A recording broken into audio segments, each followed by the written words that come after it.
Get up to 50% offer all making charges.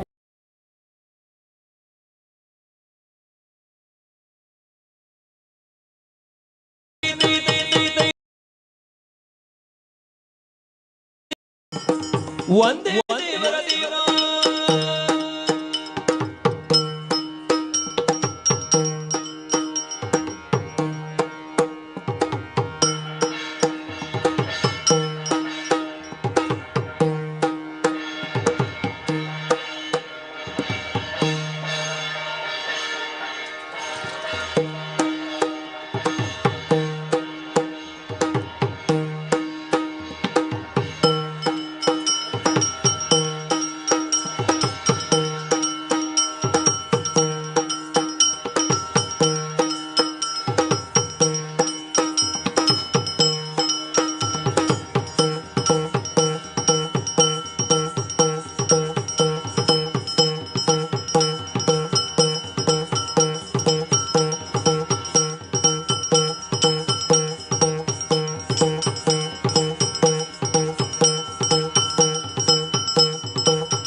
ತುಂಗತೋ ತಹತ ದಿನತಿ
Shri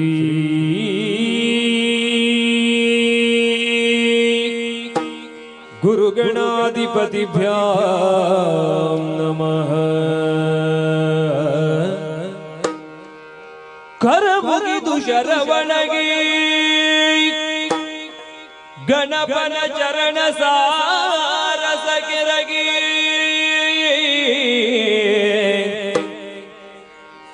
ಶಿವನಂ ಸ್ಮರಿಸಿ ಶ್ರೀ ಅಣ್ಣಪ್ಪ ಸ್ವಾಮಿಗೆ ನುತಿಸಿ ಭಕ್ತಿಯಲಿ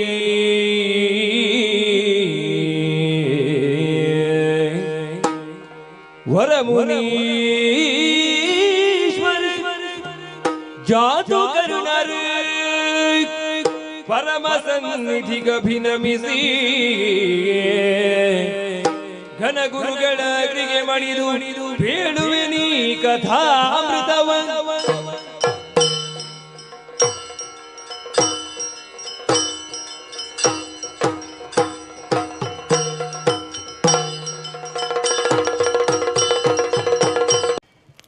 Not impressed Muthuswami. Show some smile Muthuswami. Get some vibe Muthuswami.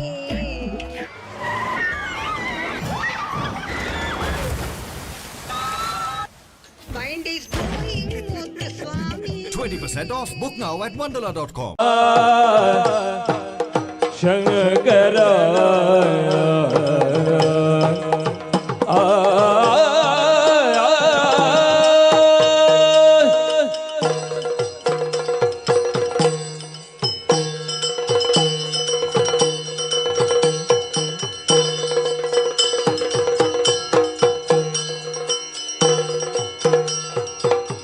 ಕಾಲಗಂಧರ ಕಾಲ ಕಾಲಾದಿಶಾಪದ ಪಾಲನಯನ ಶಂಕರ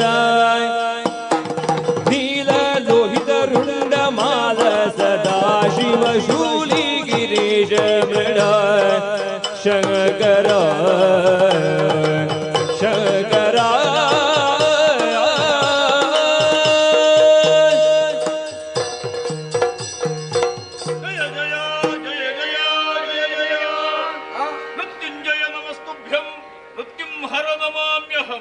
ಸರ್ವಮೃತ್ಯು ವಿನಾಶಾಯ ಮೃತ್ಯುಂಜಯ ನಮೋ ನಮಃ.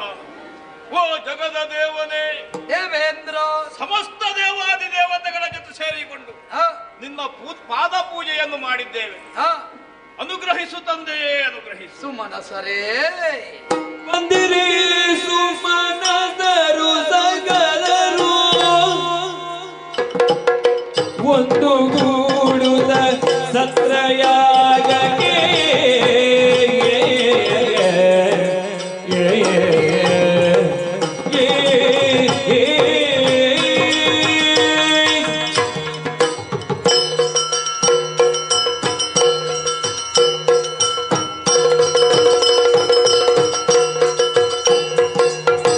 ಬಂದಿರಿ ಸುಮನದರು ಸಕಲರು ಒಂದು ಗೂಡುದ ಸತ್ರಯಾಗಕ್ಕೆ ಇಂದು ಮೆಚ್ಚಿದೆ ನಿಮ್ಮ ಭಕ್ತಿಗೆ ಚಂದವಾಯಿತು. ಇಂದು ಮೆಚ್ಚಿದೆ ನಿಮ್ಮ ಭಕ್ತಿಗೆ ಚಂದವಾಯಿತು.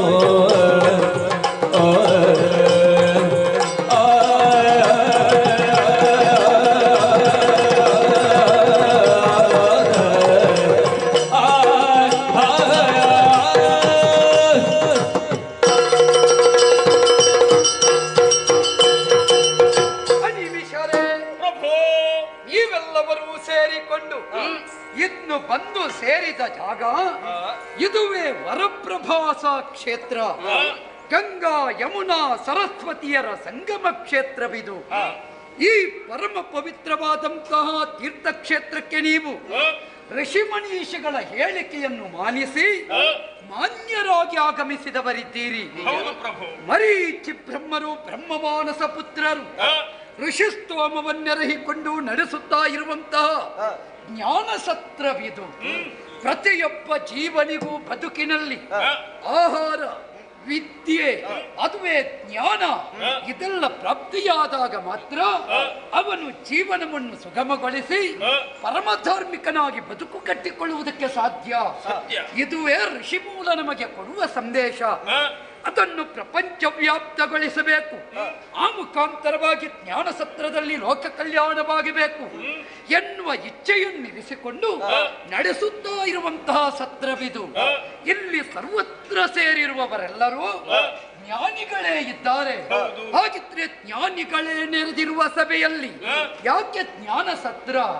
ವಿಚಾರ ಮಂಥನಗಳು ನಡೆದಾಗ ಉದ್ಭವಿಸುವ ಒಂದೊಂದು ವಿಷಯಗಳು ಅಮೃತೋಪಮವಾಗಿ ಜನಸ್ತೋಮಕ್ಕೆ ಒದಗಿ ಬರುತ್ತವೆ. ಈ ಸಂಕಲ್ಪ ಶುದ್ಧಿಯಿಂದಲೇ ಕೈಗೊಂಡಂತಹ ಈ ಯಜ್ಞ ಬಂದಿರುವಂತಹ ನೀವೆಲ್ಲರೂ ನನಗೆ ಫಲಿತಾಂಶವಂತೀರಿ. ಮಾತ್ರವಲ್ಲ, ನಿಮ್ಮ ಅಮಿತ ಭಕ್ತಿಗೆ ನಾ ಮೆಚ್ಚಿದವನೇ ಇದ್ದೇನೆ. ಹಾಗಾಗಿ ನಿಮ್ಮನ್ನೆಲ್ಲ ಹರಸಿದವನಿದ್ದೇನೆ. ಇವರೆಲ್ಲರ ಅಪೇಕ್ಷೆಯಂತೆ ಬಂದು ಸೇರಿರುವ ನೀವು ನಿಮಗೆ ಸೀಮಿತವಾದಂತಹ ಆಸನಗಳಲ್ಲಿ ಆಸೀನರಾಗಿರಿ. ಪ್ರಭು, ಏನಪ್ಪ? ಮರೀಚಿ ಬ್ರಹ್ಮರೇ ಸಂಕಲ್ಪಿಸಿದಂತಹ ಮಹಾಯಾಗವಿದೆ. ನಿಜ. ಈ ಜ್ಞಾನ ಸತ್ರದಲ್ಲಿ ಅದು ಸಪ್ತರ್ಷಿಗಳೇ ಆದಿಯಾಗಿ ಸಮಸ್ತ ಲೋಕಾಂತರದ ಜ್ಞಾನಿಗಳೆಲ್ಲರೂ ನೆರೆದಿದ್ದಾರೆ. ನಿಜ. ಹಾಗೆಂದು ಇವರೆಲ್ಲರ ಅಪೇಕ್ಷೆ ಏನು? ಏನು? ಯೋಗೀಶ್ವರನಾದ ಜ್ಞಾನೇಶ್ವರನಾದ ನೀನೇ ಈ ಸಭೆಯ ಅಧ್ಯಕ್ಷ ಸ್ಥಾನವನ್ನು ಅಲಂಕರಿಸಬೇಕು ಎನ್ನುವುದಾಗಿ ಅವರೆಲ್ಲರ ಇಚ್ಛೆಯನ್ನು ಈಡೇರಿಸಬೇಕು ಎನ್ನುವುದಾಗಿ ಪ್ರಾರ್ಥನೆ. ಸುಮನಸರಾದ ನಿಮ್ಮ ಮನವೊಂದೇ, ನಿಮ್ಮನ್ನನುಸರಿಸಿದ ಋಷಿ ಪರಿಷತ್ತಿನ ಮನವೂ ಒಂದೇ. ಜ್ಞಾನೇಶ್ವರನಾಗಿರುವಂತಹ ನಾನು ಈ ಕಾಲಕ್ಕೆ ಈ ಸತ್ರದ ಅಧ್ಯಕ್ಷ ಸ್ಥಾನವನ್ನು ಅಲಂಕರಿಸಬೇಕು ಎಂಬ ಹಾಗೆ ಸರ್ವಾನುಮತದಿಂದ ಒಪ್ಪಿಗೆಯನ್ನು ಸೂಚಿಸಿದ್ದೀರಿ. ವಿರೋಧವಿಲ್ಲದೆ ಅವಿರೋಧವಾಗಿ ನನ್ನನ್ನು ಆಯ್ಕೆ ಮಾಡಿದಿರಿ ಅಂತಾದ್ರೆ ಆಕ್ಷೇಪವಿತ್ತದೆ ಈ ಅಧ್ಯಕ್ಷ ಸ್ಥಾನವನ್ನು ಅಲಂಕರಿಸಿಕೊಳ್ಳುತ್ತೇನೆ.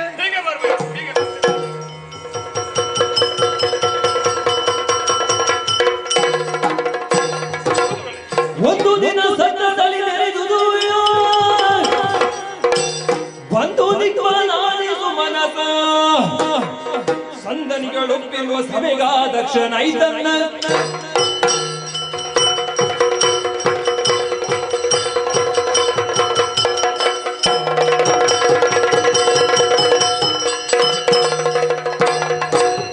ವೃಂದವೆತ್ತಿದಿರಾ ಭಯದಲ್ಲಿ ವಂದಿಸುತ್ತಿರಲು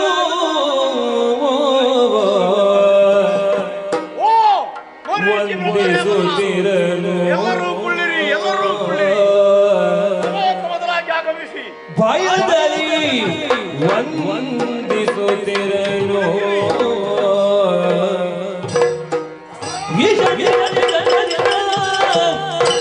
ಕುಳಿತಿರಲು ಕಂಡ ದಕ್ಷ ಖತಿಗೊಳ್ಳ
ಯಾರು? ನೀವು ಕುಳಿತುಕೊಳ್ಳಿ ಅಂತ ಹೇಳಿದ ಮೇಲೆ ನಾವು ಕುಳಿತದ್ದು. ಹೌದು. ಹೌದು. ನೀನು ಕುಳಿತದಕ್ಕೆ ನನಗೆ ಕೋಪ ಬಂದದ್ದಲ್ಲ. ಮತ್ತೆ ಬರುವಾಗ ಎದ್ದು ನಿಂತು ವಂದಿಸಲಿಲ್ವಾ ನೀನು? ಹೌದು. ಮತ್ತೆ ನಿನ್ನ ಬಗ್ಗೆ ನನಗೆ ಯಾಕೆ ಕೋಪ? ಮತ್ತೆ ಆ ಕಡೆ ಈ ಕಡೆ ಓಡಾಡ್ತಾ ಇದ್ದೀರಿ. ನನ್ನನ್ನು ಸ್ವಾಗತ ಮಾಡುವವರಿಲ್ಲ ಅಂತಲ್ಲ, ಮತ್ತೆ ನನಗೆ ಆಸನ ತೋರಿಸುವವರಿಲ್ಲ ಅಂತಲ್ಲ, ಮತ್ತೆ ಅದೆಲ್ಲವೂ ಇದೆ. ಹಾ. ಆದ್ರೆ ನಡೆದಂತಹ ಘಟನೆಯೊಮ್ಮೆ ನೋಡಿದ್ದೆ ನೀನು. ದಕ್ಷ ಪ್ರಜಾಪತಿಯಾದಂತಹ ನಾನು ಸಭಾ ಪ್ರವೇಶ ಮಾಡುವ ಕಾಲಕ್ಕೆ ನೀನು ಸಭೆಯಲ್ಲೊಮ್ಮೆ ಗಮನಿಸಿದ್ಯಾ? ಯಜ್ಞ ವಿಭಾಗದಲ್ಲಿ ತೊಡಗಿಸಿಕೊಂಡವರು ಎಲ್ಲವರು ನನಗೆ ಬಂಧುಗಳೇ ಇದ್ದಾರೆ. ಹೌದೌದು. ನನ್ನ ಹೆಣ್ಣು ಮಕ್ಕಳ ಗಂಡಂದಿರು. ಹೌದು. ಪುಲಹ, ಪುಲಸ್ತ್ಯ, ಮರೀಚಿ, ಬ್ರಹ್ಮ, ಕರ್ತಮರೆ ಮೊದಲಾದವರು ಹೌದೌದು. ಎಲ್ಲವರು ಅಲ್ಲಿಂದಲೇ ನನಗೆ ಗೌರವ ಸೂಚಿಸುತ್ತಿದ್ದಾರೆ. ಹೌದು. ಎಲ್ಲರೂ ಕುಳ್ಳಿರಿ ಅಂತ ಸಂತೈಸಿದವರನ್ನು ದೇವಾನುದೇವತೆಗಳು, ದೇವತೆಗಳ ಪ್ರತಿನಿಧಿಯಾದಂತಹ ದೇವೇಂದ್ರ, ನೀನು ಎಂದು ಗೌರವ ಸೂಚಿಸುತ್ತಾ ಇದ್ದೆ. ಕೊಡ್ಬೇಕಲ್ಲ. ನಿನ್ನನ್ನು ಸಂತೈಸಿ ಕುಳಿತುಕೋ ಅಂತ ಹೇಳಿದವರು ನಾನು. ಉಳಿದವರನ್ನೆಲ್ಲ ಮಾತನಾಡಿಸಿ ಬರ್ತೇನೆ ಅಂತ ಹಾಗೆ ಮುಂದುವರಿದೆ. ನೋಡಿದ್ಯಾ? ಉಚ್ಚ ಕಂಠದಲ್ಲಿ ವೇದಘೋಷ ಆಗುತ್ತಾಯ್ತು ನಾನು ಸಭಾ ಪ್ರವೇಶ ಮಾಡುವಾಗ. ಹೌದು. ನನ್ನ ಸಭಾ ಪ್ರವೇಶ ಆಗುವಾಗ ಆ ಶ್ರುತಿ ಕೂಡ ಇಳಿದಿದೆ ಅಂತ, ವೇದದ ಶ್ರುತಿ ಉಂಟಲ್ಲ. ಹೌದೌದು. ಯಾಕೆ? ನನ್ನ ಕುರಿತಾದ ಗೌರವ ಭಾವನೆ. ನಿಮ್ಮ ವ್ಯಕ್ತಿತ್ವ ಅಷ್ಟು ಏರು ಮಟ್ಟದ್ದು. ಸಭೆಯಲ್ಲಿ ನೋಡಿದ ಕಲರವ ಹೌದು. ಈಗ ಉಂಟಾ ಕಲರವ? ಇಲ್ಲ. ಯಾಕಪ್ಪ, ಘನ ವ್ಯಕ್ತಿ ಬಂದ್ರೆ ನಿದ್ದಕ್ಕಿದ್ದ ಹಾಗೆ ನಿಶ್ಶಬ್ದ ವಾತಾವರಣ ಏರ್ಪಡ್ತದೆ. ಹೌದೌದು. ಹಾಗಾಗಿ ಘನ ವ್ಯಕ್ತಿತ್ವವನ್ನು ಹೊಂದಿದಂತಹ ದಕ್ಷ ಪ್ರಜಾಪತಿ ನಾನು ಸಭಾ ಪ್ರವೇಶ ಮಾಡಿದಾಗ ಇಷ್ಟೆಲ್ಲ ಆಗಿದೆ. ಹಾಗೆ ನನ್ನನ್ನು ನಮಸ್ಕರಿಸಿದವರಿಗೆ ನಾನು ಅವರನ್ನು ಸಂತೈಸುತ್ತಾ ಮುಂದುವರಿದ್ರೆ ನನಗೆ ಅದೋ ಹೆಣ್ಣು ಕೊಟ್ಟ ಮಾವ ಇದ್ದಾನೆ ಸ್ವಯಂಭೂಮನು. ಹೆಣ್ಣು ಕೊಟ್ಟ ಮಾವ ಜನ್ಮ ಕೊಟ್ಟ ತಂದೆಗೆ ಸಮ. ಹೌದಾ? ಅವನು ಎದ್ದು ನಮಸ್ಕಾರ ಮಾಡ್ತಾ ಇದ್ದಾನೆ. ಕಣ್ಣು ಕೊಟ್ಟ ಮಾವ, ಕಣ್ಣು ಕೊಟ್ಟ ದೇವ. ಹೌದಲ್ಲ? ನಿಜವಾಗಿ ಯೋಚನೆ ಮಾಡಿದ್ರೆ ವರ್ತಮಾನ ಕಾಲದ ಮನು ಇದ್ದಾನೆ, ಸ್ವಯಂಭೂ ಮನು. ಸ್ವಯಂಭೂ ಪುತ್ರನಾದಂತಹ ಸ್ವಯಂಭೂ ಈ ಕಾಲಕ್ಕೆ ಎದ್ದು ದಕ್ಷ ಪ್ರಜಾಪತಿಯಾದ ಅಳಿಯನಾದ ನನಗೆ ಗೌರವ ಸಲ್ಲಿಸ್ತಾನೆ ಅಂತಾದ್ರೆ ನನ್ನ ಯಾಕೆ ಅವನನ್ನು ಮಾತನಾಡಿಸಿದೆ. ಮಾವಯ್ಯ, ನೀನೆಲ್ಲ ಎದ್ದು ನಮಸ್ಕಾರ ಮಾಡಬೇಕಾದ ಅಗತ್ಯವಿಲ್ಲ, ಕುಳಿತು ಅಲ್ಲಿಂದಲೇ ಮಾತಾಡಿದ್ರೆ ಸಾಕಾಗುತ್ತದೆ. ಇವರನ್ನೆಲ್ಲ ಸಂತೈಸಿ ಮುಂದುವರಿದು ನೋಡಿದೆ. ಅನತಿ ದೂರದಲ್ಲಿ ನೋಡಿದ್ಯಾ? ಎತ್ತರವಾದಂತಹ ಪೀಠದ ಮೇಲೆ ಒಬ್ಬ ಬೈರಾಗಿ ಕುಳಿತಿದ್ದಾನಲ್ಲ, ಕೊರವಂಜಿ ಹಾವಾಡಿಗ. ನೋಡಿದವರನ್ನು ನೀನು? ಗರುಡ ಕಂಬದ ಮೇಲೆ ಕಾಗೆ ಕುಳಿತ ಹಾಗೆ ಕುಳಿತಿದ್ದಾನೆ. ಬಹುಶಃ ಬೇರೆಯಲ್ಲಿ ಸ್ಥಾನ ಸಿಕ್ಕುವುದಿಲ್ಲ ಅವನಿಗೆ. ಈ ಸ್ಥಾನ ಬಿಟ್ಟರೆ ಮತ್ತೆ ಅದರಲ್ಲಿ ಬೇರೆ ಬಂದು ಕುಳಿತರೆ ಹಾಗೆ ಕುಳಿತಲ್ಲೇ ಕುಳಿತಾನೆ ಕಂಬದ ಹಾಗೆ. ಇವೆಲ್ಲರೂ ಗೌರವಿಸುತ್ತಿದ್ದರೆ ಇವನೊಬ್ಬನ ಬಿಂಬನ ಕುಳಿತಿದ್ದಾನಲ್ಲ. ಯಾಕೆ? ಈಶತಾನಂದೆಂಬ ಅಹಂಕಾರ ಇವನಿಗೆ. ಇವ ಯಾರಿಗೆ ಈಶ? ಲೋಕದಲ್ಲಿ ಎಲ್ಲವರು ಈಶರೇ. ಕೈ ಹಿಡಿದ ಹೆಂಡತಿಗೆ ಈಶ ಅಲ್ವ ಒಬ್ಬ? ಹೌದಲ್ವ? ನೀನು ಸುರರಿಗೆ ಈಶ ಸುರೇಶ, ಮುನಿಗಳಲ್ಲಿ ಶ್ರೇಷ್ಠರನ್ನು ಮುನೀಶ ಅಂತ ಹೇಳುವುದಿಲ್ವಾ? ಹಾಗೆ ಮಂಗಗಳಲ್ಲಿ ದೊಡ್ಡ ಮಂಗನನ್ನು ಕಂಡ್ರೆ ಮಂಗೇಶ ಅಂತ ಹೇಳುವುದಿಲ್ವಾ? ನಾನು ದಕ್ಷ ಪುರೀಶ, ನನಗೊಂದು ಅರ್ಹತೆ ಯೋಗ್ಯತೆ ಉಂಟು. ಇವ ಈಶಾದದ್ದು ಹೇಗೆ? ನನ್ನ ಮಗಳಾದ ಸತ್ಯನ್ನು ಕೊಟ್ಟೆ, ಹಾಗೆ ಅವಳೊಬ್ಳು ಜೊತೆಗೆ ಇದ್ದ ಕಾರಣ ಅವಳಿಗೆ ಇವ ಗಂಡ, ಅವಳಿಗೆ ಈಶ, ಬೇರೆ ಯಾರಿಗೆ ಈಶ ಅಲ್ಲ. ಅವಳಿಗೆ ಈಶನಾಗಿ ಈ ಕಾಲಕ್ಕೆ ಇಲ್ಲಿ ನಾನು ಈಶ ಅಂತ ಅಹಂಕಾರ ಪ್ರಕಟ ಮಾಡ್ತಾ ಇದ್ದಾನೆ. ಇವನಿಗೆ ಕೆಲವರೆಲ್ಲ ಭಕ್ತರಿದ್ದಾರೆ, ಇವನ ಹಾಗಿರುವಂತಹ ಬೈರಾಗಿಗಳು. ಹರ ಹರ ಮಹಾದೇವ್ ಹೆಣದ ಭಸ್ಮ ಮೈಗೆಲ್ಲ ಲೇಪಿಸಿಕೊಂಡು ಕುಣಿದಾಡುವ ಚಾತಿ ಅವರು ಹೇಳೋದು ಇವನಿಗೆ. ಇವನ ಹೆಸರು ಶಿವ ಅಂತ, ಆದ್ರೆ ಹೆಸರು ಸ್ವಲ್ಪ ಸಣ್ಣದಾಯ್ತು, ದೊಡ್ಡ ಹೆಸರು ಆಗ್ಬೇಕು ಅಂತ. ಅದಕ್ಕೆ ಸದಾ ಅಂತ ಸೇರಿಸಿದ್ರು. ಸದಾ ಶಿವನಿಗೆ ಸದಾ ಅಂತ ಸೇರಿಸಿದ್ರು. ಹಾಗಾಗಿ ಇವನು ಸದಾ ಶಿವ ನೆನೆಸಿದ. ಹೆಸರು ದೊಡ್ಡದು ಮಾಡಿದ್ರೆ ಯಾರಿಗಾದ್ರೂ ಲೋಕದಲ್ಲಿ ಯೋಗ್ಯತೆ ಬರಲಿಕ್ಕೆ ಉಂಟೇನಾ? ಎಲ್ಲಿಂದ ಬರ್ತದೆ? ಒಬ್ಳು ವಿಶಾಲಾಕ್ಷಿ ಅಂತ ಹೆಸರುಳ್ಳವಳಿದ್ದಾಳೆ, ಅವಳ ಕಣ್ಣು ಮೆಳ್ಳೆ ಗಣ್ಣಾಗಿರ್ತದೆ. ಹೌದಾ? ಒಬ್ಬಳಿಗೆ ನಾಗವೇಣಿ ಅಂತ ಹೆಸರಿರ್ತದೆ, ಅವಳ ಜಡೆ ನೋಡಿದ್ರೆ ಉಪ್ಪಿನಕಾಯಿ ಸೌಟಿನಷ್ಟು ದೊಡ್ಡದಿರುವುದಿಲ್ಲ. ಒಬ್ಬ ಸುಂದರ ಅಂತ ಇರ್ತಾನೆ, ಅವನನ್ನು ನೋಡಿದ್ರೆ ಸುಂದರನಾಗಿರ್ತಾನ, ಡೊಳ್ಳು ಹೊಟ್ಟೆ, ಸಣ್ಣ ಸಣ್ಣ ಕೈ ಕಾಲುಗಳು, ಹೆಸರಿಗೆ ಅವರಿಗೆ ಏನೂ ಸಾಮ್ಯ ಇಲ್ಲ. ಮತ್ತೊಬ್ಬ ಇದ್ದಾನೆ ಕ್ಷೀರಸಾಗರ ಭಟ್ಟ, ಅವನ ಮನೆಯಲ್ಲಿ ಹೋಗಿ ಕೇಳಿದ್ರೆ ಮಜ್ಜಿಗೆ ಕೂಡ ಇರುವುದಿಲ್ಲ. ಮತ್ತೊಬ್ಬ ಲಕ್ಷ್ಮೀಪತಿ, ಯಾವತ್ತು ತಿರುಪಿ ಎತ್ತುತ್ತಾ ಇರ್ತಾನೆ ಭಿಕ್ಷಾಂದೇಹಿ ಅಂತ. ಹಾಗಾಗಿ ಹೆಸರಿಗೂ ವ್ಯವಹಾರಕ್ಕೂ ಏನೇನು ಸಂಬಂಧ ಇಲ್ಲ. ನಾನೊಬ್ಬ ಹೆಸರಿನ ದೊಡ್ಡ ಅಂತ ಹೇಳಿ ಕುಳಿತಿದ್ದಾನ ಈ ಕಾಲಕ್ಕೆ. ಇವ ಎಲ್ಲಿಗೆ ಈಶ?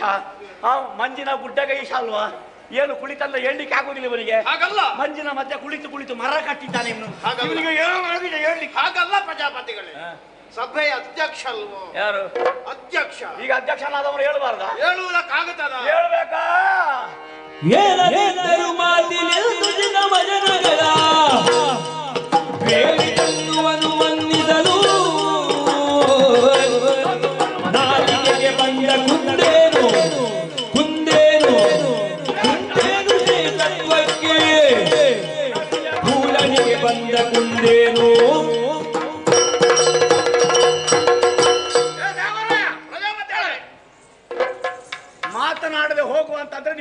ಮಾತಾಡಿಸ್ತೀವಿ. ನೀವೊಂದು ಅಧ್ಯಕ್ಷ ಪೀಠದ ಗೌರವ ನನಗೆ ಹೇಳಿಕೊಡುವುದಾ? ಅಲ್ಲ, ಹೇಳಿದ್ದು ವಿಷಯ. ಎಷ್ಟು ಸಭೆಗೆ ಹೋಗಿದ್ದೇನೆ, ಎಷ್ಟು ಸಭೆಯಲ್ಲಿ ಭಾಗವಹಿಸಿದ್ದೇನೆ, ಎಷ್ಟು ಸಭೆಯಲ್ಲಿ ಯಾವ ಯಾವ ಸ್ಥಾನವನ್ನು ಹೊಂದಿದ್ದೇನೆ. ಹೌದಪ್ಪ, ನಮಗೆ ನಿತ್ಯ ಸಭೆಯೇ, ಯಾವಾಗಲೂ ಸಭೆಯೇ ನಮಗೆ. ನಿಮ್ಮ ವ್ಯಕ್ತಿತ್ವ ಅಂತದ್ದು. ಸಭೆಯ ಗೌರವ ಏನು, ಸ್ಥಾನಮಾನದ ಘನತೆ ಏನು ಎಂಬುದು ಚೆನ್ನಾಗಿ ದಕ್ಷ ಪ್ರಜೇಶ್ವರರಿಗೆ ಗೊತ್ತುಂಟು. ಮತ್ತೆ ಇವನಿಗೆ ಈಗ ಒಂದು ಸ್ಥಾನ ಬಂದದ್ದಷ್ಟೇ. ಇವನನ್ನು ಯಾರು ಕರೀತಿರ್ಲಿಲ್ಲ, ಇಲ್ಲಿ ಒಂದು ಏನೋ ಕರೆದ್ರು ಅವನನ್ನು. ಕರೆದ ಕಾರಣ ಏನಂದ್ರ ಗೌರವ ಅಂತ ಗೊತ್ತಿಲ್ಲ, ಕೇಳಿ ಆದ್ರೂ ಬರ್ಬೇಕಾ ಬೇಡವಾ? ಕೇಳದೆ ಬಂದಿದ್ದಾನೆ. ಹೇಳದಿದ್ದರೂ ಮಾತಿನಿಂದ ಉಚಿತವಾದಂತಹ ವಚನ ಆಡ್ಲಿಕ್ಕೆ ಆಗುತ್ತದೆ. ಅಧ್ಯಕ್ಷ ಪೀಠ ಏರಿದವ ಎದ್ದು ಬರ್ಲಿಕ್ಕೆ ಆಗುವುದಿಲ್ಲ, ಬಂದವರನ್ನು ಸ್ವಾಗತಿಸುವುದಕ್ಕಾಗುವುದಿಲ್ಲ, ಅವರನ್ನು ಕುಳ್ಳಿರಿಸುವುದಕ್ಕಾಗುವುದಿಲ್ಲ. ಯಾಕೆ? ಅದಕ್ಕಾಗಿಯೇ ಜನ ಇದ್ದಾರೆ.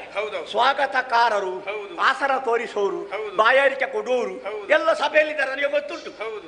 ಅಧ್ಯಕ್ಷನಿಗೆ ಆ ಕೆಲಸ ಮಾಡ್ಲಿಕ್ಕೆ ಆಗುದಿಲ್ಲ. ಇವ ಅಧ್ಯಕ್ಷ ಆಗಿರಬಹುದು, ನಾನು ಯಾರು? ಒಂದು ಕಡೆಯಲ್ಲಿ ಪ್ರಜಾಪತಿ, ಇವನಿಗೆ ಬಾಂಧವ್ಯದಲ್ಲಿ ನಾನು ಹೆಣ್ಣು ಕೊಟ್ಟ ಮಾವ. ನಾನು ಆಗ್ಲೇ ಹೇಳಿದ್ನಲ್ಲ, ಹೆಣ್ಣು ಕೊಟ್ಟ ಮಾವ ಜನ್ಮ ಕೊಟ್ಟ ತಂದೆಗೆ ಸಮ ಅಂತ. ಅಲ್ಲಿಂದ ಬರುವಾಗಲೇ ಇಷ್ಟೂ ಮಂದಿಗಳು ಎದ್ದು ಗೌರವ ಸೂಚಿಸುವಾಗ ಈ ಸಭೆಯಲ್ಲಿ ಹೇಳದೇ ಇರುವವರಿದ್ರೆ ಒಂದು ನನ್ನ ಅಪ್ಪ ಬ್ರಹ್ಮದೇವ, ಅವ ಹೇಳ್ಬೇಕು ಅಂತ ಇಲ್ಲ, ಅನುಗ್ರಹಿಸಿದ್ರೆ ಸಾಕಾಗ್ತದೆ. ಆದ್ರೂ ಹಸನ್ಮುಖ ಬೀರ್ತಾ ಇದ್ದಾನೆ, 4 ಮುಖದಲ್ಲಿ ನಗೆ. ಇವ ನಗೆ ಬೀರಿದನು ಬೇಡ, ಇವನಿಗೆ ಕುಳಿತಂದ್ರೆ ಹೇಳ್ಲಿಕ್ಕೆ ಆಗ್ಲಿಲ್ಲ ಅಂತಾದ್ರೆ ಒಂದು ಮಾತಿನಿಂದ ಸಂತೋಷ ನಮಗೆ ಆಗುವ ಹಾಗೆ ಮಾಡ್ಲಿಕ್ಕೆ ಆಗುದಿಲ್ವಾ? ಒಂದು ಮಾತಿನಲ್ಲಿ ಪುಟಗಟ್ಲೆ ಬರೀಲಿಕ್ಕೆ ಆಗ್ತದೆ, ಗೊತ್ತುಂಟ ನಿನಗೆ? ಮನಸ್ಸಿನ ಒಳಗೆ ಏನೇ ಕಷಾಯ ಇರಲಿ, ನಮಗೆ ಏನು ಅವನ ಬಗ್ಗೆ ವೈಮನಸ್ಸು ವೈರ ಇರಲಿ, ಆದ್ರೆ ದೂರದಿಂದ ಬರುವಾಗ ಒಂದು ಔಪಚಾರಿಕವಾಗಿ ಮಾತಾಡ್ಲಿಕ್ಕುಂಟು. ಮನಸ್ಸಿನ ಒಳಗೆ ಮಾಟ ಮಾಡಿ ಅವನನ್ನು ಕೊಂದ್ರೆ ಆದಿತ್ತು ಇರುವುದು ಕೆಲವರಿಗೆ. ಆದ್ರೆ ಎದುರು ಹೇಗಿದ್ದೀರಿ, ಕ್ಷೇಮ, ಇದೆಲ್ಲ ಒಂದು ಔಪಚಾರಿಕ ವ್ಯವಹಾರ ಅಂತ ಲೋಕದ್ದು. ಹಾಗಾಗಿ ನಾನು ಬರುತ್ತಿರುವಂತಹ ಕಾಲಕ್ಕೆ ಅಲ್ಲಿಂದಲೇ ಓಹೋ ಮಾವಯ್ಯ ಪ್ರಯಾಣ ಸುಖಕರವಾಗಿತ್ತೆ ಬನ್ನಿ ಅಂತ ಅಲ್ಲಿಂದ ಹೇಳ್ತಿದ್ರೆ ಇವನ ನಾಲಿಗೆಗೆ ದನ ಮೆಟ್ಟಿದ. ಇವ ಏರುದು ವೃಷಭ ಅಲ್ಲ, ಆ ವೃಷಭ ಇವನ ನಾಲಿಗೆಗೆ ಮೆಟ್ಟಿದ ಅಂತ ಹೇಳುದು. ನಾನು ಒಂದು ಮಾತಾಡ್ಲಿಕ್ಕೆ ಆಗುವುದಿಲ್ಲ. ಮೌನ ವೃತ್ತ, ಅಧ್ಯಕ್ಷ ಪೀಠ ಏರಿದವ ಮೌನ ವೃತ್ತ ಆಚರಣೆ ಮಾಡ್ಬೇಕಾ ಹೇಳಿ? ನೀವು ಹೇಳಿ, ನೀವು ಅಧ್ಯಕ್ಷರಲ್ಲ. ಅಧ್ಯಕ್ಷ ಪೀಠ ಏರಿದವ ಮೌನ ವೃತ್ತ ಆಚರಣೆ ಮಾಡಬೇಕು ಅಂತ ಏನೂ ಇಲ್ಲ, ಮಾತಾಡಬಹುದು. ಹೀಗೆ ಇವನಿಗೆ ಅಂತದೊಂದು ವ್ರತ ಇದ್ರೆ ಆಕ್ಷೇಪವೂ ಇಲ್ಲ, ಮಾತಿನಲ್ಲಿ ಸಂತೋಷ ಪಡಿಸಬೇಕು ಅಂತ ಇಲ್ಲ. ಕವಿಯಾದವ ಹೇಳ್ತಾರೆ, ಒಂದು ನಗುವಿನಲ್ಲಿ ಪುಟಗಟ್ಲೆ ಬರೀಲಿಕ್ಕೆ ಆಗ್ತದೆ ಅಂತ. ಎಷ್ಟು ನಗೆ ಉಂಟು, ಬೇರೆ ಬೇರೆ ನಗೆ ಇಲ್ವಾ? ಹಸಿ ನಗೆ, ಬಿಸಿ ನಗೆ, ಬೀರು ನಗೆ, ಕಿರಿ ನಗೆ, ರಾಜಕೀಯ ನಗೆ, ಬಟಾಟೆ ನಗೆ, ಬೇರೆ ಬೇರೆ ನಗೆ ಇಲ್ವ?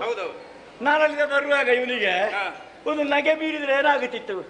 ನನ್ನ ಬರುವ ಕ್ರಮ ಗೊತ್ತಾಗಿದೆ. ಅಲ್ಲಿಂದಲೇ ನಿಧಾನ ಗತಿ ಗಂಭೀರ ನಡೆಯಲ್ಲಿ ಬರ್ತಾ ಇದ್ದೆ ನಾನು. ಆವಾಗ ಕುಳಿತಲ್ಲಿಂದಲೇ ಅಂತ ಹೇಳ್ತಿದ್ರೆ ಇವರಿಗೂ ಏನು ಸಂಕಟ ಅಂತ ಕೇಳಿದ್ರು ನಾನು. ಇವನ ದೊಡ್ಡ ಸ್ಥಿತಿಗೆ ಮಣ್ಣು ಹಾಕಲಿಕ್ಕೆ ಇವ ದೊಡ್ಡ ಅಧ್ಯಕ್ಷ. ಯಾವ ಅಧ್ಯಕ್ಷ ಇವ? ಯಾವ ಈಶ? ಎಲ್ಲಿಯ ಈಶ? ಸ್ವಾಮಿ, ನೀವು ಹೌದು, ಈ ಸಭೆಯಲ್ಲಿ ಬಂದು ಅವ ಹಾಗೆ ಹೀಗೆ ಒಂದು ಕಣ್ಣಿದ್ದವನಿಗೆ ಕಾಣ್ತದೆ, 2 ಕಣ್ಣಿದ್ದವನಿಗೆ ಕಾಣ್ತದೆ, ಇವನಿಗೆ 3 ಕಣ್ಣು, 3ನೇ ಕಣ್ಣಿಗೆ ಬೆಂಕಿ ಬೀಳ್ಲಿಕ್ಕೆ 3 ಕಣ್ಣಿದ್ರೆ ಇವನಿಗೆ ಎಲ್ಲವನ್ನು ಗಮನಿಸ್ಲಿಕ್ಕೆ ಆಗ್ಲಿಲ್ಲ ಅಂತಂದ್ರೆ ಏನಿದ್ರ ಅರ್ಥ? ನೀವು ಮಾವಲ್ವೋ? ಮಾವ ತುಂಬಿದ ಸಭೆಯಲ್ಲಿ ಅಲ್ಲಿ ಏನು ಬೈಯುವುದು, ನಾವು ಕೇಳುವುದು, ಮತ್ತೆ ಹಿಂದಿನಿಂದ ನೀವೆಲ್ಲ ಒಂದೇ. ನಾನೊಂದು ವಿಷಯ ಹೇಳ್ತೇನೆ, ಏನು? ನಾನು ಕಡಿಮೆ ಮಾತಾಡಿ ಹೋಗುವಂತ ಬಂದದ್ದು, ನಿನಗೆ ಮಾತನಾಡಿಸದೆ ಬಿಡುವುದಿಲ್ಲಲ್ಲ. ನನಗೆ ಮಾವಾದದ ಹೌದವನಿಗೆ ಅಲ್ವಾ? ಮನಸ್ಸಿದ್ದಾದದ್ದ. ಮತ್ತೆ ಅಯ್ಯೋ ದೇವರೇ, ಸರಸೀಜಾಸನದಿಂದ ನುಡಿಗೆ ಮರುಳಾಗಿ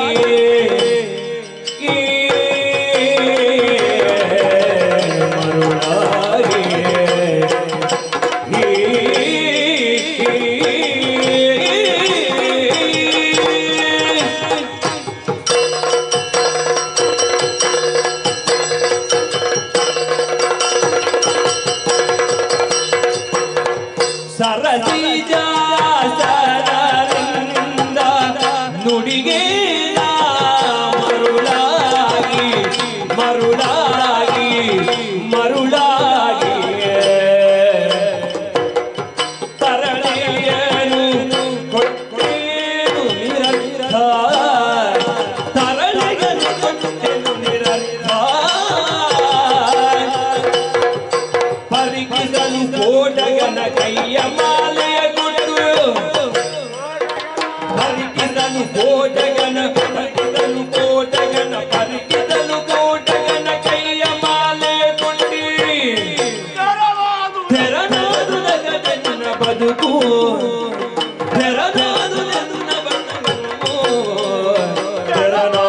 ಜಗನ ಬದುಕು ಸರಸಿದಾಸನದ ನುಡಿಗೆ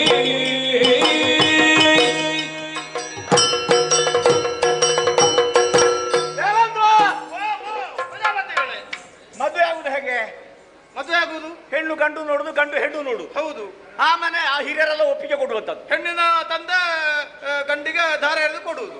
ಯೋಗ್ಯವಾದಂತಹ ಮುಹೂರ್ತ ನೋಡಿ ಹೌದು. ಉಭಯರ ಸಹಮತದೊಂದಿಗೆ ಹಾ. ಮದುವೆ ಆಗುವಂಥದ್ದು. ಹೌದಾ? ಹೌದೌದು. ನನಗೆ ಮನಸ್ಸುಂಟಾ? ನನಗೆ ಮನಸ್ಸಿದ್ದು ಕೊಟ್ಟದ. ಮತ್ತೆ ದಾರ ಎಳೆದು ಕೊಟ್ಟಿದ್ದೀರಲ್ಲ. ಅದು ದೊಡ್ಡ ಕತೆ. ಓ. ಯಜ್ಞ ಸಂಭವೆಯಾಗಿ ಹುಟ್ಟಿಕೊಂಡವಳು ಇವಳು. ಹಾ. 24 ಮಂದಿ ಮಕ್ಕಳು ನನಗೆ, ಹಾ. ಹೆಣ್ಣು ಮಕ್ಕಳು. ಹೆಣ್ಣು ಮಕ್ಕಳು ಎಲ್ಲ ಋಷಿ ಜನರಿಗೆ ಕೊಟ್ಟು ಮದುವೆ ಪೂರೈಸಿದೆ ನಾನು. ಹಾ. ಯಾಕೆ? ಯಾಕೆ? ಎಲ್ಲರೂ ಕರ್ಮಠರಾಗಿರಿ, ಹಾ. ಪ್ರಜೋತ್ಪತ್ತಿಯ ಕಾರ್ಯದಲ್ಲಿ ಮುಂದುವರಿಯಿರಿ ಹಾ. ಅಂತ ಹೇಳಿದೆ ನಾನು. ಎಲ್ಲರೂ ಆ ಕಾರ್ಯದಲ್ಲಿ ಮುಂದುವರಿಯುತ್ತಾ ಇದ್ದಾರೆ. ಹಾ. ನೋಡು, ಸಭೆಯಲ್ಲಿದ್ದಾರೆ ಎಷ್ಟೋ ಮಂದಿಗಳು. ಹೌದೌದು. ಅವರೆಲ್ಲ ಅಳಿಯಂದ್ರು ನನಗೆ. ಅಳಿಯಂದಿರು. ಆದ್ರೆ ಹಾ. ನನಗೊಬ್ಬಳನ್ನು ಪಡೆಯಬೇಕು ಅಂತ ಆಯ್ತು. ಹಾ. ಹೆಂಡತಿ ಅಲ್ಲದೆ ಪ್ರತ್ಯೇಕವಾದ ರೀತಿಯಲ್ಲಿ. ಹಾಗಾಗಿ ಯಜ್ಞ ಕರ್ಮದ ಮೂಲಕವಾಗಿ ಹಾ. ನಾನು ಪಡೆದೆ. ಹಾ. ಯಜ್ಞ ಸಂಭವೆಯಾದರೂ ಅವಳು ಗೌರವರಣದಿಂದ ಕಂಗೊಳಿಸುತ್ತಿದ್ದ ಕಾರಣ ಹಾ. ಅವಳನ್ನು ಗೌರಿ ಅಂತ ಕರೆದೆ ನಾನು. ಹಾ. ದಕ್ಷನ ಮಗಳಾದ್ರಿಂದ ದಾಕ್ಷಾಯಿಣಿ ದಾಕ್ಷಾಯಿಣಿ ಅಂತ ಕೊಂಡಾಡಿ ಹಾ. ಅತ್ಯಂತ ಪ್ರೀತಿಯಿಂದ ಸಾಕಿದ ಸಲಹಿದೆ. ಹಾ. ನನ್ನ ಕಣ್ಣಿನ ಕಾಂತಿ, ಹಾ. ನನ್ನ ಮೂಗನ ಉಸಿರು, ಹಾ. ನನ್ನ ದೇಹದ ಪ್ರಾಣ, ಹಾ. ಆ ರೀತಿಯಲ್ಲಿ ಸಾಕಿ ಸಲಹಿದೆ. ಛ. ಪ್ರಾಯ ಪ್ರಬುದ್ಧೆಯಾದಂತ ಆಕೆಯನ್ನು ಹಾ. ಒಬ್ಬ ಲೋಕಮಾನ್ಯನಿಗೆ, ಹಾ. ಒಬ್ಬ ಅರ್ಹನಿಗೆ ಕೊಟ್ಟು ಮದುವೆ ಮಾಡಬೇಕು ಅಂತ ಸಮಯ ಕಾಯ್ತಾ ಇದ್ದೆ ನಾನು. ಹಾ. ಏನು ಮಾಡೋಣ ಹೇಳು? ಏನಾಯ್ತು ಪ್ರಜಾಪತಿಗಳೇ? ನನ್ನ ಅಪ್ಪನಿಗೆ ಹುಟ್ಟಿದ ಒಬ್ಬ ಇದ್ದಾನೆ, ನಾರದ. ಹಾ. ಅವನದೊಂದು ಭಕ್ತಿ ಪಂಥ. ಹಾ. ಹೋದಲ್ಲೂ ಸಾರುವುದವನು. ಹಾ. ಎಲ್ಲರೂ ನಿವೃತ್ತರಾಗಿರಿ, ಹಾ. ಭಗವಂತನದ್ದಾದಂತಹ ಧ್ಯಾನದಲ್ಲಿ ಕಾಲ ಕಳೀರಿ, ಭಕ್ತಿ ಪಂಥ. ಹಾ. ಎಲ್ಲರೂ ನಿವೃತ್ತರಾದ್ರೆ ಹಾ. ಪ್ರವೃತ್ತರಾಗುವುದು ಯಾರು? ಯಾರು? ಪ್ರವೃತ್ತಿ ಇದ್ದ ಕಾರಣವೇ ಲೋಕ ಇರುವಂಥದ್ದು. ಹೌದು. ಎಲ್ಲರೂ ನಿವೃತ್ತರಾದ್ರೆ ಲೋಕ ಇರುವುದು ಹೇಗೆ? ಹೇಗೆ? ಅವನದ್ದು ಹಾಗೊಂದು ಪಂಥ. ಹಾ. ಹೇಳ್ತಾ ಸಾರ್ತಾ ಬಂದವನು ಹಾ. ನಮ್ಮ ಮನೆಗೂ ಬರ್ತಿದ್ದ. ಹಾ. ಏನೋ ಚಿಕ್ಕಪ್ಪ ಬಂದಿದ್ದಾನೆ ಅಂತ ನಾನು ಮಾತನಾಡದೆ ಕುಳಿತುಕೊಳ್ತಿದ್ದೆ. ಹಾ. ಬಂದವನೇ ಹಾ. ಮಗಳಾದಂತಹ ದಾಕ್ಷಾಯಿಣಿಯ ಬಳಿಗೆ ಹೋಗ್ತಿದ್ದ ಸಂಭಾಷಣೆ ಮಾಡ್ಲಿಕ್ಕೆ. ಹಾ. ಹಾ. ಹಾ. ಏನು ಮಾತಾಡ್ತಾನೆ ಮಗಳಲ್ಲಿ, ದೊಡ್ಡದಲ್ಲಪ್ಪ ಹಾ. ಅಂತ ಮಾತನಾಡ್ತಾ ಸಂಭಾಷಣೆ ಮಾಡ್ತಾ ಹೋಗ್ತಾ ಇದ್ದ. ಹಾ. ಆಮೇಲೆ ಗೊತ್ತಾಯ್ತು ಅವನು ಮಾಡ್ತಿದ್ದದ್ದೇನು ಇಲ್ಲಿ ಅಂತ. ಏನು? ಇಲ್ಲಿ ಬಂದಂತಹ ನಾರದ ಹಾ. ದಾಕ್ಷಾಯಿಣಿಯಲ್ಲಿ ಹರದ ಕುರಿತಾದ ಕತೆ ಹೇಳ್ತಾ ಇದ್ದದ್ದು. ಹೌದಾ? ಲೋಕದಲ್ಲಿ ಉಳಿದವರೆಲ್ಲ ಶ್ರೇಷ್ಠರಲ್ಲ. ಹಾ. ಲೋಕದಲ್ಲಿ ಪತಿ ಅಂತ ಇದ್ರೆ ಜಗತ್ಪತಿಯಾದಂತಹ ಪರಮೇಶ್ವರ ಒಬ್ಬನಿಗೆ, ಹಾ. ಅವನಿಗಿಂತ ಮಿಗಿಲಾದ ಶಕ್ತಿ ಒಂದಿಲ್ಲ ಹಾ. ಅಂತ ಅವನಿಗೆ ಬೋಧಿಸುವುದಕ್ಕೆ ತೊಡಗಿದ. ಹಾ. ಸಣ್ಣ ಮಕ್ಕಳಿಗೆ ಒಂದು ವಿಷಯ ಹೇಳಿದ್ರೆ ಹಾ. ಅದು ಭದ್ರ ಕುಳಿತುಕೊಳ್ಳುವುದಲ್ಲ, ಮನಸ್ಸಿನಲ್ಲಿ ಹೌದು. ಬದಲಾವಣೆ ಆಗುತ್ತದ. ಅದಲ್ಲಿ. ಹಸಿಗೋಡೆಗೆ ಕಲ್ಲು ಬಿಸಾಡಿದ ಹಾಗೆ ಹಾ. ಅವಳ ಚಿತ್ತದಲ್ಲಿ ಭದ್ರವಾಗಿ ಕುಳಿತುಕೊಂಡಿದ್ದು. ಹಾ. ಉಳಿದವರೆಲ್ಲ ಗಂಡುಸರಲ್ಲ. ಹಾ. ಗಂಡು ಅಂತ ಲೋಕದಲ್ಲಿ ಒಬ್ಬರಿದ್ರೆ ಹಾ. ಅದು ಪರಮೇಶ್ವರ ಜಗತ್ಪತಿ ಆ ವಿಷಯ. ಅಂತ ಮನಸ್ಸಿನಲ್ಲಿ ಪ್ರೇಮಿಸುವುದಕ್ಕೆ ತೊಡಗಿದಳು ನನ್ನ ಮಗಳು. ಹಾ. ಪರಮೇಶ್ವರನ ಕುರಿತಾದಂತಹ ಪ್ರೇಮಕ್ಕೆ ತೊಡಗಿದಳು. ಹಾ. ನನಗೊತ್ತಾಗ್ಲಿಲ್ಲ ಇದು. ಹಾ. ಆಮೇಲೆ ಹಾ. ಇಲ್ಲಿ ಇಷ್ಟು ಬೀಜ ಬಿತ್ತಿದ್ನ ಹಾ. ನೇರವಾಗಿ ಇವನ ಕೈಲಾಸಕ್ಕೆ ಹೋದ. ಹಾ. ಇವನಿಗೆ ಸತ್ಯ ಹೇಳ್ಬೇಕ, ಹೆಣ್ಣು ಕೊಡುವರಿಲ್ಲ. ಹಾ. ಇವನ ಹತ್ತಿರ ಯಾರಾದ್ರೂ ಹೋದಾರ ವಾಸನೆ ಬರ್ತಾನೆ ಇವ. ಹಾ. ಬೂದಿ ಬಡ್ಕ ಹಾವಾಡಿಗ ಕೊರವಂಜಿ. ಹೆಣ್ಣು ಕೊಡುವವರೇ ಇಲ್ಲ. ಹಾ. ಉಳಿದವರಿಗೆಲ್ಲ ಮದುವೆ ಆಗಿದೆಯಲ್ಲ, ಹೌದು. ಇವನಿಗೆ ಆಗ್ಲಿಲ್ಲ. ಅವಾಗ ನಾರದ ಹೋಗಿ ಹೇಳಿದ, ಹೆಣ್ಣಿಲ್ಲ ಅಂತ ಕೊರಗಬೇಡ, ನಿನ್ನನ್ನೇ ಪ್ರೇಮಿಸುತ್ತಾ ಕಾಲವನ್ನು ಕಳೀತಾ ಇದ್ದಾಳು ಅವಳು ದಕ್ಷಪುರಿಯಲ್ಲಿ, ದಕ್ಷಿಣ ಕುಮಾರಿ ಗೌರಿ ಎಂಬವಳು. ಹಾ. ಅವಳು ನಿನ್ನನ್ನೇ ಪ್ರೇಮಿಸುತ್ತಿದ್ದಾಳೆ, ಸಮಯ ನೋಡಿ ಅವಳನ್ನು ನೀನು ಅಂತ ನಾರದ ಉಪದೇಶ ಮಾಡಿದ್ದು. ಹೌದಾ? ಹೌದಪ್ಪ. ಹಾ. ನಾನು ಎಲ್ಲಿ ಒಂದು ಕಾರ್ಯಕ್ರಮಕ್ಕೆ ಹೋಗಿದ್ದೆ, ಹೀಗೆ ನಮಗೆ ದಿನ ಕಾರ್ಯಕ್ರಮ ಅಲ್ವ. ಹೌದೌದು. ಹಾಗಾಗಿ ಕಾರ್ಯಕ್ರಮಕ್ಕೆ ಹೋಗಿದ್ದ ಸಮಯ, ಹಾ. ನಾನಿಲ್ಲದಂತಹ ಸಮಯವನ್ನು ಸಾಧಿಸಿ ಹಾ. ಅಲ್ಲಿಗೆ ಬಂದಂತಹ ಈಶ್ವರ ಹಾ. ಆ ಎತ್ತನ್ನು ಏರಿಕೊಂಡು ಬಂದನಂತೆ. ಇವನಿಗೆ ವಾಹನ ಇರುವುದು ಎತ್ತು. ಹಾ. ಅದನ್ನು ಏರಿಕೊಂಡು ಬಂದ. ಹಾ. ನನ್ನ ಮಗಳ ಅಂಗಳದಲ್ಲಿ ಆಡ್ತಾ ಇದ್ದಳು. ಹಾ. ಅವಳಲ್ಲಿ ಏನೋ ಸನ್ನೆ ಮಾಡಿದ. ಹಾ. ಸನ್ನೆ ಮಾಡಿದ, ಅವಳಿಗೆ ಕೈ ಕೊಟ್ಟದ್ದು, ಹಾ. ಎತ್ತಿನ ಮೇಲೆ ಇರಿಸಿದ್ದು. ಹೋದತೆ. ಹೌದಾ? ನನಗೆ ಇದ್ದಲ್ಲಿಗೆ ಒಂದು ವಾರ್ತೆ, ಹಾ. ಮಗಳ ಅಪಹಾರವಾಗಿದೆ ಅಂತ. ಹಾ. ಕೈಲಾಸಪತಿಯ ಮತ್ತೊಬ್ಬನ, ಹಾ. ಇವನ ಮಂಜಿನ ಗುಡ್ಡೆ ಉಂಟಲ್ಲ, ಹಾ. ಅದನ್ನು ಪುಡಿ ಕೈತೇನೆ, ಹಾ. ಕೊಟ್ಟು ಇವನನ್ನು ಶಾಪ ಕೊಟ್ಟು ಕೊಲ್ತೇನೆ ಹಾ. ಅಂತ ಹೊರಟಿದ್ದ ನಾನು. ಹಾ. ನಾವೆಲ್ಲ ನಾಲಿಗೆಯಲ್ಲಿ ಒಂದು ಮಾತು ಹೇಳಿದ್ರೆ ಸಾಕು, ನನಗೆ ಐದ ಬೇಡ, ಹೌದೌದು. ಅದು ಶಾಪವಾಗಿ ತಟ್ಟಿತ್ತು. ಹೌದೌದು. ಹಾಗೆ ನಾನು ಹೊರಟ ಕಾಲಕ್ಕೆ ಹಾ. ಅವನಿಗೆ ಹೇಗೆ ಗೊತ್ತಾಯ್ತು ಅಂತ ಗೊತ್ತಿಲ್ಲ. ಯಾರಿಗೆ? ನನ್ನ ಅಪ್ಪನಿಗೆ, ಬ್ರಹ್ಮದೇವರಿಗೆ. ಚತುರ್ಮುಖ ಬ್ರಹ್ಮದೇವ ಹಾ. ಓಡಾಡಿ ಬಂದ ನನ್ನ ಬಳಿಗೆ. ಹಾ. ಮಗನೇ ಸರಿಯಲ್ಲ ಸರಿಯಲ್ಲ, ಹಾ. ನೀನು ಎಲ್ಲಿಯಾದ್ರೂ ಆಘಾತ ಉಂಟು ಮಾಡಿದಂತಾದ್ರೆ ಏನಾಗುತ್ತದೆ? ಏನಾಗ್ತದೆ? ಪರಮೇಶ್ವರನಿಗೆ ಆಘಾತ ಆದ್ರೆ. ಹಾ. ದಾವತ್ ಹೃದಯದಲ್ಲಿ ಸ್ವಲ್ಪ ಚಡಪಡಿಕೆ ಮತ್ತು ಬಹಳಷ್ಟು ಪ್ರೀತಿ ತುಂಬಿದ್ದಾಗ, ಏನಾದ್ರೂ ವಿಶೇಷವಾದನ್ನು ಮಾಡೋ ಬಯಕೆ ಇದ್ದಾಗ, ಆತಿಥ್ಯದಲ್ಲಿ ಯಾವುದೇ ಕೊರತೆ ಆಗಿಲ್ಲ ಅಂದ್ರೆ ಅದರ ಅರ್ಥ ಇವತ್ತು ಮನೇಲಿದೆ ದಾವತ್. ದಾವತ್ Bring out your finest. ತಂದೆಯ ಮಾತಿಗೆ ಗೌರವ ಕೊಡುವವ ನಾನು, ಹಿರಿಯನಿಗೆ ಗೌರವ ಕೊಡುವವ ನಾನು ಅಂತ. ಇವರ ಹಾಗೆ ಹಿರಿಯರಿಗೆ ಗೌರವ ಕೊಡದೆ ಕುಳಿತುಕೊಳ್ಳುವ ಜಾತಿ ಅಲ್ಲ. ತಂದೆಯ ಮಾತಿಗೆ ಮರುಳಾಗಿ ಸರಸಿಜಾಸನನೆಂದ ನುಡಿಗೆ ನಾ ಮರುಳಾಗಿ ತೆರಳೆಯನ್ನು ಕೊಟ್ಟೆ ನಿರರ್ಥ. ಪರಿಕಿಸಲು ಕೋಟಕನ ಕೈಯ ಮಾಲೆಯ ಕೊಟ್ಟ ತೆರನಾಯ್ತು ಅಕಟನ್ನ ಬಡು. ಕತೆ ಗೊತ್ತಿಲ್ಲ ನಿನಗೆ? ಕೋಟಕನ ಕೈಯ ಮಾಲೆ ಕೊಟ್ಟ ಕತೆ ಗೊತ್ತಿಲ್ವಾ? ನಿನಗೆಲ್ಲ ಹೇಳಿ ಆಗ್ಬೇಕು ಇನ್ನೀಗ. ಅದೆಂಥದ್ದು ಕಥೆ? ಮಂಗನ ಕೈಗೊಂದು ಮಾಣಿಕ್ಯದ ಮಾಲೆ ಕೊಟ್ಟ ಕತೆ ಗೊತ್ತಿಲ್ವ? ಕಾಡಿನಲ್ಲಿ ಮಂಗವನ್ನು ಮರದಿಂದ ಮರಕ್ಕೆ ಹಾರ್ತಾ ಇತ್ತು. ಅದು ಹಾರುವ ಉದ್ದೇಶ ಏನು? ಹೊಟ್ಟೆ ತುಂಬಿಸಲಿಕ್ಕೆ ಒಂದು ಪಕ್ವವಾದ ಹಣ್ಣು ಬೇಕು ಅಂತ ಹುಡುಕುದದು. ಆವಾಗ ಅದರ ಶಬ್ದಕ್ಕೆ ಕೆಳಗೆ ಧ್ಯಾನಾಸಕ್ತನಾಗಿದ್ದಂತ ಋಷಿಯೊಬ್ಬ ಕಣ್ಣು ಬಿಟ್ಟು ನೋಡಿದ ಮೇಲೆ. ಮಂಗ ಒಂದು ಹಾರಾಡ್ತಾ ಇದೆ. ಒಂದು ಹೊಟ್ಟೆ ತುಂಬಿಸಿಕೊಳ್ಳೋದಕ್ಕೆ ಪಡುವ ಪರಿವೆ ಪಾಡು ನೋಡಿದ್ರೆ ಪಾಪ, ಎಲ್ಲಿಯಾದ್ರೂ ಮರದಿಂದ ಮರಕ್ಕೆ ಹಾರುವಾಗ ಆಯ ತಪ್ಪಿ ಕೆಳಗೆ ಬಿದ್ರೆ ಮಂಗ ಸೊಂಟ ಮುರಿದು ಸಾಯ್ತದಲ್ಲ ಪಾಪ. ಅವನಿಗೊಂದು ಪ್ರಾಣಿ ಪ್ರೀತಿ, ಪ್ರಾಣಿ ದಯಾ ಸಂಘದ ಅಧ್ಯಕ್ಷ. ಪ್ರಾಣಿ ದಯಾಪರ. ಹೌದು, ದಯಾಪರ. ಅವನಿಗೆ ಭೂತ ದಯಾಪರ ಗುಣವುಳ್ಳವನಾಗಿ ಅವನಿಗೆ ಕೊರಗು ಬಂತು. ಆ ಕ್ಷಣವೇ ಈ ಮಂಗ ಮರದಿಂದ ಹಾರದೆ ಇರುವ ಹಾಗೆ ಅದಕ್ಕೆ ಆಹಾರ ಸಿಕ್ಕಬೇಕು, ಕುಳಿತಲ್ಲಿಗೆ ಬರಬೇಕು. ಆವಾಗಲೇ ತನ್ನ ಮಂತ್ರ ಶಕ್ತಿಯ ಮೂಲಕವಾಗಿ, ತನ್ನ ತಪೋಬಲದ ಮೂಲಕವಾಗಿ ಒಂದು ಮಾಲೆ ಸೃಷ್ಟಿ ಮಾಡಿದೆ. ಹೀಗೆ ನೋಡುವ ಕೈಯಲ್ಲಿ ಮಾಲೆ ಸೃಷ್ಟಿ ಮಾಡಿದ್ರ ಮಂಗನನ್ನು ಬಳಿಗೆ ಕರೆದ. ಮಂಗ ಏನೋ ತಿನ್ನುವುದಕ್ಕೆ ಕೊಡ್ತಿದ್ದ ಅಂತ ಹತ್ತಿರ ಹೋಯ್ತು. ಆ ಮಂಗನ ಕೊರಳಿಗೆ ಮಾಲೆ ಹಾಕಿದ. ಮತ್ತೆ ಹೇಳಿದ, ನೀನು ಮರದಿಂದ ಮರಕ್ಕೆ ಹಾರಾಡಬೇಕಾದ ಅಗತ್ಯವಿಲ್ಲ ಕಪಿಯೇ, ನೀನು ಬಯಸಿದಂತ ಆಹಾರ ನಿನ್ನ ಬಳಿಗೆ ಬರ್ತದೆ ಅಂತ ಮಂಗನಲ್ಲಿ ಹೇಳಿದ. ಮಂಗನಿಗೆ ಅರ್ಥ ಆಯ್ತಾ ಇಲ್ವೋ ಗೊತ್ತಿಲ್ಲ. ಅದು ಒಮ್ಮೆ ಮೌನಿಯ ಮುಖ ನೋಡಿತು, ಮಾಲೆ ನೋಡಿತು, ಅದನ್ನು ಮೂಸಿತು. ತಿನ್ನುವ ವಸ್ತು ಅಲ್ಲ ಅಂತ ಗೊತ್ತಾಯ್ತು. ಪೃಷ್ಠಕ್ಕೆ ಹೀಗೆ ಮುನಿಯ ಮುಖಕ್ಕೆ ಬಿಸಾಡಿ. ಹಾಗೆ ಹೌದು, ಹಾಳಾಯ್ತು ಅಂತ ಈಗ ಹೇಳುದು ನಾನು. ಪರಿಕಿಸಲು ಕೋಟಕನ ಕೈಯ ಮಾಲೆಯ ಕೊಟ್ಟ ತೆರನಾಯ್ತು ಅಕಟನ್ನ ಬದುಕು. ಮುತ್ತಿನ ಮಾಲೆಯ ಹಾಗಿರುವಂತ ನನ್ನ ಮಗಳು ಈ ಮರ್ಕಟನಿಗೆ ಕೊಟ್ಟು ಅವಳ ಜೀವನ ಅವಳಾಗಿ ಹೋಯ್ತು. ಪ್ರಜಾಪತಿಗಳೇ, ಶಿವನೇ, ಪ್ರಜಾಪತಿಗಳೇ, ನೀವು ಹಾಗೆಲ್ಲ ಹೇಳಬಾರದು. ಯಾಕೆ? ಈಗ ಅವರಿಗೆ ಶಿವನ ಅಂತ ಹೇಳ್ತು ಸ್ತುತಿ ಮಾಡಿದ್ದಲ್ಲ, ಶಿವನ ಅಂತ ಹೇಳಿ ಸ್ತುತಿ ಎಲ್ಲ ಮಾಡಿ ಆ ವಿಷಯ ಹೇಳಿ ನಿನಗೆ ಕೊಟ್ಟಲ್ಲ ಮಗನೇ ನಾವು ಅಲ್ಲ. ಈಗ ಒಬ್ಬನಿಗೆ ಯೋಗ್ಯತೆ ಇಲ್ಲದೆ ಒಂದು ಏನು ಯೋಗ್ಯತೆ? ಆಸನವನ್ನು ಕೊಡ್ತಾರೆ. ಅಲ್ಲ, ಯೋಗ್ಯತೆ ಅಂದ್ರೆ ಇರಬೇಕಾದ್ರು ಸಭೆ ಅಲ್ಲ, ಯಜ್ಞ ಕರ್ಮಕ್ಕೆ ಅಧ್ಯಕ್ಷ ಪೀಠ ಏರುವುದಕ್ಕೆ ಅವನು ಅನುಷ್ಠಾನಿಯಾಗಿರ್ಬೇಕು. ಇವರಿಗೆ ಇಲ್ವಾ? ಎಲ್ಲುಂಟು? ಇಲ್ವಾ? ಜ್ಞಾನವಿಲ್ಲವೋ ಜಪಾನುಷ್ಠಾನ ಮೊದಲಿಲ್ಲ.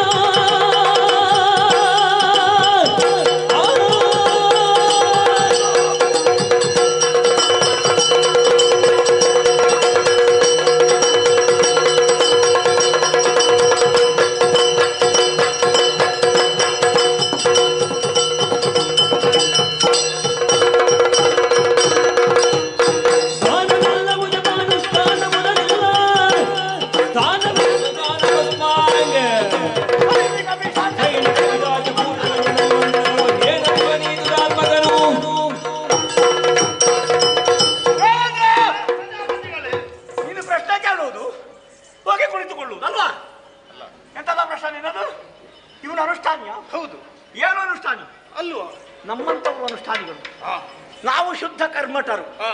ಹೌದಾ? ತ್ರಿಸಂಧ್ಯೆಗಳಲ್ಲಿ ಸ್ನಾನ, ತ್ರಿಸಂಧ್ಯೆಗಳಲ್ಲಿ ಅನುಷ್ಠಾನ, ಸಂಧ್ಯಾ ವಂದನೆ, ಜಪ ತಪ ಇತ್ಯಾದಿ ಅದು ನಮ್ಮ ಹಾಗಿರುವವರಿಗಿರುವಂತದ್ದು. ಇವರು ಮಾಡುವುದಿಲ್ವಾ? ಯಾರು ಮಾಡೋದು? ಅವರು.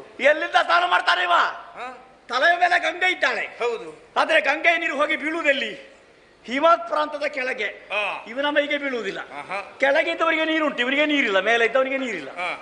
ಇವ ಸ್ನಾನ ಮಾಡುವುದಿಲ್ಲ, ತಲೆಯಲ್ಲಿ ಹೊತ್ತದ್ದು ಮಾತ್ರ. ಒಬ್ಬ ಕೊಡ ನೀರು ಹೊತ್ತುಕೊಂಡು ಬರ್ತಾನೆ, ಅವ ಸ್ನಾನ ಮಾಡಿದ್ದಾನಂತ ನಿರ್ಣಯ ಹೇಗೆ? ಅಲ್ಲ, ಸ್ನಾನ ಮಾಡದೇ ಬರಬಹುದು ಅಂತ ಅರ್ಥ. ಹಾಗಾಗಿ ಇವನ ಕಥೆ ಅಷ್ಟೇ. ಗಂಗಾಧರ ಎಂಬ ಕಾರಣದಿಂದಾಗಿ ಇವನು ಸ್ನಾನ ಮಾಡ್ತಾನೆ ಎಂಬ ನಿರ್ಣಯಕ್ಕೆ ಬರಬೇಕಾದ ಅಗತ್ಯವಿಲ್ಲ.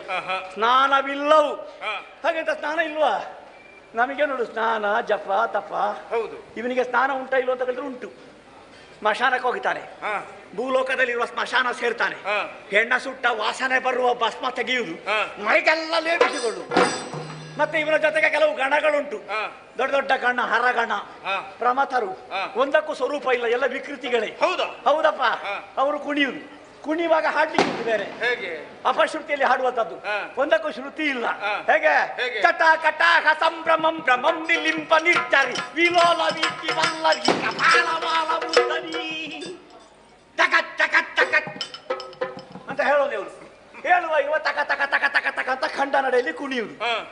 ಇವನ ಅವಸ್ಥೆ ನೋಡಿದ್ರು. ಈಗ ಸ್ನಾನ ನೋಡಿದ್ಯಾ, ಜಪತಪ ಆದ ಮೇಲೆ ಮಾಡಬೇಕು ಅಂತ ಆದ್ರೂ ಒಬ್ಬ ಯೋಗ್ಯ ಗುರುವಿನಿಂದ, ಅದು ಅಲ್ಲ ಅಂತಂದ್ರೆ ಅಪ್ಪನಿಂದ ನಮಗೆ ಉಪದೇಶವಾಗಿ ದೊರಕಬೇಕು ಮಂತ್ರಗಳು. ಹೌದು, ಉಪದೇಶ ಅಂತ ಹೇಳುದು ಬ್ರಹ್ಮೋಪದೇಶ. ನಮಗೆಲ್ಲ ಹಿರಿಯರಿಂದ ಆಗಿದೆಯಾ ಬ್ರಹ್ಮ? ನಿನಗೆ ಗೊತ್ತುಂಟಲ್ಲ, ಆಗಬೇಕಾದವರಿಂದ ಆಗಿದೆ. ಶಂಕರನಿಗೆ ಉಪದೇಶ ಮಾಡಲಿಕ್ಕೆ ಅವನ ಅಪ್ಪ ಯಾರು? ಇವನ ಅಪ್ಪ ಯಾರು? ಉಪದೇಶ ಮಾಡ್ಲಿಕ್ಕೆ ಯಾರು ಉಪದೇಶ ಮಾಡ್ಬೇಕು ಇವನಿಗೆ? ಹಾಗಾಗಿ ಉಪದೇಶ ಇಲ್ಲ, ಜಪತಪ ಮಾಡ್ಲಿಕ್ಕೆ. ಒಟ್ಟಿನಲ್ಲಿ ನೋಡು, ಬೆಳ್ಳಿ ಬಂಗಾರದ ಆಭರಣಗಳನ್ನು ಧರಿಸಿ ನಾವು ಸಾಗುವವರು, ಬೆಡಗು ಭಿನ್ನಾಣಗಳಿಂದ ಒಪ್ಪುವಂತಹ ಉಡುಗೆ ತೊಡುಗಳಿಂದ ಅಲಂಕೃತರಾಗಿ ಒಂದೆಡೆಯಿಂದ ಒಂದೆಡೆಗೆ ಸಾಗುವವರು ನಾವು.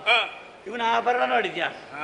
ದಾರಿಯಲ್ಲಿ ಹೋಗುವ ಹುಲಿ ಚರ್ಮ, ಆನೆ ಚರ್ಮ ಎಲ್ಲ ಸುತ್ತಿಕೊಂಡಿದ್ದಾನೆ. ಅದು ಹಸಿ ಹಸಿ ಚರ್ಮ, ಅದು ಸೊಂಟದಲ್ಲಿ ನಿಲ್ಲುವುದಿಲ್ಲ, ಜಾರಿಕೊಂಡೇ ಇರುವುದು. ಅದಕ್ಕೆ ಏನು ಮಾಡುವುದು? ಇವ ಮದುವೆಗೆ ದಿಬ್ಬಣಿಗನಾಗಿ ಬರುವುದು ಕಥೆ ಆಗಿದೆ, ಗೊತ್ತು ನಾನು ನಿನಗೆ. ಯಾವುದು ಪ್ರಜಾಪತಿಗಳು? ಹೇಳಿದ್ರೆ ನಾಚಿಗೆ, ನನಗೆ ಹೇಳದೆ ನಿರ್ವಾಹ ಇಲ್ಲ. ಪ್ರಾರಬ್ಧ ಕರ್ಮ ಅಲ್ಲ, ಹೇಳುವಂತಹದ್ದಾದ್ರೆ ಹೇಳಿ. ಹಸಿ ಚರ್ಮ ಉಟ್ಟುಕೊಂಡು ಬಂದ, ಅದು ನಿಲ್ಲುವುದಿಲ್ಲಲ್ಲ. ಅವಾಗ ದಾರಿಯಲ್ಲಿ ಹೋಗುವ ಒಂದು ಹಾವು ತೆಗ್ದ ಸೊಂಟ ಕೈಗೆ ಕಟ್ಟಿದ, ಇದು ಜಾರದಾಗೆ ಒಂದು ಒಡ್ಯಾಣ ಅವನಿಗೆ. ಅವಾಗ ಊರಾಗ ಉಪವೀತದಾರ ಇನ್ನಂಥದ್ದೆಲ್ಲ ಹೇಳಿದ್ರು ಕೆಲವರು. ಬಂದು ನಾನು ಅವನನ್ನು ಸ್ವಾಗತ ಮಾಡಿ ಕುಳ್ಳಿರಿಸಿದೆ. ಅಷ್ಟಾಗುವಾಗ ನಾರಾಯಣ ದೇವರ ಆಗಮನವಾಯ್ತು. ಮದುವೆಗೆ ಬಂದದವರು, ಅವರು ಬರುವುದು ಗರುಡ ವಾಹನನಾಗಿ ಅಲ್ವ? ಗರುಡನನ್ನೇರಿ ಬರುವ ಕಾಲಕ್ಕೆ ಗರುಡನ ರೆಕ್ಕೆ ಬಡಿತದ ಶಬ್ದ ಕೇಳಿದ್ದೆ ತಟ. ಹಾವು ನಿಲ್ತದ? ಗರುಡನನ್ನು ನೋಡಿದಲ್ಲಿ ಹಾವು ನಿಲ್ತದ? ಇಲ್ಲ.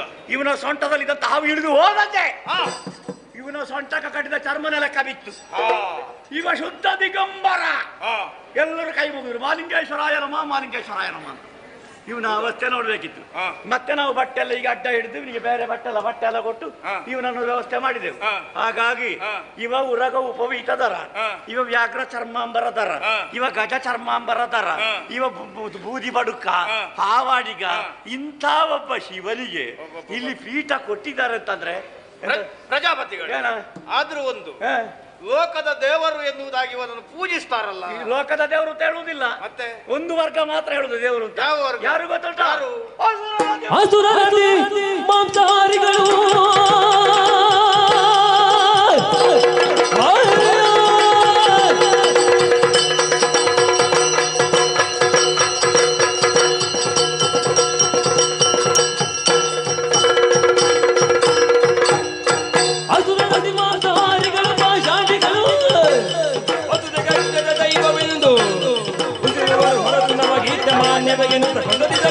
ಹೊರವಂಟ ಇವನನ್ನು ಯಾರು ಕೊಂಡಾಡುವುದು? ಯಾರು? ಲೋಕದಲ್ಲಿ ಎಲ್ಲರೂ ದೇವರು ಅಂತ ಹೇಳುವುದಿಲ್ಲ. ಮತ್ತೆ ನಾರಾಯಣ ದೇವರು, ಬ್ರಹ್ಮದೇವರು, ಈಗ ನಿನ್ನನ್ನು ದೇವರು ಅಂತ ಹೇಳುವುದಿಲ್ವ? ಹೇಳ್ತಾರೆ. ಇಂದ್ರ ದೇವರು ಅಂತ ಹೇಳುವುದಿಲ್ಲ. ಹೌದೌದು. ಇವನನ್ನು ದೇವರು ಅಂತ ಹೇಳುವವರು ಯಾರು? ಯಾರು? ಅಸುರರತಿ ಮಾಂಸಾಹಾರಿಗಳು, ಪಾಷಂಡಿಗಳು, ರಾಕ್ಷಸರು. ಇವನನ್ನು ವಸುದೆಯಲ್ಲಿ ಅಗ್ಗದ ದೇವರು ಅಂತ ಹೇಳುದು.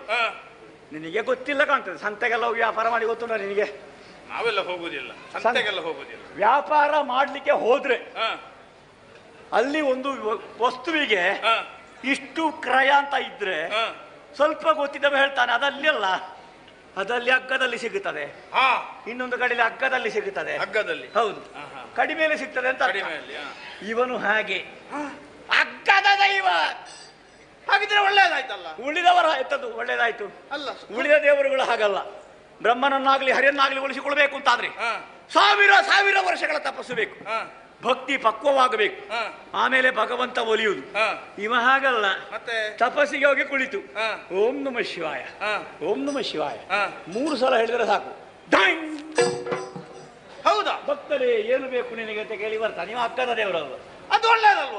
ಒಳ್ಳೇದು. ಅಗ್ಗದ ದೇವರು ಅಂತ ಬೇಗ ಒಲಿತಾನೆ ಅಂತ. ಬೇಗ ಒಲಿದ್ರೆ ಒಳ್ಳೇದಲ್ವ ಪ್ರಜಾಪತಿಗಳೇ? ಬೇಗ ಒಲಿಯ ಕೂಡದು, ಒಲಿಬಾರ್ದ. ಶ್ರಮ ಪಟ್ಟು ದೇವರು ಕಾಣಿಸಿಕಬೇಕು. ಸುಲಭದಲ್ಲಿ ದೇವರು ಕಾಣಿಸಿಕಿದ್ರೆ ಏನಾಗುತ್ತದೆ? ಲೋಕ ಹಾಳಾಗುತ್ತದೆ. ಇದು ಬಹಳ ಸುಲಭದ ವಿಷಯ ಅಂತ ಆಗುತ್ತದೆ. ದೇವರನ್ನು ಒಲಿಸಿಕೊಳ್ಳುವಂಥದ್ದು ಸುಲಭದ್ದಲ್ಲ, ಬಹಳ ಕಷ್ಟದ್ದು ಎಂಬ ಹಾಗೆ ಪ್ರತಿಯೊಬ್ಬರಿಗೆ ಅರ್ಥವಾಗಬೇಕು. ಅದು ಸುಲಭದ್ದು ಅಂತ ಹಾದಿ ಮಾಡಿ ತೋರಿಸಿದ ಇವ ಆದಷ್ಟು ಬೇಗನೆ ಒಲಿದು ವರ ಕೊಡುವುದು ಯಾರಿಗೆ? ರಾಕ್ಷಸರಿಗೆ. ಹೆಂಡ ಕುಡಿದು ಆಮೇಲೆ ಹಸಿ ಮಾಂಸ ತಿಂದು ಲೋಕದಲ್ಲಿ ಬೇಡದ ಕೆಲಸ ಮಾಡಿಕೊಂಡು ಕಾಲವನ್ನು ಕಳೆಯುವಂತಹ ರಾಕ್ಷಸರಿಗೆ ಇವನು ಅಗ್ಗದ ದೇವನಾಗಿ ಅವರಿಗೆ ವರ ನೀಡಿ ಅವರನ್ನು ಉನ್ನತಿಯ ಕಡೆಗೆ ಕೊಂಡು ಹೋಗುವವನು. ನಾನು ಅದೆಲ್ಲ ಬಿಡು, ರಾಕ್ಷಸರಂದ್ರೆ ಯಾರು? ಯಾರು? ಲೋಕಮುಖದಲ್ಲಿ ಲೋಕಕ್ಷೇಮಕಾರಕವಾದಂತಹ ಯಜ್ಞಕರ್ಮ ಏನಿದೆಯೋ ಆ ಯಜ್ಞಕರ್ಮಕ್ಕೆ ವಿರೋಧಿಗಳಾದವರು ರಾಕ್ಷಸರು. ಒಪ್ಪುತ್ತೀಯ ನೀನು? ಯಜ್ಞ ವಿರೋಧಿಗಳು ರಾಕ್ಷಸರು. ಇಲ್ಲಿ ಇವ ಯಜ್ಞ ವಿರೋಧಿಗಳನ್ನು ಉದ್ಧಾರ ಮಾಡುವವ. ಇದು ಯಜ್ಞ ಯಾವುದು? ಜ್ಞಾನಸತ್ರ. ಗಂಗಾ ಯಮುನಾ ಸರಸ್ವತಿ ತ್ರಿವೇಣಿ ಸಂಗಮದಲ್ಲಿ ನಡೆಯುತ್ತಿರುವಂತಹ ಈ ಜ್ಞಾನಸತ್ರ ಇರುವುದು ಲೋಕದ ಕ್ಷೇಮಕ್ಕಾಗಿ. ಲೋಕದ ಕ್ಷೇಮಕ್ಕಾಗಿ ಕೈಗೊಂಡಂತಹ ಯಜ್ಞಕರ್ಮದ ಅಧ್ಯಕ್ಷ ಯಾರು? ಯಜ್ಞ ವಿರೋಧಿಗಳಾದಂತಹ ರಾಕ್ಷಸರ ದೇವರು. ಎಂತ ವಿಪರ್ಯಾಸ ನೋಡಿದೆ. ಅಧ್ಯಕ್ಷ ಪೀಠ ಏರ್ಬೇಕಾದ ನಾನಿರಲಿ. ಹಾಗಾಗಿ ಇಂತಹ ಸಭೆಗೆ ಬಂದಾಗಿದೆ. ಏರಿದ ಇವನ ಬಗ್ಗೆ ಮಾತನಾಡಿ ಪ್ರಯೋಜನ ಇಲ್ಲ. ಏರಿಸಿದವ ಇದ್ದಾನಲ್ಲ, ಅವನನ್ನ ಸಂಬಂಧಿಕರೇನು ಮಾಡ್ಲಿಕ್ಕೆ ಆಗುದಿಲ್ಲ. ನಾನು ಅವನನ್ನ ಆಮೇಲೆ ಕೇಳ್ತೇನೆ. ನಮಗೆ ಮರ್ಯಾದೆ ಗೌರವ ಉಂಟೇ ಉಂಟು. ಎಲ್ಲಿ? ನಮ್ಮ ದಕ್ಷಪುರಿಯಲ್ಲಿ. ಹಾಗಾಗಿ ಬಂದದ್ದು ತಪ್ಪಾಯ್ತು, ದೊಡ್ಡದಲ್ಲ. ಇಷ್ಟು ಕಾರ್ಯಕ್ರಮ ನೋಡಿಯೇ ನೋಡ್ತೇನೆ. ಅವಸರ ಮಾಡಬೇಡಿ. ನಾನು ಹೋಗುದಿಲ್ಲ. ನಾನು ಅವಸರ ಮಾಡಬೇಡಿ. ನಾನು ಒಂದು ವಿಷಯ ಹೇಳ್ತೇನೆ. ನೀನು ತುಂಬಾ ಒತ್ತಾಯ ಮಾಡಿದ್ರೆ ನಾನು ನಿಂತು ಬಿಡ್ತೇನೆ. ಇದೊಂದು ಮಾತಿನಲ್ಲಿ ಪರಿಹಾರ ಮಾಡುವ ಹಾಗೊಂದು ಗುಣ ಉಂಟು ನನಗೆ. ಒಂದು ಹೃದಯ ಶ್ರೀಮಂತಿಗೆ ಇರುವುದು ಹಾಗೆ. ತುಂಬಾ ಒತ್ತಾಯ ಮಾಡಿದ್ರೆ ನಿಂತು ಬಿಡ್ತು. ಹಾಗೆ ಒತ್ತಾಯ ಮಾಡಿದ್ರೆ ಒಳ್ಳೆಯದಾಯ್ತಲ್ಲ. ಆಗುದಿಲ್ಲ. ನಾನು ಹೊರಟದೆ. ನಾನು ಸಂಕಲ್ಪ ಮಾಡಿ ಆಯ್ತು. ಏನಿದ್ರು ನನ್ನ ನಾಡಿನಲ್ಲಿ ನೋಡಿಕೊಳ್ತೇನೆ. ನನಗೆ ಬಲ್ಲಿರೇನ ಅಂತ ಕೇಳಲಿಕ್ಕೆ ಒಂದು ನಗರ ಉಂಟು, ಗೊತ್ತಾ? ದಕ್ಷಪುರಿ. ಅಲ್ಲಿ ನೋಡಿಕೊಳ್ತೇನೆ. ನೋಡೋಣ. ಈ ಸಭೆಗೆ ಬಹಿಷ್ಕಾರ. ನಾನು ಹೊರಟೆ. ಸ್ವಲ್ಪ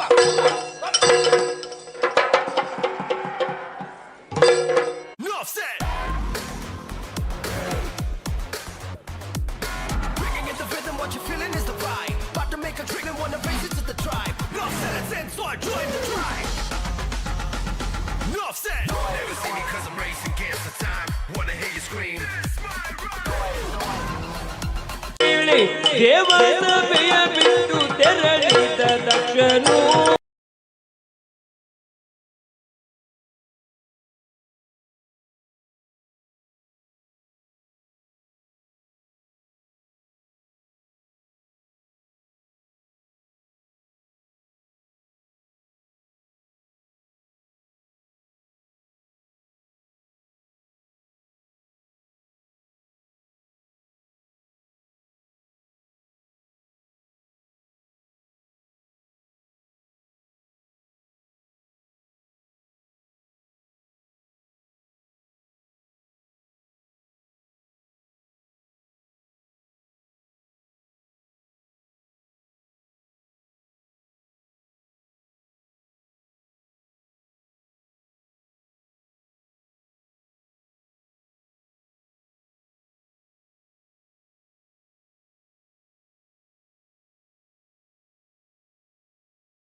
ಬಯಸ್ತೇವೆ. ಆಮೇಲೆ ದೇವಸ್ಥಾನದ ಟ್ರಸ್ಟಿಗಳು ನಮ್ಮ ನಳಿನಕ್ಕ ಕೂಡ ಇದ್ದಾರೆ, ಅವರಿಗೂ ಕೂಡ ನಾವು ಸ್ವಾಗತವನ್ನು ಬಯಸ್ತೇವೆ. ಆಮೇಲೆ ಇನ್ನೊಬ್ಬರು ನಮ್ಮ ಕಮಿಟಿಯವರು ಈಶ್ವರ ನಾಯ್ಕರು ಇದ್ದಾರೆ, ನಾವು ಅವರಿಗೂ ಕೂಡ ಸ್ವಾಗತವನ್ನು ಬಯಸ್ತೇವೆ. ಹಾಗೆಯೇ ನಮ್ಮ ಜಯರಾಜ್ ಭಂಡಾರಿ ಅವರು ಇದ್ದಾರೆ, ಅವರಿಗೂ ಕೂಡ ಸ್ವಾಗತವನ್ನು ಬಯಸ್ತೇವೆ. ಹಾಗೆ ಎಲ್ಲ ನಮ್ಮ ಸಮಿತಿಯ ನಮ್ಮ ಪಟ್ಲ ಫೌಂಡೇಶನ್ನ ಎಲ್ಲ ಸರ್ವ ಸದಸ್ಯರುಗಳು, ಅದರಲ್ಲಿ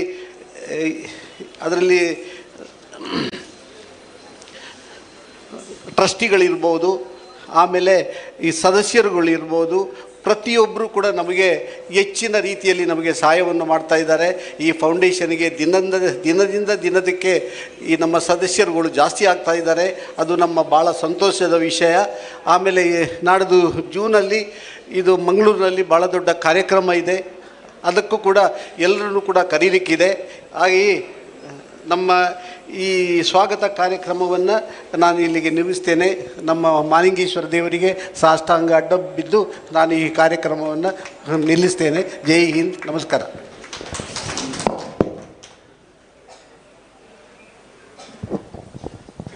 ಅತಿಥಿಗಳನ್ನು ಸ್ವಾಗತಿಸಿದ ಶ್ರೀ ಕರುಣಾಕರ ಇದೆಯಲ್ಲ, ಇವರಿಗೂ ಕೂಡ ಸ್ವಾಗತ. ಎಲ್ಲ ಅತಿಥಿಗಳಿಗೆ ಹೂಗುಚ್ಛವನ್ನು ನೀಡುವುದರ ಮೂಲಕ ಪುಷ್ಪ ಸ್ವಾಗತವನ್ನು ನೀಡಬೇಕು ಅಂತ ಅಧ್ಯಕ್ಷರಲ್ಲಿ ವಿನಂತಿಸ್ತಾ ಇದ್ದೇನೆ. ಎಲ್ಲರಿಗೂ ಹೂಗುಚ್ಛವನ್ನು ನೀಡಬೇಕು ಅಂತ.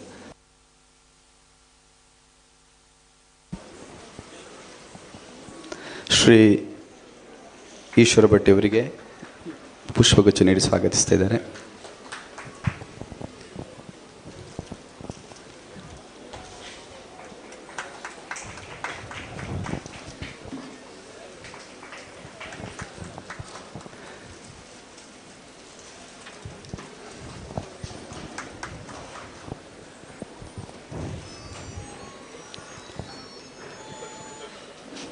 ಶ್ರೀ ಜಯರಾಜ್ ಭಂಡಾರಿ ಅವರಿಗೆ, ಕರುಣಾಕರ್ ರೈ ಅವರಿಗೆ ಪಟ್ಲ ಸತೀಶ್ ಶೆಟ್ಟಿ ಅವರು ಹೂಗುಚ್ಛ ನೀಡಿ ಗೌರವಿಸಬೇಕು ಅಂತ ವಿನಂತಿ.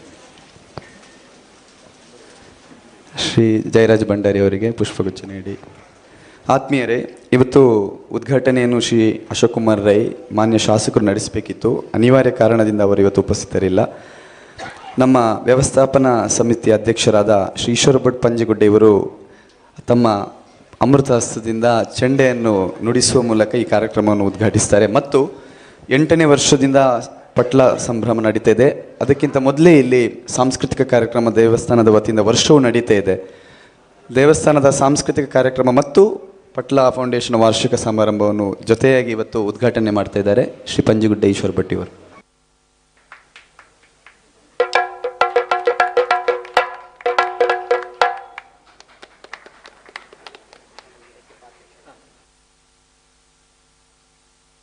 ಉದ್ಘಾಟನಾ ಮಾತನಾಡಬೇಕು ಅಂತ ವಿನಂತಿಸ್ತೇನೆ.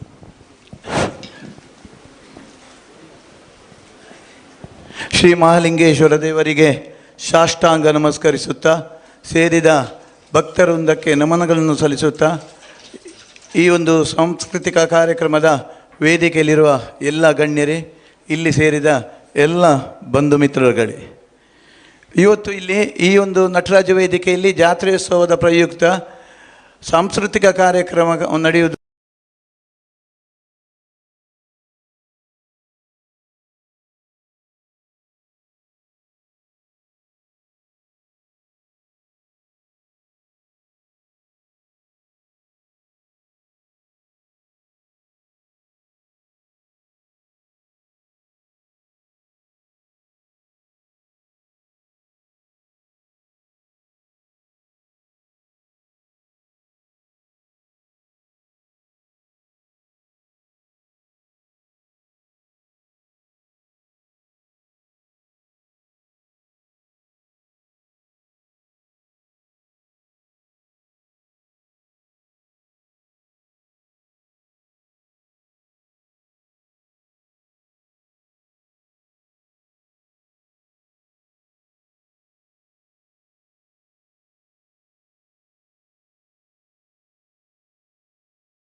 ಅಂತವರಿದ್ದಾರೆ ಈಗ. ಹಾಗಾದ್ರೆ ಹೊರಟದ್ದು ಎಲ್ಲಿಗೆ ಎಂಬ ಪ್ರಶ್ನೆ ಮೂಡುತ್ತದೆ. ನಾವು ಹೋಗುದು ಎಲ್ಲಿಗೆ? ಯಾಗ ಯಜ್ಞ ಹೋಮ ಹವನ ಇತ್ಯಾದಿಗಳಿದ್ರೆ ಅಲ್ಲಿಗೆ ನಾವು ಹೋಗಲೇಬೇಕಾಗುತ್ತದೆ. ಅದಕ್ಕೆ ಬೇಕಾಗಿ ನಮಗೆಲ್ಲ ಆಮಂತ್ರಣ ಬಂದಿದೆ ಅಲ್ವೋ.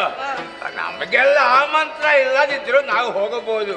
ಅದಕ್ಕೆ ಬೇಕಾಗಿ ನಮ್ಮ ಈ ಭೂಸುರರ ಕೇಳಿಗೆ ಆಮಂತ್ರಣ ಬಂದಿದೆ. ಎಲ್ಲ ಮನೆಗೂ ಹೇಳಿದ್ದೇನೆ, ಮುಹೂರ್ತಕ ಸರಿಯಾಗಿ ನಾವು ಅಲ್ಲಿಗೆ ಹೋಗಲೇಬೇಕು ಅಂತ. ಯಾರು ಕಾಣುವುದಿಲ್ಲ ಅಲ್ಲ.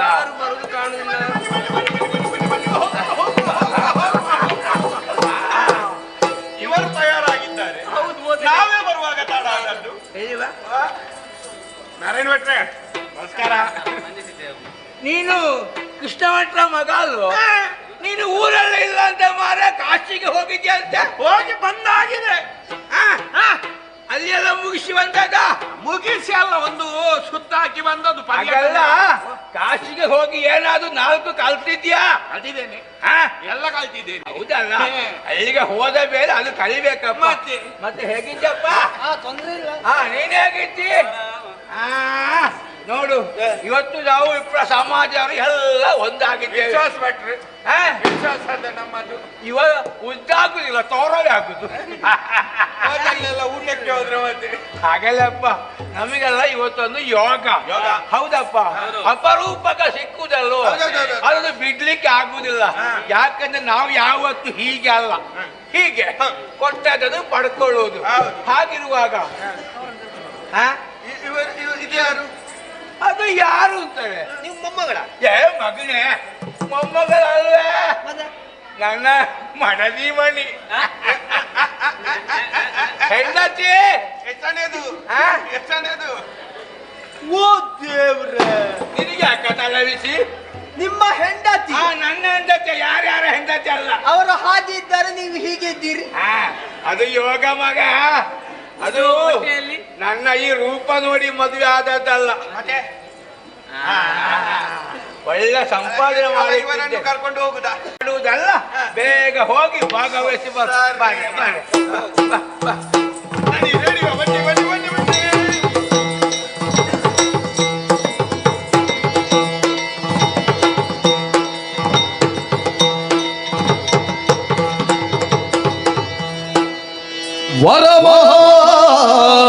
कैलास शिखर दी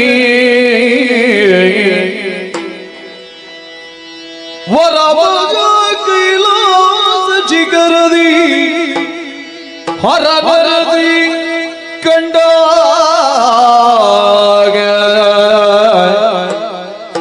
हर नरसी कंड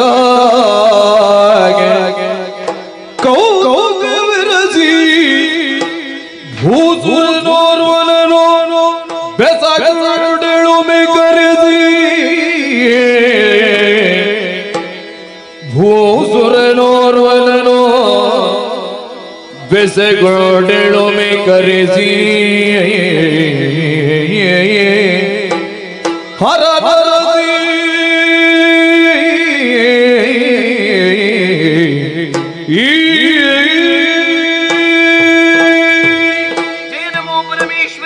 ರಕ್ಷಿಸಬೇಕು. 14 ಲೋಕಗಳಲ್ಲಿಯೂ ಶ್ರೇಷ್ಠವಾಗಿದೆ ಕೈಲಾಸ.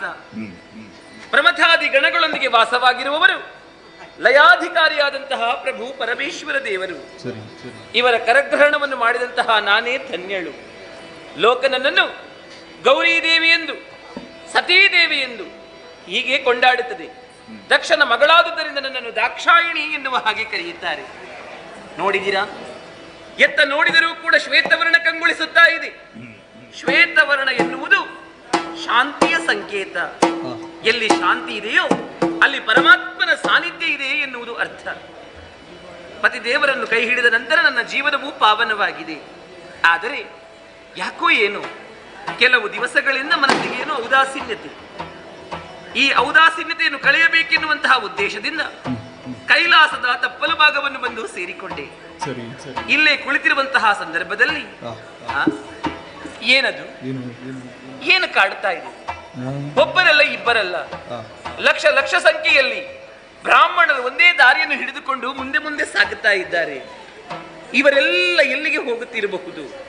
ಬಹುಶಃ ನನ್ನ ಮನಸ್ಸಿನಲ್ಲಿ ಆವರಿಸಿದಂತಹ ಬೇಸರಕ್ಕೂ ಇವರು ಹೋಗುವಂತಹ ಆ ದಾರಿಗೂ ಏನಾದರೂ ಸಂಬಂಧ ಇದೆಯೇ?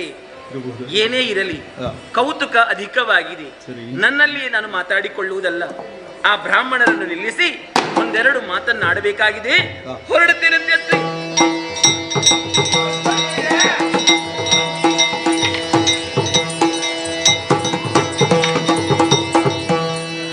ಬ್ರಾಹ್ಮಣೋತ್ತಮರೇ. So Kiara, when did you start acting? जब मेरे पीरियड्स शुरू हुए। क्यों गर्ल्स करते हैं ना हम एक्टिंग पीरियड्स में? लीकेज के डर में हंसने वाली एक्टिंग, लॉन्ग जर्नीज में नो वरी वाली एक्टिंग, स्किन इरिटेशन है बट नहीं है वाली एक्टिंग। अब एक्टिंग बंद, स्टे फ्री सिक्योर एक्सेल है ना, ये स्किन इरिटेशन से बचाने में हेल्प करे और दे leakage protection. Stayfree secure XL, pad comfortable तो पीरियड्स कंफर्टेबल। ವಯೋವೃದ್ಧರು ನೀವು, ನಿಂತು ಮಾತಾಡುವುದು ಬೇಡ ನಿಮಗೆ. ಹೌದೌದು, ದಣಿವಾಗಿದೆ, ಹಾಗಾಗಿ ಸ್ವಲ್ಪ ಸಾವಾರಿಸಿಕೊಳ್ಳಬೇಕು ನೀವು.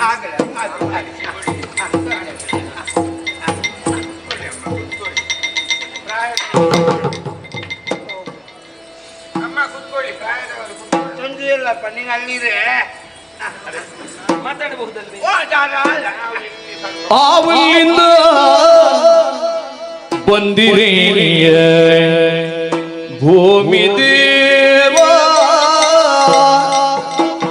ದೇವ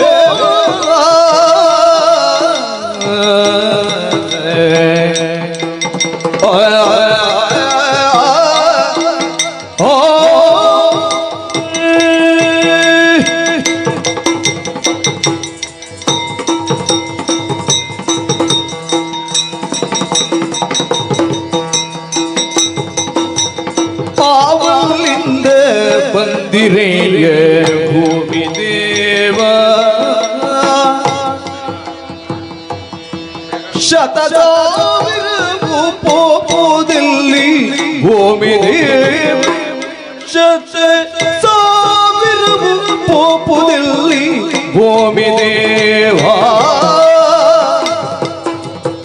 ಈ ವಿಧದ ಗೋಸುರರು ಭೂಮಿ ದೇವ ಈ ವಿಧದ ಭೂಸುರರು ಭೂಮಿ ದೇವ ನೀವಿಂದಾವಲ್ಲಿಗೆ ಪಯಣವಯ್ಯ ಭೂಮಿ ದೇವ ನೀವಿಂದಾವಲ್ಲಿಗೆ ಪಯಣವಯ್ಯ ಭೂಮಿ ದೇವ ಆಲಿಂದ ಬಂದಿರಯ್ಯ ಭೂಮಿ ದೇವ ಶತ ಸಾವಿರವು ಪೋಪುದಲ್ಲಿ ಭೂಮಿ ದೇವ ದೇವ ದೇವ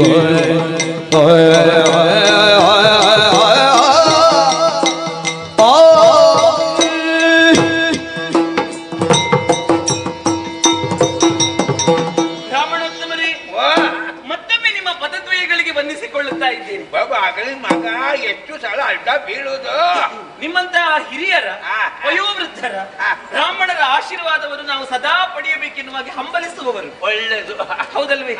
ಆಶೀರ್ವಾದ ಸದಾ ನಿಮ್ಮದು ಇರಬೇಕು ಎನ್ನುವ ಹಾಗೆ ಆಶಿಸುವವರು ನಾವು. ಆಗಲಿ. ಆದ್ದರಿಂದಲೇ ಮತ್ತೊಮ್ಮೆ ನಾನು ನಮಸ್ಕರಿಸುತ್ತಾ ಇದ್ದೇನೆ. ಸಂತೋಷ. ಬ್ರಾಹ್ಮಣೋತ್ತಮರೇ, ದೇವಲೋಕದಲ್ಲಿ ದೇವತೆಗಳು ಹೇಗೆ ಶ್ರೇಷ್ಠರು, ಭೂಲೋಕದಲ್ಲಿ ಬ್ರಾಹ್ಮಣರು ಶ್ರೇಷ್ಠರು. ನಾವು ಆದ್ದರಿಂದಲೇ ನಿಮ್ಮನ್ನು ಭೂಸುರರು ಎನ್ನುವ ಹಾಗೆ ಕೊಂಡಾಡುವುದು. ಕಣ್ಣಿಗೆ ಕಾಣುವ ದೇವರು ಯಾರು ಭೂಲೋಕದಲ್ಲಿ ಅಂತ ಕೇಳಿದ್ರೆ ಅದು ಬ್ರಾಹ್ಮಣರು. ಷಟ್ಕರ್ಮಗಳು ಅಂತ ನಿಮಗಿದೆಯಂತೆ. ಯಜ್ಞ, ಯಾಜನ, ಅಧ್ಯಯನ, ಅಧ್ಯಾಪನ, ದಾನ, ಪ್ರತಿಗ್ರಹ, ಈ ಷಟ್ಕರ್ಮಗಳ ಅಧಿಕಾರ ಯಾರಿಗೆ ಇರುವುದಂತ ಕೇಳಿದ್ರೆ ಅದು ಬ್ರಾಹ್ಮಣರಿಗೆ. ಆದ್ದರಿಂದಲೇ ಬ್ರಾಹ್ಮಣರು ಶ್ರೇಷ್ಠರು ಎನ್ನುವ ಹಾಗೆ ಕೊಂಡಾಡುವ. ಬಲ್ಲವರೇ ಬಲ್ಲರು ಬೆಲ್ಲದ ರುಚಿ ಅಂತ ಇದಕ್ಕೆ ಹೇಳುವುದು. ಹೌದಲ್ವೇ? ಒಬ್ಬರಲ್ಲ, ಇಬ್ಬರಲ್ಲ, ಸಾವಿರಾರು ಮಂದಿ, ಲಕ್ಷ ಸಂಖ್ಯೆಯಲ್ಲಿ ಒಂದೇ ದಾರಿಯನ್ನು ಹಿಡಿದುಕೊಂಡು ನಿಜ ಹೇಳ್ಬೇಕು ಅಂತ ಆದ್ರೆ ನಮ್ಮ ಬ್ರಾಹ್ಮಣರ ಕೇರಿಯಲ್ಲಿ ಎಲ್ಲಾ ಮನೆಗೂ ಬೀಗ. ಹೌದೇ? ಯಾರಿಲ್ಲ. ಇದು ಹೀಗಿರಬಹುದು. ಎಲ್ಲಾ ಕೇರಿಯ ಬ್ರಾಹ್ಮಣರ ಬ್ರಾಹ್ಮಣರೆಲ್ಲ ಒಂದು ಕಡೆ ಒಟ್ಟಾಗಿ ಇಂತಹ ಕಡೆಗೆ ಹೋಗುವುದು ಎನ್ನುವ ಹಾಗೆ ಮೊದಲೇ ನಿರ್ಧರಿಸಿ ನೀವೆಲ್ಲವರು ಚರ್ಚೆ ಮಾಡುತ್ತಾ ಮುಂದೆ ಈ ದಾರಿಯಲ್ಲಿ ಸಾಗುತ್ತಾ ಇರಬೇಕು. ಹಾಗಾದ್ರೆ ನೀವು ಹೋಗುತ್ತಿರುವಂತಹ ಗಮ್ಯಸ್ಥಾನ ಅದು ಒಂದೇ ಮನೆಯಾಗಿರಬೇಕು, ಒಂದೇ ಅಲ್ವೇ? ಬೇರೆ ಬೇರೆ ಕಡೆಗೆ ಹೋಗುವವರು ನೀವಲ್ಲ. ಹಾಗಾದ್ರೆ ಇಷ್ಟು ಲಕ್ಷ ಸಂಖ್ಯೆಯಲ್ಲಿ ಹೋಗಬೇಕಿದ್ರೆ ನನಗೆ ಆಶ್ಚರ್ಯವಾಗುತ್ತಾ ಇದೆ. ಏನು ಗೊತ್ತೇ, ವಿಧ ವಿಧದ ಭೂಸುರರು, ಒಬ್ಬರಲ್ಲ ಇಬ್ಬರಲ್ಲ ಅಲ್ವೇ? ಒಂದೇ ತೆರನಾದವರಲ್ಲ ಅಲ್ವೇ? ಅಡ್ಡನಾಮದವರು ಇದ್ದಾರೆ, ಉತ್ತನಾಮದವರು ಇದ್ದಾರೆ. ಆಮೇಲೆ ಎಲ್ಲ ನಾವು ಬೇರೆ, ಅದೊಂದು ಬೇರೆ, ಇದೊಂದು ಬೇರೆ, ಇದು ಬೇರೆ, ಇದು ಬೇರೆ, ನಾವು ಬೇರೆ. ಹೌದೌದು, ಎಲ್ಲ ಒಟ್ಟಾಗಿ ಗುರಿ ಮಾತ್ರ ಒಂದೇ ಅಲ್ವೇ? ಇದು ಮತ್ತೆ ಯಾವುದು ಹೆಸರಿನಲ್ಲಿಯೂ ಕೂಡ ಹಾಗೆ ಬೇರೆ ಬೇರೆ ಹೆಸರನ್ನು ಸೂಚಿಸುವಂತದ್ದು.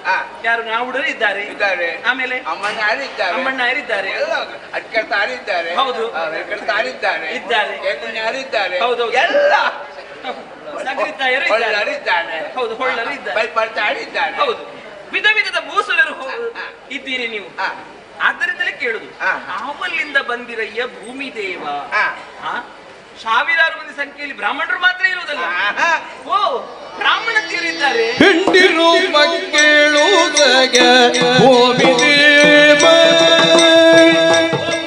ದೇವ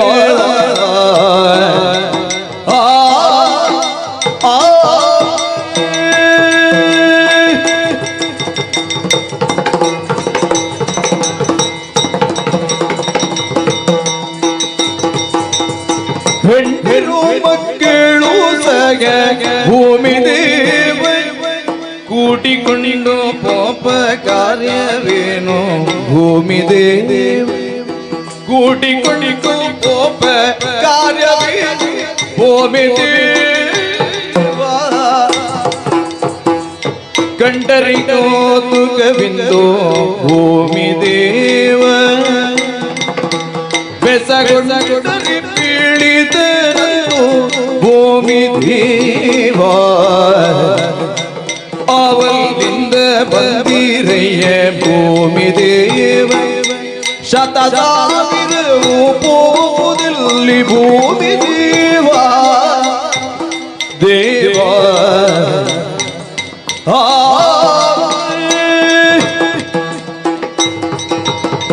ಕೇವಲ ಬ್ರಾಹ್ಮಣರು ಮಾತ್ರ ಹೋಗುವುದಲ್ಲ, ಬ್ರಾಹ್ಮಣತಿಯರು ನಿಮ್ಮಲ್ಲಿದ್ದಾರೆ. ಹೌದೌದು, ಸೀಮಂತಿನಿಯರು ಈ ಕಾರ್ಯಕ್ರಮಕ್ಕೆ ಹೋಗುತ್ತಾ ಇದ್ದಾರೆ ಅಂತ ಹೇಳಿದ್ರೆ ಶುಭ ಕಾರ್ಯಕ್ರಮ ಅದು ಮಾತು. ಬ್ರಾಹ್ಮಣರು ಶುಭ ಕಾರ್ಯಕ್ಕೂ ಹೋಗುತ್ತಾರೆ, ಅಶುಭಕ್ಕೂ ಬೇಕಾಗುತ್ತೆ, ಅಪರ ಕ್ರಿಯೆಗೂ ನೀವು ಬ್ರಾಹ್ಮಣರು ಬೇಕು.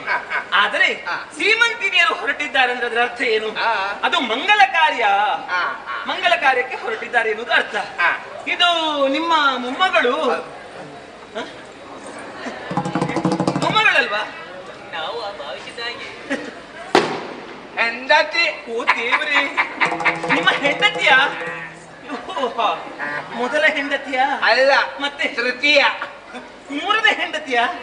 ಓಹೋ, ಮೊದಲ ಎರಡು ಹೆಂಡತಿ ಇದ್ರು ಹೋದ್ರು. ಅದೇನು ಅದಂದ್ರೆ ಹೇಳಿ ಪ್ರಯೋಜನ ಇಲ್ಲ. ಒಬ್ಬಳಿಗೆ ತೆಂಗಿನಕಾಯಿ ತಿನ್ನುವ ಚಟ ಜೋರು. ತೆಂಗಿನಕಾಯಿ ತಿನ್ನೋರಿಗೆ ಬೇಗ ಹೋಗ್ತಾರ? ಅಲ್ಲ, ವಿಷಯ ಉಂಟು. ನಮ್ಮ ಮನೆಯಲ್ಲಿ ಸ್ವಲ್ಪ ಇಲಿಗಳ ಉಪದ್ರ ಜೋರು. ನಾನೇನು ಮಾಡಿದೆ, ಇಲಿಗೆ ಅಂತೇಳಿ ತೆಂಗಿನಕಾಯಿ ಸ್ವಲ್ಪ ಇಲಿ ಬಾಸರಾಗಿಟ್ಟೆ. ಈ ಶನಿ ಇಳಿದವಳು ಏನು ಹೋದ್ರು, ಹೋಗಿ ಬುಳುಂಕ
ಕೊಡುವುದಕ್ಕಿದೆ.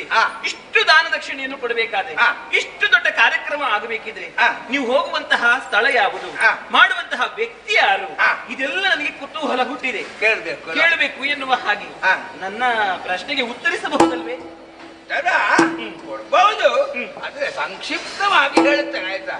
ಭಟ್ರೆ ಹೇಳದಿದ್ರೆ ಬೇಸರ ಆಗ್ತದೆ. ನಾವು ಹೊರಟದೆಲ್ಲಿಗೆ ಅಂತ ಅಲ್ವಾ? ಎಲ್ಲಿಗೆ? ದಕ್ಷನ ಯಾಗಕ್ಕೆ ನಾವು ಹೋಪೆವಮ್ಮ ಅಮ್ಮ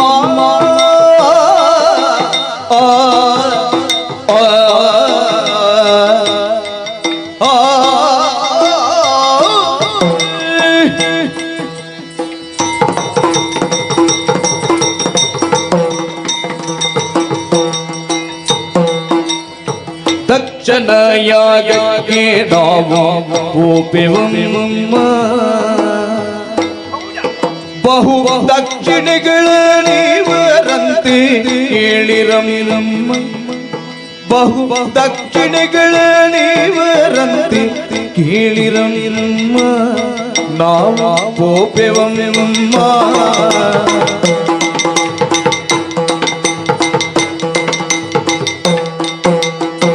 ಲಕ್ಷ ಸಂಕೀದನದ ರಾಜಿ ಬೆಟ್ಟವೋ ಲಕ್ಷ ಸಂಕೀದನದ ರಾಜಿ ಧನದ ರಾಜಿ ಬೆಟ್ಟವಮ್ಮ ನಮ್ಮ ಬೇಗೆ ನೀವರಿವದೆ ಪೋಪೆವಮ್ಮ ದಕ್ಷಿಣ ಯಗಕ್ಕೆ ನಾವು ಪೋಪೆವಮ್ಮ ಭಗೋ ದಕ್ಷಿಣ ಲಕ್ಷ ಸಂಗಿ ಧನದ ರಾಜಿ ಬೆಟ್ಟವ ನಮ್ಮ ಬೇಕೆಗಳ ನೀವರಂತೆ ಕೇಳಿರಮ್ಮ ದಕ್ಷಿಣ ಯಾಗಕ್ಕೆ ನಾವು ಹೋಪೆವಮ್ಮ ಅಮ್ಮ ಅಮ್ಮ ಆ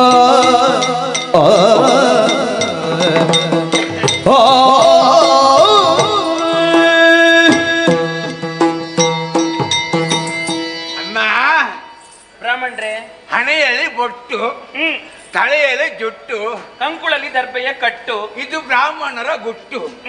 ಪ್ರಪಂಚದಲ್ಲಿ ಯಾಗ, ಯಜ್ಞ, ಹೋಮ, ಹವನ ಇತ್ಯಾದಿಗಳು ಎಲ್ಲಿ ನಡೆಯುತ್ತದೋ ಅಲ್ಲಿಗೆ ಬ್ರಾಹ್ಮಣರು ಸೇರಲೇಬೇಕು, ಹೋಗಲೇಬೇಕು. ಅದರ ಅಧಿಕಾರ ಇರುವುದು ನಿಮಗೆ. ಬ್ರಾಹ್ಮಣರೇ ಪ್ರಾಧಾನ್ಯತೆ, ಮಿಕ್ಕವರು ಹೋಗಬಾರದು ಅಂತ ಅಲ್ಲ, ನೀವು ಇರಲೇಬೇಕಾಗ್ತದೆ. ಹಾಗೆ ನಾವೆಲ್ಲ ಹೊರಟದ್ದು ಒಂದು ಯಾಗಕ್ಕೆ. ಯಾಗಕ್ಕೆ? ಹೌದೇ? ಯಾಗ ಅಂದ್ರೆ ಎಂತದ್ದು? ಎಂತದ್ದು? ನ ಭೂತೋ ನ ಭವಿಷ್ಯತಿ, ಅಂದ್ರೆ ಹಿಂದೆ ನಡೆದದ್ದಿಲ್ಲ, ಇನ್ನು ನಡೆಯಲಿಕ್ಕಿಲ್ಲ. ಹೌದೇ? ಸಾಮಾನ್ಯವಾಗಿ ಒಬ್ಬ ಯಾಗ ಮಾಡುವಂತ ಕರ್ತೃ ಅವನಿಂದ ಕಿಂಚಿತ್ ಕಾಣಿಕೆ ಏನಿದೆಯೋ ಇಂತಿಷ್ಟದ ಲೆಕ್ಕ ಇಲ್ಲ, ಕೊಡ್ತಾನೆ, ಸಮಾಧಾನ ಮಾಡಿಸ್ತಾನೆ. ಹೌದೌದು. ಆದರೆ ಇಂದು ಆಗುವಂತ ಯಾಗ ಅಂತದ್ದಲ್ಲ, ಮತ್ತೆ ವಿಶೇಷ ದೊಡ್ಡ ಬೆಟ್ಟದ ಹಾಗೆ ಧನವನ್ನು ರಾಶಿ ಹಾಕುದಂತೆ. ನಿಮಗೆ ದಾನ ದಕ್ಷಿಣೆ ಕೊಡ್ಲಿಕ್ಕೆ ದನ ರಾಶಿ ಹಾಕಿದ್ದ? ಎಂತದ್ದು ಧನ? ಈ ದನ ಕರೆಯುವ ದನ ಅಲ್ಲ, ಮತ್ತೆ ಧನ. ಧನ ಬಾಲ ಇರುವ ಧನ. ಆ ದನಕ್ಕೆ ಬಾಲ ಉಂಟು, ಯಾಕೆ ಬಾಲ ಉಂಟು? ಧನ.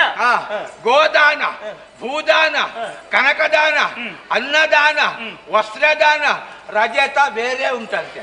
ರಜತ ದಾನ, ರಜತ ಇದೆಲ್ಲ ಅವರು ಕೊಡುವುದಲ್ಲ, ಮತ್ತೆ ನಾವು ಅಲ್ಲಿ ಹೋಗುದು ಬೆಟ್ಟದ ಹಾಗೆ ರಾಶಿ ಹಾಕಿದ ಧನದ ರಾಶಿ ಉಂಟಲ್ಲ, ನಮಗೆ ಎಷ್ಟು ಬೇಕು ಅಷ್ಟು ನಾವು ಬಾಚಿಕೊಳ್ಳುದು, ಜೋಳಿಗೆಯಲ್ಲಿ ತುಂಬಿಸುದು.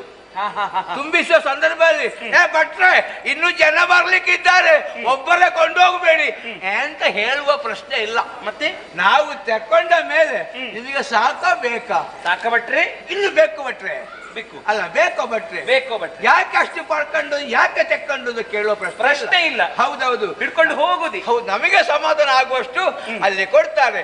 ಅದಕ್ಕೆ ಬೇಕಾಗಿ ಅದರಲ್ಲಿ ಭಾಗವಹಿಸಕ್ಕೆ ಬೇಕಾಗಿ ಇದು ಒಳ್ಳೇದಾಯ್ತಲ್ಲ. ಇಲ್ಲದ್ರೆ ಕೆಲವರಿಗೆ ಎಷ್ಟು ಕೊಟ್ಟರು ಸಮಾಧಾನ ಅಂತ ಆಗುವುದಿಲ್ಲ. ಆದ್ರೆ ಇದು ಎಷ್ಟು ಬೇಕಾದ್ರೆ ಅಷ್ಟು ಕೊಂಡೋಗ್ಬೋದು ಅಂತ ಹೇಳಿದ್ರೆ ನಮಗೆ ಸಮಾಧಾನ ಆಗ್ತದೆ. ಅದಕ್ಕೆ ಬೇಕಾಗಿ ನಾವೆಲ್ಲ ತಂಡೋಪತಂಡವಾಗಿ ಇಂದು ಯಾಗಕ್ಕೆ ಹೋಗುತ್ತಾ ಇದ್ದೇವೆ. ಬರ್ತೇನೆ. ಒಳ್ಳೆ ವಿಷಯ ಆಯ್ತು. ಎಲ್ಲ ವಿಷಯವನ್ನ ಹೇಳ್ತಾ ಇದ್ದೀರಿ ನೀವು. ಯಾಗ ಉಂಟಂತ ಹೇಳ್ತೀರಿ, ದಾನ ದಕ್ಷಿಣೆ ಉಂಟಂತ ಹೇಳ್ತೀರಿ, ಈ ಹಿಂದೆ ನಡೆದದ್ದಿಲ್ಲ ಮುಂದೆ ನಡೆಯುವುದಕ್ಕಿಲ್ಲ ಅಂತ ಹೇಳ್ತೀರಿ. ಇಲ್ಲ, ಯಾರು ಮಾಡುವುದು, ಆಗುವಂತಹ ಸ್ಥಳ ಎಲ್ಲಿ, ದಾನ ದಕ್ಷಿಣೆಯನ್ನು ಕೊಡುವವರು ಯಾರು, ಇದನ್ನೆಲ್ಲ ಹೇಳದೆ ನೀವು ಹೋದ್ರೆ ಹೇಳುವ ಗಡಿಬಿಡಿಗೆ ಹೇಳಬೇಕಾದ್ರೆ ಇನ್ನೂ ಹೇಳಲಿಲ್ಲ. ಯಾಗ ನಡೆಯುವ ಜಾಗ ಇಲ್ಲಿ ಅಲ್ಲ, ಅದು ಮತ್ತೆ ಇಲ್ಲಿ ಅದು ಚೀನಾ. ಚೀನಾ ಅಲ್ಲ ಮಾರಾಯ,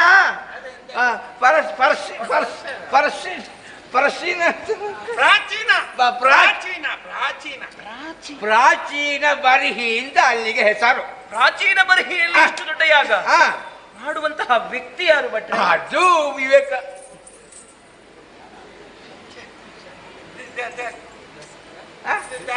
ದಾದಾ ನನಗೊತ್ತುಂಟು. ದಕ್ಷ ಪ್ರಜಾಪತಿಯಿಂದ ಯಾಗ ಮಾಡುವ ಆತನ ಹೆಸರು ಪ್ರಾಚೀನ ಬರಿ. ಅಲ್ಲಿ ಯಜಮಾನ ದಕ್ಷ ಪ್ರಜಾಧೀಶ್ವರ ಮಾಡುವಂತ ಯಾಗ. ಅದಕ್ಕೆ ಬೇಕಾಗಿ ನಾವೆಲ್ಲ ಅಲ್ಲಿಗೆ ಬನ್ನಿ ಹೋಗುವ. ನೀವೆಂತ ಮುಖ ನೋಡುದೆಂತದ್ದು? ಎಂತದ್ದು ಮುಖ ನೋಡುದೆಂತ? ಅರಿಯಲವರ ಮಗಳಲ್ಲವೇ ನೀವು ಅಮ್ಮ, ಹೋಗದಿರುವ ಕಾರಣಗಳೇನು ಬೇಡುವ, ಮರೆತರೋ ನಿಮ್ಮನೋ ಕರೆಯಲೇನಿದಮ್ಮ.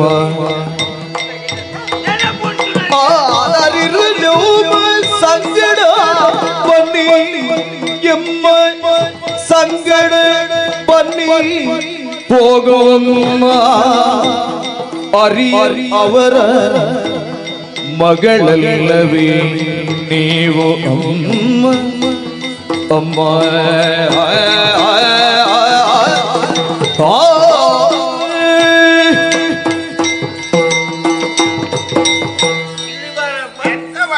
ನನಗೆ ಎಂಟು ಗೊತ್ತಾಗಲಿಲ್ಲ, ಪರಿಚಯ ಇದ್ದಾಗ ಉಂಟು. ಹಾಗೆ ನೀವು ಮುಖ ಆ ರೀತಿ ನೋಡುದಾ? ನೀವು ಯಾಕೆ ಮುಖ ನೋಡ್ತಾ ಇದ್ದೀರಿ? ಅಮ್ಮ, ನೀವು ಪ್ರಪಂಚದಲ್ಲೇ ಇಲ್ವ? ನೀವು ಹೋಗುತ್ತಾ ಇರುವುದು ಮತ್ತೆ ಪ್ರಾಚೀನ ಬರಿ ದಕ್ಷ ಪ್ರಜಾಧೀಶ್ವರ ಮಾಡುವ ಯಾಗ ನಾನು ಕೇಳಿದಾಗ ನೀವು ಯಾವುದೋ ಒಂದು ಲೋಕದಲ್ಲಿ ವಿಹರಿಸುವಾಗ ಅದು ವಿಷಯ ಬಿಡಿ. ನಾನು ಯಾರು ಅಂತ ಗೊತ್ತಾಯ್ತೆ ನಿಮಗೆ? ನನಗೆ ನಿಮ್ಮ ಮುಖ ನೋಡುವಾಗ ಹೌದಾ ಅಲ್ವಾ ಅಂತ ಅಂದ್ರು. ಕೇಳ್ತೇನೆ, ಬೇಸರ ಮಾಡಬೇಡಿ. ಇವತ್ತು ಯಾಗ ಮಾಡುವ ದಕ್ಷ ಇದ್ದಾನಲ್ಲ, ಅವನ ಮಗಳು ಅಕ್ಕ ಅವರೆಲ್ಲ ಕಡ್ಲೆ ಅವರೇ ನಿಮ್ಮ ಊಹನೆಯಲ್ಲಿದ್ದ ಅವರೇ. ದಾಕ್ಷಿಣ್ಯ ಅಲ್ಲ, ನಿರ್ದಾಕ್ಷಿಣ್ಯ. ಸುಮ್ಮನೆ ದಾಕ್ಷಾಯಿಣಿ ಅಮ್ಮ ಅಂತ. ದಾಕ್ಷಾಯಿಣಿ ದೇವಿ ಅವರೇ ದಕ್ಷನ ಮಗಳು, ಕೈಲಾಸ ಪರಮೇಶ್ವರ ದೇವರೇ. ಮದುವೆಗೆ ಹೋಗಿದ್ದೇನೆ ಮಾರಾಯ. ಮತ್ತೆ ಅಲ್ಲಿ ವಿಶೇಷ ಅಲ್ಲಿ ಅದು ಹೇಳಿ ಅಮ್ಮ, ನೀವೀಗ ಮಂಗ ಮಾಡ್ಲಿಕ್ಕೆ ಈ ಮುದುಕ ಸಿಕ್ಕಿದ್ದ. ಅಪ್ಪ ಅಮ್ಮ ಮಾಡುವ ಯಾಗಕ್ಕೆ 9 ಮುಂಚಿತವಾಗಿ ಎಲ್ಲರೂ ಹೋಗಬೇಕು. ನೀವು ಮಾತ್ರ ಅಲ್ಲ, ಅಶ್ವಿನಿ ಭರಣಿ ಇವರೆಲ್ಲ ನಿಮ್ಮ ನನ್ನ ಅಕ್ಕ ತಂಗಿಯಂದಿರು. ಹೌದಲ್ಲ? ಹೌದು. ನಿನ್ನೆ ಹೋಗಿದ್ದಾರೆ. ಹೇಗೆ ಗೊತ್ತು? ಅದು ನಡ್ಕೊಂಡು ಹೋಗುವ ಆಯಾಸ, ಬಿಸಿಲಲ್ಲ, ಅಂಗಳದಲ್ಲಿ ಬಿದ್ದದ್ದು ಭರಣಿ. ಬಿದ್ದದ್ದು ತಲೆ ತಿರುಗಿ ಬಿಟ್ಟದ್ದು. ಎಬ್ಬಿಸಿ ಸ್ವಲ್ಪ ಬೆಲ್ಲ ನೀರೆಲ್ಲ ಕುಡಿದು ವಿಚಾರ ಮಾಡಿದಾಗ ಹೇಳಿದ್ರು, ನಾನು ದಕ್ಷಿಣ ಮಗಳು ಭರಣಿ ಅಂತ ಯಾಗಕ್ಕೆ ಹೋಗ್ತಾ ಇದ್ದೇವೆ ಅಂತ. ಎಲ್ಲ ಹೋಗಿ ಸೇರಿ ಆಗಿದೆ, ನೀವು ಇನ್ನೂ ಹೋಗಲಿಲ್ಲ. ಅಶ್ವಿನಿ ಭರಣಿ ರೋಹಿಣಿ ಕೃತಿಕೆಯವರು ಮೊದಲಾಗಿ ಸೇರಿಕೊಂಡಿದ್ದಾರೆ. ಮತ್ತೆ ನೀವೆಲ್ಲ ಹೊರಟುತ್ತಿರುವುದು ಈಗ ಕೆಲಸ ಮಾಡಿ. ಅಂತೂ ನಾವು ಹೊರಟಿದ್ದೇವೆ ಅಲ್ಲ, ವಿಷಯ ಗೊತ್ತಾಯ್ತಲ್ಲ. ಈಗ ಕೆಲವು ದೊಡ್ಡ ದೊಡ್ಡ ಕಾರ್ಯಕ್ರಮ ಮಾಡುವಾಗ ಅಗತ್ಯ ಬಿದ್ದವರಿಗೆ ಹೇಳಲಿಕ್ಕೆ ಕೊಡ್ಲಿಕ್ಕೆ ಮರ್ತು ಹೋಗ್ತದೆ. ಹೌದು, ಮರ್ತಿರಬಹುದೋ ಏನು, ತಿರ್ಲಿಕ್ಕೂ ಸಾಕು. ನಮ್ಮವರಿಗೆ ಅಂತ ಆಗುವಾಗ ಹೌದು, ನೀವಾಗ ಪರ ಊರಿನವರು, ಸಂಬಂಧಿಕ, ರಕ್ತ ಸಂಬಂಧ ಅಲ್ಲ, ಕೊಟ್ಟಿರಬಹುದು.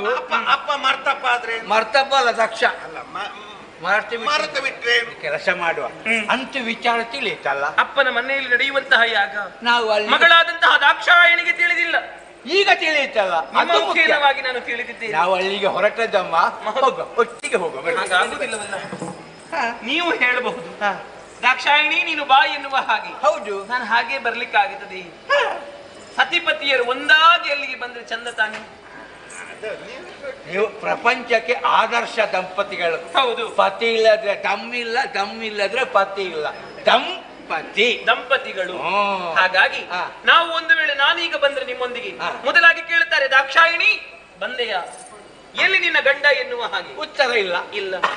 ಹಾಗಾಗಿ ಸತಿಪತಿಯರು ಒಂದಾಗಿ ನಾವು ಆ ಯಾಗದಲ್ಲಿ ನಾವು ಸೇರಿಕೊಳ್ಳುತ್ತೇವೆ. ನೀವು ಮುಂದಕ್ಕೆ ತೆರಳಿ ನೀವು ಹೋಗಿ ಅಲ್ಲಿ ತಲುಪಿ ಹಿಂದೆ ತಿರುಗುವಷ್ಟರಲ್ಲಿ ನಾವು ಅಲ್ಲಿ ದಂಪತಿಗಳು ಇರ್ತೇವೆ. ಅವು ಹೋಗ್ಬಿಟ್ಟಿದ್ದ ನಮ್ಮದು ಆಮೇಲೆ ಅಡಿಗೆ ಅವರದ್ದು ಹಾಗಲ್ಲ, ನಮ್ಮ ಹಾಗೆ ನಡೆದುಕೊಂಡು ಬರುದಲ್ಲ, ವಾಹನ ಉಂಟು ಅವರಿಗೆ. ವಾಹನ ಉಂಟು, ನಮ್ಮದು ನಮ್ಮದೇ ಸ್ವಂತ ಕಾಲು. ಹಾಗಾಗಿ ಅಲ್ಲಿ ಕಾಣುವ ಅಮ್ಮ ತಪ್ಪಿದ್ರೆ ಕ್ಷಮಿಸಮ್ಮ. ಆಯ್ತು, ಖಂಡಿತವಾಗಿಲ್ಲ, ನಿಮ್ಮಿಂದ ಉಪಕಾರ ಆದದ್ದು. ಆಯ್ತು.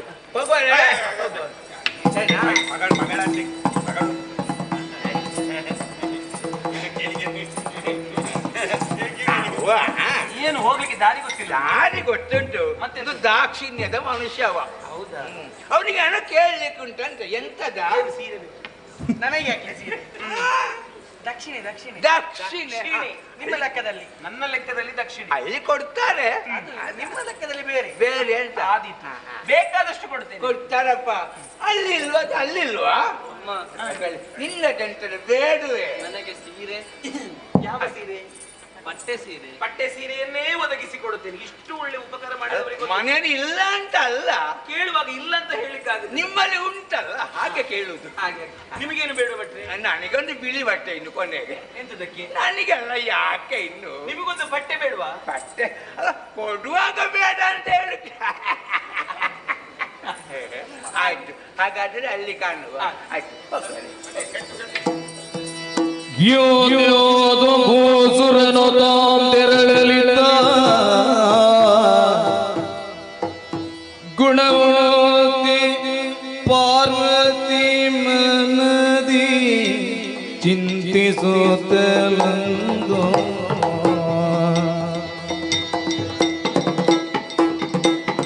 ಪಾರ್ವತಿ ಮನದಿ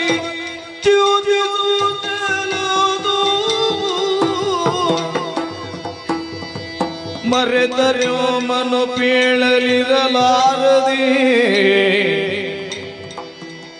ಮರೆತರಿಮ್ಮನು ಪೇಳಲಿರಲಾರದಿಲ್ಲ. ಪತಿಗರುಗಿ ಕರೆದೊಯ್ವಿನಾವರ ಮಹಾತ್ವರಗೆ,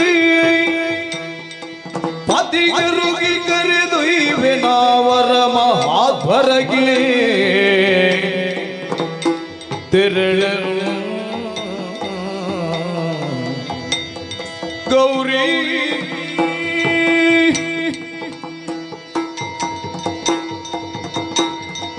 ಪ್ರಾಚೀನ ಬರಿಯಲ್ಲಿ ನಡೆಯುವಂತಹ ಯಾಗ ಮಗಳಾದಂತಹ ಈ ದಾಕ್ಷಾಯಣಿಗೆ ತಿಳಿದಿಲ್ಲ, ಬ್ರಾಹ್ಮಣರ ಮುಖೇನವಾಗಿ ತಿಳಿದಿದೆ. ಈ ವಿಚಾರ ತಿಳಿದ ಮೇಲೂ ನಾನು ಹೋಗದೇ ಇದ್ದರೆ ಸರಿಯಾಗುವುದಿಲ್ಲ ತಾನೆ. ಹಾಗೆಂದು ನಾನು ಓರ್ವಳೇ ಹೋಗುವುದಲ್ಲ. ನನ್ನ ಪತಿದೇವರಿಗೆ ಮೊದಲಾಗಿ ತಿಳಿಸಿ, ಆ ಬಳಿಕ ನನ್ನ ಪತಿದೇವರನ್ನು ಆ ಮಹಾತ್ವರದೆಡೆಗೆ ಕರೆದುಕೊಂಡು ಹೋಗುವಂತಹ ಹೊಣೆಗಾರಿಕೆ ನನಗಿದೆ. ತಡ ಮಾಡುವುದು ಸರಿಯಲ್ಲ. ನನ್ನ ಪತಿದೇವರಲ್ಲಿಯೇ ತಿಳಿಸುತ್ತೇನಂತೆ.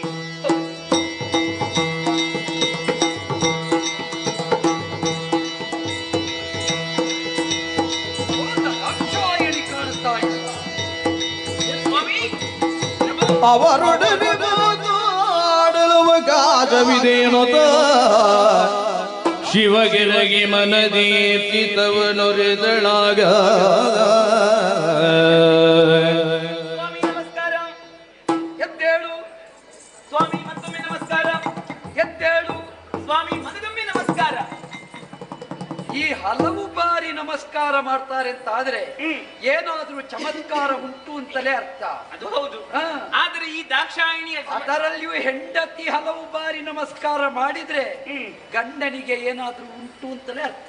ಇಲ್ಲ ಸ್ವಾಮಿ, ಈ ನಮಸ್ಕಾರದಲ್ಲಿ ಏನೂ ಚಮತ್ಕಾರ ಅಡಗಿಲ್ಲ. ಆದರೆ ಇದು ನನ್ನ ಸಂಸ್ಕಾರ. ಗಂಡನ ಆಶೀರ್ವಾದವನ್ನು ಸದಾ ಪಡೆಯಬೇಕು ಎನ್ನುವಂತಹ ಉದ್ದೇಶದಿಂದ ಹಲವು ಬಾರಿ ನಮಸ್ಕರಿಸಿದ್ದೇನೆ. ಸರಿ, ಧ್ಯಾನ ಮಗ್ನರಾಗಿ ಕುಳಿತಿದ್ದವರು ನೀವು. ನಿಜ. ಮನಸ್ಸಿಗೆ ಆವರಿಸಿದಂತಹ ಬೇಸರವನ್ನು ಕಳೆಯುವುದಕ್ಕೆ ಬೇಕಾಗಿ ನಾಟ್ಯಂ ಪ್ರಯತ್ಮುತು ಸ್ವಾಮಿ Show some smile muttu Sami. Get some vibe muttu Sami.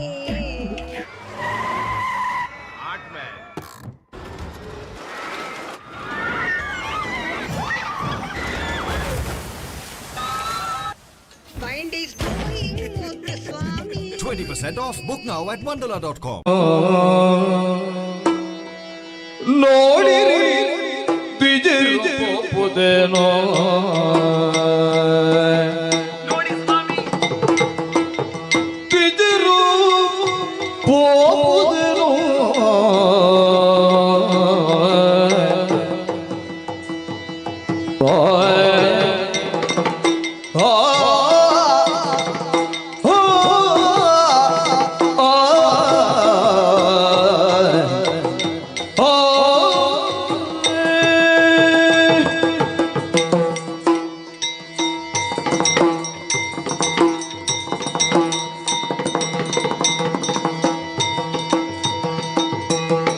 ನೋಡಿರಿ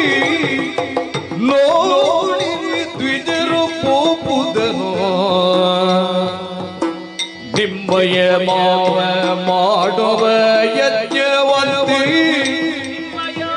ನಿಮ್ಮಯ ಮಾವ ಮಾಡುವ ಯಜ್ಞವಂತಿ ನೋಡಿರಿ ನೋಡಿರಿ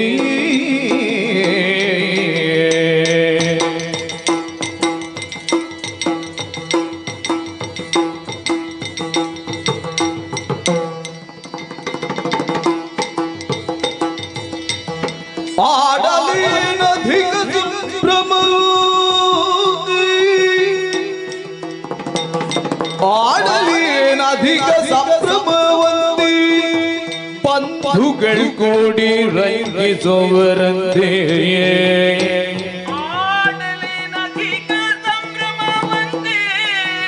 ಬಂಧುಗಳು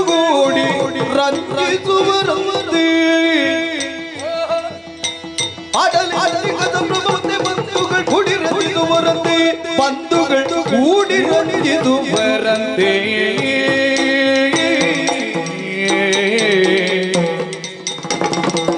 ನೋಡಿರಿದಿರೋ ಒಪ್ಪುದನು ನಿಮ್ಮಯ ಮಾವ ಮಾಡುವ ಯಜ್ಞವಂತೆ ನೋಡಿರಿ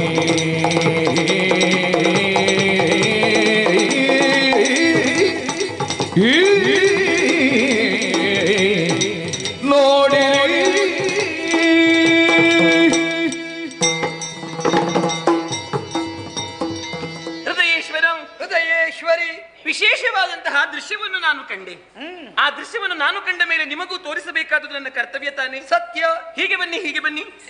ನೋಡಿ ಅಂತೆ ದೂರಕ್ಕೆ ಒಮ್ಮೆ ದೃಷ್ಟಿ ಹಾಯಿಸಿ ನೋಡಿ, ಏನು ಕಾಣುತ್ತಾ ಉಂಟು? ಆ ಪ್ರಕೃತಿಯ ರಮ್ಯ ಮನೋಹರ ದೃಶ್ಯ. ಆಮೇಲೆ ಎಂತದ್ದು? ಅದೇ ಮಂಜು, ಬಿಳಿದಾದದ್ದು, ಅಂಬರವನ್ನು ಮುತ್ತಿಕ್ಕುವಂತಹ ವೃಕ್ಷಗಳ ರಾಶಿ. ಇದು ಬಿಟ್ರೆ ಬೇರೆ ಏನುಂಟು? ಸ್ವಲ್ಪ ಕೆಳಗೆ ಕಣ್ಣು ಹಾಯಿಸಿ ನೋಡಿ ಅಂತೆ. ಕಣ್ಣು ಹಾಯಿಸಿದ್ರೆ ಸಣ್ಣ ಸಣ್ಣ ಗಿಡಗಳು ಅಷ್ಟು ಮಾತ್ರ ಕಾಣುವುದೇ? ಮತ್ತೇನು? ನಿಮಗೊಂದು ದಾರಿ ಕಾಣಿಸುತ್ತಾ ಇಲ್ವೇ? ದಾರಿ? ಹೌದು, ಅದು ದಾರಿ ಉಂಟು. ಸರಿ, ಹೌದು. ದಾರಿಯಲ್ಲಿ ಹೋಗುವವರು ಬರುವವರು ಕಾಣುತ್ತಾ ಇಲ್ವೇ? ಹೋಗುವವರು ಹೋಗ್ತಾರೆ, ಬರುವವರು ಬರ್ತಾರೆ. ಅಯ್ಯೋ ದೇವರೇ, ಆದ್ರೆ ಇವತ್ತು ವಿಶೇಷವಾಗಿ ನಿಮಗೆ ಕಾಣಬೇಕದು. ಇದು ಏನು ನೀನು ದಾರಿ ನೋಡಿದೆ? ಹಾಗಲ್ಲ ಸ್ವಾಮಿ, ದಾರಿಯಲ್ಲಿ ವಿಶೇಷವಾದಂತಹ ದೃಶ್ಯ ಉಂಟು, ಆದ್ದರಿಂದಲೇ ನಾನು ದಾರಿ ನೋಡಿದೆ. ಇವತ್ತೇನು ಗೌರಿ ದಾರಿ ದಾರಿ ಹೇಳ್ತಾ ಇದ್ದಾಳೆ? ಅದೇ ಹಾಗಲ್ಲ, ನಾನು ಕೈಲಾಸದ ತಪ್ಪಲು ಭಾಗವನ್ನು ಸೇರಿಕೊಂಡ ಮೇಲೆ ಆ ದಾರಿಯಲ್ಲಿ ಯಾರನ್ನು ಕಂಡೆ ಗೊತ್ತೇ? ಯಾರನ್ನು? ಅವರೆಲ್ಲರೂ ಕೂಡ ಬ್ರಾಹ್ಮಣರು. ಬ್ರಾಹ್ಮಣರು? ಹೌದು. ಬ್ರಾಹ್ಮಣರು ಎನ್ನುವುದನ್ನು ದೂರದಲ್ಲಿರುವ ನೀನು ಹೇಗೆ ನಿರ್ಣಯಿಸಿದೆ? ಬ್ರಾಹ್ಮಣರಿಗೆ ಪಂಚ ಲಕ್ಷಣಗಳು ಅಂತ ಇದೆಯಲ್ಲ, ಹಣೆಯಲ್ಲಿ ಒಂದು ಬೊಟ್ಟು, ಶಿರದಲ್ಲಿ ಒಂದು ಜುಟ್ಟು, ಕಂಕುಳಲ್ಲಿ ದರ್ಬೆಯ ಕಟ್ಟು, ನೆರಿಗೆ ದೋತ್ರ ಉಟ್ಟು, ಹೀಗೆ ಈ ಜನ್ನದಾರ, ಈ ಹೌದು, ಈ ಪಂಚಲಕ್ಷಣಗಳು ಅಂತ ಬ್ರಾಹ್ಮಣರಿಗೆ ಇದೆ. ಇದನ್ನು ಕಾಣುವಾಗ ಅರ್ಥವಾಗುತ್ತೆ ಅವರು ಬ್ರಾಹ್ಮಣರು ಎನ್ನುವ ಹಾಗೆ. ಸರಿ, ಅವರು ಆಡುವಂತಹ ಮಾತುಗಳು ಹಾಗೆ, ಎಲ್ಲರ ಹಾಗೆ ಹರಟೆ ಮಾತಾಡ್ತಾ ಇಲ್ಲ ಅವರು. ಇಲ್ಲ ಅಲ್ವೇ? ಬ್ರಾಹ್ಮಣ ಎನ್ನುವ ವಾಕ್ಯಕ್ಕೆ ಸತ್ಯ ಅಂತ ಅರ್ಥ. ಹೌದಲ್ಲ? ಬ್ರಾಹ್ಮಣರು ಯಾವತ್ತೂ ಸುಳ್ಳು ಹೇಳಲಾರರು, ಹೇಳುವುದಿಲ್ಲ. ಬ್ರಾಹ್ಮಣನೊಬ್ಬ ನಾನು ಸತ್ಯ ಹೇಳ್ತೇನೆ ಅಂತ ಹೇಳಿದ್ರೆ ಸರಿ ಗಮನಿಸಬೇಕು. ಹೌದಲ್ಲ? ಹಾಗಾಗಿ ಅವರಾಡುವಂತಹ ಮಾತುಗಳನ್ನು ಮತ್ತೊಮ್ಮೆ ಕೇಳಿಸುವ ಎನ್ನುವ ಹಾಗೆ ನನಗಾಯಿತು. ಒಳ್ಳೆಯದು. ಆದ್ದರಿಂದ ಅವರ ಬಳಿಗೆ ಹೋದೆ. ಬಳಿಗೆ ಹೋಗಿ ಅವರಲ್ಲಿ ಮಾತಾಡಿಸಿದೆ. ಅವರು ನನ್ನಲ್ಲಿ ಮಾತಾಡಿದ್ರು. ಆಗ ಗೊತ್ತಾಯ್ತು ಏನು, ಅವರೆಲ್ಲ ಹೋಗುತ್ತಿರುವುದು ನಮ್ಮ ಮನೆಗೆ. ನಮ್ಮ ಮನೆಗೆ ಅಂದ್ರೆ ಎಂತದ್ದು? ಅಲ್ಲ, ನಿನಗೆ ಏನು ಈಗ ಮಾತಾಡುವಾಗ ಆಚೆ ಈಚೆ ಆಗುವುದು? ಏನಾಯ್ತು ಸ್ವಾಮಿ? ಹೋಗುತ್ತಿರುವುದು ಅಂತಲ್ಲ, ಮತ್ತೆ ಬರುತ್ತಿರುವುದು ನಮ್ಮ ಮನೆಗೆ. ಅಯ್ಯೋ ದೇವರೇ, ಈಗ ನನ್ನದು ವ್ಯಾಕರಣ ತಪ್ಪಾಯ್ತು ಅಂತ ಹೇಳುದು ನೀವು? ಮತ್ತೆಂತದ್ದು? ಈಗ ನಮಗೆ ಮನೆ ಅಂತ ಹೇಳುದು ಇದು ಒಂದು ಮನೆ ಮಾತ್ರ ಇರುವುದಾ? ಸತ್ಯಕ್ಕೆ ನಮಗೆ ವಾಸಕ್ಕೆ ಇದು ಮನೆ. ಲೋಕದಲ್ಲಿ ನಮಗೆ ಒಂದು ಮನೆ ಇಲ್ವಾ? ಲೋಕವೇ ನಮ್ಮ ಮನೆ.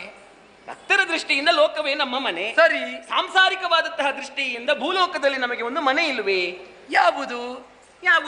ಯಾಕೆ ನಿಮಗೆ ನೆನಪಾಗುತ್ತಾ ಇಲ್ಲ? ನಾ ಆ ಬಗ್ಗೆ ಯೋಚಿಸಲೇ ಇಲ್ಲ. ನಿಮ್ಮ ಮಾವನ ಮನೆ. ನಿನ್ನ ದೊಡ್ಡಸ್ತಿಕೆ ನಿನಗೇನು ನಿನ್ನ ಅಪ್ಪನ ಮನೆ ಅಂತ ಹೇಳಲಿಕ್ಕೆ ಹಿಂಜರಿಕೆಯಾ? ಅಲ್ಲಿ ನನ್ನ ಅಪ್ಪ ಆದ್ರೆ ನಿಮಗೆ ಮಾವ ಅಲ್ವಾ? ಹೌದು, ಮೊದಲು ನಿನಗೆ ಅಪ್ಪ, ನಂತರ ನನಗೆ ಮಾವ. ಆದರೂ ಹೆಂಡತಿಯಾದವಳು ಗಂಡನಲ್ಲಿ ಸಂಬಂಧ ಕೂಡಿ ಮಾತಾಡುವಾಗ ನನ್ನ ಮನೆ, ನನ್ನ ತವರು ಮನೆ, ನನ್ನ ಅಪ್ಪನ ಮನೆ ಹಾಗೆಲ್ಲ ಹೇಳುವುದಿಲ್ಲ. ಗಂಡನನ್ನು ಅನುಕೂಲವಾಗಿಸಿಕೊಂಡೇ ಹೇಳೋದು. ನಿಜ.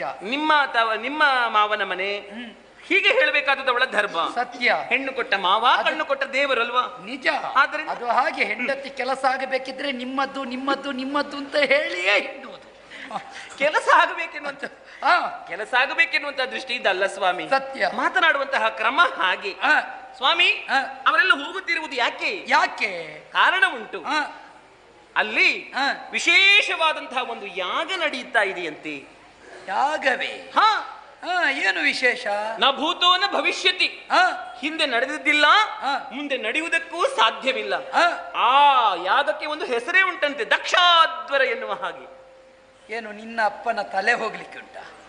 ಅಲ್ಲ, ನೀವು ಅಪಶಕುನವೇ ಮಾತಾಡ್ತೀರಿ ಯಾಕೆ ಸ್ವಾಮಿ? ಹಾಗಲ್ವೇ? ಅಲ್ಲ, ಹೇಳುವುದಕ್ಕೊಂದು ಕಾರಣ ಅಂತ ಬೇಕಲ್ಲ. ಮಹಾಯಾಗ ಆಗುತ್ತದೆ ಅಂತಾದ್ರೆ ಯಾಗ ಪಶುವನ್ನೇ ಉದ್ದೇಶಿಸಿ ಹೆಸರಿಡುವುದು. ಈಗ ಅಶ್ವಮೇಧ ಅಂತ ಒಂದು ಯಾಗ ಉಂಟು. ಹೌದು. ಅದರಲ್ಲಿ ಕೊನೆಗೆ ಅಶ್ವದ ತಲೆಯನ್ನು ಕಡಿದು ಹೋಮಿಸಿ ಮತ್ತೆ ಅದಕ್ಕೆ ಚೈತನ್ಯವನ್ನು ತುಂಬಿಸುವುದು ಯಾಗದ ಪೂರ್ಣಾಹುತಿಯಲ್ಲಿ. ಅದಕ್ಕೆ ಹೇಳಿದ್ದು. ದಕ್ಷಾಧ್ವರದಲ್ಲಿ ಯಾಗದ ಪೂರ್ಣಾಹುತಿ ನನ್ನ ಅಪ್ಪನ ತಲೆ ಕಡಿದು ಹಾಕುದಂತೆ ಹೇಳಿದ್ದೆ. ಅಪಶಕುನೆಲ್ಲ ಮಾತಾಡಬೇಡಿ. ಇಲ್ಲವೇ? ನ ಭೂತೋ ನ ಭವಿಷ್ಯತಿ. ಈ ಹಿಂದೆ ನಡೆದದ್ದಿಲ್ಲ, ಮುಂದೆ ನಡೆಯುವುದಕ್ಕೂ ಸಾಧ್ಯವಿಲ್ಲ. ಅಂತಹ ಯಾಗ ಅಲ್ಲಿ ನಡೆಯುವುದಕ್ಕೆ ಉಂಟಂತೆ. ಹಾಗಾಗಿ ಲಕ್ಷೋಪಲಕ್ಷ ಸಂಖ್ಯೆಯಲ್ಲಿ ಬ್ರಾಹ್ಮಣರು ಅಲ್ಲಿಗೆ ಸಾಗುತ್ತಾ ಇದ್ದಾರೆ. ಸರಿ. ಅವರು ಈ ವಿಚಾರವನ್ನು ಹೇಳಿದ ಮೇಲೆ ನನಗೇನಾಯ್ತು ಗೊತ್ತೇ? ಏನಾಯಿತು?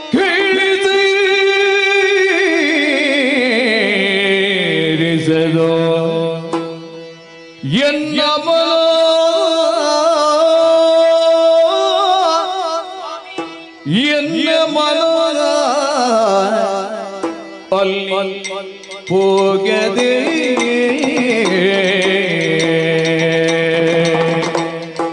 ರಮಣ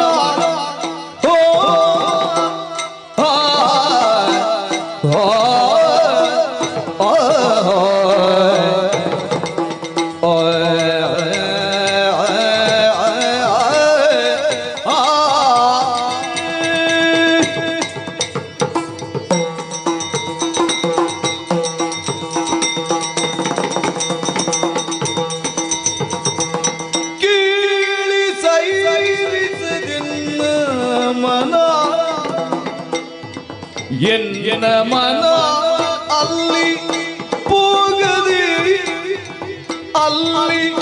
ಹೋಗದೆ ನೀವೇಳಿ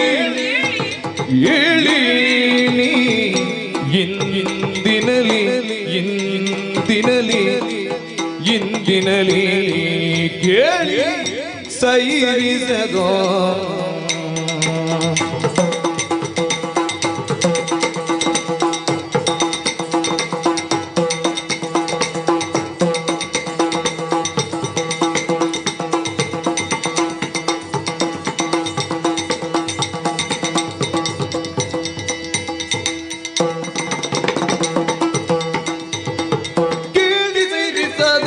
ಮನಬಲ್ಲಿ ಹೋಗದೆ ಹೇಳಿದಿನಲಿ ಲೀಲೆಯಿಂದ ಗಿಡ ವೈಭವಗಳ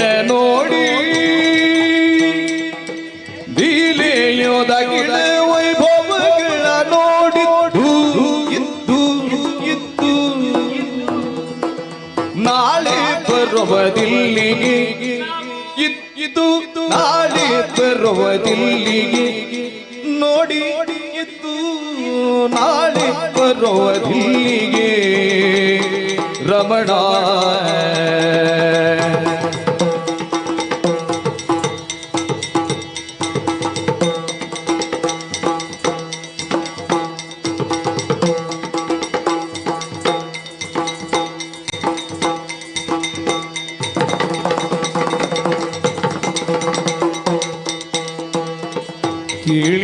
ಏರಿಸದೆ ಹೋದ ಮನ ಅಲ್ಲಿ ಹೋಗದೆ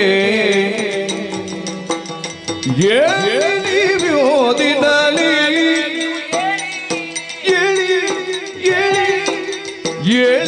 ಏಳಿವಿಂದಿನಲಿ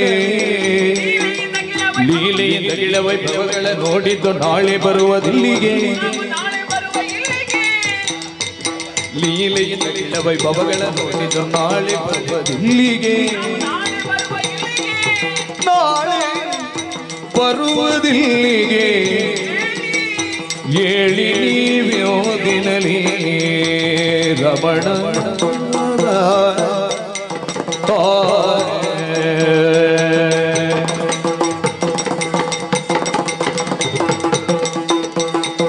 ರಮಣ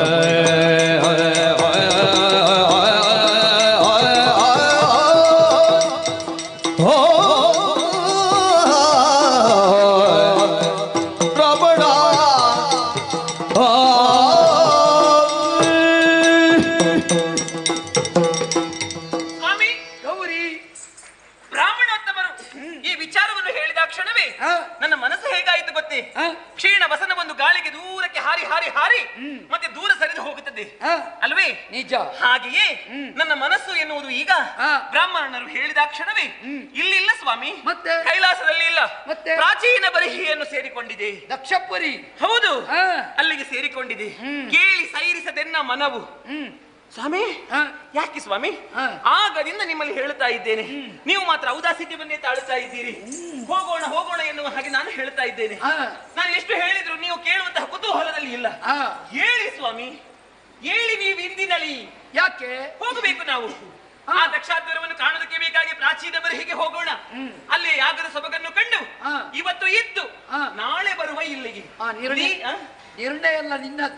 ಹೌದು, ಹಾಗೆ ಒಮ್ಮೆ ಹೆಂಡತಿ ಮಾತನಾಡೋದಕ್ಕೆ ಆರಂಭಿಸಿದ್ರೆ ಮತ್ತೆ ನಿರ್ಧಾರ ಎಲ್ಲ ಹೆಂಡತಿ ಇದ್ದೆ, ಮತ್ತೆ ಗಂಡನಾದವನು ಹಾ ಹಾ ಹಾ ಅಂತ ಹೇಳ್ತಾ ಇರ್ಬೇಕು ಅಷ್ಟೇ. ಗಂಡನಾದವನು ಕೇಳಲಿಕ್ಕೆ ಮಾತ್ರ, ನಿರ್ಧಾರ ಇಲ್ಲ ಅದ್ರಲ್ಲಿ. ರಮಣ ಅಂತ ಹೇಳುವುದು ಹಾಗೆ. ಹೇಗೆ? ರಮಣೀಯ ಮಣ ಕೇಳಲಿಕ್ಕೆ ಮಾತ್ರ. ಮಣಮಣ ಮನಮನ ಅಲ್ಲ ಸ್ವಾಮಿ. ಲೀಲೆಯಿಂದ ಕಿಳ ವೈಭವಗಳ ನೋಡಿ ಇದ್ದು ನಾಳೆ ಬರುವ ಇಲ್ಲಿಗೆ. ಇವತ್ತೇ ಹೋಗಿ ಇವತ್ತೇ ಬರುವುದಾದ್ರೆ ನಾವ್ ಯಾಕೆ ಹೋಗುದು? ಅಲ್ಲಿ ಯಾಗವನ್ನು ಕಂಡು ಆಮೇಲೆ ಕುಶಲೋಪಚಾರಿಯನ್ನು ಮಾಡಿ ನಾಳೆ ಮತ್ತೆ ಬಂದು ಇಲ್ಲಿಗೆ ಕೈಲಾಸವನ್ನು ಸೇರಿಕೊಂಡ್ರೆ ಆಯಿತು. ಹೌದಲ್ಲ? ಅಷ್ಟು ಮಾತ್ರ ಅಲ್ಲ, ಏನು ವಿಶೇಷ? ನಮಗಿಂತ ಮುಂಚಿತವಾಗಿ ಯಾರೆಲ್ಲ ಹೋಗಿದ್ದಾರೆ ಗೊತ್ತುಂಟ ನಿಮಗೆ? ಯಾರೆಲ್ಲ ಹೋಗಿದ್ದಾರೆ? ನನ್ನ ಅಕ್ಕ ತಂಗಿಯಂದ್ರೆ ಹೋಗಿ ಅಲ್ಲಿ ಸೇರಿಕೊಂಡಿದ್ದಾರೆ. ಸಂಗ್ರಹ ಬಹಳ ಮಾಡಿದ್ದಿ. ಅವರೇ ಹೇಳಿದ್ದು ಬ್ರಾಹ್ಮಣರು. ಬ್ರಾಹ್ಮಣರು ಅಶ್ವಿನಿ, ಭರಣಿ, ರೋಹಿಣಿ, ಕೃತಿಕೆ ಇವರೆಲ್ಲರೂ ಮೊದಲಾಗಿ ಹೋಗಿ ಸೇರಿದ್ದಾರೆ. ಅಕ್ಕ ತಂಗಿಯರು ಹೋಗಿ ಕೂಡಿದ್ದಾರೆ, ಅಲ್ಲಿ ಯಾಗದಲ್ಲಿ ಪಾಲ್ಗೊಂಡಿದ್ದಾರೆ. ಹಾಗಾಗಿ ಅವರು ಹೋಗಿ ಆದ್ಮೇಲೆ ಮತ್ತೆ ನಾವು ಈಗ ಹೋಗುದು ತಡವಾದ್ರೆ ಏನು ಹೇಳಿ ಯಾರು? ನಾವು ಹೋಗಬೇಕಲ್ಲಿ, ನಮ್ಮ ತಂದೆ ತಾಯಿಯರನ್ನು ಕಾಣಬೇಕು, ಅಲ್ಲೆಲ್ಲ ನಾವು ತೊಡಗಿಸಿಕೊಳ್ಳಬೇಕು. ಎಷ್ಟು ಕೆಲಸ ಉಂಟು ಸ್ವಾಮಿ. ನೀವು ಮಾತ್ರ ಆಗಲ್ಲ ಹೂ ಹೂ ಹೇಳುದು ಬಿಟ್ರೆ ನೀವು ಹೋಗುವ ಲಕ್ಷಣ ಕಾಣ್ತಾ ಇಲ್ಲ. ದಾಕ್ಷಾಯಿಣಿ, ಏನು ನಿನ್ನ ಅಕ್ಕ ತಂಗಿಯಂದಿರು ಹೋಗಿದ್ದಾರೆ? ಹೌದು. ಅವರು ಹೇಗೆ ಹೋದ್ರು? ಅವರು ಈಗ ಬ್ರಾಹ್ಮಣರು ಹೇಳಿದ್ರು, ಅವರಿಗೆಲ್ಲ ಹೇಳಿಕೆ ಹೋಗಿದೆಯಂತೆ. ಬ್ರಾಹ್ಮಣರು ಹೇಗೆ ಹೋದ್ರು? ಅವರಿಗೂ ಹೇಳಿಕೆ ಹೋಗಿದೆಯಂತೆ. ಹಾಗಿದ್ರೆ ನಿನ್ನ ಅಕ್ಕ ತಂಗಿಯರಿಗೆ ಆಮಂತ್ರಣ ಬಂದಿದೆ? ಅಕ್ಕ ತಂಗಿಯರಿಗೆ ಹೋಗಿದೆ. ಬ್ರಾಹ್ಮಣರಿಗೆ ಆಮಂತ್ರಣ ಬಂದಿದೆ. ಬ್ರಾಹ್ಮಣರಿಗೂ ಆಮಂತ್ರಣ ಬಂದಿದೆ. ಋಷಿ ಮನೀಷಿಗಳಿಗೆ ಆಮಂತ್ರಣ ಬಂದಿದೆ. ಅವರಿಗೂ ಆಮಂತ್ರಣ ಬಂದಿದೆ. ನಿನಗೆ? ನಮಗೆ ಬರಲಿಲ್ಲ. ನನಗೆ? ನಿಮಗೂ ಬರಲಿಲ್ಲ. ಅಂತೂ ನಮಗಿಬ್ಬರಿಗೂ ಬರಲಿಲ್ಲ. ಈಗ ನಮಗೆ ಆಮಂತ್ರಣ ಬಾರದೆ ಇದ್ದಾಗ ಹೋಗುವುದಕ್ಕೆ ಎಂತೂ ಸಾಧ್ಯ? ಓ, ಈಗ ಅದು ವಿಚಾರ. ಅವರಿಗೆಲ್ಲ ಆಮಂತ್ರಣ ಹೋಗಿದೆ, ನಮಗೆ ಮಾತ್ರ ಆಮಂತ್ರಣ ಬರಲಿಲ್ಲ. ಆದ್ದರಿಂದ ಹೋಗುವುದು ಸರಿಯಲ್ಲ ಎನ್ನುವ ಹಾಗೆ ಹೇಳ್ತಾ ಇದೆ. ಒಂದು ಮಾತಿಗೆ ಅವಕಾಶ ಉಂಟೆ? ಏನದು? ಅರುಹಿಸಲೈದುವುದು ಅನುಚಿತವೆನಬೇಡ, ಅರುಗಬೇಕೋದಿಲ್ಲ ರಮಣ.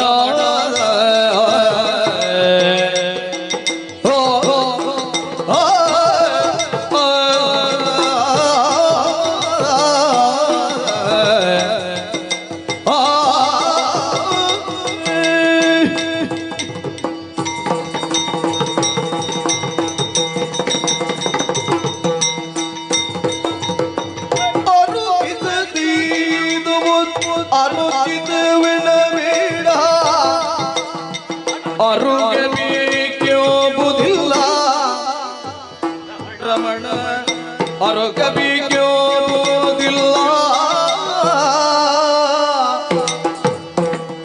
ಗುರುವಿನ ಗೃಹಗಿ ತಾಯಿ ಗೃಹಗಿ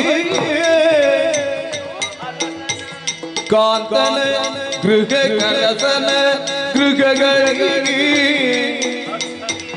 ಗುರುವಿನ ಗೃಹಗಿ ತಾಯಿ ಗೃಹಗಿ ಕಾಂತನ ಗೃಹ ಕರಸನ ಗೃಹಗಿ ಅರುಗ ಬೇಕೆಂಬುದಿಲ್ಲ ರಮಣ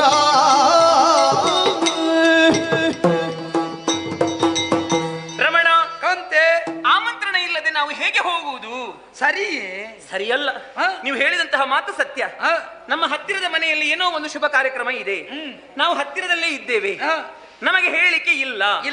ಹೇಳಿಕೆ ಇಲ್ಲ ಅಂದಾದ ಮೇಲೆ ಆ ಒಂದು ದಿವಸದ ಮಟ್ಟಿಗಾದ್ರೂ ನಾವು ಮನೆಯನ್ನು ಮುಚ್ಚಿ ಬೇರೆ ಊರಿಗೆ ಹೋಗಬೇಕು. ಶಾಸ್ತ್ರ ಹೇಳುತ್ತದೆ. ನೋಡು, ಅಷ್ಟು ಗೊತ್ತಿದೆ ನಿನಗೆ. ಹೇಳಿಕೆ ಇಲ್ಲದೆ ನಾವು ಎಲ್ಲಿಗೂ ಹೋಗುವ ಹಾಗೆ ಇಲ್ಲ. ಹಾಗಂತ ಹೇಳಿ ಅದು ನಮ್ಮ ಸ್ಥಾನಮಾನವನ್ನು ಉಳಿಸಿಕೊಳ್ಳುತ್ತದೆ. ಹಾಗಂತ ಹೇಳಿ ಹೇಳಿಕೆ ಇಲ್ಲದಿದ್ದರೂ ಕೂಡ ಕೆಲವೊಂದು ಕಡೆಗೆ ಹೋಗಬಹುದು ಎನ್ನುವ ಹಾಗೆ ಶಾಸ್ತ್ರವೇ ಹೇಳುತ್ತದೆ. ಎಲ್ಲಿಗೆಲ್ಲ? ಈಗ ಇದು ಗುರುವಾದವನು ತನ್ನ ಶಿಷ್ಯನಿಗೆ ಗುರುಮಠದಲ್ಲಿ ಶಿಷ್ಯನಾದವನು ವಿದ್ಯೆಯನ್ನು ಕಲಿತಿರ್ತಾನೆ. ಅವನ ವಿದ್ಯಾ ಪೂರ್ತಿಯಾಗಿ ಆಮೇಲೆ ಆ ಬಳಿಕ ಅವನದಾದಂತಹ ಮನೆಗೆ ಬಂದಿರುತ್ತಾನೆ. ಗುರುಮಠದಲ್ಲಿ ಏನೋ ಒಂದು ಶುಭ ಶೋಭನಾದಿ ಕಾರ್ಯಕ್ರಮಗಳು ನಡೆಯುತ್ತದೆ. ಶಿಷ್ಯನಾದವನಿಗೆ ಗುರುವಾದವನು ಸಂಭ್ರಮದ ಓಲೆಯನ್ನು ಕಳುಹಿಸಬೇಕೆ? ಕಳುಹಿಸುವ ಅಗತ್ಯ ಇಲ್ಲ, ಖಂಡಿತವಾಗಿಯೂ ಇಲ್ಲ. ಶಿಷ್ಯನಾದವನು ತಿಳಿದು ನೇರವಾಗಿ ಗುರುಮಠಕ್ಕೆ ಹೋಗಬೇಕಾದವನ ಕರ್ತವ್ಯ ನಿಜ. ಆ ಬಳಿಕ ಇದು ಅರಸನಾದವನು ತನ್ನ ಪ್ರಜೆಗಳು ಅರಮನೆಯಲ್ಲಿ ಎಂತಹ ಕಾರ್ಯಕ್ರಮವೇ ಇರಲಿ ಪ್ರಜೆಗಳು ತಿಳಿದು ಆ ಅರಮನೆಗೆ ಹೋಗಿ ಆ ಕಾರ್ಯಕ್ರಮದಲ್ಲಿ ಪಾಲ್ಗೊಳ್ಳಬೇಕು. ರಾಜ ಪ್ರತ್ಯಕ್ಷ ದೇವತಾ, ಹೌದಲ್ಲ? ಅರಸನಾದವನು ಡಂಗೂರ ಸಾರಿಸಲಿಕ್ಕೆ ಉಂಟೆ? ಇಲ್ಲ. ಪ್ರಜೆಗಳು ಬನ್ನಿ ಎನ್ನುವ ಹಾಗೆ ಪ್ರಜೆಗಳ ಕರ್ತವ್ಯ ದೇವವಾಕ್ಯ ಅಂತ ಸ್ವೀಕರಿಸಬೇಕು. ಗುರುವಿನ ಗೃಹಕ್ಕೆ, ಅರಸನ ಗೃಹಕ್ಕೆ, ಆಮೇಲೆ ಕಾಂತನ ಗೃಹಕ್ಕೆ. ಹೆಂಡತಿಯಾದವಳು ತವರು ಮನೆಗೆ ಹೋಗಿರ್ತಾಳೆ, ಗಂಡನ ಮನೆಯಲ್ಲಿ ನಡೆಯುವಂತಹ ಕಾರ್ಯಕ್ರಮ. ಹಾಗಂತ ಹೇಳಿ ಹೆಂಡತಿಯಾದವಳಿಗೆ ಗಂಡನಾದವನು ಓಲೆಯನ್ನು ಕಳುಹಿಸಲಿಕ್ಕೆ ಉಂಟೆ ಬಾಯಿ ಎನ್ನುವ ಹಾಗೆ ಇಲ್ವೇ ಇಲ್ಲ. ಹೆಂಡತಿಯ ಧರ್ಮ ಅಲ್ವೇ ಗಂಡನ ಮನೆಯಲ್ಲಿ ಹೋಗಿ ಸೇರಿಕೊಳ್ಳುವುದು? ನಿಜ. ಹಾಗಾಗಿ ಕಾಂತನ ಗೃಹಕ್ಕೆ. ಇನ್ನು ಉಳಿದಿರುವುದು ತಾಯಿ ಗೃಹಕ್ಕೆ.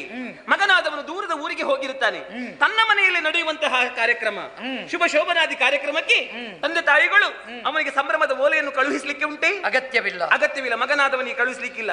ಹಾಗಾಗಿ ಗುರುವಿನ ಗೃಹಕ್ಕೆ, ತಾಯಿ ಗೃಹಕ್ಕೆ, ಕಾಂತನ ಗೃಹಕ್ಕೆ, ಅರಸನ ಗೃಹಗಳಿಗೆ ಅರುಹ ಬೇಕೆಂಬುದಿಲ್ಲ, ಓಲೆಯನ್ನು ಕೊಡುವಂತಹ ಅವಶ್ಯಕತೆಯೇ ಇಲ್ಲ. ಆ ಬಳಿಕ ಇನ್ನೂ ಹೇಳುತ್ತೇನೆ, ನನ್ನ ಊರಿನಲ್ಲಿ ನಡೆಯುವಂತಹ ದೇವಾಲಯದಲ್ಲಿ ಆಗುವಂತಹ ಮಹೋತ್ಸವ, ಅದಕ್ಕಾಗಿ ಓಲೆ ಬರ್ಲಿಕ್ಕಿಲ್ಲ. ನಾವೇ ತಿಳಿದು ಅಲ್ಲಿಗೆ ಹೋಗಬೇಕಾದದ್ದು ಕರ್ತವ್ಯ. ಆ ದೇವಾಲಯದಲ್ಲಿ ನಾವು ಹೋಗಿ ಪಾಲ್ಗೊಳ್ಳಬೇಕು. ದೇವ ಕಾರ್ಯ. ಹಾಗಾಗಿ ಇಂತಹ ಕಾರ್ಯಗಳಿಗೆ ಓಲೆಯನ್ನು ಕಳುಹಿಸುವಂತಹ ಅಗತ್ಯ ಇಲ್ಲ, ಆಮಂತ್ರಣ ಬೇಕೆಂಬುದಿಲ್ಲ. ಹಾಗಾಗಿ ನಮಗೂ ಓಲೆ ಬೇಡ, ನಾವು ಹೋಗಬಹುದು ಎನ್ನುವಾಗ ಹೇಳುವುದು ಸ್ವಾಮಿ. ನಾನು ದಾಕ್ಷಾಯಿಣಿ, ಏನು ದೇವ ಕಾರ್ಯ ಬೇರೆ, ಜೀವ ಕಾರ್ಯ ಬೇರೆ. ಈಗ ನೀನೇ ಯೋಚನೆ ಮಾಡು. ಏನು? ಗುರುವಿನ ಗೃಹಕ್ಕೆ ಶಿಷ್ಯನಾದವನಿಗೆ ಓಲೆ ಇಲ್ಲದೆ ಹೋಗಬಹುದು.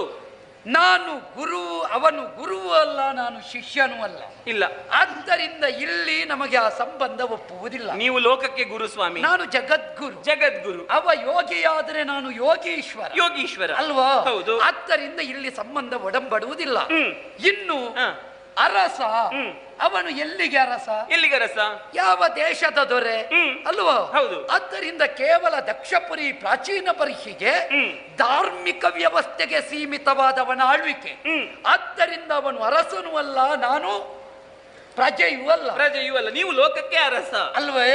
ಜಗದರಸ, ಜಗದಯ್ಯ ಅಂತ ಕರೆಸಿಕೊಂಡವ. ಇನ್ನು ಮುಂದುವರಿದು ಕಾಂತನ ಗೃಹ. ಇಲ್ಲಿ ಸೂಕ್ಷ್ಮ ಉಂಟು. ಕಾಂತನ ಮನೆಯಲ್ಲಿ ಆಗುವ ಯಾವುದೇ ಶುಭ ಶೋಭಾನಾದಿ ಕಾರ್ಯಕ್ರಮಗಳಿಗೆ ಹೆಂಡತಿಗೆ ಹೇಳಿಕೆ ಇಲ್ಲ. ಎಲ್ಲಿಯೂ ಕಾಂತೆಯ ಗೃಹ ಅಂತ ಹೇಳಿಲ್ಲ. ಆದ್ದರಿಂದ ಇದು ಕಾಂತೆಯ ಗೃಹ, ಇದು ಕಾಂತನ ಗೃಹ. ನನ್ನಲ್ಲಿ ನಡೆಯುವುದಿದ್ರೆ ಹೇಳಿಕೆ ಇಲ್ಲದೆ ನಿನ್ನವರು ನೀನು ಬರಬಹುದು, ನಿನ್ನಲ್ಲಿ ಆಗುತ್ತಿದ್ರೆ ನಾ ಹೋಗುವ ಕ್ರಮ ಇಲ್ಲ. ಇನ್ನು ಮಾವನ ಗೃಹ, ಮಾವನ ಭಾವ ಹೇಗೆ ಎನ್ನುವುದು ಪ್ರಧಾನ. ಅಳಿಯ ದೇವರು ಅಂತ ಕರೆಸಿಕೊಳ್ತಾನೆ. ಅಳಿಯನನ್ನು ದೇವರು ಅಂತ ಮಾವ ಭಾವಿಸಿದ್ರೆ ಮಾವನು ಭಕ್ತ ಎಂಬ ಭಾವದಿಂದ ಅಳಿಯ ಹೋಗಬಹುದು ಹೋಗಬಹುದು ಅಂತ ಭಾವವೇ ಇಲ್ಲಿ ಅಭಿವ್ಯಕ್ತಗೊಳ್ಳಲಿಲ್ಲ. ಅದು ಆಗುದಿಲ್ಲ. ತಾಯಿ ಗೃಹ, ತಾಯಿ ಗೃಹ, ತಾಯಿಯ ಗೃಹಕ್ಕೆ ಹೋಗಬೇಕು. ನನ್ನನ್ನು ಲೋಕದವರು ಏನು ಅಂತ ಕರೆದ್ರು? ಜಗತ್ಪತಿ ಎನ್ನುವ ಹಾಗೆ ಕೊಂಡಾಡುತ್ತಾರೆ. ಸತ್ಯ ತಾನೇ? ಲೋಕದ ತಂದೆ ಎನ್ನುವ ಹಾಗೆ ಕೊಂಡಾಡುತ್ತಾರೆ. ಸತ್ಯ. ಆದ್ದರಿಂದ ನಿನಗೆ ತಾಯಿ ಇರಬಹುದು, ನನಗೆ ತಾಯಿ ಆಗುವುದಕ್ಕುಂಟೆ. ಆದ್ದರಿಂದ ತಾಯಿ ಅಂತ ಅಂಗೀಕರಿಸುವ ಸ್ಥಿತಿಯಲ್ಲಿ ಇಲ್ಲಿ ಇಲ್ಲ. ಹಾಗಾದ ಕಾರಣ ಕರೆ ಇಲ್ಲದೆ ಗಮಿಸುವುದು ನನ್ನ ಅಂತರಂಗಕ್ಕೆ ಸೂಕ್ತ ಅಂತ ಅನ್ನಿಸುವುದಿಲ್ಲ. ಆದ್ದರಿಂದ ಹೋಗುವುದು ಬೇಡ. ಓಹೋ, ಹೀಗೆಲ್ಲ ಹೇಳ್ತಾ ಇದ್ದೀರಿ ನೀವು ಸ್ವಾಮಿ. ಹೆಂಡತಿಯಾದವಳು ತವರು ಮನೆಯಿಂದ ಗಂಡನ ಮನೆಗೆ ಬಂದಿರುತ್ತಾಳೆ. ಪತಿಯಲ್ಲಿ ಎಷ್ಟೇ ವಿಧವಾದಂತಹ ವೈಭವ ಇರಲಿ, ಎಷ್ಟೇ ಶ್ರೀಮಂತಿಕೆ ಇರಲಿ, ಎಷ್ಟೇ ಐಶ್ವರ್ಯ ಇರಲಿ, ಆದ್ರೆ ಹೆಂಡತಿಯಾದವಳಿಗೆ ತವರು ಮನೆಯ ನೆನಪು ಆಗಾಗ ಆಗುತ್ತದೆ. ಯಾಕೆ? ತವರು ಮನೆಯ ಬಾಂಧವ್ಯವಳನ್ನು ಬಿಟ್ಟು ಹೋಗುವುದಿಲ್ಲ. ನಿಜ. ಪತಿಯ ಮನೆಯಲ್ಲಿ ಮೃಷ್ಟಾನ್ನ ಭೋಜನಕ್ಕಿಂತಲೂ ತನ್ನ ತಾಯಿಯ ಮನೆಯಲ್ಲಿ ಒಂದಿಷ್ಟು ಗಂಜಿ ಊಟವನ್ನು ಮಾಡಬೇಕೆನ್ನುವ ಹಾಗೆ ಅವಳಿಗೆ ಆಸೆ ಆಗುತ್ತದೆ. ನಿಜ. ಪತಿಯಲ್ಲಿ ಬೇಕಾದಂತಹ ವೈಭವ ಇದ್ರೂ ಪಿತೃಗೃಹದ ಉತ್ಸವ ಅವಳಿಗೆ ಅಧಿಕವಾಗಿರುತ್ತದೆ ಸ್ವಾಮಿ. ಅಂತಹ ತವರು ಮನೆಯನ್ನು ನೋಡಬೇಕು, ನನ್ನ ತಂದೆ ತಾಯಂದಿರನ್ನು ಕಾಣಬೇಕು, ಆ ಉತ್ಸವವನ್ನು ಕಾಣಬೇಕು ಎನ್ನುವ ಹಾಗೆ ನನಗೆ ಆಸೆ. ಆದ್ದರಿಂದ ಹೇಳುತ್ತಾ ಇದ್ದೇನೆ ಸ್ವಾಮಿ, ಹೋಗೋಣ ಸ್ವಾಮಿ, ಈಗಲಾದ್ರೂ ಬನ್ನಿ ಅಂತ ಹೇಳುವುದು ನಿಮ್ಮನ್ನು. ಹೃದಯೇಶ್ವರಿ, ಈಗ ನೀನು ಅಪೇಕ್ಷೆ ಪಡ್ತಾ ಇರುವುದು ನಿನ್ನ ತಂದೆಯ ಗೃಹದಲ್ಲಿ ಆಗುತ್ತಾ ಇರುವ ಈ ಸಂಭ್ರಮ ಸರ್ವತ್ರ ಸಂಭ್ರಮ. ಹೌದು ಅಲ್ವೇ? ನಮ್ಮನ್ನು ಈಗ ಕರೆಯದೆ ಅಲ್ಲಿ ಆಗುತ್ತದೆ ಅನ್ನುವುದರ ಹಿಂದೆ ಉದ್ದೇಶ ಏನು ಅಂತ ನೀ ತಿಳಿಯದೇ ಹೋಗಿದ್ದಿ. ಏನು ಉದ್ದೇಶ? ಇದೇ ಕಾಣ್ತೆ. ಒಂದು ದಿವಸ ತಾನು ಕುಳಿತಿ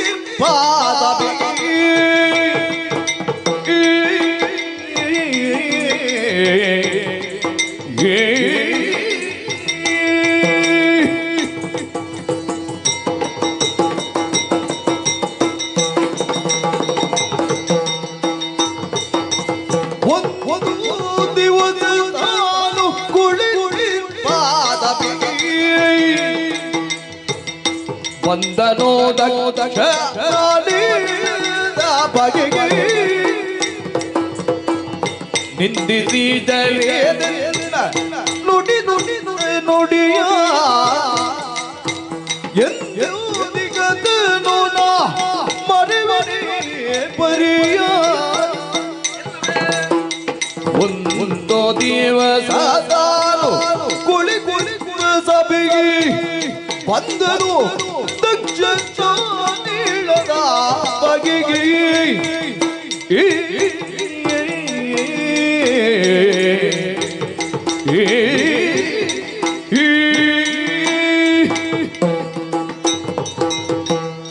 ಹೃದಯೇಶ್ವರಿ ಗೌರಿ, ಹೃದಯೇಶ್ವರ, ಯಾವತ್ತಿದ್ದರೂ ನಿನ್ನ ಅಪೇಕ್ಷೆ ಏನುಂಟು ಅದನ್ನು ನಾನು ಉಪೇಕ್ಷಿಸಿದವನೇ ಅಲ್ಲ. ಆದ್ರೆ ಇವತ್ತು ಮಾತ್ರ ನೀವು ಔದಾಸೀನ್ಯವನ್ನೇ ತಾಳುತ್ತಾ ಇದ್ದೀರಿ. ಕಾರಣವಿದೆ ಕಾಂತೆ. ಏನು ಕಾರಣ? ಏನಾಯಿತು? ಇವತ್ತು ಎಲ್ಲರಿಗೂ ಹೇಳಿಕೆಯನ್ನು ಕೊಟ್ಟಿರುವಂತಹ ನಿನ್ನ ತಂದೆ ನಮ್ಮದ್ದಾದ ರಜತಾತ್ರಿಗೆ ಹೇಳಿಕೆ ಕೊಡ್ಲಿಲ್ಲ. ಯಾಕೆ? ನಾನೇನು ಎನ್ನುವುದು ಅಲ್ಲಿಗೆ ಹೋಗುವವರಿಗೂ ಗೊತ್ತಿದೆ, ಅಲ್ಲಿ ಭಾಗಿಗಳಾಗುವವರಿಗೂ ಗೊತ್ತಿದೆ. ಆದರೆ ನಿನ್ನ ಅಪ್ಪನಿಗೆ ಯಾಕೆ ಗೊತ್ತಾಗುವುದಿಲ್ಲ? ದಾವತ್ ಹೃದಯದಲ್ಲಿ ಸ್ವಲ್ಪ ಚಡಪಡಿಕೆ ಮತ್ತು ಬಹಳಷ್ಟು ಪ್ರೀತಿ ತುಂಬಿದ್ದಾಗ, ಏನಾದ್ರೂ ವಿಶೇಷವಾದ್ದನ್ನು ಮಾಡೋ ಬಯಕೆ ಇದ್ದಾಗ, ಆತಿಥ್ಯದಲ್ಲಿ ಯಾವುದೇ ಕೊರತೆ ಆಗಿಲ್ಲ ಅಂದ್ರೆ ಅದರ ಅರ್ಥ ಇವತ್ತು ಮನೇಲಿದೆ ದಾವತ್. ದಾವತ್, bring out your finest. Saraswati ಸಂಗಮ ಕ್ಷೇತ್ರವಾದ ಪ್ರಭಾಸ ಕ್ಷೇತ್ರದಲ್ಲಿ ನಡೆಯಿತು ಪವಿತ್ರವಾದಂತಹ ಜ್ಞಾನ ಸತ್ರ. ಋಷಿ ಮನೀಷಿಗಳೆಲ್ಲ ಕೂಡಿ ಮುನ್ನಡೆಸುತ್ತಾ ಇದ್ದಂತಹ ಜ್ಞಾನ ಸತ್ರದಲ್ಲಿ ಅಧ್ಯಕ್ಷ ಸ್ಥಾನವನ್ನು ನನಗೇ ಕೊಟ್ಟರು. ಅಧ್ಯಕ್ಷನಾದವನು ಸಭಾಧರ್ಮದ ಪ್ರಕಾರವಾಗಿ ಯಾರೇ ಬಂದರೂ ಅವನು ಹೇಳಲಿಕ್ಕಿಲ್ಲ. ಅವನ ತಂದೆ ತಾಯಿಯೇ ಮುಂದೆ ಬಂದರೂ ಕೂಡ ಅಧ್ಯಕ್ಷ ಪೀಠ ಎನ್ನುವುದರ ಗೌರವ ಮುಂದೆ ಅವರು ಶಿರಬಾಗಬೇಕೇ ವಿನಃ ಇವ ಶಿರಬಾಗಲಿಕ್ಕಿಲ್ಲ. ಅಂತರಂಗದ ಭಾವದಲ್ಲಿ ಅವನು ಅವರಿಗೆ ಗೌರವ ಕೊಡಬೇಕೇ ವಿನಃ ತೋರಿಕೆಯ ಭಾವದಲ್ಲಿ ಗೌರವ ಕೊಡುವ ಕ್ರಮ ಇಲ್ಲ. ಯಾಕಂದ್ರೆ ಅದು ಅಧ್ಯಕ್ಷೀಯ ಪೀಠದ ಮೌಲ್ಯ. ಹಾಗಾದ ಕಾರಣ ಅಂತಹ ಅಧ್ಯಕ್ಷ ಪೀಠವನ್ನೇರಿದ ಸಂದರ್ಭ ನಿನ್ನ ಅಪ್ಪ ಕಡೆಯಿಂದ ಬಂದ ಕಾಲದಲ್ಲಿ ಎಲ್ಲರೂ ಅವನನ್ನು ಎತ್ತು ಗೌರವಿಸಿದರು, ಸ್ಥಾನಮನ್ನಣೆ ಕೊಟ್ಟರು. ನಾ ಕುಳಿತವ ಹೇಳಲಿಲ್ಲ, ಮಾತಾಡಿಸಲಿಲ್ಲ ಎನ್ನುವ ಕಾರಣಕ್ಕೆ ಬೇಕಾಗಿ ಸಾಮಾನ್ಯ ಪ್ರಜ್ಞೆಯೂ ಇಲ್ಲದೆ ಮಹಾಗರ್ವಿಯಾಗಿ ನನ್ನನ್ನು ವಿಧ ವಿಧದಿಂದ ನಿಂದಿಸಿದ ಯಾವ ಸಭಾಸದರು ಅದನ್ನು ಒಪ್ಪಲಿಲ್ಲ. ಕೊನೆಗೆ ಸಭೆಗೆ ಧಿಕ್ಕಾರವನ್ನು ಹಾಕಿ ಅವ ಹೊರಟು ಹೋದ.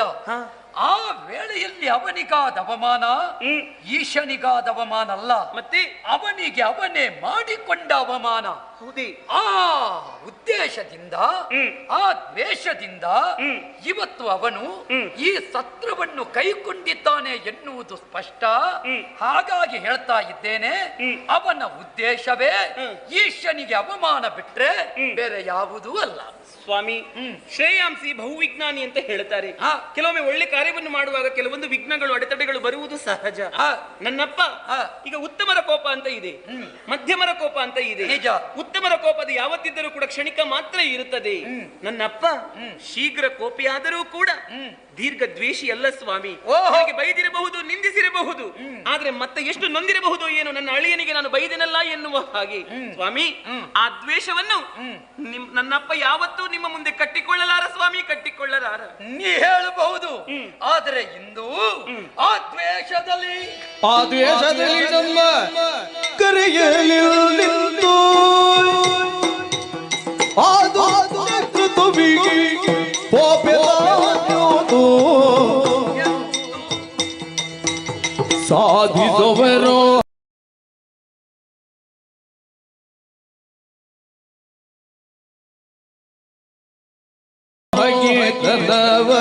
ಮೊಳಗೆ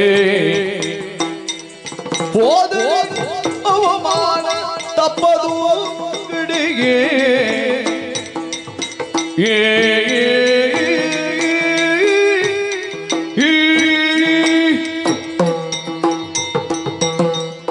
ಎನ್ನ ಕಾಂತೆ, ಕಾಂತ, ಈ ಮಹಾ ಅಹಂಕಾರಿಗೆ ಎಂತಹ ಜ್ಞಾನಿಯ ಯೋಗ್ಯತಾವಂತನದ್ದೇ ಆಗಲಿ ಅರ್ಹತೆಯನ್ನು ಅರ್ಥ ಮಾಡಿಕೊಳ್ಳುವುದಕ್ಕೆ ಅಸಾಧ್ಯವಾಗುತ್ತದೆ. ಹೌದು, ಅವನಿಗೆ ಕವಿದಿರುವುದು ಮೌಢ್ಯ. ಮಹಾದೇವನ ಮಹತ್ವವನ್ನು ಅರ್ಥ ಮಾಡಿಕೊಳ್ಳದೇ ಇರುವಂತಹ ನಿನ್ನ ಅಪ್ಪ ನನ್ನ ಮಗಳನ್ನು ಕೊಟ್ಟಿದ್ದೇನೆ, ಅವನು ನನಗೆ ಅಳಿಯ ಎನ್ನುವುದಿಷ್ಟನ್ನೇ ನನ್ನ ವ್ಯಾಪ್ತಿಯಲ್ಲಿ ತಿಳಿದದ್ದು ಬಿಟ್ಟರೆ ಅದಕ್ಕಿಂತ ಹೊರತಾದಂತಹ ಬ್ರಹ್ಮಾಂಡ ಸತ್ವವನ್ನು ಅರ್ಥ ಮಾಡಿಕೊಳ್ಳಲಾರ. ಆದ್ದರಿಂದಲೇ ಆ ದ್ವೇಷವನ್ನು ಇಂದಿಗೂ ಇಟ್ಟುಕೊಂಡಿದ್ದಾನೆ. ಆ ದ್ವೇಷದಲ್ಲಿ ಎಮ್ಮ ಕರೆಯಲಿಲ್ಲಿಂದು. ಯಾಕೆ ಕರೆಯಲಿಲ್ಲ? ಯಾಕೆ? ಈಶನಿಗೆ ಅವಮಾನ ಆಗಬೇಕು, ಅವನ ಹೆಂಡತಿಗೆ ಅವಮಾನ ಆಗಬೇಕು. ಎಲ್ಲರೂ ಸೇರಿರುವಂತಹ ಮಹಾಸತ್ರದಲ್ಲಿ ಈಶ್ವರ ಯಾಕಿಲ್ಲ ಅಂತ ಎಲ್ಲರೂ ಕೇಳಬೇಕು. ಅದು ನನಗೆ ಅವಮಾನ ಅಂತ ಯೋಚಿಸಿದ್ದಾನೆ. ಒಂದು ದೇಗುಲಕ್ಕಾಗಲಿ, ಒಬ್ಬ ಸಮರ್ಥನಾದ ವ್ಯಕ್ತಿಗಾಗಲಿ, ಒಬ್ಬ ಧಾರ್ಮಿಕ ಪ್ರಪತ್ತಿಗಾಗಲಿ ಯಾರಾದರೂ ಅವಮಾನ ಮಾಡುತ್ತೇವೆ ಅಂತ ತಾವು ಕ್ರಮ ಕೈಗೊಂಡರು ಅಂತಾದ್ರೆ ಅದು ಪರ್ಯಾಯವಾಗಿ ಅವರಿಗೆ ಅವರು ತೋಡಿಕೊಳ್ಳುವಂತಹ ವ್ಯವಸ್ಥೆ. ಇದನ್ನು ನಾವು ತಿಳಿಯಬೇಕು. ಹಾಗಾದ ಕಾರಣ ನಾವು ಎಚ್ಚರ ವಹಿಸಬೇಕು. ನಾವು ಹೋಗುವುದಲ್ಲ, ಇಂದು ಅವ ಮಾಡುವ ಯತ್ನದಲ್ಲಿ ಸಾಮಾನ್ಯ ವಿಪ್ರಸ್ಥಾಮಕ್ಕಿರಬಹುದು. ಮಾತ್ರವಲ್ಲ, ನಿನ್ನ ಅಕ್ಕಂದಿರಿದ್ದಾರಲ್ಲ, ಎಷ್ಟು ಮಂದಿಯ ಗಂಡಂದಿರು ಈಶನಿಗಿಂತ ದೊಡ್ಡವರೇ ಅಲ್ಲ. ಆದರೆ ಅವರಿಗೆ ಹೇಳಿಕೆ ಹೋಗಿದೆ, ನನಗೆ ಹೇಳಿಕೆ ಬರಲಿಲ್ಲ ಅನ್ನುವುದರ ಅರ್ಥ ಏನು? ಇಲ್ಲಿ ವಿದ್ವೇಷ ಬಿಟ್ಟರೆ ಬೇರೊಂದು ವಿಷಯ ಇಲ್ಲ ಕಾಂತೆ. ಒಂದು ವೇಳೆ ನಿನ್ನನ್ನು ನಿನ್ನ ಅಪ್ಪನ ಮನೆಗೆ ನಾ ಕಳುಹಿಸಿಕೊಟ್ಟೆ ಅಂತಾದ್ರೆ ಅಲ್ಲಿ ನಿನಗೆ ಸಿಗುವುದು ಬಹುಮಾನವಲ್ಲ, ಅವಮಾನ. ಹಾಗಾದ ಕಾರಣ ಯಾವ ಕಾರಣಕ್ಕೂ ನೀ ಅಲ್ಲಿ ಹೋಗುವುದು ಬೇಡ. ಹೋದರೆ ನಿನಗೆ ಮಾತ್ರ ಅಲ್ಲ, ನನಗೆ, ನಮಗೆ ಸರ್ವರಿಗೂ ಅವಮಾನವೇ ಸಲ್ಲುತ್ತದೆ. ಹೋಗದೆ ಇದ್ರೆ ಅವರದ್ದು ನಡೆದು ಹೋಗುತ್ತದೆ, ನಾವಿಲ್ಲಿ ನೆಮ್ಮದಿಯಿಂದ ಇರುವುದಕ್ಕಾಗುತ್ತದೆ. ಬೇಡ ಗೌರಿ. ಸ್ವಾಮಿ, ನಿಮ್ಮ ಮೇಲೆ ಪ್ರೀತಿ ಇಲ್ಲದೆ ಇರಬಹುದು ನನ್ನ ಅಪ್ಪನಿಗೆ, ಆದ್ರೆ ನನ್ನ ಮೇಲೆ ಅತಿಯಾದಂತಹ ಪ್ರೀತಿ ಉಳ್ಳವರು ನನ್ನಪ್ಪ. ನನ್ನಪ್ಪ ನನ್ನ ಮೇಲೆ ಎಷ್ಟು ಪ್ರೀತಿ ಇದೆ ಎನ್ನುವುದಕ್ಕೆ ಒಂದು ಮಾತು ಹೇಳ್ತೇನೆ. ಏನು? ಶಶಿಮುಖಿ ಎಂದೆನ್ನುವ ಬಾಯಲ್ಲಿ ಬಿಸಿಯ ನುಣ್ಣನೆ ದಕ್ಷ, ಮಗಳೇ ದಾಕ್ಷಾಯಿಣಿ ಎಂದು ಕರೆಯುವಂತಹ ನಾಲಿಗೆಯಲ್ಲಿ ನನ್ನಪ್ಪ ಬಿಸಿ ಪದಾರ್ಥವನ್ನು ನುಂಗುವುದಿಲ್ಲವಂತೆ. ಅಂತಹ ಪ್ರೀತಿ ನನ್ನ ಮೇಲೆ. ಒಂದು ವೇಳೆ ನಾನಿವತ್ತು ಬಾರದೆ ಹೋದರೆ ದಾಕ್ಷಾಯಿಣಿ ಎಲ್ಲಿ ಹೋದ್ರು, ಯಾಕೆ ಬರಲಿಲ್ಲ ಎನ್ನುವ ಹಾಗೆ ಅದೆಷ್ಟು ಚಿಂತಾಕ್ರಾಂತನಾಗುತ್ತಾನೋ ನಾ ತಿಳಿಯೇ. ಹಾಗಾಗಿ ನೀವು ಬರುವುದು ಬೇಡ ಸ್ವಾಮಿ, ನಾನು ಹೋಗುತ್ತೇನೆ, ನಾನು ಹೋಗುತ್ತೇನೆ. ಕಾಂತೆ, ಏನು ಯಾವುದು? ಸೊ ಕಿಯಾರ, ನೀವು ಆಕ್ಟಿಂಗ್ ಶುರು ಮಾಡಿದ್ದು ಯಾವಾಗ? ನನ್ನ ಪೀರಿಯಡ್ ಶುರುವಾದಾಗ. ಅಲ್ವಾ ಗರ್ಲ್ಸ್? ಮಾಡ್ತೀವಲ್ವಾ ನಾವು ಆಕ್ಟಿಂಗ್. ಪೀರಿಯಡ್ಸ್ ನಲ್ಲಿ ಲೀಕೇಜ್ ನ ಭಯದಲ್ಲಿ ನಗುವಂತಹ ಆಕ್ಟಿಂಗ್. ಲಾಂಗ್ ಜರ್ನೀಸ್ ನಲ್ಲಿ ನೋ ವರಿ ಅನ್ನೋ ಆಕ್ಟಿಂಗ್, ಸ್ಕಿನ್ ಇರಿಟೇಷನ್ ಇದೆ ಆದ್ರೆ ಇಲ್ಲ ಅನ್ನೋ ಆಕ್ಟಿಂಗ್. ಈಗ ಆಕ್ಟಿಂಗ್ ಸಾಕು. ಸ್ಟೇ ಫ್ರೀ ಸೆಕ್ಯೂರ್ ಎಕ್ಸೆಲ್ ಇದೆ ಅಲ್ವಾ, ಇದು ಸ್ಕಿನ್ ಇರಿಟೇಷನ್ ಇಂದ ರಕ್ಷಿಸಲು ಸಹಾಯ ಮಾಡುತ್ತೆ, ಜೊತೆಗೆ ಲೀಕೇಜ್ ನಿಂದ ಪ್ರೊಟೆಕ್ಷನ್ ಕೂಡ. Stayfree secure XL. Pad comfortable, ಹಾಗಿದ್ರೆ ಪೀರಿಯಡ್ಸ್ ಕಂಫರ್ಟಬಲ್.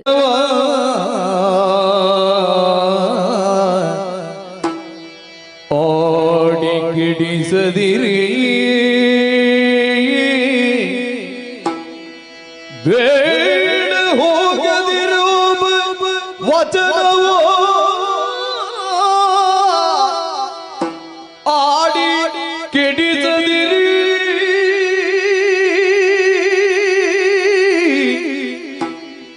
ಯೋನು ಪತಿಯನು ಕಾಡಿದಳು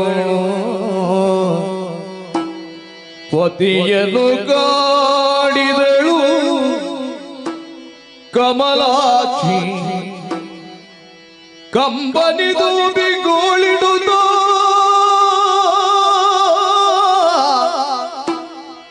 ಕಂಬನಿದು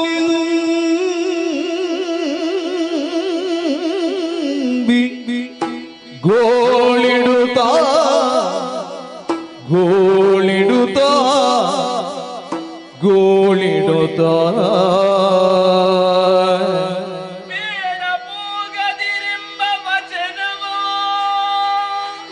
ಆಡಿ ಕೆಡಿಸದಿರು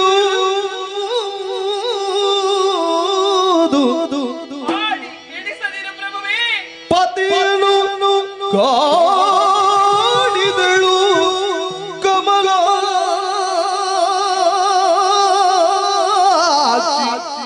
ಕಮಲಾಕ್ಷಿ ಕಾಡಿದಳು ಕಂಬನಿ ತುಂಬಿ ಗೋಳಿಡುತ್ತ ಗೋಳಿಡುತ್ತ ಪತಿ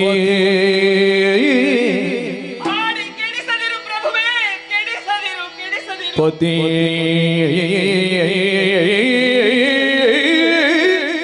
ಪತಿಯೇ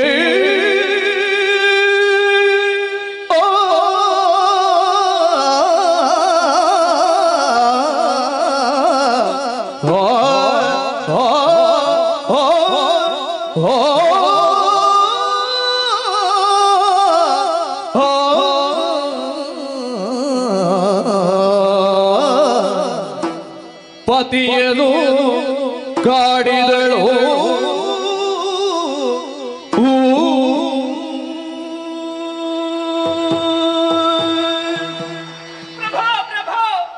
ಇದೋ ನನ್ನ ಕರುವನ್ನು ನಿಮ್ಮ ಬಾಯಲ್ಲಿ ಒತ್ತಿ ಹಿಡಿದಿದ್ದೇನೆ. ನನ್ನನ್ನು ಕ್ಷಮಿಸಬೇಕು, ಕ್ಷಮಿಸಬೇಕು. ಈ ದಾಕ್ಷಾಯಿಯನ್ನು ಕ್ಷಮಿಸಿಬಿಡಿ. ಆದರೆ ನೀವು ಆಜ್ಞಾ ರೂಪದ ಬೇಡ ಎನ್ನುವಂತಹ ಅಕ್ಷರವನ್ನು ಆಡಬೇಡಿ ಸ್ವಾಮಿ. ಪಂಚಶಿರೋಧಾರಿಯಾದಂತಹ ನಿಮ್ಮ ಬಾಯಿಗಳಿಂದ ಬಂದರೆ ಅದು ವೇದ ವಾಕ್ಯ. ಅದನ್ನು ಈ ಪ್ರಪಂಚದಲ್ಲಿ ಯಾರೂ ಕೂಡ ಮೀರಿ ನಡೆಯುವ ಹಾಗಿಲ್ಲ. ಯಾವ ನಾಲಿಗೆಯಲ್ಲಿ ಬೇಡ ಎನ್ನುವ ಹಾಗೆ ಹೇಳಿದಿರೋ ಮತ್ತೆ ಅದೇ ನಾಲಿಗೆಯಲ್ಲಿ ದಾಕ್ಷಾಯಿಣಿ ನೀನು ನಡೆ ಎನ್ನುವ ಹಾಗೆ ನೀವು ಯಾವ ಕಾರಣಕ್ಕೂ ಹೇಳುವುದಿಲ್ಲ ಪ್ರಭು. ಆದ್ದರಿಂದ ಆ ಆಜ್ಞಾ ರೂಪದ ಶಬ್ದ ಬೇಡ ಬೇಡ ಎನ್ನುವಂತಹ ಶಬ್ದವನ್ನು ಆಡಿ ಕೆಡಿಸದಿರಿ ಪ್ರಭುವೇ, ಕೆಡಿಸದಿರಿ, ಕೆಡಿಸದಿರಿ. ನೋಡಿ ಪುರಹರ ನೋಡಿ ಪುರಹರ ಬಾತಿ ಒಳಗತಿ ಕೀಡನೊಂದು ನಿಶ್ಚಿತಿ ಮಿಗೆ ಮಾತಾಡದಿ ಮೌನವನ ತಾಳ್ದಿರಲಿ ಹೋದಳ ಭುಜ ಮೌನವ ತಾಳ್ದಿರಲಿ ಎಂದಳ್ ಅಬುಜಾಕ್ಷಿ.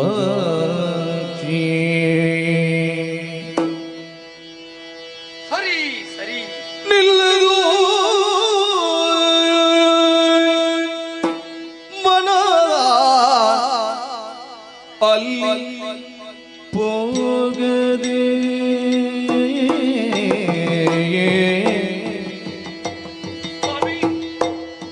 ನಿಲ್ಲದು ಮನವಲ್ಲಿ ಹೋಗದೆ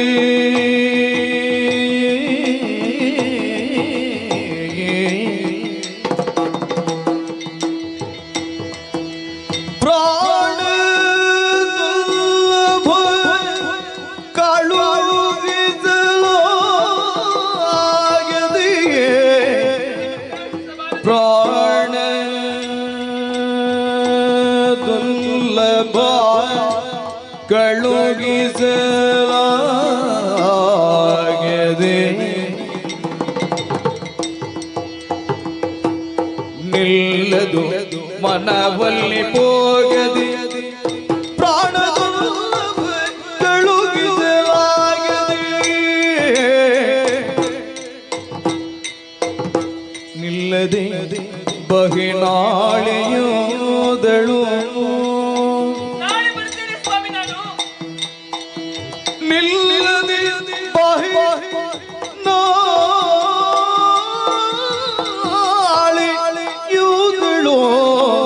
ಕಾಲದಲ್ಲಿ ದಾಕ್ಷಾಯಣಿ ಸಿದ್ಧಳಾಗಿರುತ್ತಾಳೆ.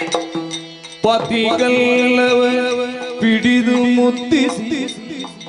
ಮುದ್ದಿಸಿದಳು ಸ್ವಾಮಿ ಕಳುಹಿಸಿಕೊಡಿ. ಪತಿಗಲ್ಲವ ಪಿಡಿದು ಮುದ್ದಿಸಿದಳು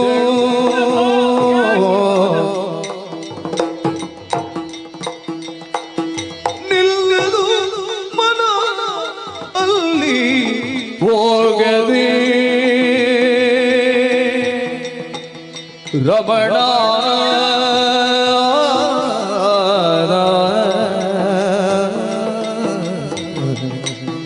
ರಮಣ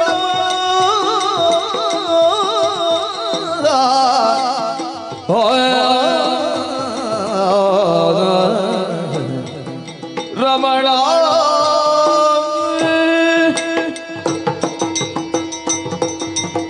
ಸ್ವಾಮಿ, ಈ ದಾಕ್ಷಾಯಣಿಯ ಮನಸ್ಸು ಈ ಕೈಲಾಸದಲ್ಲಿ ಇಲ್ಲ. ನನ್ನ ಮನಸ್ಸೀಗ ಪ್ರಾಚೀನ ಪರಿಹಿಯಲ್ಲಿದೆ. ನನಗೆ ಕೈಲಾಸ ಬೇಡ, ನನಗೆ ಇಲ್ಲಿಯ ವಾತಾವರಣ ಬೇಡ, ನನಗೆ ಯಾವುದೂ ಇಲ್ಲಿ ಬೇಡ. ನನಗೆ ಹೋಗಬೇಕಾದದ್ದು ಪ್ರಾಚೀನ ಬರಿಹಿಗೆ. ನನ್ನ ಕಣ್ಣುಗಳಿಗೆ ಕಾಣುತ್ತಾ ಇರುವುದು ದಕ್ಷ ಮಾಡುತ್ತಿರುವಂತಹ ಆ ಯಾಗ, ಆ ಬ್ರಾಹ್ಮಣರು ಹೋದಂತಹ ದಾರಿ. ನನ್ನ ಮನವೆಲ್ಲವೂ ಅಲ್ಲಿ ಹೋಗಿದೆ ಸ್ವಾಮಿ. ಪ್ರಭು, ಯಾಕೆ ಸ್ವಾಮಿ ಹಠವನ್ನು ಮಾಡುತ್ತಾ ಇದ್ದೀರಿ? ನಾನೇನು ಪ್ರಾಚೀನ ಬರಿಹಿಯಲ್ಲಿ ಕುಳಿತುಕೊಳ್ಳುವುದಕ್ಕೆ ಹೋಗುವಳೆ? ಖಂಡಿತವಾಗಿಯೂ ಇಂದು ಯಾಗದ ಸೊಬಗನ್ನು ಕಂಡು ನಾಳೆ ಪ್ರಾತಃ ಕಾಲದಲ್ಲಿ ಈ ದಾಕ್ಷಾಯಣಿ ನಿಮ್ಮ ಸೇವೆಗೆ ಸಿದ್ಧಳಾಗಿರುತ್ತಾಳೆ. ಇಲ್ಲದೆ ಬಹೆ ನಾಳೆ ದಿವಸ ನಾನು ಇಲ್ಲಿಗೆ ಬಂದು ಸೇರುತ್ತೇನೆ ಸ್ವಾಮಿ. ಯಾವ ಕಾರಣಕ್ಕೂ ಬೇಡ ಎನ್ನುವ ಹಾಗೆ ಹೇಳದಿರಿ, ದಾಕ್ಷಾಯಣಿ ಹೋಗಬೇಡ ಎನ್ನುವ ಹಾಗೆ ಮಾತಾಡದಿರಿ. ನನ್ನನ್ನು ಕಳುಹಿಸಿಕೊಡಿ, ಪ್ರಭು. ಮಾತಾಡುವುದಿಲ್ವೇ? ಮಾತಾಡದಿರ್ಪುದೇ ಕಿಂಬಳೋ ತಾನೇ ಮಾತಾಡೋ ತೆರಗಿ ಬೀಳ್ಗುಂಬಳು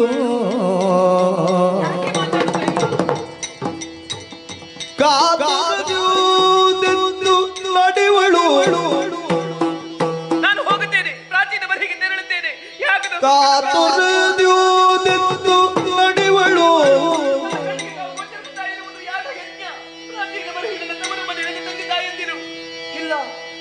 ಇಲ್ಲ, ಗಂಡನ ಮಾತನ್ನು ಮೀರಿ ನಡೆಯುವ ಹಾಗಿಲ್ಲ, ಗಂಡನ ಮಾತನ್ನು ಮೀರಿ ನಡೆಯುವ ಹಾಗಿಲ್ಲ. ಜಗನ್ನಾತಿ ಪಿಂತಿರು ನಿಟ್ಟಿಸುವಳು ಹೋಗ್ತೇನೆ. ಮಾತಾಡದಿರ್ಪುದೇ ಕೆಂಬಳು ರಮಣ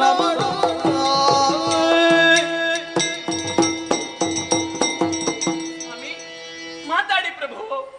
ಒಮ್ಮೆ ದಾಕ್ಷಾಯಣಿ ನಡೆ ಎನ್ನುವ ಹಾಗೆ ಹೇಳಿ. ನಿಮ್ಮ ಮಾತುಗಳಿಂದ ಒಮ್ಮೆ ಹೇಳಿ ಸ್ವಾಮಿ. ನೀವು ಹೇಳಿದ್ರೆ ತಾನೇ ನಾನು ಹೋಗುವುದಕ್ಕಾಗುವುದು. ಯಾಕೆ ಇಂತಹ ಹಠ, ಯಾಕೆ ಇಂತಹ ಕೋಪ ನಿಮಗೆ? ಇಂತಹ ಧ್ಯಾನ ಯಾಕೆ ನಮಗೀಗ? ಇಂತಹ ಮೌನ ಯಾಕೆ? ಒಮ್ಮೆ ಹೇಳಬಾರದೆ?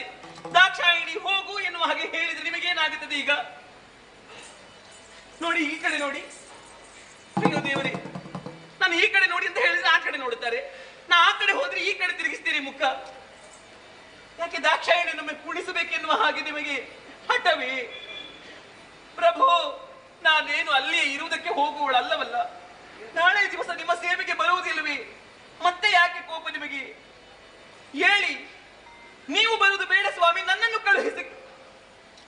ಮಾತಾಡುವುದಿಲ್ಲ, ಮಾತನ್ನು ಆಡುವುದಿಲ್ಲ, ಇವರು ನನ್ನ ನನ್ನನ್ನು ಕಳುಹಿಸಿಯೂ ಕೊಡುವುದಿಲ್ಲ. ನಾನು ಹೀಗೆ ಕಣ್ಣೀರು ಸುರಿಸುತ್ತಾ ಕುಳಿತನೆಂದಾದ್ರೆ ನಾನು ಇಲ್ಲಿ ಇರಬೇಕಾಗುತ್ತದೆ, ಯಾಗ ಪೂರ್ಣಾಹುತಿಯನ್ನು ಹೊಂದುತ್ತದೆ.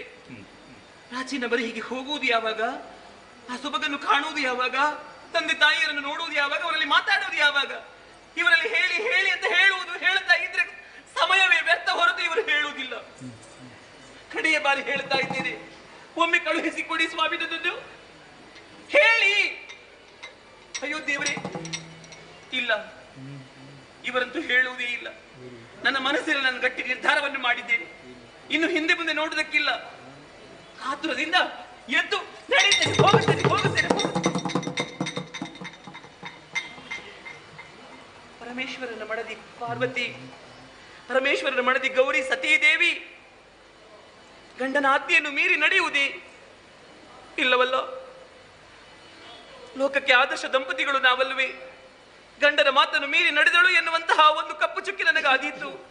ಇಲ್ಲ, ಹಿಂದೆ ತಿರುಗಿ ನೋಡಿದರೆ ನನಗೆ ರುದ್ರ ಭಯಂಕರ ಕೋಪದಲ್ಲಿ, ಗಂಡ ಕೋಪದಲ್ಲಿರುವಾಗ ಹೆಂಡತಿಯಾದವಳು ಮನೆ ಬಿಟ್ಟು ಹೋಗಬಾರದು ಎನ್ನುವ ಹಾಗೆ ಶಾಸ್ತ್ರ ಹೇಳುತ್ತದೆ. ಇಲ್ಲ, ಹೋಗುವುದಿಲ್ಲ, ಹಾಗಾಗಕೂಡದು. ಇಲ್ಲಿಯೇ ಉಳಿದೆನೆಂದಾದ್ರೆ ನನ್ನ ಅಪ್ಪ ಅಮ್ಮ ಎಷ್ಟು ಕಣ್ಣೀರನ್ನು ಸುರಿಸುತ್ತಾರೆ ಏನು. ಹೋಗುತ್ತೇನೆ.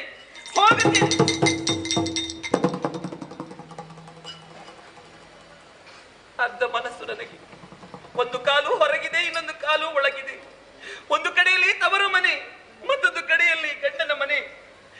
ಅತ್ತ ತವರು ಮನೆಯವರನ್ನು ಬಿಡುವ ಹಾಗಿಲ್ಲ, ಇತ್ತ ಗಂಡನ ಆಜ್ಞೆಯನ್ನು ಮೀರುವ ಹಾಗಿಲ್ಲ. ಇಲ್ಲ, ಹೋಗುವುದಿಲ್ಲ.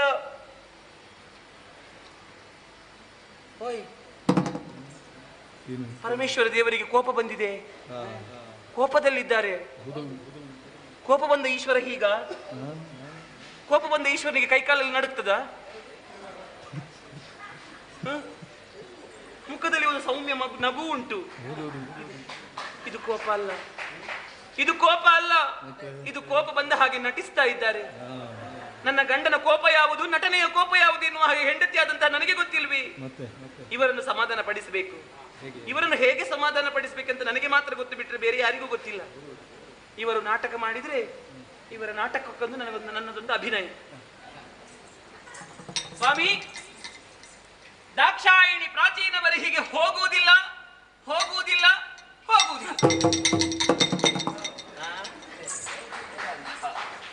ದಾಕ್ಷಾಯಿಣಿ ಅಲ್ಲ, ಏನಾಯ್ತು ನಿಮಗೆ? ನಿಮಗೆ ಮಾತು ಬರ್ತದಲ್ಲ? ಬರ್ತದೆ. ಮರಗಟ್ಟಿ ಹೋಗಿದ್ರೆ ನೀವು ಅವಾಗ ಅಷ್ಟು ಮಾತಾಡುವಾಗ ಏನು ಅಷ್ಟು ನಿಮ್ಮಲ್ಲಿ ಕಣ್ಣೀರು ಸುರಿಸಿ ಹೋಗರಿದೆ. ನಾನು ಬೇಡ ಅಂತ ಹೇಳಿದೆ, ಆದ್ರೂ ಒಂದು ತುಟಿಕ್ ಪಿಟಿಕ್ ಅನ್ನು ಮಾತನಾಡಿಲ್ಲ ನೀವು, ತುಟಿ ಬಿಚ್ಚಲಿಲ್ಲ. ಹೌದಲ್ವಾ? ಈಗ ನಾನು ಹೋಗುದಿಲ್ಲ ಅಂತ ಹೇಳುವಾಗ ಎದ್ದು ನಿಂತ್ರಿ ನೀವು. ನೀನು ನಿಜವಾದ ಸತಿಯಾದೆ, ಆದ್ದರಿಂದ ಹೆಮ್ಮೆಯಾಯಿತು. ನನ್ನ ಕೈ ಹಿಡಿದವಳಾಗಿ ಈ ಹೊತ್ತಿನಲ್ಲಿ ಪತಿಗಿಂತ ದೊಡ್ಡವರು ಯಾರೂ ಇಲ್ಲ. ಪತಿಯೇ ಪರದೈವ ಅಲ್ವಾ? ಈ ವೇಳೆಯಲ್ಲಿ ಅದನ್ನು ಅರ್ಥ ಮಾಡಿಕೊಂಡೇ ಅಲ್ಲ. ಯಾವ ಪ್ರಾಚೀನ ಬಹಿಯೋ, ಅದು ಯಾರಿಗೆ, ಯಾವ ಯಾಗವೋ, ಯಾವ ಅಪ್ಪನೋ ಯಾರಿಗೆ ಯಾಕೆ ಬೇಕು? ಬೇಡ, ನಮಗೆಲ್ಲ ಅಗತ್ಯವೇ ಇಲ್ಲ. ಅದು ಇನ್ನು ಹೋಗುವುದೇ ಬೇಡ. ಅಂತೂ ನಿನ್ನ ತಲೆಯಲ್ಲಿ ಅದೇ ಒಂದು ಜಿಡ್ಡು ಕಟ್ಟಿದೆ ಅಲ್ಲ. ಅವರಿಗೆ ಆಮಂತ್ರಣ ಕೊಡುವುದಾದ್ರೆ ಯಾವುದಾದ್ರೂ ಒಂದು ಗಿಳಿಯ ಕೊಕ್ಕಿನಲ್ಲಿ ಕೊಟ್ಟು ಕಳುಹಿಸಬಹುದಿತ್ತು ಅಲ್ವೇ? ಪಾರಿವಾಳದ ಪುಕ್ಕದಲ್ಲಿ ಕೊಟ್ಟು ಕಳುಹಿಸಬಹುದಿತ್ತು. ನೀನೆಂತ ಹೇಳಿದೆ? ಅಪ್ಪನಿಗೆ ನನ್ನದೇ ಧ್ಯಾನ ಅಲ್ವಾ? ನನ್ನದೇ ಧ್ಯಾನ. ಆದ್ದರಿಂದ ಇನ್ನು ಯೋಚಿಸುವುದಲ್ಲ. ನೀ ಅಲ್ಲಿಗೆ ಹೋಗುವುದು ಬೇಡ, ಆ ವಿಷಯವೂ ಬೇಡ. ನಿನಗೆ ಆ ಮನದ ಬೇಸರವನ್ನು ಕಳೆಯುವುದಕ್ಕೆ ನಿನಗೊಂದು ಕತೆ ಹೇಳ್ತೇನೆ. ಏನು ಕತೆ? ಇಲ್ಲಿ ಕುಳಿತುಕೊಂಡೆ ಹೇಳುವ ನೋಡಿ. ಒಂದು ಕತೆ ಇಲ್ಲದಿದ್ರೆ ನನಗೆ ಮರೆವಾಗುತ್ತದೆ ಅಲ್ವಾ? ಇದು ಮರೆವಲ್ಲಿ ನೆನಪಾಗುತ್ತದೆ. ಹೌದು, ಇನ್ನು ಅದು ನೆನಪಿಗೆ ಬರಬಾರದು. ಭಕ್ತ ಭಗವಂತನ ಸಂಬಂಧದ ಒಂದು ಕಥೆಯನ್ನು ಹೇಳ್ತೇನೆ. ಅದರಲ್ಲಿಯೂ ಭಗವಂತನನ್ನು ಯಾವ ರೀತಿ ಭಕ್ತಿಯಿಂದ ಮೆಚ್ಚಿಸಬಹುದು ಎನ್ನುವುದಕ್ಕೆ ಸಾಕ್ಷಿ ಅದು. ಹಿಂದೆ ನಾರದರಿಗೆ ನಾನೇ ಒಬ್ಬ ಮಹಾವಿಷ್ಣುವಿನ ಪರಮ ಭಕ್ತ ಅಂತ ಒಂದು ಗರ್ವ ಇತ್ತಂತೆ. ದೇವರಿಗೆ ಗೊತ್ತಾಯಿತು ಏನು, ಈ ಸಲ ನಾರದನಿಗೆ ಈ ರೀತಿ ಗರ್ವ ಬಂದ್ರೆ ನಾಳೆ ಸಾಮಾನ್ಯ ಭಕ್ತರ ಸ್ಥಿತಿ ಏನಾದೀತು. ಸುಮ್ಮನೆ ಇದ್ರು. ಒಂದು ದಿನ ನಾರದ ಬಂದ, ವಿಷ್ಣುವಿನಲ್ಲಿ ಹೇಳಿದ, ನನ್ನಷ್ಟು ದೊಡ್ಡ ಭಕ್ತರು ಈ ಪ್ರಪಂಚದಲ್ಲಿ ಯಾರಿದ್ದಾರೆ? ಆವಾಗ ಈ ಪ್ರಪಂಚದಲ್ಲಿ ಯಾರು ಶ್ರೇಷ್ಠ ಭಕ್ತರು ಎನ್ನುವುದನ್ನು ನೀವು ಹುಡುಕಬೇಕು ಅಂತ ಭೂಲೋಕದ ಒಬ್ಬ ಕೃಷಿಕನ ಬಳಿಗೆ ಕಳುಹಿಸಿಕೊಟ್ಟರಂತೆ. ಇವ ಬಂದ ನೋಡಿದ ಒಬ್ಬ ಕೃಷಿಕ ಬೆಳಗ್ಗೆ ಏಳುವುದು, ಮುಖ ತೊಳೆಯುವುದು, ದೇವರಿಗೆ ದೀಪ ಇಡುವುದು, ಹೊಲಕ್ಕೆ ಹೋಗುವುದು, ಬೇಸಾಯ ಮಾಡುವುದು, ಮಧ್ಯಾಹ್ನ ಬರುವುದು, ನಾರಾಯಣ ಅಂತ ಹೇಳುವುದು, ಊಟ ಮಾಡುವುದು, ಸ್ವಲ್ಪ ಹೊತ್ತು ಮಲಗುವುದು, ಪುನಃ ಗದ್ದೆ, ಬೆವರಲ್ಲಿ ಒದ್ದೆ, ರಾತ್ರಿಯ ಹೊತ್ತು ಸ್ನಾನ, ದೇವರನ್ನು 3 ಸಲ ನಾರಾಯಣ ಅಂತ ಹೇಳುವುದು, ದೀಪ ಇಟ್ಟು ಮಲಗುವುದು, ಪುನಃ ಅದೇ ಮಾಡ್ತಾ ಇದ್ದ. ನಾರದರಿಗೆ ಆಶ್ಚರ್ಯ ಆಯಿತು, ಇವ ಎಂಥ ಭಕ್ತ, ನೇರವಾಗಿ ಬಂದರು ವೈಕುಂಠಕ್ಕೆ. ದೇವರೇ ಕೃಷಿಕನನ್ನು ನೋಡಿದೆ, ಅವನು ಏನು ಭಕ್ತ, ನಾವು ಇದ್ದ ಜೀವಮಾನ ಇಡೀ ನಾರಾಯಣ ಅಂತ ಹೇಳುವುದು ಬಿಟ್ರೆ, ನಾರಾಯಣ ಎನ್ನುವ ಪಾರಾಯಣ ಬಿಟ್ರೆ ಬೇರೆ ಏನೂ ಇಲ್ಲ ಅಂತ. ದೇವರಿಗೆ ಸಂತೋಷ ಆಯಿತು. ಒಂದು ದೀಪ ತಂದರು. ಆ ದೀಪವನ್ನು ಹೊತ್ತಿಸಿ ಅದಕ್ಕೆ ಸರಿಯಾಗಿ ತೈಲ ತುಂಬಿಸಿ ಈ ದೀಪವನ್ನು ಹೊತ್ತಿಸಿ ವೈಕುಂಠದ 3 ಸುತ್ತು ಬರಬೇಕು ಅಂತ ಹೇಳಿದ್ರಂತೆ. ನಾರದರು 3 ಸುತ್ತು ಬಂದರು. 3 ಸುತ್ತು ಬಂದರು. ದೀಪವನ್ನು ತಂದು ನಾರಾಯಣನ ಮುಂದೆ ಇಟ್ಟರು. ಆಗ ಕೇಳಿದರಂತೆ, ನಾರದರೇ ಎಷ್ಟು ಸುತ್ತು ಬಂದಿರಿ? 3 ಸುತ್ತು. ಎಷ್ಟು ಸಲ ನೀವು ನಾರಾಯಣ ಅಂತ ಹೇಳಿರಿ? ನಾರಾಯಣ ಅಂತ ಹೇಳಿಲ್ಲ. ಮತ್ತೆ ಅದ್ಯಾಕೆ? ನನಗೆ ದೀಪ ಹಾರುತ್ತದೆ ಅಂತ ಬಹಳ ಸಮಸ್ಯೆ ಆಯಿತು. ಆಗ ಕೇಳಿದ್ರಂತೆ, ನಿಮಗೆ ಒಂದು ದೀಪ ಹಾರುತ್ತದೆ ಅಂತ 3 ಸುತ್ತು ಬರುವಾಗ ಕರ್ಮ ಪ್ರಜ್ಞೆಯಲ್ಲಿ ಭಗವತ್ ಪ್ರಜ್ಞೆ ಮರೆತು ಹೋಯಿತು. ಆದರೆ ಕರ್ಮ ಪ್ರಪಂಚದಲ್ಲಿ ಕರ್ಮಠನಾಗಿ ಇರುತ್ತಾ ತಾನು ಹೊಲದಲ್ಲಿ ಕಾಯಕ ಮಾಡುವಂತ ಒಬ್ಬ ಕೃಷಿಕ ಕರ್ಮದೊಳಗೆ ನಾರಾಯಣನನ್ನು ಕಾಣುತ್ತಾನೆ. ಆದ್ದರಿಂದ ಒಬ್ಬ 3 ಹೊತ್ತು ಭಗವಂತನನ್ನು ಸ್ಮರಿಸಿ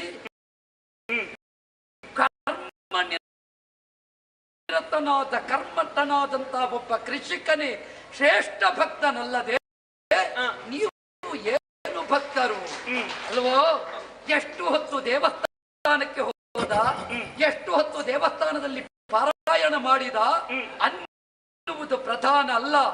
ತನ್ನ ನೆಲವನ್ನೇ ವೈಕುಂಠವಾಗಿಸಿ ಕರ್ಮವನ್ನು ಮಾಡಿ ಪ್ರಪಂಚದ ಪ್ರತಿಯೊಬ್ಬ ಜೀವ ಸಂಕುಲವನ್ನು ಬೆಳೆಸುವ ಬೇಸಾಯ ಮಾಡುವ ಕೃಷಿಕನಿಗಿಂತ ದೊಡ್ಡ ಭಕ್ತ ಈ ಪ್ರಪಂಚದಲ್ಲಿ ಯಾರೂ ಇಲ್ಲ. ಇದನ್ನು ಹೇಳಿದನಂತೆ ನಾವು ಪಾರಾಯಣ ಮಾಡುವುದೇ ಬಂತು. ಇವಳತ್ತು ಸುದ್ದಿಯೇ ಇಲ್ಲ. ಇದು ದಾಕ್ಷಾಯಿಣಿ. ಓ, ನೀನು ಯಾವ ಲೋಕದಲ್ಲಿದ್ದಿ? ಅಲ್ಲ, ಇದು ಎಂತ ಕಥೆ ಕೇಳಿದೀಯಾ? ಅರ್ಥ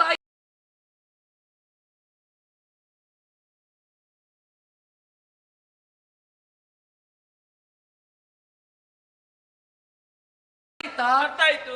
ಏನು ವಿಷಯ? ಇದು ಅಲ್ಲಿ ಯಜ್ಞದಲ್ಲಿ ಅದೆಷ್ಟು ತುಪ್ಪವನ್ನು ಸುರಿದಿರಬಹುದು. ನೀನು ತುಪ್ಪದ ಲೆಕ್ಕಾಚಾರದಲ್ಲಿದ್ದಿ, ನಾನು ಕರ್ಷಕನ ಲೆಕ್ಕಾಚಾರದಲ್ಲಿದ್ದೇನೆ. ಇದು ನಾ ಕೇಳಿದ ಪ್ರಶ್ನೆಯಲ್ಲಿ ಕೆಲವೊಂದು ಪ್ರಶ್ನೆ ಕೇಳ್ತೇನೆ, ಉತ್ತರ ಕೊಡ್ತೀಯಾ? ಏನು ಪ್ರಶ್ನೆ? ಯಾರು ಶ್ರೇಷ್ಠ ಭಕ್ತರಲ್ಲಿ? ಅಲ್ಲಿ ಬ್ರಾಹ್ಮಣರು ಬಂದಿದ್ದಾರಲ್ಲ ಅವರೇ. ಅದು ಯಜ್ಞದಲ್ಲಿ ಬ್ರಾಹ್ಮಣರು, ನಾ ಕರ್ಮದಲ್ಲಿ ಕೇಳಿದ್ದು. ಪ್ರಾಚೀನ ಬರಹಿಯಲ್ಲಿ. ನಿನಗೆ ಹುಚ್ಚು ಇನ್ನೂ ಹೋಗಲಿಲ್ಲ. ಇಲ್ಲ, ನೀನು ಅಲ್ಲಿದ್ದೇ ನೆನಪಿನಲ್ಲಿದ್ದಿ. ಯಾಕೆ ಗೊತ್ತೇ? ಗುರುಮಠದಿಂದ ಬಂದಂತಹ ಮಗ ತನ್ನ ಮನೆಯಲ್ಲಿ ಬಂದಾಗ ತಂದೆಯಾದವನು ಕೇಳ್ತಾನೆ, ಎಷ್ಟು ಬೇಕು, ಎಷ್ಟು ಕಲಿತೆ, ಏನು ಕಲಿತೆ ಎನ್ನುವ ಹಾಗೆ. ಆದರೆ ತಾಯಿಯಾದವಳು ಹಾಗಲ್ಲ. ಮಗ ಪರಿಷತ್ತಿನ ಮನವು ಒಂದೇ. ಸತ್ಯಕ್ಕೆ ಈ ಸತ್ರದ ಅಧ್ಯಕ್ಷ ಸ್ಥಾನವನ್ನು ಅಲಂಕರಿಸಬೇಕು ಎಂಬ ಹಾಗೆ ಸರ್ವಾನುಮತದಿಂದ ಒಪ್ಪಿಗೆಯನ್ನು ಸೂಚಿಸಿದ್ದೀರಿ. ವಿರೋಧವಿಲ್ಲದೆ ಅವಿರೋಧವಾಗಿ ನನ್ನನ್ನು ಆಯ್ಕೆ ಮಾಡಿದಿರಿ ಅಂತಾದ್ರೆ ಆಕ್ಷೇಪವೆತ್ತದೆ. ಈ ಅಧ್ಯಕ್ಷ ಸ್ಥಾನವನ್ನು ಅಲಂಕರಿಸಿಕೊಳ್ಳುತ್ತೇನೆ.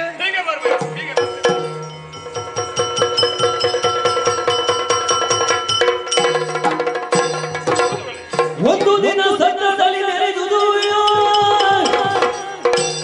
ಒಂದು ದಿಕ್ವಾನಾಲಿಸು ಮನಸ ಸಂದನಿಗಳೊಪ್ಪಿರುವ ಸಭೆಗಾದಕ್ಷನೈತನ್ನ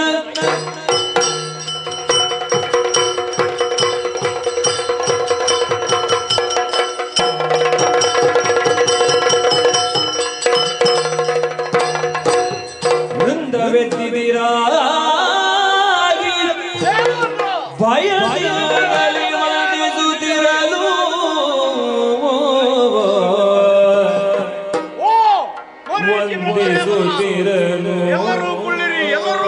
ಮನಸ್ಸಿಂದ ಒಪ್ಪಿಗೆಯನ್ನು ಸೂಚಿಸಿದ್ದೀರಿ. ಹೌದು ಪ್ರಭು. ವಿರೋಧವಿಲ್ಲದೆ ಅವಿರೋಧವಾಗಿ ನನ್ನನ್ನು ಆಯ್ಕೆ ಮಾಡಿದಿರಿ ಅಂತಾದ್ರೆ ಆಕ್ಷೇಪವೆತ್ತದೆ ಈ ಅಧ್ಯಕ್ಷ ಸ್ಥಾನವನ್ನು ಅಲಂಕರಿಸಿಕೊಳ್ಳುತ್ತೇನೆ. ಹೀಗೆ ಬರ್ಬೇಕು, ಹೀಗೆ ಬರ್ಬೇಕು.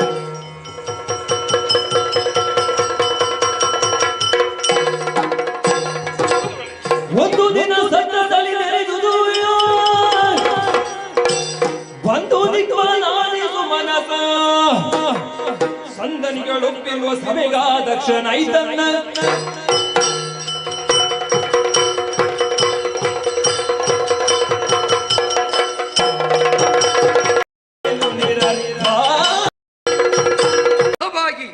ನನ್ನನ್ನು ಆಯ್ಕೆ ಮಾಡಿದಿರಿ ಅಂತಾದ್ರೆ ಅವಾಗಿ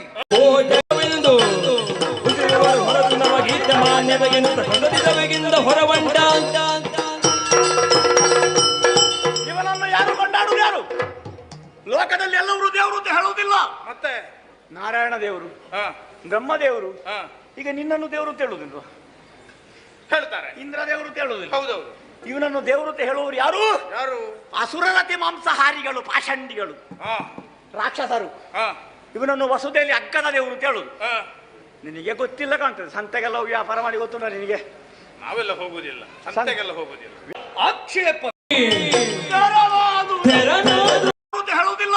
ಮತ್ತೆ ನಾರಾಯಣ ದೇವರು, ಬ್ರಹ್ಮದೇವರು, ಈಗ ನಿನ್ನನ್ನು ದೇವರು ಅಂತ ಹೇಳುವುದಿಲ್ಲ, ಹೇಳ್ತಾರೆ. ಇಂದ್ರ ದೇವರು ಅಂತ ಹೇಳುವುದಿಲ್ಲ. ಹೌದೌದು. ಇವನನ್ನು ದೇವರು ಅಂತ ಹೇಳುವವರು ಯಾರು? ಯಾರು? ಅಸುರರತಿ ಮಾಂಸಾಹಾರಿಗಳು, ಪಾಷಂಡಿಗಳು, ರಾಕ್ಷಸರು. ಇವನನ್ನು ವಸುದೆಯಲ್ಲಿ ಅಗ್ಗದ ದೇವರು ಅಂತ ಹೇಳುದು. ನಿನಗೆ ಗೊತ್ತಿಲ್ಲ ಕಾಣ್ತದೆ. ಸಂತೆಗೆಲ್ಲ ವ್ಯಾಪಾರ ಮಾಡಿ ಗೊತ್ತುಂಟ ನಿನಗೆ? ನಾವೆಲ್ಲ ಹೋಗುದಿಲ್ಲ, ಸಂತೆಗೆಲ್ಲ ಹೋಗುದಿಲ್ಲ. ವ್ಯಾಪಾರ ಮಾಡ್ಲಿಕ್ಕೆ ಹೋದ್ರೆ ಅಲ್ಲಿ ಒಂದು ವಸ್ತುವಿಗೆ ಇಷ್ಟು ಕ್ರಯ ಅಂತ ಇದ್ರೆ ಸ್ವಲ್ಪ ಗೊತ್ತಿದ್ದವ ಹೇಳ್ತಾನೆ, ಅದಲ್ಲಿ ಅಲ್ಲ, ಅದಲ್ಲಿ ಅಗ್ಗದಲ್ಲಿ ಸಿಗುತ್ತದೆ, ಇನ್ನೊಂದು ಕಡೆಯಲ್ಲಿ ಅಗ್ಗದಲ್ಲಿ ಸಿಗುತ್ತದೆ. ಅಗ್ಗದಲ್ಲಿ? ಹೌದು, ಕಡಿಮೆಯಲ್ಲಿ ಸಿಗ್ತದೆ ಅಂತ. ಇವನು ಹಾಗೆ ಅಗ್ಗದ ದೈವ. ಹಾಗಿದ್ರೆ ಒಳ್ಳೇದಾಯ್ತಲ್ಲ. ಉಳಿದವರ ಎತ್ತದ್ದು ಒಳ್ಳೇದಾಯ್ತು ಅಲ್ಲ. ಉಳಿದ ದೇವರುಗಳು ಹಾಗಲ್ಲ. ಬ್ರಹ್ಮನನ್ನಾಗ್ಲಿ ಹರಿಯನ್ನಾಗ್ಲಿ ಉಳಿಸಿಕೊಳ್ಬೇಕು ಅಂತಾದ್ರೆ ಸಾವಿರ ಸಾವಿರ ವರ್ಷಗಳ ತಪಸ್ಸು ಬೇಕು, ಭಕ್ತಿ ಪಕ್ವವಾಗಬೇಕು, ಆಮೇಲೆ ಭಗವಂತ ಒಲಿಯುವುದು. ಇವ ಹಾಗಲ್ಲ. ತಪಸ್ಸಿಗೆ ಹೋಗಿ ಕುಳಿತು ಓಂ ನಮಃ ಶಿವಾಯ, ಓಂ ನಮಃ ಶಿವಾಯ 3 ಸಲ ಹೇಳಿದ್ರೆ ಸಾಕು. ಹೌದಾ? ಭಕ್ತರೇ ಏನು ಬೇಕು ನಿನಗೆ ಅಂತ ಕೇಳಿ ಬರ್ತಾನೆ. ನೀವು ಅಗ್ಗದ ದೇವರಲ್ಲ, ಅದು ಒಳ್ಳೇದಲ್ವ? ಒಳ್ಳೇದು. ಅಗ್ಗದ ದೇವರು ಅಂತ ಬೇಗ ಒಲಿತಾನೆ ಅಂತ. ಬೇಗ ಒಲಿದ್ರೆ ಒಳ್ಳೇದಲ್ವ ಪ್ರಜಾಪತಿಗಳೇ? ಬೇಗ ಒಲಿಯ ಕೂಡದು, ಒಲಿಬಾರ್ದ. ಶ್ರಮ ಪಟ್ಟು ದೇವರು ಕಾಣಿಸಿಕಬೇಕು. ಸುಲಭದಲ್ಲಿ ದೇವರು ಕಾಣಿಸಿಕಿದ್ರೆ ಏನಾಗುತ್ತದೆ?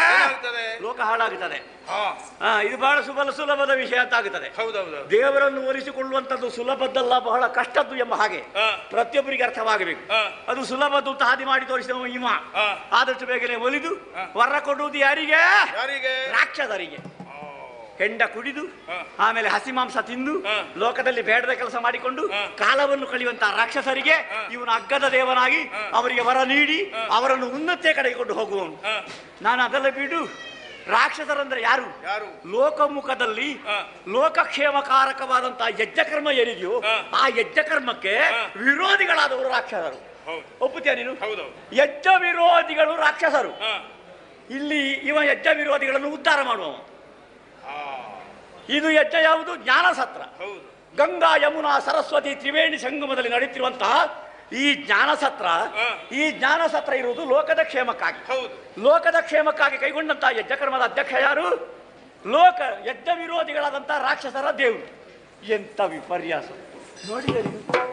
ಅಧ್ಯಕ್ಷ ಪೀಠ ಏರ್ಬೇಕಾದ ನಾನೆಲ್ಲಿ? ಹಾಗಾಗಿ ಇಂತಹ ಸಭೆಗೆ ಬಂದಾಗಿದೆ. ಏರಿದ ಇವನ ಬಗ್ಗೆ ಮಾತನಾಡಿ ಪ್ರಯೋಜನ ಇಲ್ಲ. ಏರಿಸಿದವ ಇದ್ದಾನಲ್ಲ, ಅವನನ್ನ ಸಂಬಂಧಿಕರೇನು ಮಾಡ್ಲಿಕ್ಕೆ ಆಗುದಿಲ್ಲ. ನಾನು ಅವನನ್ನ ಆಮೇಲೆ ಕೇಳ್ತೇನೆ. ನಮಗೆ ಮರ್ಯಾದೆ ಗೌರವ ಉಂಟೇ ಉಂಟು. ಎಲ್ಲಿ? ನಮ್ಮ ದಕ್ಷಪುರಿಯಲ್ಲಿ. ಹಾಗಾಗಿ ಬಂದದ್ದು ತಪ್ಪಾಯ್ತು, ದೊಡ್ಡದಲ್ಲ. ಇಷ್ಟು ಕಾರ್ಯಕ್ರಮ ನೋಡಿಯೇ ನೋಡ್ತೇನೆ. ಅವಸರ ಮಾಡಬೇಡಿ. ನಾನು ಹೋಗುದಿಲ್ಲ. ನಾನು ಅವಸರ ಮಾಡಬೇಡಿ.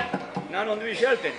ನೀನು ತುಂಬಾ ಒತ್ತಾಯ ಮಾಡಿದ್ರೆ ನಾನು ನಿಂತು ಬಿಡ್ತೇನೆ. ಇದೊಂದು ಮಾತಿನಲ್ಲಿ ಪರಿಹಾರ ಮಾಡುವ ಹಾಗೊಂದು ಗುಣ ಉಂಟು ನನಗೆ, ಒಂದು ಹೃದಯ ಶ್ರೀಮಂತಿಗೆ ಇರುವುದು ಹಾಗೆ. ತುಂಬಾ ಒತ್ತಾಯ ಮಾಡಿದ್ರೆ ನಿಂತು ಬಿಡ್ತೇನೆ. ಹಾಗೆ ಒತ್ತಾಯ ಮಾಡಿದ್ರೆ ಒಳ್ಳೆಯದಾಯ್ತಲ್ಲ? ಇಲ್ಲ ಆಗುದಿಲ್ಲ. ನಾನು ಹೊರಟದೆ. ನಾನು ಸಂಕಲ್ಪ ಮಾಡಿ ಆಯ್ತು. ಏನಿದ್ರು ನನ್ನ ನಾಡಿನಲ್ಲಿ ನೋಡಿಕೊಳ್ತೇನೆ. ನನಗೆ ಬಲ್ಲಿದೇನ ಅಂತ ಕೇಳಲಿಕ್ಕೆ ಒಂದು ನಗರ ಉಂಟು ಗೊತ್ತಾ? ದಕ್ಷಪುರಿ. ಅಲ್ಲಿ ನೋಡಿಕೊಳ್ತೇನೆ. ನೋಡೋಣ ನೋಡೋಣ. ಈ ಸಭೆಗೆ ಬಹಿಷ್ಕಾರ. ನಾನು ಹೊರಟೆ. ನಾನು ಹೊರಟೆ. ಸ್ವಲ್ಪ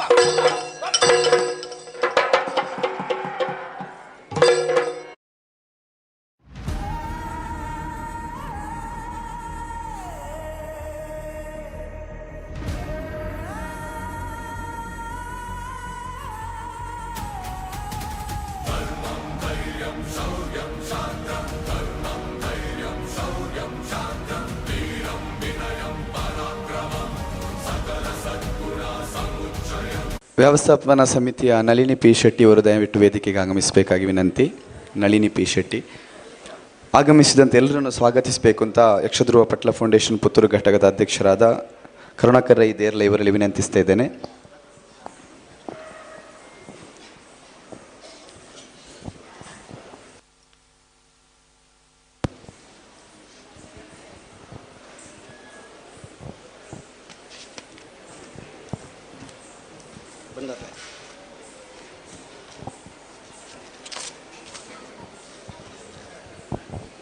ಯಕ್ಷಧ್ರುವ ಪಟ್ಲ ಫೌಂಡೇಶನ್ ಮಂಗಳೂರು ಇದರ ಪುತ್ತೂರು ಘಟಕದ ಸಂಭ್ರಮದ ವಾರ್ಷಿಕೋತ್ಸವದಲ್ಲಿ ನಾವೆಲ್ಲ ಸೇರಿದ್ದೇವೆ.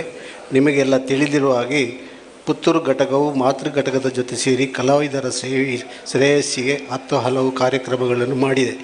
ಈ ದಿನ ನಾವು 8ನೇ ವರ್ಷದ ವಾರ್ಷಿಕೋತ್ಸವವನ್ನು ಸಂಭ್ರಮದಿಂದ ಆಚರಿಸ್ತಾ ಇದ್ದೇವೆ.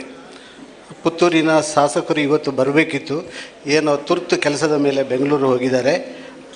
ಅವರು ಇವತ್ತಿನ ಕಾರ್ಯಕ್ರಮಕ್ಕಿಲ್ಲ. ಆಮೇಲೆ ಇವತ್ತಿನ ಸಭಾ ಕಾರ್ಯಕ್ರಮದ ಅಧ್ಯಕ್ಷತೆಯನ್ನು ನಮ್ಮ ಸವಣೂರು ಸೀತಾರಾಮ ರೈ ಗೌರವಾಧ್ಯಕ್ಷರು ಯಕ್ಷಧ್ರುವ ಪಟ್ಲ ಫೌಂಡೇಶನ್ ಪುತ್ತೂರು ಘಟಕ ಇವರಿಗೆ ಎಲ್ಲರ ಪರವಾಗಿ ಹೃತ್ಪೂರ್ವಕ ಸ್ವಾಗತ.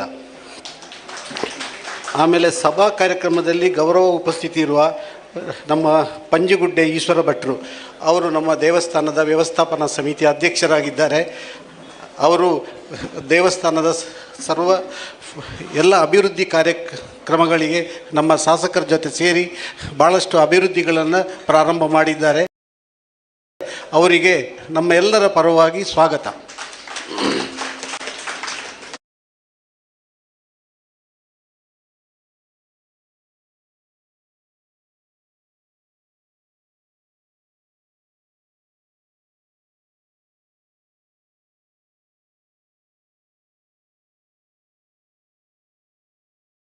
ಕಾಣುವಾಗ ಆನಂದವಾಗುತ್ತಾ ಇದೆ. ಮಾತ್ರವಲ್ಲ, ಋಷಿಮುನಿಗಳು ಬಂದು ಸೇರಿದ್ದಾರೆ. ಸುರರು, ಕಿನ್ನರರು, ಕಿಂಪುರುಷರು, ಸಿದ್ಧರು, ಸಾಧ್ಯರು, ಗರುಡರು ಇವರೆಲ್ಲರೂ ಬಂದು ಸೇರಿದಂತಹ ಸಭೆ. ಸ್ವರ್ಗಲೋಕವೇ ಧರೆಗಿಳಿದಿದೆ. ಯಜ್ಞದಲ್ಲಿರುವಂತಹ ಆ ಯಜ್ಞದ ಆ ಹೋಮ ಧೂಮಗಳು ಹವಿಸು ಆಕಾಶವನ್ನು ಮುತ್ತಿಕ್ಕುತ್ತಾ ಇದೆ. ದೂರದಿಂದಲೇ ಕಾಣುವುದಕ್ಕೆ ಇದನ್ನು ಸಂತೋಷವಾಗುತ್ತದೆ, ಆನಂದವಾಗುತ್ತದೆ. ಆದರೆ ಮಗಳಾದಂತಹ ನಾನು ದೂರದಲ್ಲಿ ನಿಂತಿದ್ದನ್ನು ನೋಡುವುದೇ ಈ ಸೊಬಗನ್ನು ಕಾಣಬೇಕಲ್ಲ. ಹಾಗಾಗಿ ಆ ಮಹಾದ್ವರದೆಡೆಗೆ ಸಾಗುತ್ತೇರಂತೆ.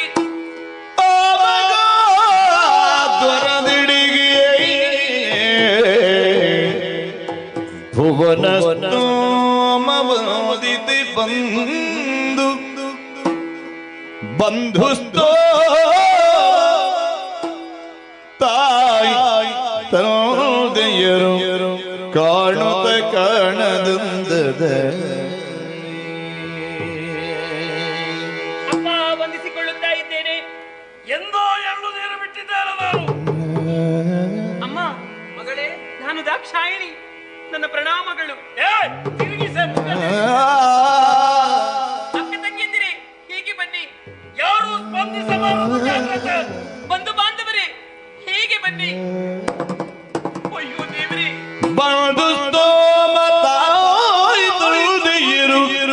ಕಾಡುತ್ತ ಕಾಡದಲ್ಲಿ ಕೋಮಲೆಯನೇ ಅದು ನುಡಿಸದೆ ತಾಮುದದಿ ಕುಳ್ಳಿರಲು ಸತಿ ಚಿಂತಾ ಮಹೋದದಿಯೊಳಗೆ ಮುಳುಗಿದಳಧಿಕ ಬೆರಗಿರಲಿ ಚಿಂತಾ ಮಹೋದದಿಯೊಳಗೆ ಮುಳುಗಿದ ಅಧಿಕ ಬೆರಗಿನಲೆ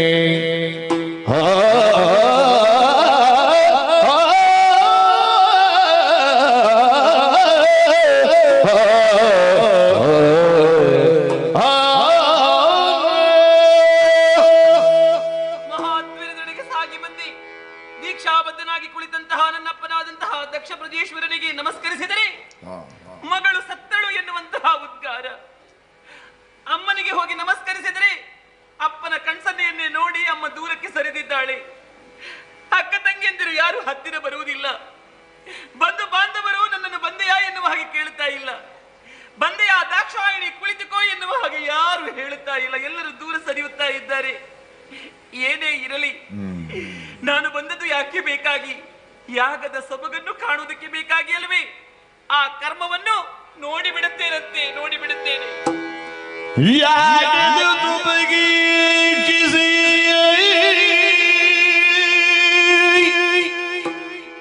ಇಂದ್ರಾಯ ಸ್ವಾಹ. ಇಂದ್ರನಿಗೆ ಹವಿಸ್ಸು. ಯಾಗದ ಸೊಬಗ ಈಕ್ಷಿಸೆ. ಅಗ್ನಯೇ ಸ್ವಾಹ. ಅಗ್ನಿಗೆ ಹವಿಸ್ಸು. ಯಮಾನು ಅಕಟ ಏತಕ್ಕೆ ಬಂದೆನು ನಾ. ಹರ ಹರ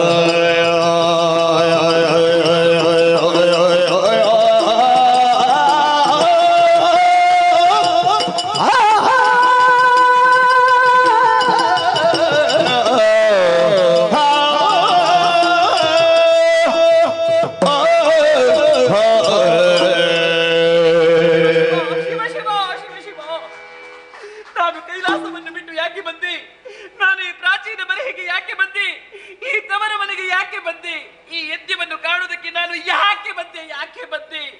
ಈ ಪಾತಕಿ ಮಾಡುವಂತಹ ಯಜ್ಞವನ್ನು ಕಾಣುವುದಕ್ಕಾಗಿ ನಾನು ಬಂದೇನಲ್ಲ. ಈ ದುಷ್ಟರು ದುರ್ಮತಿಗಳು ಕೂಡಿದಂತಹ ಈ ಸಭೆಗೆ ನಾನು ಬಂದೇನಲ್ಲ. ಯಾಕೆ ಬಂದೆ? ಯಾಕೆ ಬಂದೆ? ಮೂರು ಲೋಕದಲ್ಲಿ ಎಲ್ಲರಿಗೂ ಹವಿಸ್ಸನ್ನು ನೀಡುವಾಗ ಆದರೆ ನನ್ನ ಬದಿದೇವರ ಭಾಗ ಮಾತ್ರ ಶೂನ್ಯವಾಗಿದೆ. ಇದು ನಿರೀಶ್ವರ ಯಾಗ, ಇದು ನಿರೀಶ್ವರ ಯಾಗ. ಈಶ್ವರನಿಗೆ ಅಪಮಾನವನ್ನು ಮಾಡುವುದಕ್ಕೆ ಬೇಕಾಗಿ ನನ್ನ ಅಪ್ಪನಾದಂತಹ ದಕ್ಷ ಪ್ರಜಾಪತಿ ಈ ನಿರೀಶ್ವರ ಯಾಗವನ್ನು ಕೈಗೊಂಡನಲ್ಲ. ಇವ ದಕ್ಷ ಅಲ್ಲ, ಇವ ನನ್ನ ತಂದೆಯೂ ಅಲ್ಲ, ಇವನೊಬ್ಬ ಪರಮ ಪಾತಕಿ, ಪರಮ ಪಾತಕಿ. ಆದರೆ ನನ್ನ ಗಂಡ ಹೇಳಿದ್ರಲ್ಲ, ಹೋಗಬೇಡ ದಾಕ್ಷಾಯಿಣಿ, ಹೋಗದಿರಲಿ ಹೋದರೆ ಆಗುವುದೀಪನಿ ಎಂದೆನು ತಾಗಲೆ ಪತಿಗಳು ಕೇಳುದ ನೀಗಿನ ಬಂದೆನಲ. ಆಗಲೆ ಪತಿಗಳು ಕೇಳುದ ನೀಗಿನ ಬಂದೆನಲ.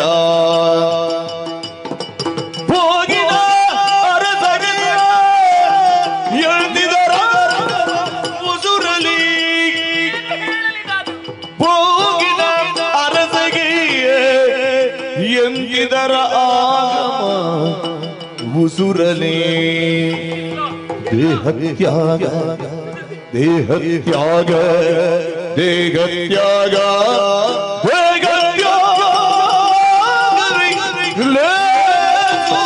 ಯಾವುದು ಅತಿಶಯವಾಗಿಯೇ ಹೊರಳಿದಳು. ದೇಹತ್ಯಾಗವೆಲ್ಲಿ ಅತಿಶಯವಾಗಿಯೇ ಹೊರಳಿದಳು. ಹರ ಹರ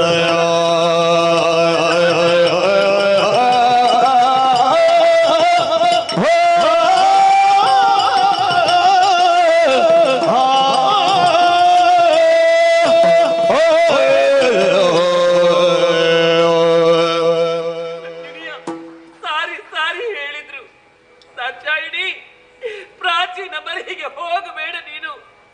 ಒಂದು ವೇಳೆ ನೀನು ಹೋದ್ರೆ ನಿನಗೆ ಅಪಮಾನ ಎನ್ನುವುದು ಕಟ್ಟಿದ್ದಂತಹ ಬುದ್ಧಿ.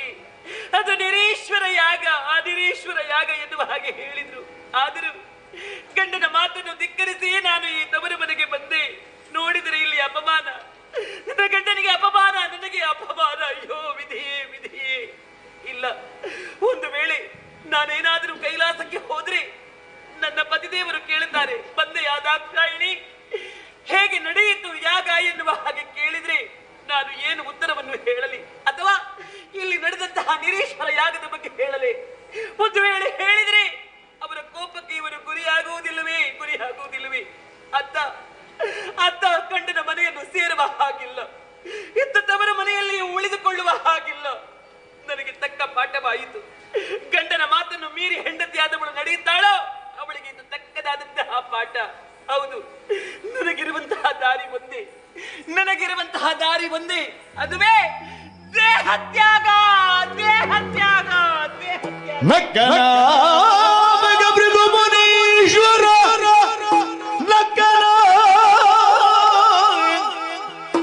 ಭೃಗುಮುನೀಶ್ವರ ವಿಕ್ಕಲಕ್ಕೆ ಕಣ್ಸನ್ನೆ ಮಾಡಿದ ಮಿಕ್ಕ ಮುನಿಗಳು ಸುರರು ಇದು ನಗಿಸುತ್ತಲಿಗಿಸುತ್ತ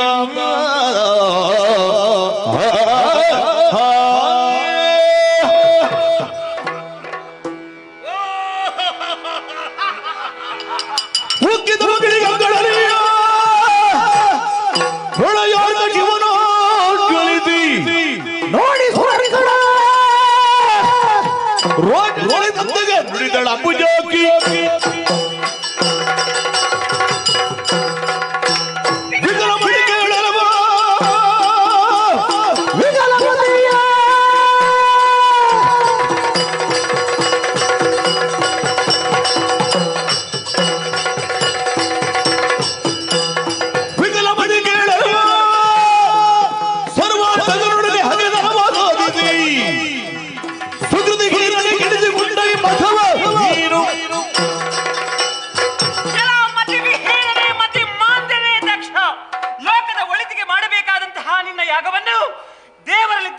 ಸಾಧಿಸುವುದಕ್ಕೆ ಬೇಕಾಗಿ ಮಾಡಿಕೊಂಡೆಯ ನಿರೀಶ್ವರ ಯಾಗವನ್ನು ಕೈಗೊಂಡೆಯ ಸರ್ವಾತ್ಮಕನೊಡನೆ ಹಗೆಯನ್ನು ಸಾಧಿಸುವುದಕ್ಕೆ ಬೇಕಾಗಿ ಯಜ್ಞವನ್ನು ಮಾಡಿಕೊಂಡೆಯ ನಿನ್ನ ಯಜ್ಞ ಎಲ್ಲವೂ ಹಾಳಾಗಿ ಹೋಯಿತು.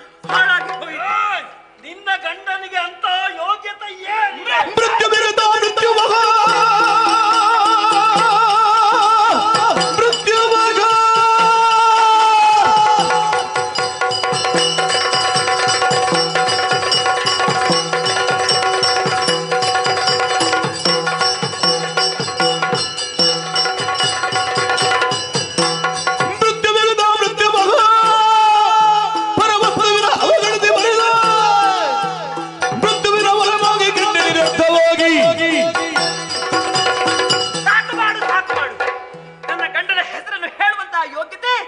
ನಿನಗೆಲ್ಲಿಂದ ಬರಬೇಕು ಹೇಳು. ಏನು ನನ್ನ ಗಂಡನನ್ನು ಬಡ ಬೈರಾಗಿ ಎನ್ನುವ ಹಾಗೆ ಭಾವಿಸಿಕೊಂಡೆಯಾ ನೀನು? ಒಂದು ಕಾಲದಲ್ಲಿ ಭಕ್ತನಾದಂತಹ ಮಾರ್ಕಾಂಡೇಯನನ್ನು ಉದ್ಧರಿಸುವುದಕ್ಕೆ ಬೇಕಾಗಿ ಕಾಲ ಮೃತ್ಯುವನ್ನೇ ತಲೆಗಿಳಿಸಿ ಕಾಲಾಂತಕ ಮೃತ್ಯುಂಜಯ ಹೀಗೆಂದು ನೆಗಳತೆಯನ್ನು ಪಡೆದವರು ನನ್ನ ಪತಿದೇವರು. ಅವರ ಬಗ್ಗೆ ಹೇಳುವಂತಹ ಯೋಗ್ಯತೆ ಎಲ್ಲಿಂದ ಬರಬೇಕು? ಸೇರಿರುವವರು ಸಾಧಾರಣದವರಲ್ಲ.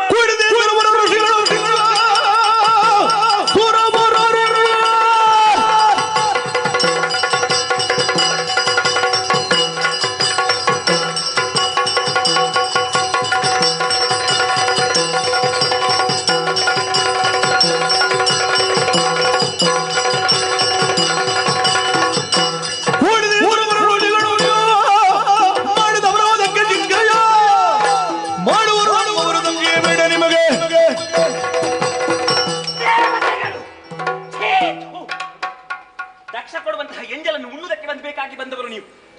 ಭಲೆ ಭಲೆ, ಆಹಾ, ಇಲ್ಲಿ ನಡೆಯುತ್ತಿರುವಂತಹ ಯಾಗವನ್ನು ನಿಮಗೆ ನಿಲ್ಲಿಸಬಹುದಾಗಿತ್ತು. ಅಥವಾ ನಾನು ಕಣ್ಣೀರನ್ನು ಸುರಿಸುವಂತಹ ಸಂದರ್ಭದಲ್ಲಿ ನನಗೆ ಸಾಂತ್ವನದ ನುಡಿಗಳನ್ನು ಹೇಳಬಹುದಾಗಿತ್ತು. ಆದರೆ ಅದು ಎರಡನ್ನೂ ಮಾಡದೆ ಇವ ಕೊಡುವಂತಹ ಎಂಜಲನ್ನು ಉಣ್ಣುವುದಕ್ಕೆ ಬೇಕಾಗಿ ಬಂದಿರ ನೀವು. ನಿಮಗೆ ಕಷ್ಟ ಬಂದಾಗ ಕೈಲಾಸ ನೆನಪಾಗುತ್ತದೆ. ಕಷ್ಟ ಬಂದಾಗ ಪ್ರಭು ಪರಮೇಶ್ವರ ಪಾದವನ್ನು ಹಿಡಿದು ಬೇಡುವಂತಹ ಸರಿಯಾಗಿ ಕೇಳಿಕೊಳ್ಳಿ, ನಿಮಗೆ ತಕ್ಕದಾದಂತಹ ಶಿಕ್ಷೆ ಒದಗಿ ಬರುತ್ತದೆ. ಮುಂದೊಂದು ದಿವಸ ಯಾರೆಲ್ಲ ಈ ಸಭೆಯಲ್ಲಿ ಕುಳಿತು ನನ್ನನ್ನು ಕಣ್ಣು ಬಿಟ್ಟು ನೋಡಿದಿರೋ ನಿಮ್ಮ ಕಣ್ಣುಗಳನ್ನೇ ಕಿತ್ತು ಹಾಕಿರಿ. ಯಾರೆಲ್ಲ ಹಲ್ಲು ಬಿಟ್ಟು ನೆಗಾಡಿದಿರೋ ನಿಮ್ಮ ಹಲ್ಲುಗಳನ್ನೇ ಪುಡಿ ಮಾಡಲಿ. ಯಾರೆಲ್ಲ ಕರತಟ್ಟಿ ಚಪ್ಪಾಳೆಯನ್ನು ಮಾಡಿದಿರೋ ನಿಮ್ಮ ಕರಗಳನ್ನೇ ಕತ್ತರಿಸಲಿ. ಇದು ಸತ್ಯ ಸತ್ಯ ಸತ್ಯ. ಹೆಚ್ಚು ಹಾರಬೇಡ, ಎಷ್ಟಾದರೂ ನೀನು ನನಗೆ ಹುಟ್ಟಿದವಳು.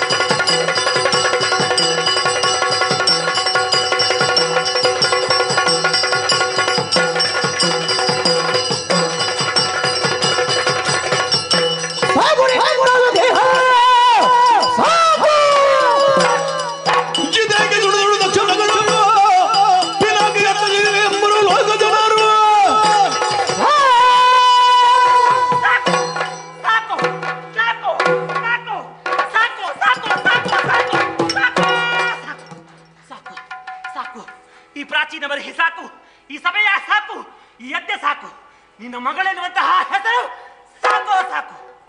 ಏನು ನಿನಗೊಂದು ಅಹಂಕಾರ, ತಕ್ಷಣ ಮಗಳು ದಾಕ್ಷಾಯಣಿ ಎನ್ನುವ ಹಾಗೆ. ನಿನ್ನ ಮಗಳಾಗಿ ಉಳಿದ್ರೆ ತಾನೇ ನಾನು ಯಾವತ್ತಿದ್ರೂ ಪಿನಾಕಿ ಅರ್ಧ ಶರೀರಿಯಾಗಿ ಬಾಳುತ್ತೇನೆ ವಿನಃ ನಿನ್ನ ಮಗಳಾಗಿ ಉಳಿಯಲಾರೆ. ನಿನ್ನಿಂದಲೇ ನಿರ್ಮಿತವಾದಂತಹ ಈ ದೇಹ ಕಾಣುತ್ತಿರುವಂತಹ ಅಗ್ನಿಗೆ ಮುಟ್ಟಬೇಡ. ಯಾರಿಗೆ ಬೇಕು ನಿನ್ನ ತುಚ್ಛ ಅಗ್ನಿ? ನನ್ನಲ್ಲಿ ಇರುವುದು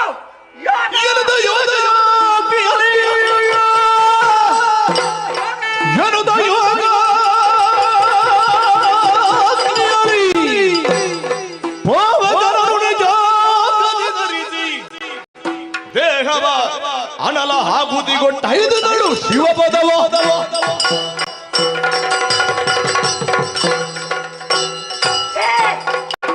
ಅಗ್ನಿ, ನಿನ್ನ ಅಗ್ನಿಗೆ ನನ್ನನ್ನು ಮುಟ್ಟುವಂತಹ ಯೋಗ್ಯತೆ ಎಲ್ಲಿಂದ ಬರಬೇಕು ಹೇಳು? ಸದಾ ಕಾಲ ನನ್ನ ಪತಿದೇವರನ್ನು ಸೇವಿಸುವ ಕಾರಣವಾಗಿ ನನ್ನಲ್ಲಿರುವುದು ಯೋಗಾಗ್ನಿ. ಅದು ಆ ಯೋಗಾಗ್ನಿಯನ್ನು ಹೊರಗೆ ಹಾಕಿ ಈ ದಾಕ್ಷಾಯಿಣಿ ದಹನಗೊಳ್ಳುತ್ತಾಳೆ. ಅದಕ್ಕೆ ಬೇಕಾಗಿ ನಿನ್ನ ಕಣ್ಣ ಮುಂಭಾಗದಲ್ಲಿ ನಾನು ಪ್ರಾಣವನ್ನು ಕಳೆದುಕೊಳ್ಳುವುದ್ರೆ ಹೇಗೆ? ಪದ್ಮಾಸನವನ್ನೇ ಬಲಿದಿದ್ದೇನೆ. ಮೂಲಾಧಾರ ಚಕ್ರದಿಂದ ಆಜ್ಞಾ ಚಕ್ರದವರೆಗೆ ನನ್ನ ಪ್ರಾಣವಾಯುವನ್ನು ಮೇಲಕ್ಕೆತ್ತಿ ಸಹಸ್ರ ರಂಧ್ರಗಳಿಂದ ನನ್ನ ಪ್ರಾಣವಾಯುವನ್ನೇ ಸ್ಫೋಟಿಸಿ ಅಗ್ನಿಗೆ ಆಹುತಿಯನ್ನು ಕೊಡುತ್ತೇನೆ. ಶಿವನೇ, ದೇವರೇ, ನನ್ನನ್ನು ಕ್ಷಮಿಸಿ ಬಿಡು. ಮತ್ತೊಂದು ಜನ್ಮವಿದ್ದರೆ ಮತ್ತೊಂದು ರೂಪದಲ್ಲಿ ಬಂದು ನಿನ್ನ ಸತಿಯಾಗಿ ನಾನು ಜೀವನವನ್ನು ಮಾಡುವುದಕ್ಕೆ ಇಚ್ಛೆ ಪಡುತ್ತೇನೆ. ನಿನ್ನಡೆಗೆ ಸೇರಿಸಿಕೋ. ಇದು ಯೋಗಾಗ್ನಿಯನ್ನು ಹೊರಗೆ ಹಾಕಿದ್ದೇನೆ. ಆ ಯೋಗಾಗ್ನಿಯಲ್ಲಿ ಬೆಂದು ಹೋಗುತ್ತೇನೆ. ನೋಡಿ.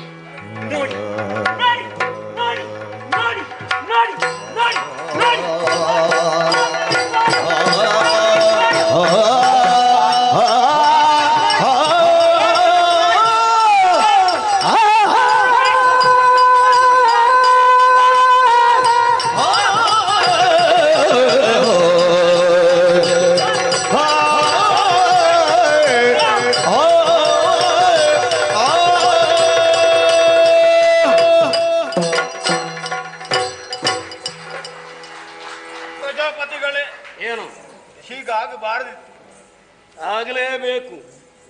ನೋಡಿ, ಇವರಿಗೆಲ್ಲ ಸಮಾಧಾನ ಆಗಿದೆ. ಅವಳು ಸತ್ತದರ್ಲಿ. ಯಾಕೆ ಬಲ್ಲಯೋ? ಯಾಕೆ ತಂದೆ ತಾಯಂದಿರ ಮಾತುಗಳನ್ನು ಕೇಳದೆ ಮಕ್ಕಳು ಮದುವೆ ಆದರು ಅಂತ ಆದ್ರೆ ಅವರಿಗೆ ಆತ್ಮಹತ್ಯೆ ಗತಿ ಅಂತ ತೋರಿಸಿದ್ಲು ಅವಳು. ಆದದ್ದು ಹಾಗೆ ಹೋಯಿತು. ತಂದೆಯಾದಂತಹ ನನಗೆ ಬೇಸರ ಇಲ್ಲ, ನಾನೇ ವಿಚಲಿತನಾಗಲಿಲ್ಲ. ಮತ್ತೆ ನಿಮಗ ಯಾಕೆ ಭಯ? ಯಾಗ ಮುಂದುವರಿಯಲಿ.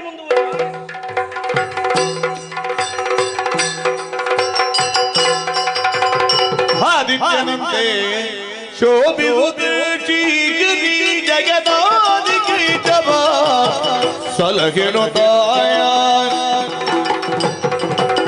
ಆ ದಿವ್ಯ ಮುನಿ ನಡೆದರಲು ಉಪಚರಿಸಿ ಮತ್ತೂರುತಿ ಬೆಸಗೊಂಡ.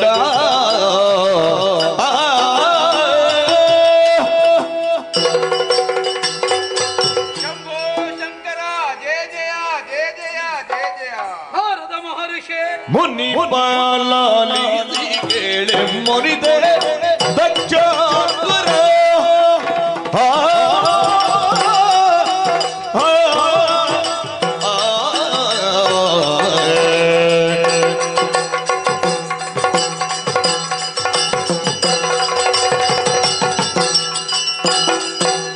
ಮುನಿ ಬಾಲಾಲಿ ಕೇಳೆ ಮುರಿದೆ ದಕ್ಷಾಸುರ.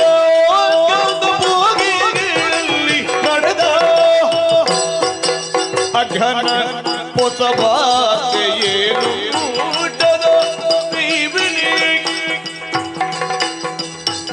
ತಿಳಿದಿದ್ದರೆ ನಗರು ಜನರು.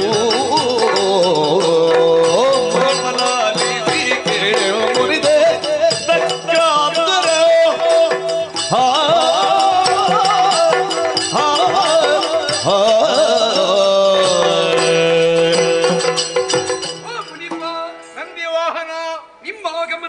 ಸಂದರ್ಭದಲ್ಲಿ ಸತಿಪತಿಯರ ಹಿರಿಯರಾದ ನಾವಿರುವರು ಸ್ವಾಗತಿಸಿ ಸತ್ಕಾರ ಮಾಡಬೇಕಾದವರು. ಹೌದು. ಆದರೆ ಈಗ ಏಕಾಂಗಿಯಾಗಿ ಯಥೋಚಿತವಾದಂತಹ ಆಸನವನ್ನು ಕೊಟ್ಟವನಿದ್ದೇನೆ. ನಿಜ.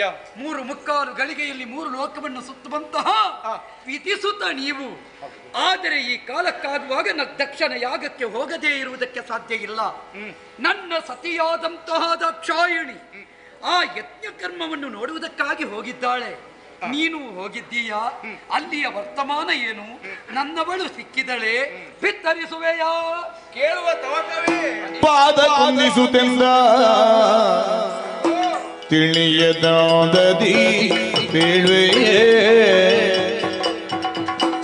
ದೇವಾ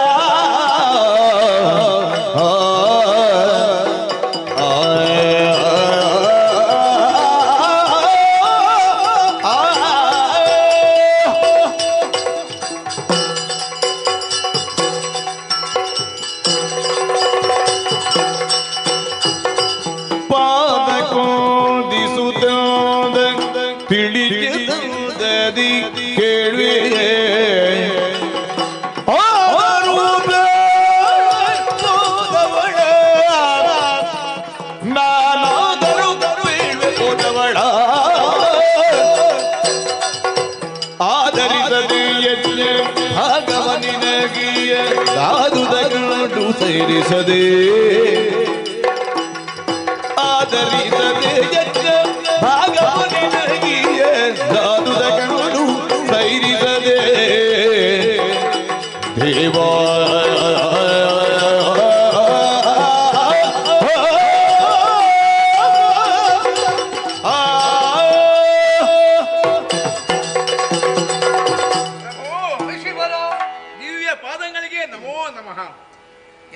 ಪ್ರಪಂಚದಲ್ಲಿ ಎಲ್ಲಿ ಏನು ನಡೆಯುವುದಾದರೂ ಕೂಡ ಕುಳಿತಲ್ಲಿದ್ರೆ ತಿಳಿಯುವಂತ ಸಾಮರ್ಥ್ಯ ನೀನು ಹೊಂದಿದರು ನನ್ನಿಂದಲೇ ಕೇಳಬೇಕೆಂಬ ತವಕವೇ ಸ್ವಾಮಿ. ನಿಜ.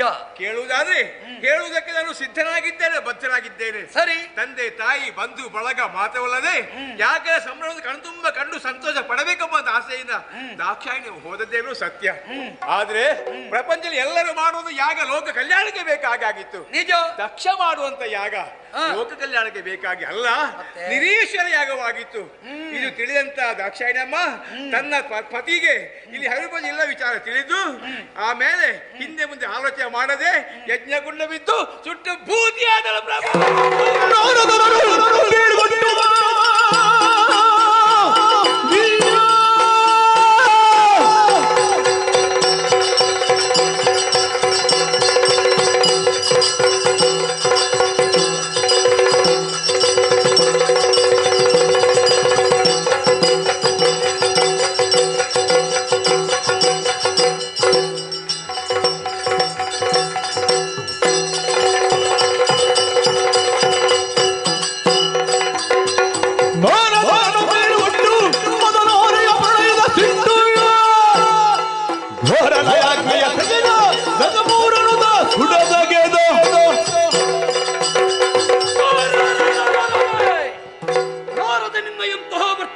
ಕೇಳುತ್ತಾ ಇದ್ದೇನೆ.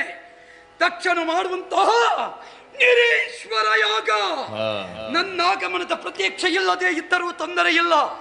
ತಂದೆ ತಾಯಿಯನ್ನು ಕಾಣಬೇಕು, ಯಜ್ಞದಲ್ಲಿ ಭಾಗಿಯಾಗಬೇಕು ಎನ್ನುವ ಕಾರಣದಿಂದಲೇ ಗಮಿಸಿದ ಗೌರಿ ದಗ್ಧಳಾಗುವುದಕ್ಕೆ ಕಾರಣ ದಕ್ಷದ್ವೇಷ.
ಆದರೆ ಇದು ಪ್ರಧಾನವಲ್ಲ. ಈ ಯಾಗಕ್ಕೆ ಸಹಕರಿಸಿದ ಸಕಲರು ಅಲ್ಲಿಯೇ ಇದ್ದಾರಲ್ಲ.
ನಿಮ್ಮ ಪವಿತ್ರವಾಗಿರುವಂತಹ ಪಾದಕ್ಕೆ ವಂದಿಸಿಕೊಳ್ಳುತ್ತಾ ಇದ್ದೇನೆ. ಎದ್ದೇಳು.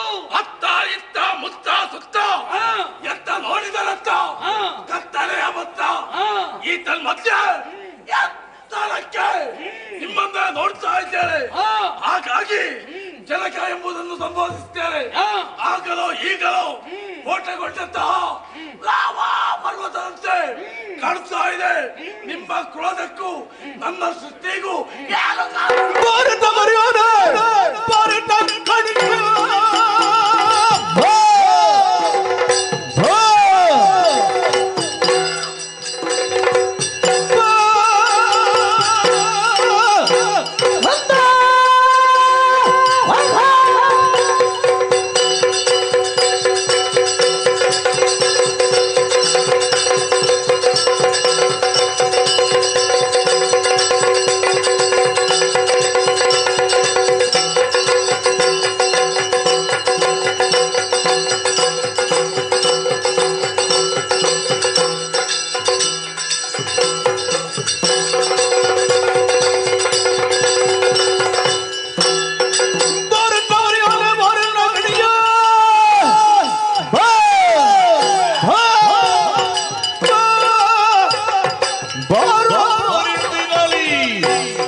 ಕ್ರೋಧಾಗ್ನಿಯಲ್ಲಿ ಬೆಂದಿದ್ದೆ.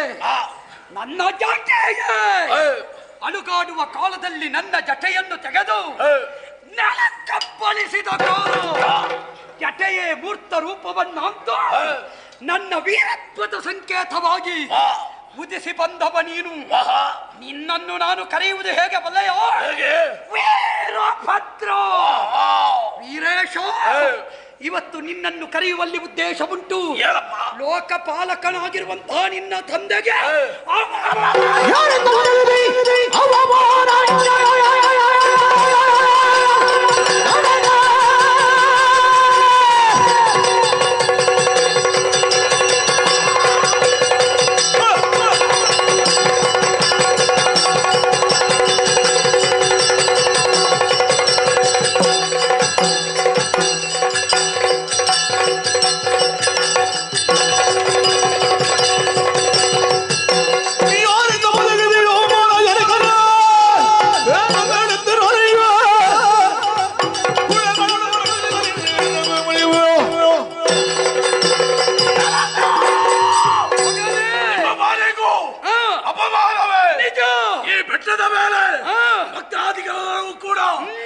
ವಿಧ ಪೂಜಿಸ್ತಾ ಇದ್ದಾರೆ.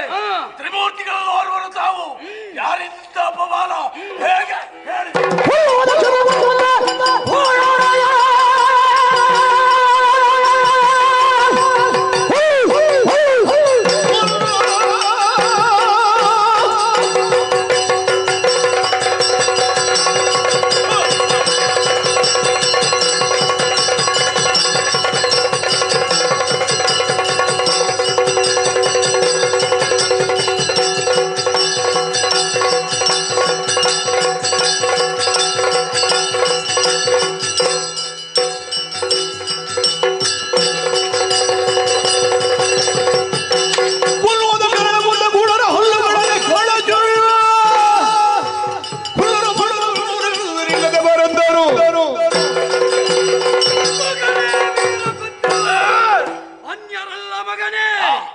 ನಮ್ಮವನೇ ಆದಂತಹ ಗೌರಿ ದೇವಿಯ ಅಪ್ಪ ದಕ್ಷಪುರಿಯ ದಕ್ಷ, ಅವನಿಂದಲೇ ಇಂದು ನಿನ್ನಪ್ಪನಿಗೆ ಅವಮಾನ ಮಾಡುತ್ತಾ ಇದ್ದಾನೆ ಮಹಾಯಜ್ಞ.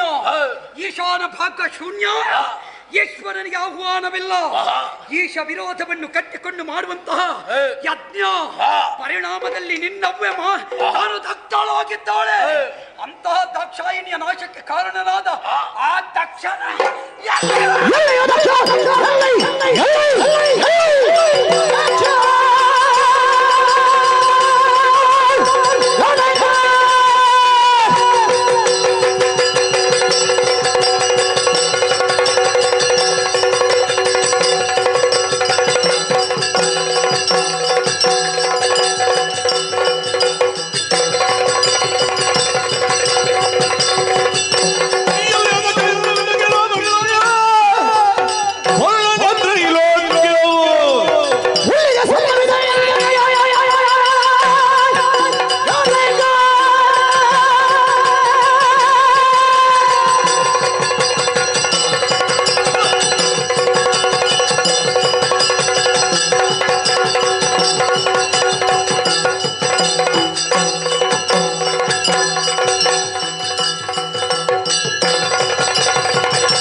ಚಿಂತೆ ಆತನನ್ನು ಕೊಂದು ಡಾಕಿಳಿಗಳೆಂಬ ಪ್ರೇತ ಪಿಶಾಚಿಗಳಿಗೆ ಆಹಾರವನ್ನಾಗಿ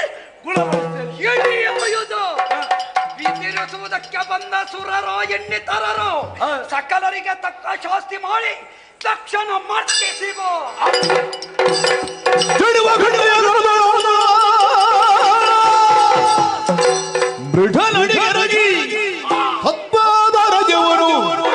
ಹೊಡೆದುಕೊಳ್ಳ ತಂಗದಲ್ಲಿ ನೋಡಿದ್ದರದ ಹೀಗೊಂಡು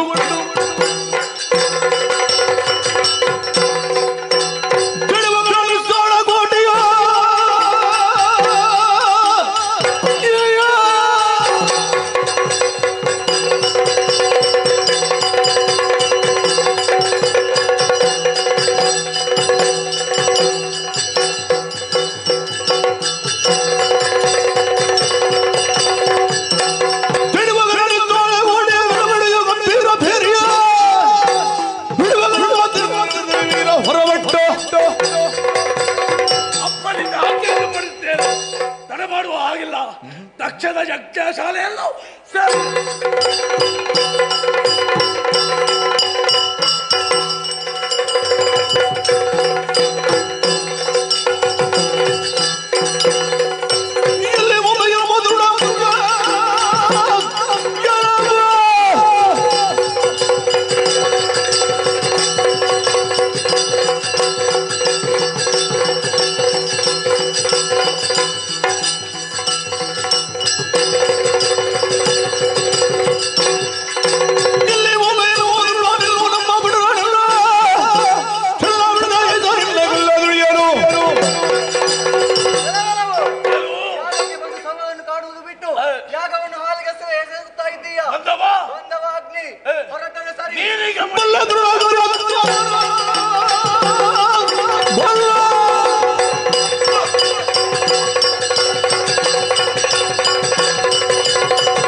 ನಮಸ್ಕಾರವನ್ನು ಮಾಡಿ ಏರುವವ ನೀನು.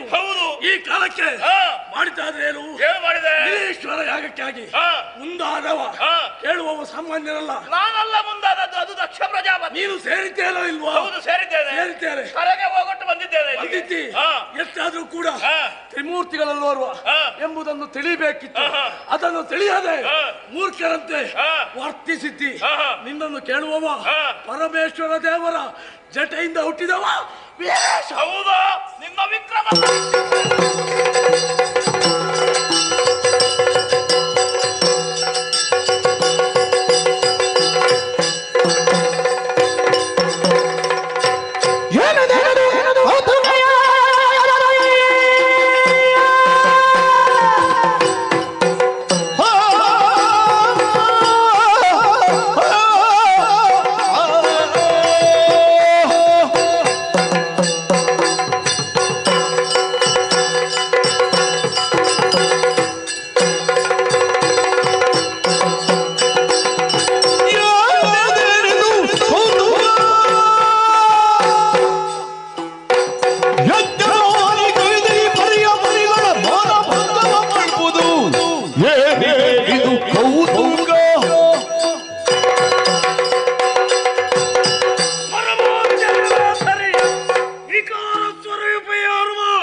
ಯಜ್ಞವನ್ನು ಚಾರಾಹಾರಿ ಮಾಡುತ್ತಾ ಇದ್ದಾರೆ.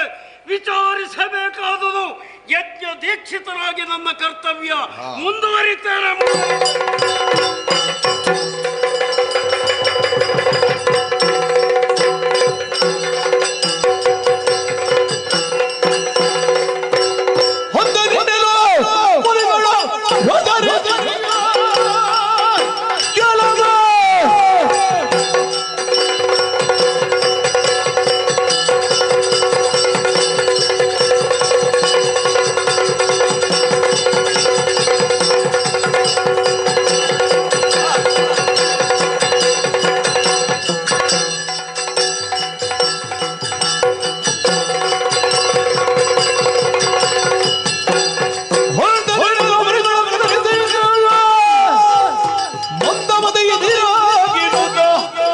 ಶರವೃಂದದಲ್ಲಿ ಮುಸುಕಿದ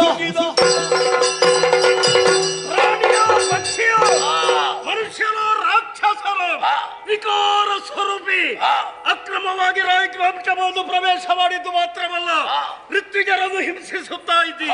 ಯಜ್ಞಗುಂಡಕ್ಕೆ ಅಮೇಧ್ಯವನ್ನು ಎಸೆಯುತ್ತಾ ಇದ್ದಿ. ಎಲ್ಲ ಹಂದೆ ಯಾಕೆ ಬಂದೆ ಹೇಳು.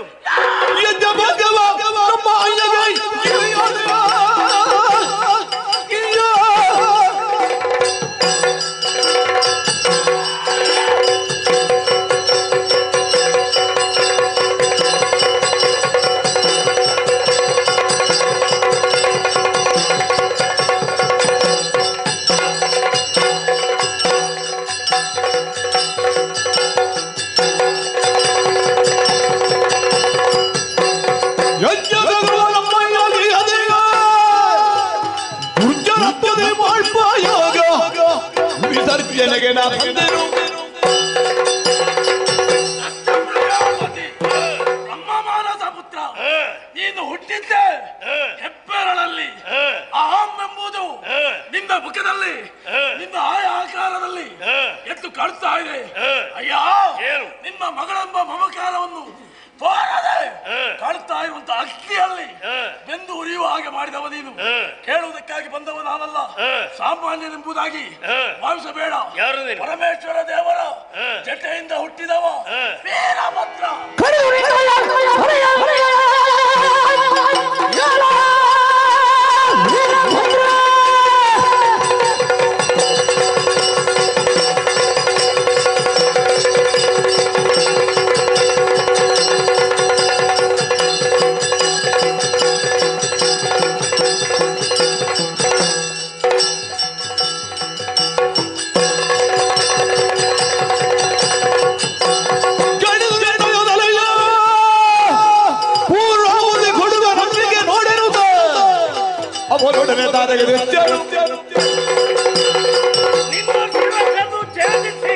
ಅಗ್ನಿಗೆ ಹೋಮಿಸ್ತೇನೆ.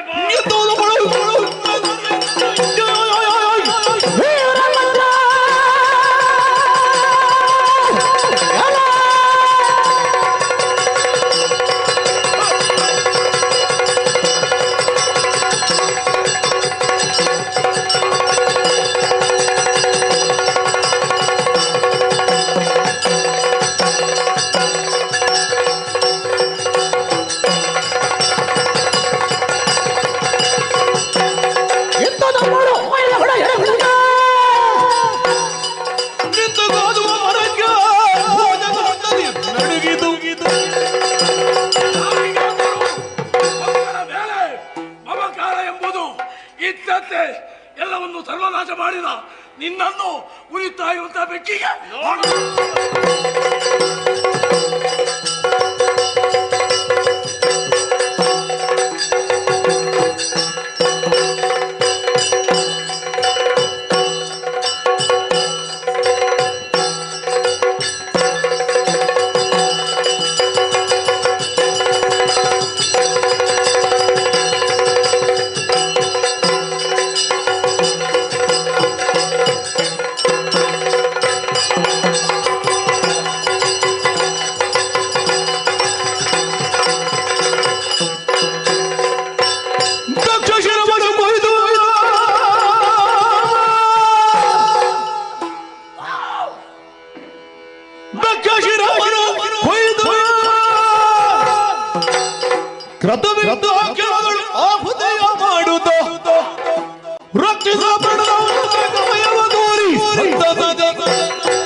ಕಾಣ್ತಾ ಇರುವುದು ಯಾಗದ ಗುಂಡಿಗ ಈ ಸಂದರ್ಭದಲ್ಲೆಲ್ಲರೂ ಕೂಡ ನಮೋ ನಮೋ ಎಂಬುದಾಗಿ ಕೊಂಡಾಡ್ತಾ ಇದ್ದಾರೆ. ದಕ್ಷ ಎಂಬ ಹೆಸರಿಗೆ ಪಾತ್ರನಾದೆ. ತಡ ಮಾಡುವ ಹಾಗಿಲ್ಲ, ತಂದೆಗೆ ವಿಚಾರವನ್ನು ತಿಳಿಸಬೇಕು. ನೋಡಿ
ಕಾರ್ಯ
ಮತ್ತೆ ವೈಭವದಿಂದ ನೆನೆನು ಭಕ್ತಿಯಿಂದ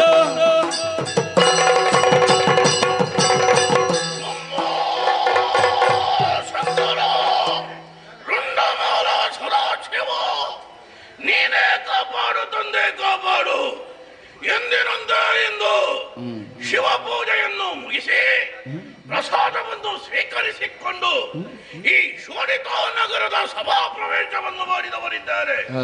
ಸಭಾ ಪ್ರವೇಶ ಮಾಡಿದಂತಹ ಕಾಲಕ್ಕೆ ಎಲ್ಲೆಡೆಯಲ್ಲಿ ಕೇಳುತ್ತಿದ್ದ ಜಯಘೋಷ, ಮನಸ್ಸಿಗೆ ಆನಂದ. ಕಶ್ಯಪ ಬ್ರಹ್ಮರ 13 ಮಂದಿ ಮಡದಿಯರಲ್ಲಿ ವಾವಳಾದಂತಹ ಸುರಸೆಯ ಗರ್ಭಾಂಬುದಿಯನ್ನು ಪವನಗೊಳಿಸಿ ಹುಟ್ಟಿಕೊಂಡವರು ನಾವು 4 ಮಂದಿ. ಹಿರಿಯವನಾದವನೇ ಶೂರಪದ್ಮಾಸುರ. ಅವ ವೀರಮಹೇಂದ್ರಪುರದಲ್ಲೇ ಬಹಳ ವಿಜೃಂಭಣೆಯಿಂದ ಕಾಲವನ್ನು ಕಳೆಯುತ್ತಾ ಇದ್ದಾರೆ. ಆ ಬಳಿಕ ಹುಟ್ಟಿಕೊಂಡವನೇ ತಾರಕಾಸುರ ನಾಮಕನಾದಂತಹ ನಾನೇ ಇದ್ದೇನೆ.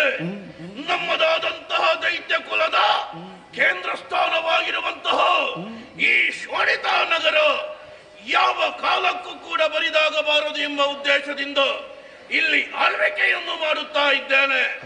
ಆ ಮೂಲಕ ಹುಟ್ಟಿಕೊಂಡವರು ಹಿರಣ್ಯಕ ಹಾಗೂ ನಮ್ಮ ಮೂವರಿಗೆ ಪ್ರೀತಿಯ ತಂಗಿಯ ಜಮುಕಿ. ಅವರಿಬ್ಬರು ಅಣ್ಣನನ್ನು ಅನುಸರಿಸಿ ವೀರಮಹೇಂದ್ರಪುರದಲ್ಲಿ ಕಾಲವನ್ನು ಕಳೆಯುತ್ತಾ ಇದ್ದಾರೆ.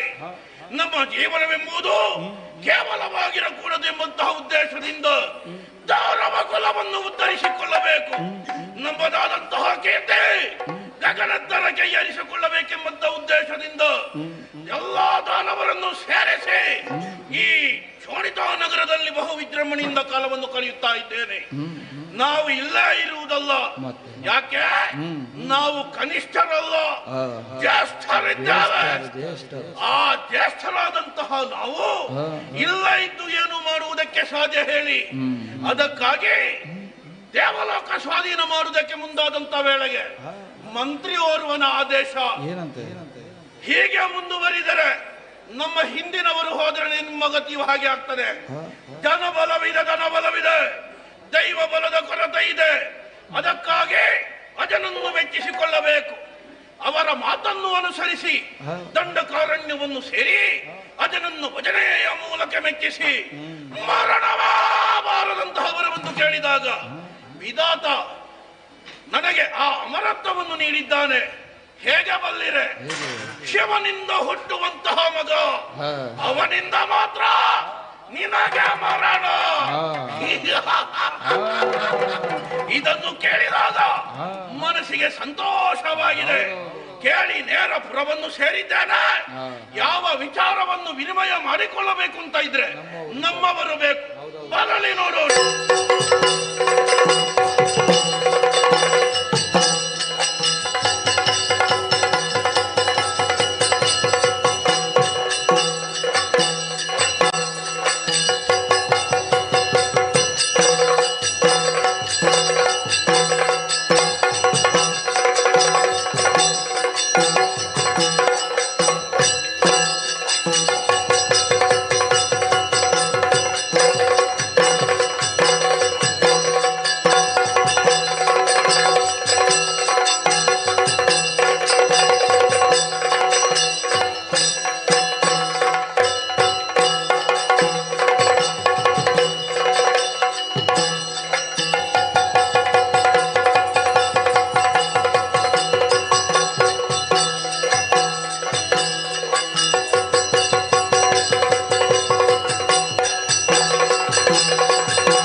ಪ್ರಭುಗಳೇ, ನೀವು ನಗಡಿದ್ದಕ್ಕೆ ನಾನು ಕೂಡ ನಗಡಿದ್ದು. ನೀವು ಹಾಗೆಯ?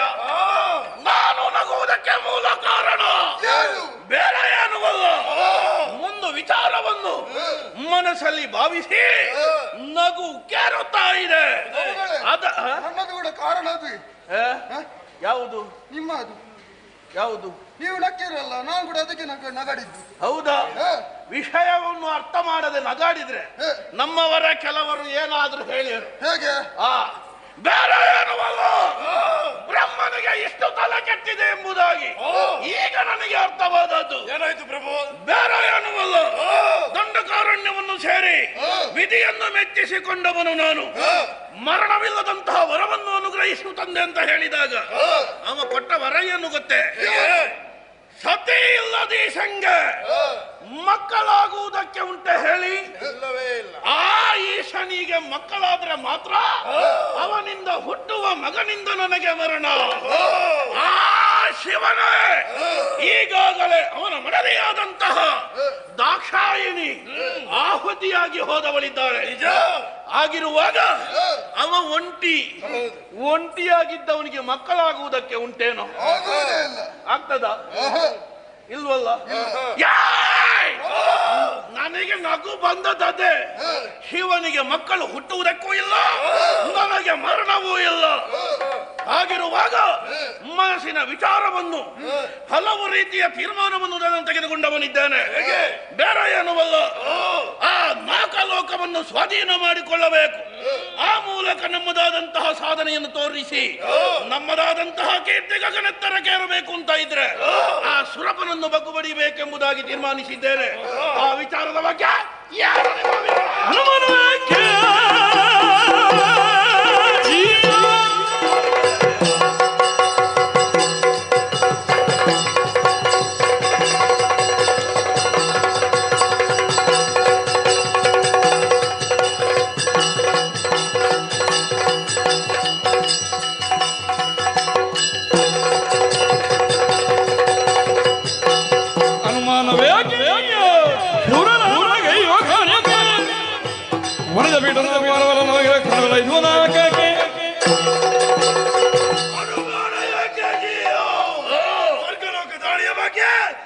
ಬಹಳ ಉತ್ಸುಕರಾಗಿದ್ದೇವೆ.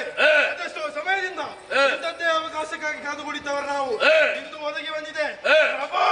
ಈ ಕುಟುಂಬ ನಾಕವಣಿಯರೇ ನಮ್ಮ ಇಷ್ಟು ಕಾಲಿಗೆ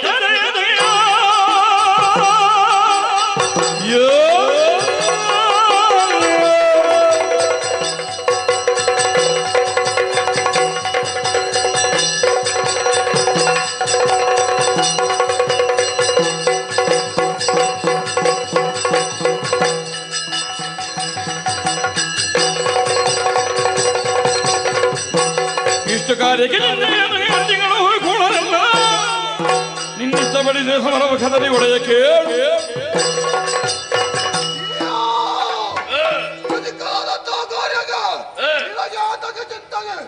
ನಮಗೆ ಕೊಡುವಂತ ಅಪ್ಪಣೆಯ ಸುರಪನಂತ ಸ್ವರ್ಗದ ಪೀಠದಿಂದ ಎಳೆದು ಬಂದು ಕುತ್ಕೊಳಿಸುತ್ತೇವೆ. ಹೋಗುವ ನಿಮ್ಮ ವೀರವಾಣಿಯನ್ನು ಕೇಳಿದಾಗ ಮನಸ್ಸಿನ ಉತ್ಸಾಹ ಅಧಿಕವಾಗಿದೆ.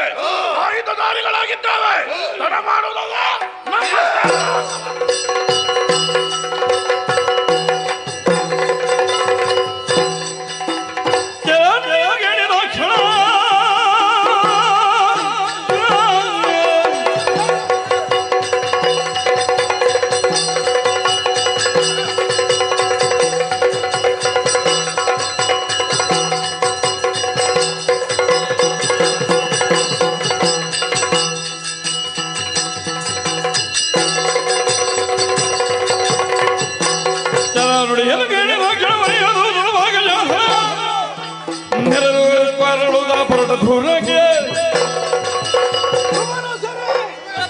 ಚಾರಕನಾಡಿದಂತಹ ನುಡಿಯನ್ನು ನೀವು ಕೂಡ ಕೇಳಿದವರಿದ್ದೀರಿ. ದುರುಳನಾದಂತಹ ತಾರಕಾಸುರ ನಮ್ಮದಾದಂತಹ ಸ್ವರ್ಗಲೋಕಕ್ಕೆ ಅಭ್ಯೋಗವನ್ನು ನಡೆಸಿದ್ದಾನೆ. ಎದುರಿಸಬೇಕಾದ ಕರ್ತವ್ಯ ಸಾಗೋಣ.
ಪರಿಸ್ಥಿತಿ ಹೇಗಾಯ್ತು ಅಲ್ಲ? ಅಂಬೆ ಕಾಳಿಕೋ ಮಗೊಂದು ಅಂಬೆ ಸುಖವನ್ನು ಬಯಸಿದಂತೆ. ಹಾಗಾಗಿ ಹೇಳುತ್ತಾ ಇದ್ದೇನೆ, ಬಂದ ಹಾಗೆ ಹಿಂದೆ ನಡೆದರೆ ಸರಿ, ಇಲ್ಲವಾದ್ರೆ ಶಿರಹಾರಿಸಿ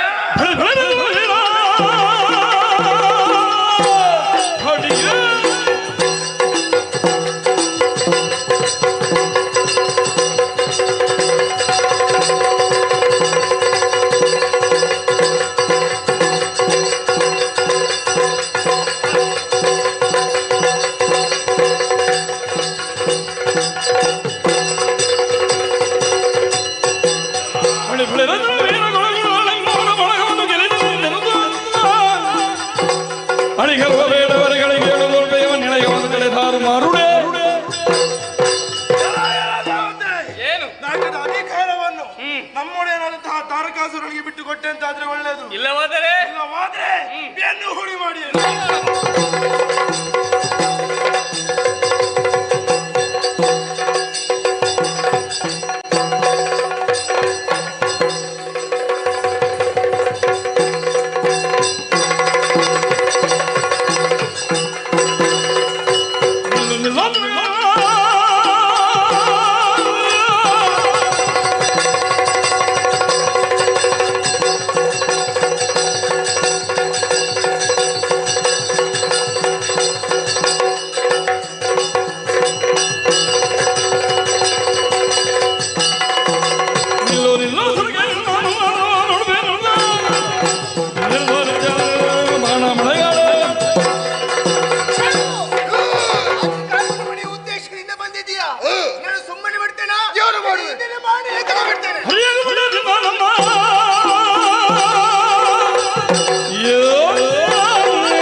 ನಿಲ್ಲಲ್ಲಿ ಒಂದು ಹೆಜ್ಜೆಯನ್ನು ಮುಂದಿಟ್ಟೆ ಎಂದಾದ್ರೆ ಜತನ ಹುಟ್ಟಿದ ತಕ್ಷಣ ನೆಟ್ಟ ದೃಷ್ಟಿಯಿಂದ ಸ್ವರ್ಗಲೋಕದ ಕಡೆಗೆ ಗಮನವನ್ನು ಹರಿಸುವುದನ್ನು ಬಿಟ್ಟು ನಮ್ಮದಾದಂತಹ ಈ ಪೀಠದ ಆಶೆಯನ್ನು ಇರಿಸಿ ದಾಳಿಯನ್ನು ನಡೆಸಿದೆ ಎಂದಾದ್ರೆ, ಒಳ್ಳೆಯ ರೀತಿಯಲ್ಲಿ ಹೋದೆ ಎಂದಾದ್ರೆ ಬದುಕಬಹುದು.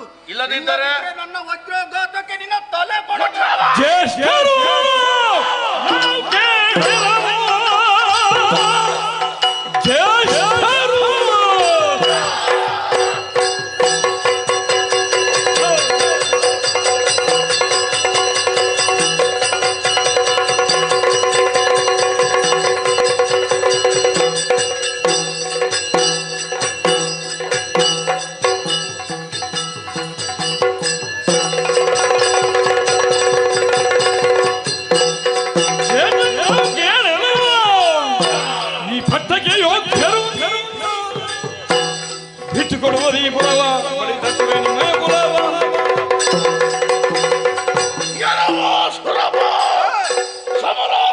ಮುಖಾಮುಖಿಯಾಗಿ ನಿಂತವನು ನೀನೇ ಇದ್ದೀಯೋ, ನೀನೇ ಸಿಗಬೇಕಾದವನು.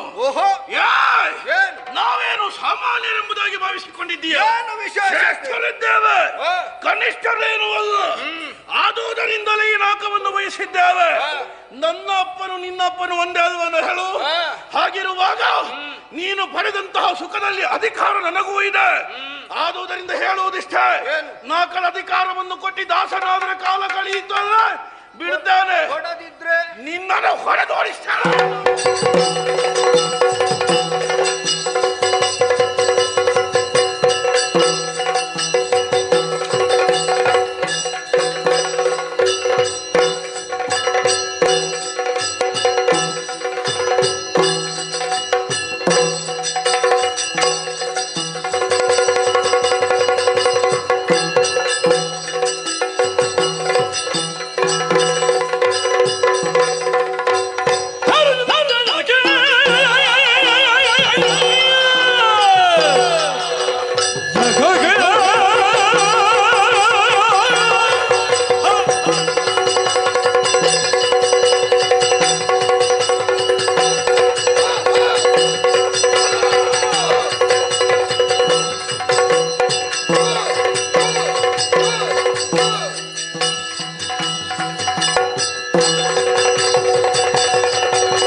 ಅಧಿಕಾರವದಾನೆ ನಡೆಸಿ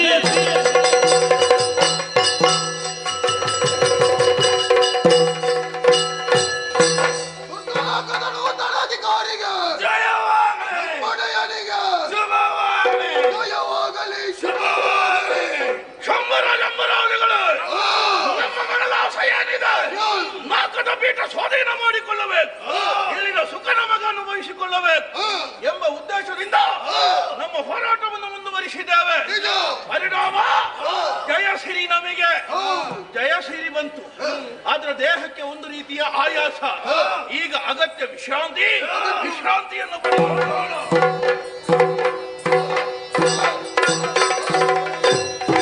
ಹರಿ ನಿರೂಪಿಸಿದರದಲ್ಲಿತ್ತನು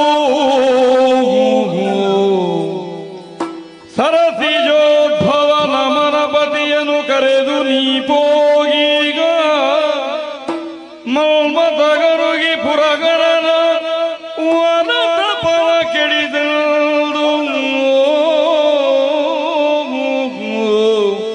ಹರಿ ನಿರೂಪಿಸಿ ತೆರಳಲಿತ್ತನು.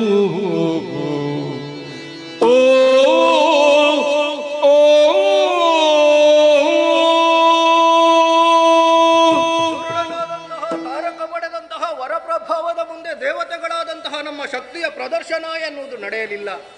ಸೋತು ಕಂಗೆಟ್ಟಂತಹ ನಾನು ನೇರವಾಗಿ ವೈಕುಂಠಧಾಮವನ್ನು ಸೇರಿದೆ ಎಂದಾದ್ರೆ ಜಗದೊಡೆಯನಾದಂತಹ ಹರಿ ಒಂದು ನಿರೂಪಣೆಯನ್ನು ಕೊಟ್ಟ. ಬ್ರಹ್ಮದೇವನನ್ನು ಕರೆದುಕೊಂಡು ನೇರವಾಗಿ ನನ್ನ ಮಗನಾದಂತಹ ಕುಸುಮಾವತಿಯಲ್ಲಿರುವ ಮನ್ಮಥನ ಬಳಿಗೆ ಹೋದ್ರೆ ಕಷ್ಟ ಎನ್ನುವುದು ಪರಿಹಾರವಾದೀತು ಎನ್ನುವ ಹಾಗಾಗಿ ಕುಸುಮಾವತಿಯ ಕಡೆಗೆ ಸಾಕ್ತೇನೆ.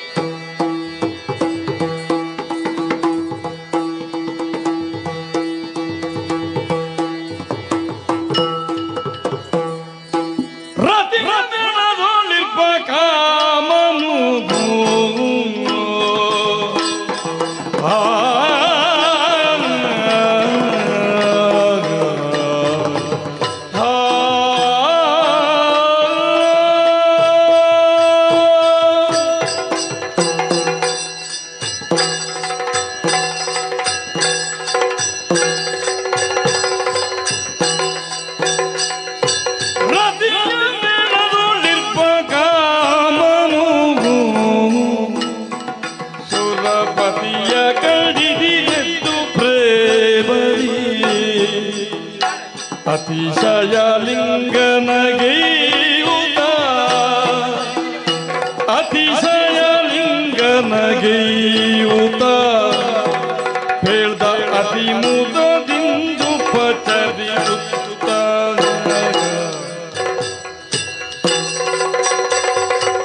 ರತಿಯ ಮೇಳನೊಡಿರುವ ಕಾಮನು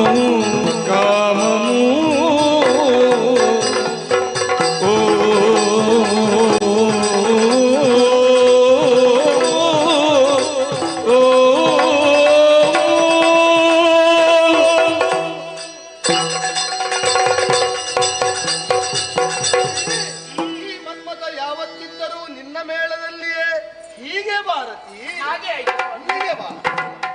ಅದೇನು ಹ? ಯಾರ್ದೋ ಸ್ವರ ಕೇಳ್ತಾ ಉಂಟು. ಅದಾರು ಕರೆಯುತ್ತಿರುವುದು? ಯಾರಿರಬಹುದು? ಓ, ಈ ಕೆಲವರಿಗೆಲ್ಲ ಹೊತ್ತು ಗೊತ್ತು ಎನ್ನುವ ಹಾಗಿಲ್ಲ.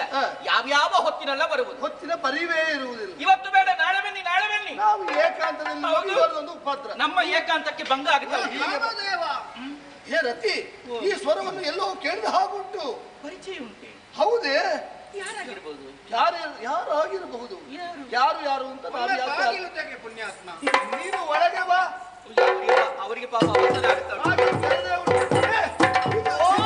ಇದು ಬೇರೆಯಾರು ಅಲ್ಲ, ಇದು ನಮ್ಮವರು. ಇವ ನಮ್ಮವ.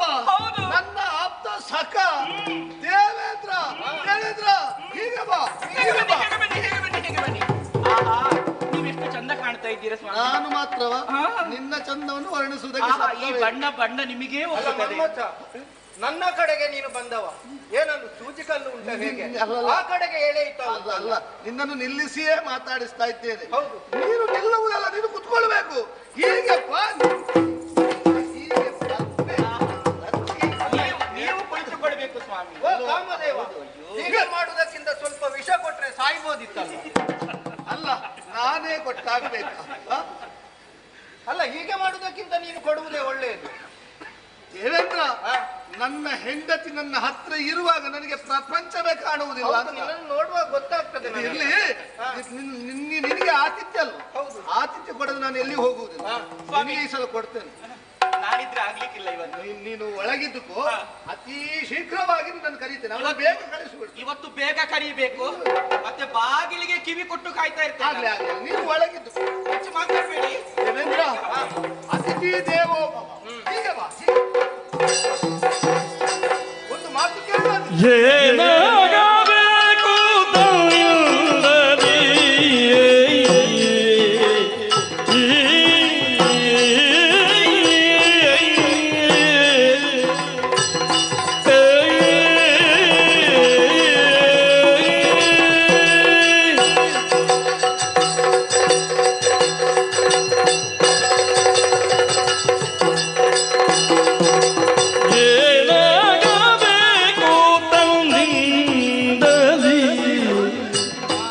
ಬಂದುದೇನು ಕಾರಣ ಬೇಡಿರಿಂದಿರಿ, ಬಂದುದೇನು ಕಾರಣ ಬೇಡಿರಿಂದಿರಿ.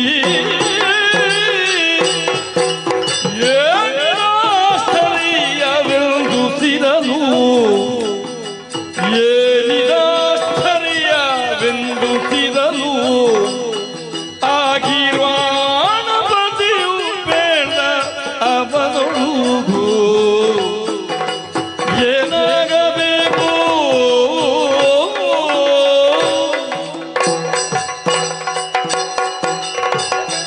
ಕಾಮದೇವ, ಆಗಮನವೇ ನನಗೆ ಆಶ್ಚರ್ಯವನ್ನು ತಂದಿದೆ. ಹೀಗೆ ಹೇಳದೆ ಕೇಳದೆ ನೀ ಬರುವವನಲ್ಲ. ಬರುವುದಿದ್ರೆ ಹೇಳಿಗೆ ಬಿಟ್ಟೆ ನೀನು ಬರುವವ. ಹೌದು, ನಾನು ಹಾಗೆ ನಿನ್ನನ್ನು ಕಾಣಬೇಕಿದ್ರೆ ಹೇಳಿಯೇ ಹೋಗುವ. ಇದು ಹಾಗಲ್ಲ. ಮತ್ತೆ ಏಕಾಏಕಿಯಾಗಿ ನಿನ್ನ ಆಗಮನ ನಮ್ಮ ಕುಸುಮಾವತಿ. ಹೌದಯ್ಯ, ಯಾವತ್ತು ನಿನ್ನ ಮುಖ ಹೇಗಿರ್ತದೆ? ಸೂರ್ಯ ರಶ್ಮಿ ಬಿದ್ದಾಗ ತಾವರೆ ಹೇಗೆ ಅರಳುತ್ತದೋ ಹಾಗೆ ಅರಳಿರ್ತದೆ. ಆದ್ರೆ ಇಂದು ಹಾಗಲ್ಲ, ನಿನ್ನ ಬದಲಾಗಿತ್ತು. ಹೌದು, ಹಾಗಾಗಿ ನಿನ್ನಲ್ಲಿ ಕೇಳ್ತಾ ಇದ್ದೇನೆ. ನೀನು ಇಲ್ಲಿ ಬರಬೇಕು ಅಂದ್ರೆ ನನ್ನಿಂದ ಏನಾದ್ರೂ ನಿನಗೆ ಆಗಬೇಕು. ಏನಾಗಬೇಕು ನನ್ನಿಂದ? ಈ ರೀತಿಯ ನಿನ್ನ ಮುಖದ ಬದಲಾವಣೆಗೆ ಕಾರಣವೇನು? ಏನು ನಿನಗೆ ಬಂತು ಕಷ್ಟ? ಹೇಳು, ಲಾಲಿಸಬೇಕಯ್ಯ. ಲಾಲಿಸಿ ಕೇಳ್ದೆಯರಿ ಗುಣಶೀಲ ಕೃಪಾಚರರಿ.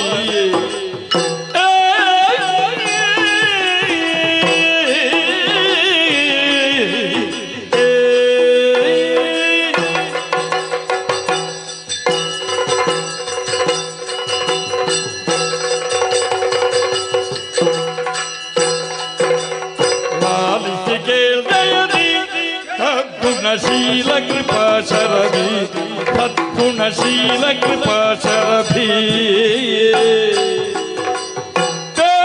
ನರಕ ಕೂಳನು ಪದ್ರಮಶೀಲೋಲಗೆ ನಾವು ಬೇಡಲು ಕೇಳುತ್ತಾ ಲಾಲಿಸಿ ಕೇಳಿ ಸದ್ಗುಣಶೀಲ ಕೃಪಾ ಶರದಿಯೇ. ಲಾಲಿಸಿ ಕೇಳ್ದಯದಿ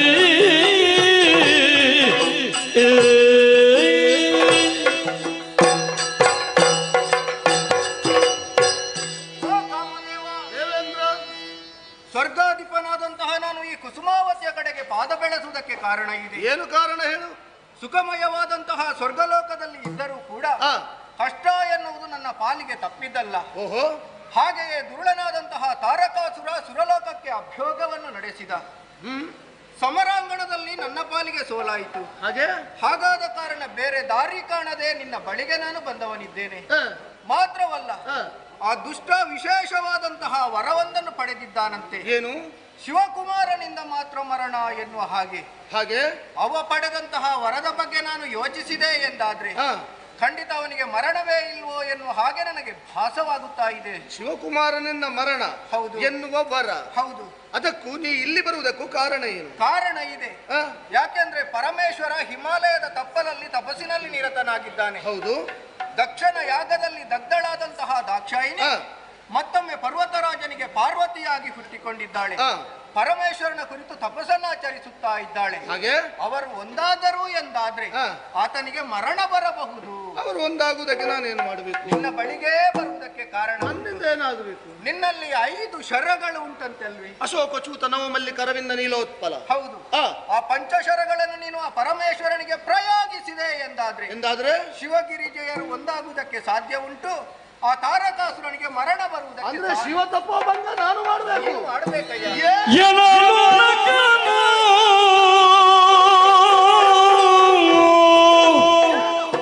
ಏನೋ ನಕ್ಕನು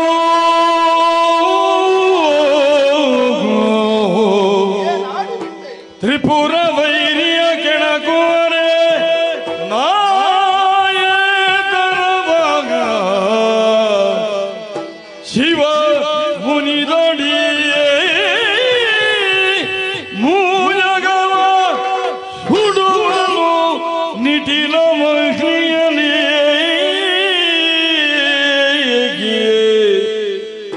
ತೃಣವಿದಿರೇ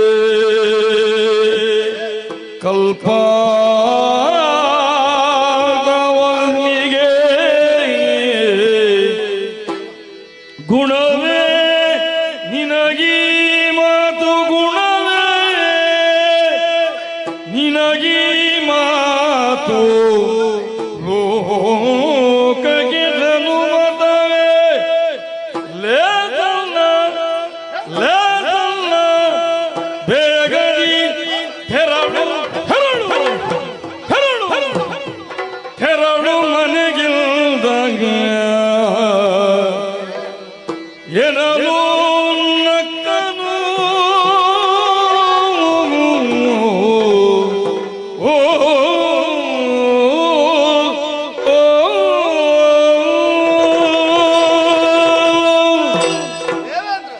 ನಿನ್ನ ಮಾತುಗಳನ್ನು ಕೇಳಿದಾಗ ನಗೆ ಉಕ್ಕಿ ಉಕ್ಕಿ ಬರ್ತಾ ಇದೆ. ಯಾಕೆ ನಗೆ?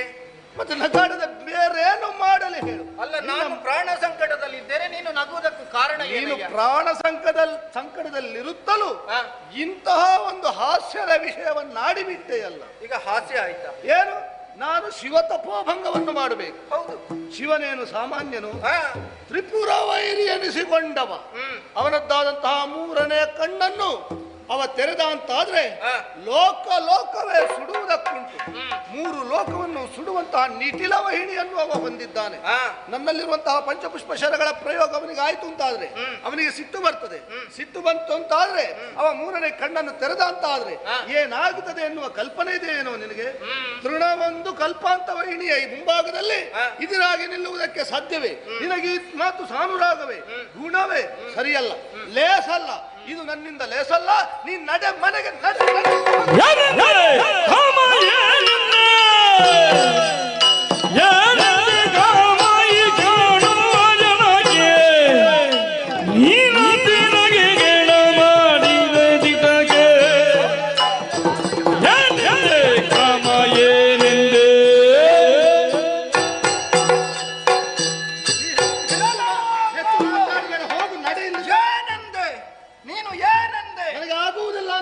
ನಿನ್ನಿಂದ ಆಗುವುದಿಲ್ಲ. ಆಗುವುದೇ ಇಲ್ಲ. ಈ ಹಿಂದೆ ನಿನ್ನ ಅರಸಿಯಾದಂತಹ ಆ ರತಿಯಲ್ಲಿ ನೀನು ಆಡುತ್ತಿರುವಂತಹ ಸಂಭಾಷಣೆಯನ್ನು ಚೆನ್ನಾಗಿ ನಾನು ಕೇಳಿದ್ದೇನೆ. ಏನು? ಪಂಚಶರಗಳ ಮೂಲಕವಾಗಿ 3 ಮೂರ್ತಿಗಳನ್ನು ನಾನು ಮರುಳುಗೊಳಿಸಿದವ ಅದು ಸತ್ಯ ವಿಷಯವೇ. ಆದರೆ ಈಗ ಪರಮೇಶ್ವರನ ತಪಸ್ಸನ್ನು ಕೆಡಿಸುವುದಕ್ಕೆ ನಿನಗೆ ಆಗುವುದಿಲ್ಲ. ತಪಸ್ಸು ಕೆಡಿಸುವುದಕ್ಕಾಗುವುದಿಲ್ಲ. ಹಾಗಾದ್ರೆ ಹೆಂಡತಿಯ ಮುಂದೆ ಜಂಬ ಕೊಚ್ಚಿಕೊಳ್ಳುವುದಕ್ಕೆ ನಿನಗಾಗ್ತದ? ಜಂಬ ಕೊಚ್ಚಿದ್ದಲ್ಲವೋ 3 ಮೂರ್ತಿಗಳು ನನ್ನ ವಶದಲ್ಲಿದ್ದಾರೆ ಅಂತ ಹೇಳಿದ್ದು. ಹಾಗಂತೇಳಿ ಪರಮೇಶ್ವರ ತಪಸ್ಸನ್ನು ನಾನು ಕೆಡಿಸ್ತೇನೆ ಅಂತ ಹೇಳಿಲ್ಲ. ಜಗದ ಒಡೆಯನಾದಂತಹ ಶ್ರೀಹರಿಯ ಮಗನಾಗಿ ಈ ಮಾತುಗಳನ್ನು ಹೇಳುವುದಕ್ಕೆ ನಿನಗೆ ನಾಚಿಕೆ ಆಗುವುದಿಲ್ವಾ? ಉನ್ನತವಾದಂತಹ ಸ್ಥಾನವನ್ನು ಏರಿದವನಿದ್ದೀಯ. ಹಾಗೆಂದು ಈ ಹಿಂದೆ ನಡೆದಂತಹ ಘಟನೆಗಳನ್ನೊಮ್ಮೆ ಚೆನ್ನಾಗಿ ಆಲೋಚಿಸಿ ನೋಡಂತೆ. ಏನು? ಶಿಬಿ ಚಕ್ರವರ್ತಿ ತನ್ನದಾದಂತಹ ತೊಡೆಯ ಮಾಂಸವನ್ನೇ ಕತ್ತರಿಸುವುದರ ಮೂಲಕವಾಗಿ ಒಂದು ಪಾರಿವಾಳದ ಜೀವವನ್ನು ಉಳಿಸಿದ. ಆ ಬಳಿಕ ಜೀಮೂತ ವಾಹನ ನಾಗನನ್ನು ರಕ್ಷಿಸುವುದಕ್ಕಾಗಿ ತನ್ನ ಪ್ರಾಣವನ್ನು ಕಳೆದುಕೊಂಡ. ದದೀಚಿ ಮಹರ್ಷಿ ತನ್ನ ಬೆನ್ನ ಮೂಲೆಯಿಂದಲೇ ವಿಶೇಷವಾದಂತಹ ದಂಡವೊಂದನ್ನು ಮಾಡಿದ. ಹಾಗಾದ್ರೆ ಅವರೆಲ್ಲ ಪ್ರಾಣವನ್ನು ಅರ್ಪಿಸುವುದರ ಮೂಲಕವಾಗಿ ಪ್ರಪಂಚದಲ್ಲಿ ಅಜರಾಮರವಾಗಿ ಉಳಿದಿದ್ದಾರೆ. ಸಾಮಾನ್ಯವಾದಂತಹ ಈ ಕಾರ್ಯವನ್ನು ನಿನ್ನಿಂದ ಮಾಡುವುದಕ್ಕಾಗುವುದಿಲ್ಲ ಅಂತಾದ್ರೆ ಶ್ರೀಹರಿಯ ಮಗನಾಗಿ ನೀನು ವ್ಯರ್ಥವಾಯಿತು. ಹಾಗೆಂದು ಇಲ್ಲೇ ನಿಲ್ಲುತ್ತೇನೆ ಎನ್ನುವ ಹಾಗೆ ಭಾವಿಸಬೇಡ. ನಿನ್ನ ತಂದೆ ಹೇಳಿ ಕಳುಹಿಸಿದ ಕಾರಣ ಇಲ್ಲಿಗೆ ನಾನು ಬಂದದ್ದು. ಅರೆ ಕ್ಷಣ ನಿಲ್ಲಲಾರೆ. ನಿನ್ನ ಅಪ್ಪನಲ್ಲಿ ಹೋಗಿ ವಿಷಯವನ್ನು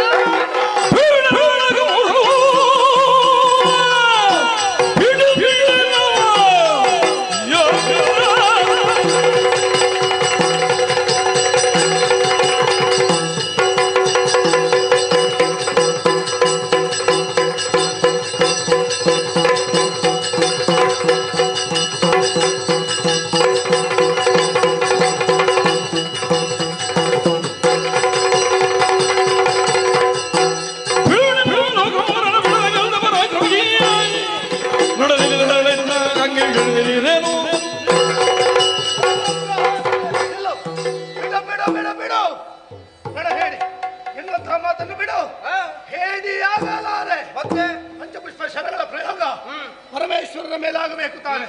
ಯಾವ ಕಾರ್ಯಕ್ಕೂ ಹಿಂಜರಿಯುವವನಲ್ಲ. ಮಾಡ್ತೇನೆ. ಪಂಚಪುಷ್ಪ ಶರಗಳ ಪ್ರಯೋಗ ಪರಮೇಶ್ವರನ ಮೇಲೆ ಮಾಡ್ತೇನೆ. ಗಿರಿಜೆ ಶಂಕರ ಒಂದಾಗುವಂತೆ ಮಾಡ್ತೇನೆ. ನಾನು ಕೇವಲ ಬಾಯಿ ಮಾತಿನಲ್ಲಿ ಹೇಳಿದ್ರೆ ನಾನು ನಂಬುವಂತಹ ಪರಿಸ್ಥಿತಿ ಇಲ್ಲ. ನಾನು ಆಚೆ ಹೋದ ಮೇಲೆ ಹೆಂಡತಿಯ ಜೊತೆ ಕಾಲ ಕಳೆದ್ರೆ ನಿನ್ನನ್ನು ನಂಬುವುದಕ್ಕಾಗ್ತದ? ಪುಣ್ಯಾತ್ಮ, ನನ್ನನ್ನು ನಂಬುದಿಲ್ವಾ? ನಂಬುದಿಲ್ಲ. ಹಾಗಾಗಿ ನಂಬಿಕೆಗಾಗಿ ಭಾಷೆಯನ್ನು ಕೊಟ್ಟಿದ್ದೇನೆ. ಸರಿ, ನಿನಗೆ ಬಂದ ಸಂಕಟ, ಲೋಕಕ್ಕೆ ಬಂದಂತಹ ಶಾಂತಿಯನ್ನು ದೂರೀಕರಿಸುವುದಕ್ಕೆ ಬೇಕಾಗಿ ಈ ಮನ್ಮಥ ಶಿವ ತಪೋಭಂಗಕ್ಕೆ ಹೋಗುತ್ತಾನೆ. ಸಮಾಧಾನ? ಈಗ ಸಮಾಧಾನವಾಯಿತು. ನೆಮ್ಮದಿಯಿಂದ ಇರ್ತೇನೆ. ಈ ವಿಷಯವನ್ನು ನನ್ನ ಬಳಿಯಲ್ಲಿ ತಿಳಿಸಬೇಕು.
ಅಲುಕಿಸುತ್ತ ಬೇಡಿದ ಸುರರ ಸಲಗಲು,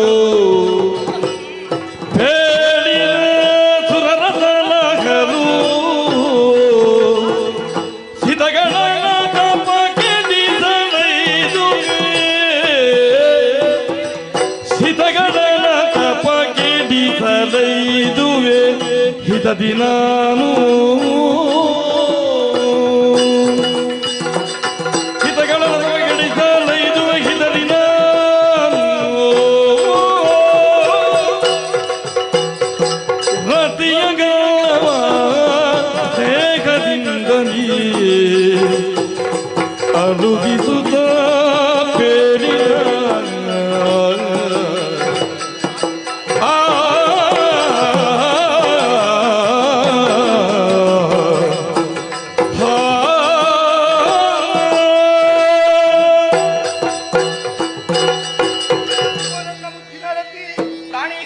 ಮುದ್ದಾಡಬೇಕು. ನಿನ್ನ ನನ್ನ ಗಲ್ಲವನ್ನು ಅಲುಗಿಸ್ತಲೇ ಇರಬೇಕು ಅಂತ ಸಾಕು ಸಾಕು ಎಷ್ಟು.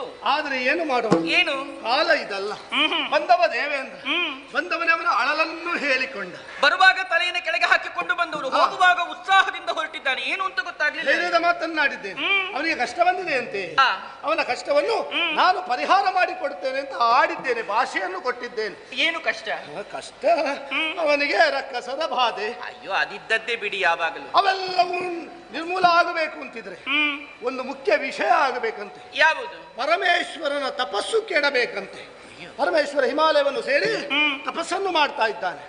ಅವನ ತಪಸ್ಸು ಕೆಟ್ಟಿತು ಅಂತಾದ್ರೆ ಆ ಮುಖೇನವಾಗಿ ಅವನಿಗೆ ಲೋಕಕ್ಕೂ ಕಲ್ಯಾಣವಾಗುತ್ತದೆ, ಅವನಿಗೆ ಬಂದ ಕಷ್ಟವು ದೂರವಾಗುತ್ತದೆ ಅಂತ. ಹಾಗಾಗಿ ನಾನು ಈ ಕ್ಷಣದಲ್ಲಿ ಹೊರಟವನಿದ್ದೇನೆ. ಯಾಕೆ? ಎಲ್ಲಿಗೆ ಬಲ್ಲೆಯ? ಶಿವತಪೋಭಂಗಕ್ಕೆ. ಶಿವತಪೋಭಂಗವನ್ನು ಮಾಡುವುದರ ಮುಖೇನವಾಗಿ ನಿರ್ಜರರನ್ನು ಕಾಯುವುದಕ್ಕಾಗಿ ಹೊರಟು ನಿಂತಿದ್ದೇನೆ. ಪ್ರೀತಿಯಿಂದ ನನ್ನನ್ನು ಕಳುಹಿಸಿಕೊಡು. ಹರಣದೊಲ್ಲವ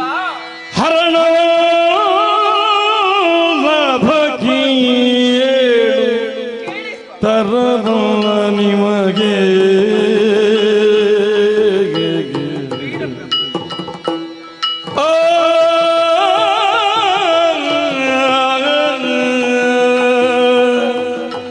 ಹರಣವಲ್ಲಭ ಕೇಳು ತರಬಲ ನಿಮಗೆ ಶಂಕರನೋಡು ಕನಕವಿಂದು ಶಂಕರನೋಡು ಕನಕವಿಂದು ಹುರಿಗಳಿಗಜುವ ದಕ್ಷಿಣ ಲೋಕವು ಹುರಿಗಳಿಗಜುವ ದಕ್ಷಿಣ ಲೋಕವು ಕಣ್ಣ ತೆರೆದು ದುಡುವ ನಿಮ್ಮನು ಕಣ್ಣ ತೆರೆದು ದುಡುವ ನಿಮ್ಮನು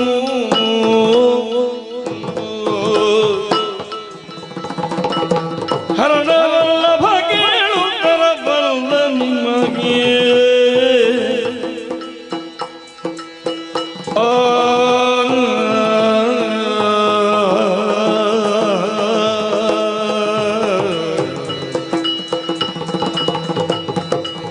ವಲ್ಲಭ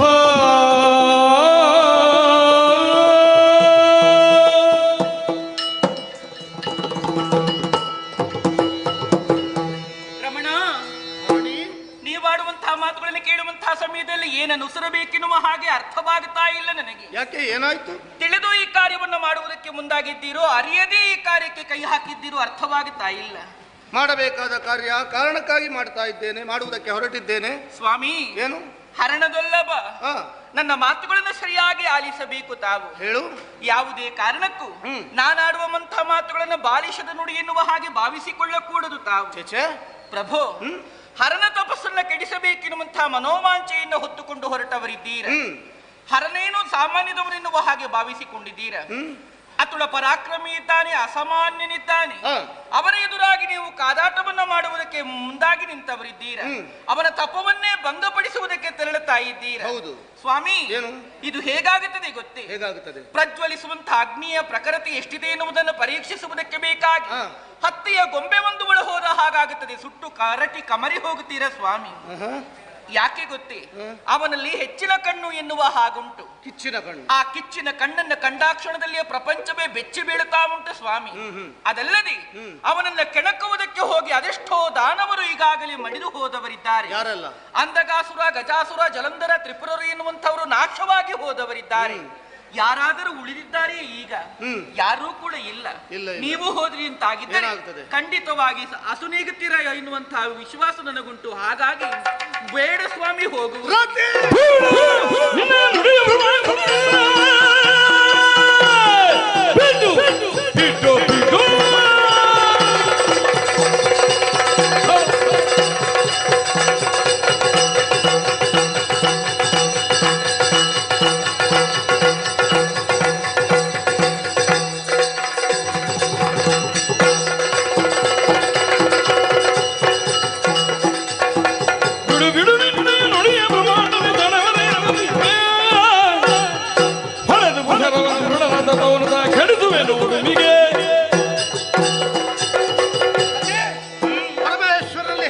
ದೊಡ್ಡದಂತಹ ಕಿಚ್ಚುಗಣ್ಣು ಉಂಟು. ಅದನ್ನು ನಾವು ಅವನ ತಪಸ್ಸನ್ನು ಕೆಡಿಸಿದೆ ಅಂತಾದ್ರೆ ಆ ಕಿಚ್ಚುಗಣ್ಣಿಗೆ ನಾ ಬಲಿ ಆಗುವೆ ಹೌದು ಎನ್ನುವ ಹಾಗೆ ಬೆದರ್ತಾ ಇದ್ದಿ. ಕಿಚ್ಚುಗಣ್ಣ ಬಗ್ಗೆ ಆ ಬೆಚ್ಚುವೆಲೆ ಬಾರಿ ಹುಚ್ಚು ಮಾತನಾಡ್ತಾ ಇದ್ದೀಯಾ? ಏನು ಅಂಧಕಾಸುರ, ಹೌದು, ತ್ರಿಪುರ, ಜಲಂಧರ ಅವರೆಲ್ಲ ಯಾರು? ರಾಕ್ಷಸರು, ದೌಷ್ಟ್ಯತೆಯನ್ನೇ ಮೇರೆ ಮೀರಿಸಿದವರು, ಲೋಕ ಕಂಟಕರಾಗಿ ಬೆಳೆದವರು. ಅವರ ಹಾಗೆ ಮನ್ಮಥನು ಅಲ್ವಲ್ಲ. ನಾನು ಮಾಡುವುದು ಲೋಕ ಕಲ್ಯಾಣದ ಕಾರ್ಯ. ಇದನ್ನು ಅರಿಯದವನೇ ಪರಮೇಶ್ವರ. ಅರಿಯುವಂತಹ ಜ್ಞಾನಚಕ್ಷು ಅವರನ್ನಿಟ್ಟು. ಹಾಗಾಗಿ ಹೆದರಬೇಡ, ನನಗೇನು ಆಗುವುದಿಲ್ಲ. ಹೇಳಿಸಿಕೊಡು. ಅವನಿರುವುದೆಲ್ಲಿ ಸ್ವಾಮಿ? ಅಂತರಿಕ್ಷಗಳು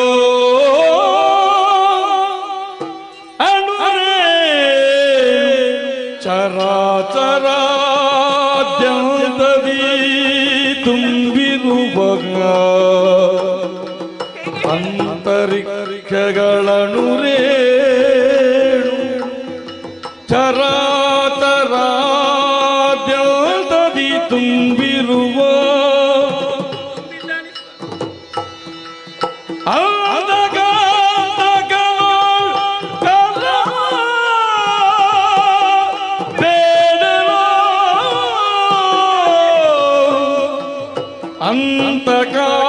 ಅಂತಕಾಂತಕನು ಕಲಹ ಬೇಡಲು ಪ್ರಾಣಕಾಂತ ಮಹಾನುಭಾವ ಚಂದವೇ ರಮಣ ರಮಣ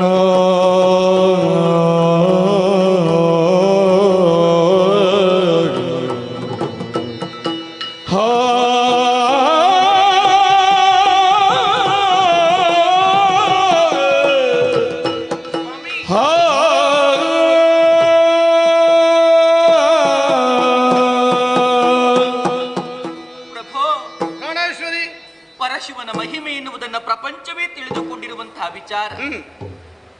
ಸಾಮಾನ್ಯದವನಲ್ಲ ಸ್ವಾಮಿ. ಅನುರೇಣು ತೃಣಕಾಷ್ಟ ಸ್ಥಾವರ ಜಂಗಮಾದಿಗಳ ಐಕ್ಯನಾದವನವನು. ಅಂತರಿಕ್ಷದಲ್ಲಿಯೂ ಕೂಡ ಇದ್ದಾನೆ. ಹೀಗಿರುವಾಗ ಅವನಿಲ್ಲದಂತಹ ಕಡೆ ಇಲ್ಲ. ಅವನ ನಾಮ ಉಚ್ಚಾರಣೆ ಮಾಡಿದಂತಹ ಜೀವಿಗಳಿಲ್ಲ. ಹೀಗಿರುವಾಗ ಸಕಲರಲ್ಲಿಯೂ ಕೂಡ ಆವರಿಸಿಕೊಂಡಿರುವಂತಹ ಅವನನ್ನ ನೀನು ಕೆಣಕುತ್ತೀರ ಎನ್ನುವ ಹಾಗೆ ಹೊರಟು ನಿಂತವರಿದ್ದೀರ ಸ್ವಾಮಿ. ಇದು ಅಸಾಧ್ಯವಾದಂತಹ ಕಾರ್ಯ. ಸಾಧ್ಯವಾಗುವುದಿಲ್ಲ ಸ್ವಾಮಿ. ಯಾಕೆ ನಾನು ಅಡಿಗಡಿಗೆ ನಿಮ್ಮ ಮುಂದೆ ನಾನು ಹೇಳುತ್ತಾ ಇದ್ದೇನೆ? ಕಾರಣ ಉಂಟು. ಪ್ರಪಂಚದಲ್ಲಿ ಹೆಣ್ಣಾದವಳು ಬದುಕಬೇಕು ಎನ್ನುವ ಹಾಗೆ ಭಾವಿಸಿಕೊಳ್ಳುವುದು ಹೇಗೆ? ಸದಾಕಾಲ ಚಿರ ಮುತ್ತೈದೆಯಾಗಿ ಇರಬೇಕು ಎನ್ನುವ ಹಾಗೆ ಭಾವಿಸಿಕೊಳ್ತಾರೆ. ತದ್ರೀತಿಯಾಗಿ ನಾನೂ ಕೂಡ ಅಂದುಕೊಂಡವಳಿದ್ದೇನೆ. ನಾನೂ ಕೂಡ ಅದೇ ನಡೆಯಲ್ಲಿ ನಡೆದವಳಿದ್ದೇನೆ. ನಿಮ್ಮ ಕರಗ್ರಹಣವನ್ನು ಮಾಡಿಕೊಂಡು ಈ ಪುರವನ್ನು ಪ್ರವೇಶ ಮಾಡುವಂತಹ ಸಮಯದಲ್ಲಿ ಅದೆಷ್ಟು ಆಶಯ ಗೋಪುರಗಳನ್ನೇ ಕಟ್ಟಿಕೊಂಡವಳು ನಾನು. ನೀವು ತೆಗೆದುಕೊಂಡಂತಹ ಈ ನಿರ್ಧಾರದಿಂದ ಆಶಾ ಗೋಪುರಗಳೆಲ್ಲವೂ ಕೂಡ ಮರಳ ಗೋಪುರದ ಹಾಗೆ ಪುಡಿ ಪುಡಿಯಾಗಿ ಬೀಳುತ್ತದೆ ಎನ್ನುವ ಹಾಗೆ ಅಂದುಕೊಂಡಾಗಲೇ ನನಗೆ ಭಯವಾಗುತ್ತಾ ಉಂಟು ಸ್ವಾಮಿ. ಸತ್ಯ. ಯಾಕೆ ಗೊತ್ತೇ? ನೀವು ಇಂದು ತೆಗೆದುಕೊಂಡಂತಹ ನಡೆ, ನೀವಿಟ್ಟಂತಹ ಹೆಜ್ಜೆ, ಇದರಿಂದ ನಮ್ಮ ಸಂಸಾರ ಎನ್ನುವಂತಹ ವೃಕ್ಷವೇ ಬುಡಮೇಲಾಗುವಂತಹ ಸ್ಥಿತಿ ಎದುರಾಗುತ್ತದೆ ಸ್ವಾಮಿ. ಆ ಕಾಲದಲ್ಲಿ ಹೆಂಡತಿಯಾದವಳು ಮಂತ್ರಣೀಯ ಸ್ಥಾನವನ್ನು ತುಂಬುವವಳಂತೆ. ಆ ಕಾರಣಕ್ಕಾಗಿ ನಿಮ್ಮಲ್ಲಿ ನಾನು ಹೇಳುತ್ತಾ ಇದ್ದೇನೆ, ನಮ್ಮ ಸಂಸಾರ ಎನ್ನುವಂತಹ ನೌಕೆ ಕಡಲೊಳಗೆ ಇಳಿಯುವುದಕ್ಕೆ ಆರಂಭವಾಗುತ್ತಾ ಉಂಟು. ಆ ನೌಕೆಯನ್ನು ಉಳಿಸಬೇಕು, ವೃಕ್ಷವನ್ನು ಉಳಿಸಬೇಕು. ಆ ಕಾರಣಕ್ಕಾಗಿ ಪಾದಗಳಿಗೆ ಎರಗಿ ಕೇಳುತ್ತಾ ಇದ್ದೇನೆ. ಹೋಗುವುದು ಬೇಡ ಸ್ವಾಮಿ, ನನ್ನ ಮಾತನ್ನ ಕೇಳಿ. ಯಾಕೆ ಇಂಥ ನಿರ್ಧಾರವನ್ನು ಮಾಡ್ತಾ? ಪರಮೇಶ್ವರನ ಬಗ್ಗೆ ನಾನೇನು ತಿಳಿಯದವನಲ್ಲ. ಅವನೇನು ಅವನೆಷ್ಟು ಎನ್ನುವಂತಹ ಅರಿವು ನನಗೂ ಇದೆ. ಅವನು ಕಣ್ಣು ಬಿಟ್ಟ ಅಂತಾದ್ರೆ ಏನಾಗುತ್ತದೆ ಎನ್ನುವ ಕಲ್ಪನೆಯೂ ನನಗಿದೆ. ಆದರೂ ಶಿವ ತಪೋಭಂಗಕ್ಕೆ ನಾನು ಹೊರಟು ನಿಂತಿದ್ದೇನೆ. ಯಾಕೆ ಸ್ವಾಮಿ? ಯಾಕೆ ಬಲ್ಲೆಯ? ತಾರಕನು ಪಟಳಕ ರುದ್ರನಿಗೆ ಸುಕುಮಾರನು ಪುಟ್ಟವಾಗಿ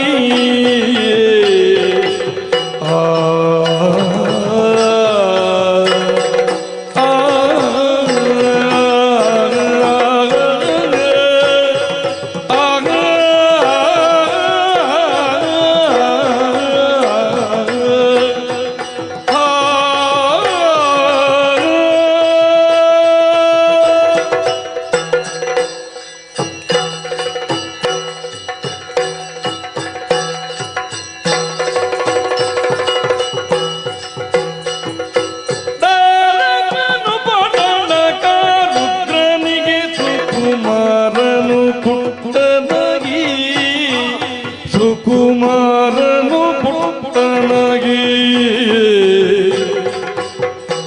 ಈ ರೀತಿಯಪ್ಪಣೆ ಶ್ರೀರಾಮಧವನಾಜ್ಞೆ ಈ ರೀತಿಯಪ್ಪಣೆ ಶ್ರೀರಾಮಧವನಾಜ್ಞೆ ಮೀರಲಾರೆನು ದಿಟವು ಈ ರೀತಿಯಪ್ಪಣೆ ಶ್ರೀರಾಮಧವನಾಜ್ಞೆ ಮೀರಲಾರೆನು ದಿಟವು ದಿಟವು ದಿಟವು ತಾರಕನು ಪಟಣಕಾರುದ್ರನಿಗೆ ಸುಕುಮಾರನು ಪುಟ್ಟನಗಿ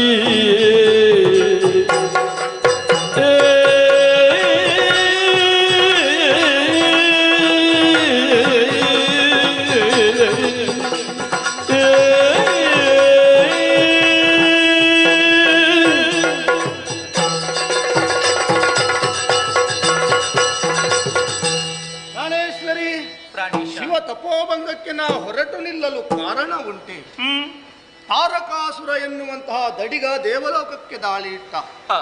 ದಾಳಿ ಇಡುವ ಮೊದಲು ಅವನೊಂದು ಕೆಲಸ ಮಾಡಿದ್ದಾನೆ. ಬ್ರಹ್ಮದೇವನನ್ನು ತಪಸ್ಸಿನ ಮೂಲಕ ಮೆಚ್ಚಿಸಿಕೊಂಡಿದ್ದಾನೆ. ಶಿವಕುಮಾರನಿಂದ ಮಾತ್ರ ಮರಣ ಎನ್ನುವಂತಹ ವರವನ್ನು ಪಡೆದಿದ್ದಾನೆ. ಆ ವರವದ ಮತ್ತತೆಯಿಂದ ಪ್ರಮತ್ತನಾಗಿ ಲೋಕ ಕಂಟಕನಾಗಿ ಮೆರೆಯುವುದಲ್ಲದೆ ಮಹಿಭಾರಕನಾಗಿ ವರ್ತಿಸುವುದಲ್ಲದೆ ದೇವಲೋಕ ಸ್ವಾಧೀನವನ್ನು ಮಾಡಿದ್ದಾನೆ. ಹಾಗಿದ್ದಂತಹ ಕಳನ ಹನನಾಗಬೇಕು ಅಂತಿದ್ರೆ ಶಿವನಿಗೆ ಸುಕುಮಾರ ಹುಟ್ಟಲೇಬೇಕು ತಾನೆ. ದಕ್ಷ ಯಜ್ಞದಲ್ಲಿ ದಗ್ಧಳಾಗಿ ಹೋದಂತಹ ದಾಕ್ಷಾಯಿಣಿ ಪರ್ವತರಾಜನ ಮಗಳಾಗಿ ಜನಿಸಿದ್ದಾಳೆ. ಪಾರ್ವತಿ ಎನ್ನುವ ಶುಭನಾಮಧ್ಯಯದಲ್ಲಿದ್ದಾಳೆ. ಗಿರಿಜೆಯವಳು ಪರಮೇಶ್ವರನೇ ಪತಿಯಾಗಿ ಪಡೆಯಬೇಕು ಎನ್ನುವಂತಹ ಆಶಯದಲ್ಲಿದ್ದಾಳೆ. ಹಾಗಿದ್ರೆ ನಾನು ಈ ಕಾಲಕ್ಕೆ ಪರಮೇಶ್ವರ ತಪಸ್ಸಲ್ಲಿದ್ದಾನಲ್ವೋ ಅವನ ತಪಸ್ಸನ್ನು ಕೆಡಿಸಿ ಅಂತ ಆದ್ರೆ ಏನಾಗುತ್ತದೆ? ಅವನ ದೃಷ್ಟಿ ಪಾರ್ವತಿಯ ಮೇಲೆ ಬೀಳುತ್ತದೆ. ಅವರೀರ್ವರು ಒಂದಾಗುತ್ತಾರೆ. ಅವರೀರ್ವರು ಒಂದಾದ್ರು ಅಂತಾದ್ರೆ ಸುಕುಮಾರನೊಬ್ಬ ಹುಟ್ಟುತ್ತಾನೆ. ಆ ಸುಕುಮಾರನಿಂದ ತಾರಕನ ಹನನವಾಗುತ್ತದೆ. ಹಾಗಾಗಿ ಲೋಕ ಕಲ್ಯಾಣಕ್ಕೆ ಬೇಕಾಗಿ ತಾರಕನ ವಧೆಗಾಗಿ ಶಿವ ತಪೋಭಂಗಕ್ಕೆ ನಾ ಹೊರಟು ನಿಂತಿದ್ದೇನೆ ಪ್ರಾಣಕಾಂತೆ. ಇನ್ನು ಈ ಶರೀರ ಎನ್ನುವುದು ಶಾಶ್ವತವಲ್ಲ ಎನ್ನುವುದನ್ನು ನೀನೂ ತಿಳಿದಿರುವೆಯಷ್ಟೇ. ಇಂದು ಹುಟ್ಟುತ್ತೇವೆ, ನಾಳೆ ಬದುಕುತ್ತೇವೆ, ಮತ್ತೊಂದು ದಿನ ಸಾಯುತ್ತೇವೆ.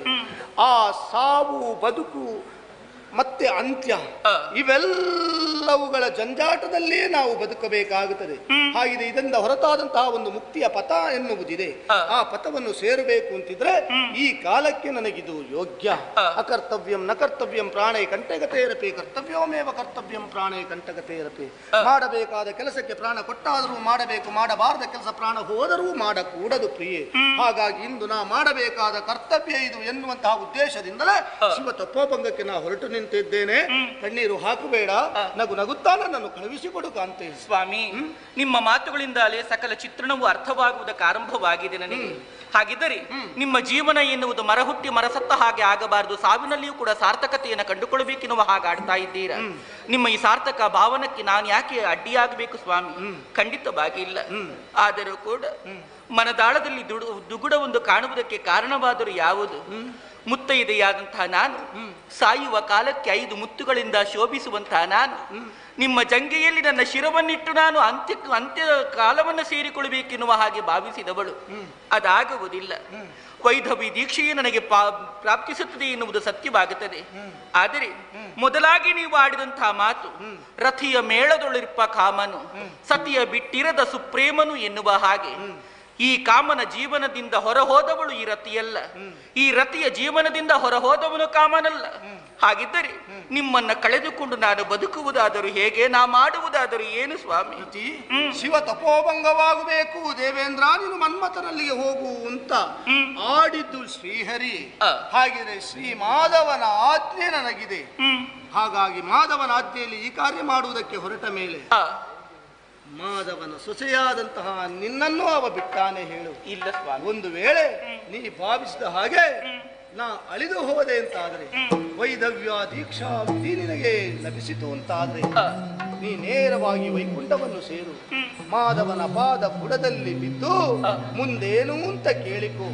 ಲೋಕವನ್ನೇ ಸಂರಕ್ಷಿಸುವಂತಹ ಮಾಧವ ನಿನ್ನ ಕೈ ಬಿಡುವುದಕ್ಕೆ ಖಂಡಿತ ಸಾಧ್ಯವಿಲ್ಲ. ಹೋಗಿ ಬರ್ತೇನೆ ಹೋಗಿ. Oh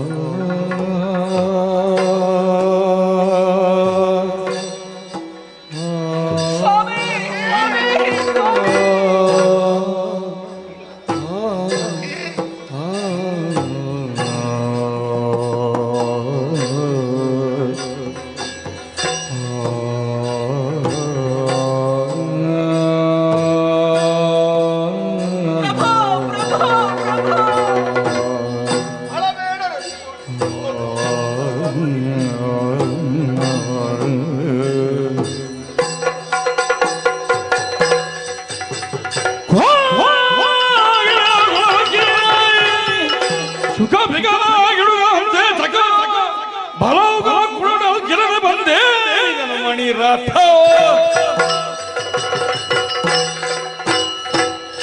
ಸಮಾಧಾನವನ್ನಾಡಿದೆ. ಶಿವ ತಪೋಭಂಗಕ್ಕೆ ಹೊರಟು ನಿಂತಿದ್ದೇನೆ. ಶುಕ ಪಿಕ ಚಕೋರ ಮುಂತಾದಂತಹ ನನ್ನ ಗೆಳೆಯರು ನನ್ನನ್ನು ಸೇರಿಕೊಂಡಿದ್ದಾರೆ. ಮಣಿಮಯವಾದ ರಥವನ್ನು ಏರಿದ್ದೇನೆ. ಶಿವ ತಪೋಭಂಗಕ್ಕಾಗಿ ಹಿಮಾಲಯದತ್ತ ಹೋಗುತ್ತೇನೆ.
ಹಿಮಾಲಯ ಪರ್ವತದ ತಪ್ಪಲ ಭಾಗವನ್ನು ಬಂದು ಸೇರಿದೆ. ಯಾವತ್ತು ತಂಪಿನ ವಾತಾವರಣ ಇಲ್ಲಿ ಇರಬೇಕಿತ್ತು, ಆದರೆ ಇಂದು ಉರಿ. ಕಾರಣ ಶಿವನ ತಪಸ್ಸು ಅರ್ಥವಾಯಿತು. ಎಲ್ಲಿದ್ದಾನೆ ಪರಮೇಶ್ವರ? ಪರಮೇಶ್ವರ, ಗಂಗಾಧರ, ನೀಲಕಂಠನೆ, ನಮೋ ನಮಃ ನಮೋ ನಮಃ. ಪ್ರಭೋ, ಏನು ಸ್ವಾಮಿ ಕಣ್ಣು ಮುಚ್ಚಿ ಕುಳಿತಿರುವೆಯಲ್ಲ, ನೋಡಿದೆಯಾ? ಲೋಕ ಕಂಟಕನಾದಂತಹ ತಾರಕನ ಉಪ್ಪುಟಳ ಅಧಿಕವಾಗುತ್ತಾ ಇದೆ. ಲೋಕಗಳೇ ತತ್ತರಿಸಿ ಹೋಗಿದೆ. ಪ್ರಭೋ, ತಾರಕನ ವಧೆಗಾಗಿ ನೀ ಕಣ್ಣು ತೆರೆ, ತೆರೆಯು.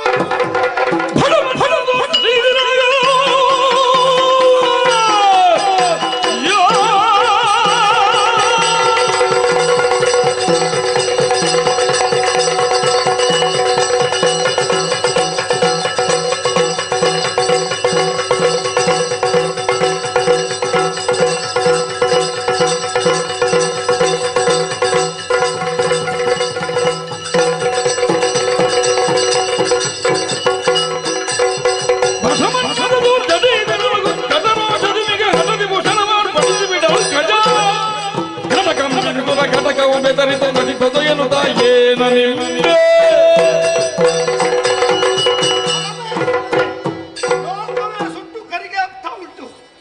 ಆದ್ರೆ ಕೆಲವು ತಿಳಿದು ಏನು ತಿಳಿಯದವನ ಹಾಗೆ ತಪದಲ್ಲಿ ನಿರ್ಧನಾದೆಯಲ್ಲ, ಬಿಡಲಾರೆ.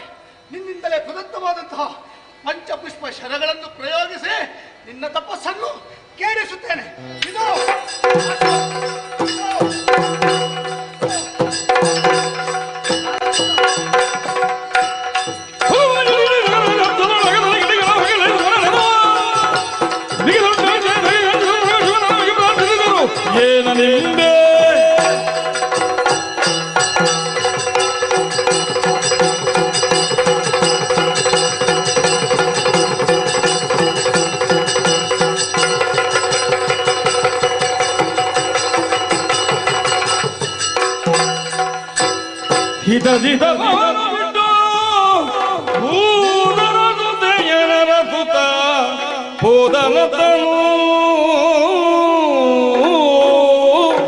ಜಗತ್ತಿಗೆ ಮುಖ ತಿರುಗಿಸಿ ದಕ್ಷಿಣಾಮೂರ್ತಿಯಾಗಿ ತಪೋನಿರತನಾಗಿದ್ದವ ನಾನು. ಬಹುಕಾಲವೇ ಕಳೆದು ಹೋಗಿತ್ತು. ಈ ಕಾಲದಲ್ಲಿ ನನ್ನ ತಪಸ್ಸಿಗೆ ಭಂಗ. ಪರಿಣಾಮವಾಗಿ ಕಣ್ಣ ಮುಂಭಾಗದಲ್ಲಿ ಗೋಚರಿಸುತ್ತಾ ಇರುವುದು ಭಸ್ಮದ ರಾಶಿ. ನನ್ನ ನಿಟಿಲಾಗ್ನಿಗೆ ಸಿಲುಕಿದವ ಯಾರು ಎನ್ನುವ ಹಾಗೆ ಗಮನಿಸಿದೆ ಅಂತಾದರೆ ನನ್ನ ಸಖನಾಗಿರುವಂತಹ ಹರಿಯ ಸುತ ಮನ್ಮಥ ಭಸ್ಮೀಭೂತನಾಗಿದ್ದಾನೆ. ಜಗತ್ತಿನ ಒಳಿತಿಗೆ ಬೇಕಾಗಿ ಮನ್ಮಥನದ್ದು ಮಹಾತ್ಯಾಗ. ತ್ಯಾಗ ಬಲಿದಾನಗಳಿಲ್ಲದೆ ಈ ಪ್ರಪಂಚದಲ್ಲಿ ಯಾವುದೇ ಉತ್ತಮ ಧ್ಯೇಯವನ್ನು ಸಾಧಿಸುವುದಕ್ಕಾಗುವುದಿಲ್ಲ. ಅವನ ಬಲಿದಾನ ಪ್ರಪಂಚಕ್ಕೆ ಒಂದು ಆದರ್ಶವಾಗಿ ನಿಲ್ಲುತ್ತದೆ. ತಪಸ್ಸಿನಲ್ಲಿ ನಿರತನಾಗಿದ್ದಂತಹ ನಾನೀಗ ಶಾಂತ ಚಿತ್ತನಾದೆ. ಈ ಪರಿಸ್ಥಿತಿ ನನಗೆ ಅನುಕೂಲವಾಗಿ ಒದಗಿ ಬರುತ್ತಾ ಇದೆಯಲ್ಲ, ಮನದಲ್ಲಿ ಯಾವುದೋ ಒಂದು ಹಂಬಲ, ಬೇಕು ಬೇಕು ಎನ್ನುವಂತಹ ಅನಿಸಿಕೆ. ಏನು ಬೇಕು, ಯಾರು ಬೇಕು? ಓಹೋ, ಅರ್ಥವಾಯಿತು. ಯೋಗಾಗ್ನಿಯಿಂದ ದಗ್ಧಳಾದಂತಹ ದಾಕ್ಷಾಯಿಣಿ ಮತ್ತೆ ಪರ್ವತರಾಯನಿಗೆ ಸುತೆಯಾಗಿ ಗಿರಿಜನಾ ಮಕ್ಕಳಾಗಿ ಕಾಣಿಸಿಕೊಂಡವಳಿದ್ದಾಳೆ. ಅವಳನ್ನು ಹೊಂದಿದೆ ಅಂತಾದ್ರೆ ಜಗತ್ತಿನ ಕಲ್ಯಾಣ ಸಾಧ್ಯ. ಅವಳ ಭಕ್ತಿಯನ್ನು ಪರೀಕ್ಷಿಸುವುದಕ್ಕೆ ಬೇಕಾಗಿ ಇದೇ ರೂಪದಿಂದ ನಾ ಗಮಿಸುವುದಲ್ಲ, ವೇಷಾಂತರದಿಂದ ಅವಳನ್ನು ಪರೀಕ್ಷಿಸುವುದಕ್ಕೆ ಮುಂದಾಗುತ್ತೆ.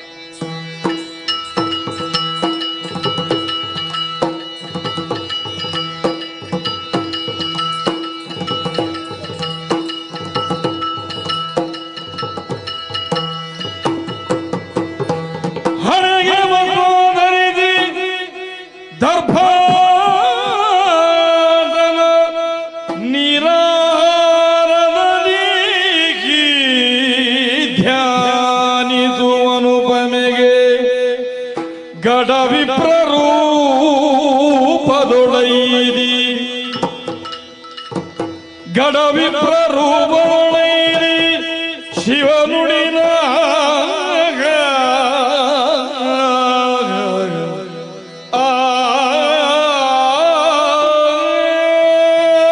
ಹರಶಂಭೋ ಮಹಾದೇವ ವಿಶ್ವೇಶ್ವರ ಮರವಲ್ಲಭ ಶಿವಶಂಕರ ಸರ್ವಾತ್ಮ ನೀಲಕಂಠ ನಮೋಸ್ತುತೆ.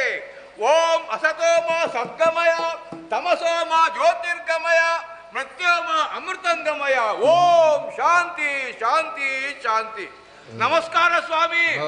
ಹೇಗೆ ಪರಿಚಯ ಸಿಗುತ್ತೆ? ಸಿಗ್ಲಿಕ್ಕಿಲ್ಲ, ಯಾಕಂದ್ರೆ ಪರಿಚಯ ಸಿಗುವ ಸ್ಥಿತಿಯಲ್ಲಿ ನಾನು ಇಲ್ಲ. ಕಾಣುವರ ಕಣ್ಣಿಗೆ ಕೇವಲ ಬಡ ಬೈರಾಗಿಯಾಗಿ ಬಡ ಯೋಗಿಯಾಗಿ ಕಂಗೊಳಿಸಿದ್ರು. ಯೋಗಿ ಎಲ್ಲ ಇದು ವೇಷ. ಯಾಕೆ ವೇಷ? ಮೋಸ ಮಾಡೋದಕ್ಕೆ ಬೇಕಾಗಿ ಅಲ್ಲ. ವೇಷದವರು ಮೋಸ ಮಾಡುವುದಿಲ್ಲ, ಮೋಸ ಮಾಡುವವರು ವೇಷದವರಲ್ಲ. ಹಾಗಾದ್ರೆ ನಾನು ಯಾರು? ಕೈಲಾಸ ವಾಸ್ಯದ ಪ್ರಭು ಪರಮೇಶ್ವರನೇ ಈ ರೀತಿ ಬೈರಾಗ್ಯ ವೇಷ ತಾಳಬೇಕಾಗಿ ಬಂತು. ಯಾಕೆ? ನನ್ನ ಒಳದು ಪರೀಕ್ಷೆ ಮಾಡಬೇಕಾಗಿದೆ. ನನ್ನನ್ನು ಪಡೆಯಬೇಕೆಂಬ ಆಸೆಯಿಂದ ತಪಸ್ಸಲ್ಲಿ ನಿರತರಾಗಿದ್ದಾಳೆ. ಪರ್ವತರಾಜರ ಮಗಳು ಪಾರ್ವತಿ ಎಂಬಂತ ಹೆಸರು. ಅವಳನ್ನು ಒಲಿಸಬೇಕಾಗಿದೆ. ಅವಳ ಮನಸ್ಸು ಪರಿವರ್ತನೆಗೊಳ್ಳುತ್ತದೋ ಎಂದು ತಿಳಿಯುವುದಕ್ಕೆ ಬೇಕಾಗಿ ಈ ರೂಪ ಮಾಡಿದ್ದೇನೆ. ಯಾರಿಗೂ ಪರಿಚಯ ಸಿಗುವುದಿಲ್ಲ ಅಂತ ಆದ ಮೇಲೆ ಮತ್ತೆ ಅವಳಿಗೆ ಸಿಗುವುದಕ್ಕೆ ಸಾಧ್ಯವೇ? ಬಂದು ನೋಡಿದಾಗ ಬರಬೇಕಾದ ಸ್ಥಳಕ್ಕೆ ಬಂದು ಸೇರಿದ ಹಾಗಾಯಿತು.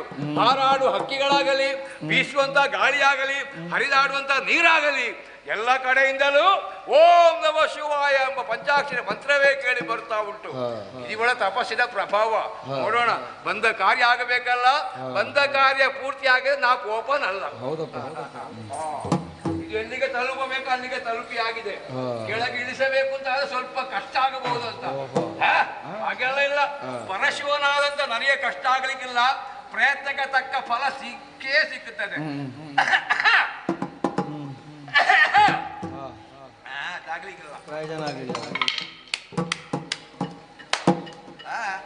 ಮರದ ಮೇಲೆ ಇದ್ದ ಕಾಗೆಗಳೆಲ್ಲ ಹಾರಿ ಹೋಯಿತು.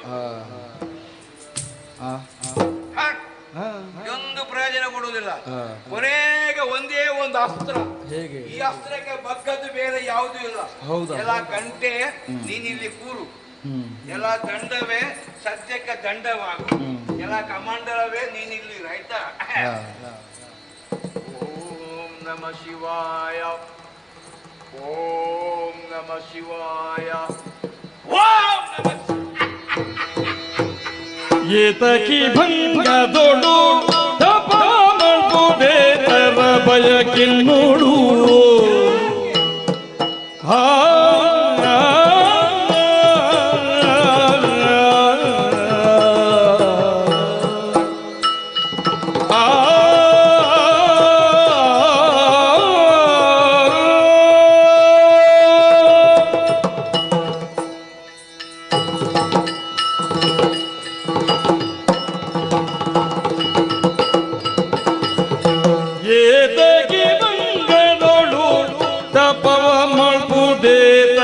ಬಯಕೆ ನೋಡು ಮಂಪುದೇ ತರ ಬಯಕೆ ನೋಡು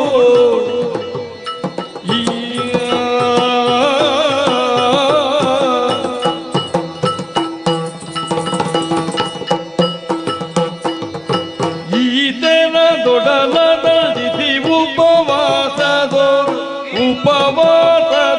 ಏತಕ್ಕೆ ದಣಿ ಬೇಪೇಳು ಉಪವಾಸದು ಏತಕ್ಕೆ ದಣಿ ಬೇಪೇಳು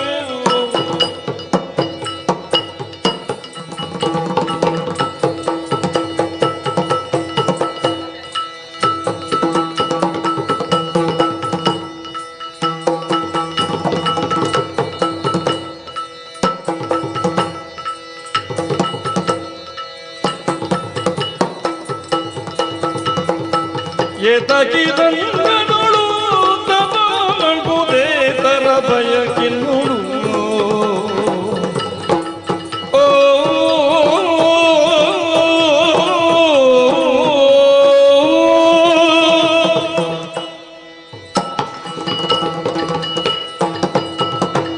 ಕೆಳಗೆ ನಾರಿಮಣಿ ನಿನ್ನನ್ನು ಕಾಣುವಾಗ ಆಶ್ಚರ್ಯವಾಗುತ್ತಾ ಉಂಟು, ಕುತೂಹಲ ಮೂಡುತ್ತಾ ಉಂಟು. ಯಾಕಂದ್ರೆ ಹೆಣ್ಣಾಗಿ ಹುಟ್ಟಿದಂತಹ ನೀನು ಪ್ರಪಂಚದಲ್ಲಿ ಯಾವ ರೀತಿ ಆಳಿ ಬಾಳಿ ಬದುಕಬೇಕೆಂಬುದನ್ನು ತಿಳಿಯಲಿಲ್ಲ ಅಂತ ಕಾಣುತ್ತಿದೆ. ಇಲ್ಲ ಅಂತ ಆದ್ರೆ ನಿನ್ನಂತ ಹೆಣ್ಣಿಗೆ ಇದು ಭೂಷಣವೋ ಹೇಳು. ಕಾಡನ್ನು ಸೇರಿದ್ದಿ, ಎಲ್ಲವನ್ನು ಕೂಡ ತ್ಯಾಗ ಮಾಡಿದ್ದಿ, ತದೇಕ ಚಿತ್ತದಿಂದ ಓಂ ನಮಃ ಶಿವಾಯ ಎಂಬಾಗೆ ಪಂಚಾಕ್ಷರ ಮಂತ್ರವನ್ನೇ ಪಠಿಸ್ತಾ ಇದ್ದೀಯಲ್ಲ, ಅದು ಕೂಡ ಹೇಗೆ? ಹೊಟ್ಟೆಗೆ ಅನ್ನ ಉಂಟ? ಇಲ್ಲ. ಕಾಡಲ್ಲಿದ್ದಂತಹ ತರಗಲೆಯ ಕೊಳೆತ ಹಣ್ಣ ನೀರ ಇತ್ಯಾದಿಗಳನ್ನು ಸೇವಿಸಿ ಜೀವನವನ್ನು ವ್ಯರ್ಥ ಹಾಳು ಮಾಡುತ್ತಾ ಇದೆಯಲ್ಲ, ಇದನ್ನು ಕಾಣುವ ಪಶ್ಚಾತ್ತಾಪ ಆಗ್ತಾ ಉಂಟು. ಈ ರೀತಿ ಮಾಡಬೇಕು ಅಂತಾದ್ರೆ ನಿನ್ನ ಒಂದು ಗುರಿಯಿಂದ ಬೇಕಲ್ಲ. ಯಾತಕ್ಕೆ ಈ ಭಂಗದಳು ತಪವೆಂಬುದು ಹೇಳುವೆಯ ನನ್ನಲ್ಲಿ? ನಿನ್ನ ಮಾತು ಹೇಗಾಯ್ತು ಬಲ್ಲೆಯ?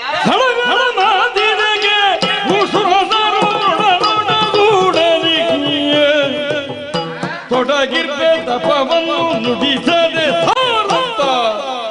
ನಡೆ ನಡೆ ಬೇಕೆಂದಳು. ನೇರವಾಗಿ ಇಲ್ಲಿಗೆ ಬಂದು ನನ್ನ ತಪಸ್ಸಿಗೆ ವಿಘ್ನವನ್ನು ಉಂಟು ಮಾಡ್ತಾ ಇದ್ದೀಯ. ನಾನು ಯಾಕೆ ಈ ರೀತಿಯಾಗಿ ತಪಸ್ಸನ್ನು ಆಚರಿಸ್ತಾ ಇದ್ದೇನೆ? ಏನು ಉದ್ದೇಶ? ಎಡವಿಯಲ್ಲಿ ಒಂದು ನಿರ್ಧಾರವನ್ನು ಮಾಡಿದ್ದೇನೆ. ಏನದು? ಶಿವನನ್ನೇ ಪತಿಯನ್ನಾಗಿ ಪಡೆಯಬೇಕೆನ್ನುವುದಾಗಿ ಉದ್ದೇಶ. ಹೌದಾ? ಹಾಗಾಗಿ ಶಿವನ ಕುರಿತಾಗಿ ತಪಸ್ಸನ್ನು ಆಚರಿಸ್ತಾ ಇದ್ದೇನೆ. ನನ್ನ ಈ ತಪಸ್ಸಿಗೆ ಭಂಗವನ್ನು ಉಂಟು ಮಾಡಬೇಡ, ಇಲ್ಲಿಂದ ನೀನು ನಡೆ. ಅಯ್ಯೋ ಹುಚ್ಚಿ, ಆ ಶಿವ ಹೇಗಿದ್ದಾನೆ ಬಲ್ಲೆಯ ನೀನು? ನಿಟಿಲಾಗಿ ಉರಿಯುತ್ತಿದೆ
ನಿನಗೆ ಸಂಘಟನೆ ತಲ್ಲ ಕೇಳು ಏಗಿ ಭಂಗ ನೋಡು ತಪವ ಮಾಡುವುದೇ ತರ ಬಯಕೆನ್ನೊಳು ಎನ್ನೊಳು ಬಯಕೆ ನಿನ್ನೊಳು ತಪವ ಮಾಡುವುದು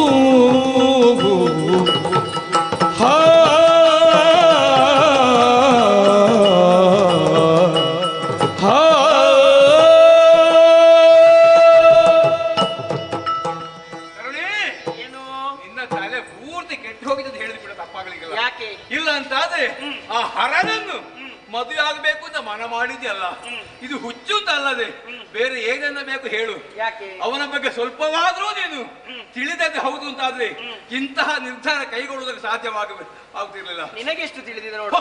ಅವನ ಬಗ್ಗೆ ಧಾರಾಳ ಬಲ್ಲೆ ನಾನು. ಒಂದನ್ನೇ ನಾನು ಕೇಳುತ್ತೇನೆ ನೋಡು, ಪ್ರಪಂಚದಲ್ಲಿ ಯಾರಿಗೇ ಆಗಲಿ ಕುಳಿತುಕೊಳ್ಳುವುದಕ್ಕೆ ಮನೆ ಮಠ ಅಂತ ಇರ್ತದೆ. ನೀನು ನಂಬಿದ ಹರ ಇದ್ದಾನಲ್ಲ, ಮನೆ ಇಲ್ಲ ಮಠವಿಲ್ಲ. ಹಾಗಾದ್ರೆ ವಾಸ ಎಲ್ಲಿ? ಸ್ಮಶಾನದಲ್ಲೇ ಬಿದ್ದುಕೊಂಡಿರ್ತಾನೆ. ಅಷ್ಟಕ್ಕೆ ತೃಪ್ತನಾಗುವುದಿಲ್ಲ.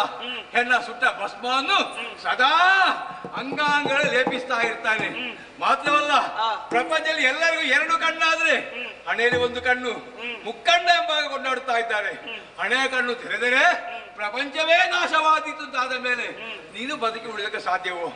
ಮಾತ್ರವಲ್ಲ, ಮಾನ ಮುಚ್ಚುವುದಕ್ಕೆ ತುಂಡು ಬಟ್ಟೆ ಇಲ್ಲದಂತ ವ್ಯಕ್ತಿ ಮಾನ ಮುಚ್ಚುವುದಕ್ಕೆ ಬೇಕಾಗಿ ಹುಲಿ ಚರ್ಮವನ್ನು ಬಲಿದುಕೊಂಡಿದ್ದಾನೆ.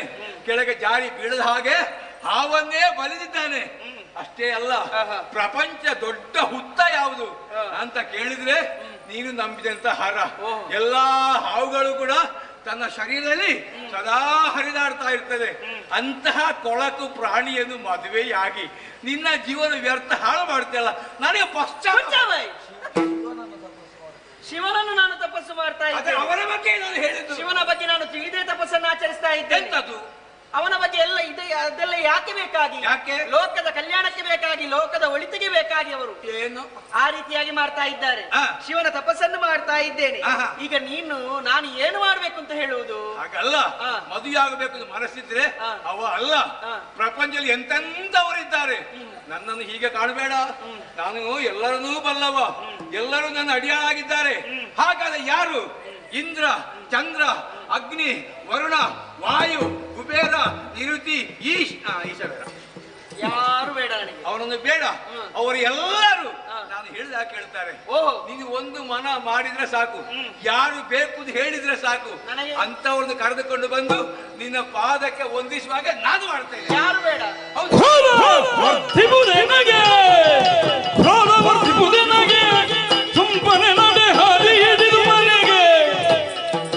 ಮಾಧವ ಮಿತ್ರ ಬಲ್ಲನು ಎನ್ನ ಮನವನ್ನು ಭೇದ ಭೇದುವೆಯ ಹೀಗೆ ಹೇಳಿದ್ರು ಕೂಡ ಕೇಳುವಂತ ವ್ಯವಧಾನ ನಿನಗಿಲ್ಲ. ಇನ್ನು ಸುಮ್ಮನೆ ಇರುವುದಲ್ಲ, ನಿನ್ನನ್ನು ದಂಡಿಸುವುದೇ ಉತ್ತಮ.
ಆದ್ರೆ ಇಲ್ಲಿಗೆ ಆ ವಿಪ್ರಬಂಧು ನನ್ನ ತಪಸ್ಸನ್ನೇ ಕೆಡಿಸುತ್ತಾ ಇದ್ದಾನೆ.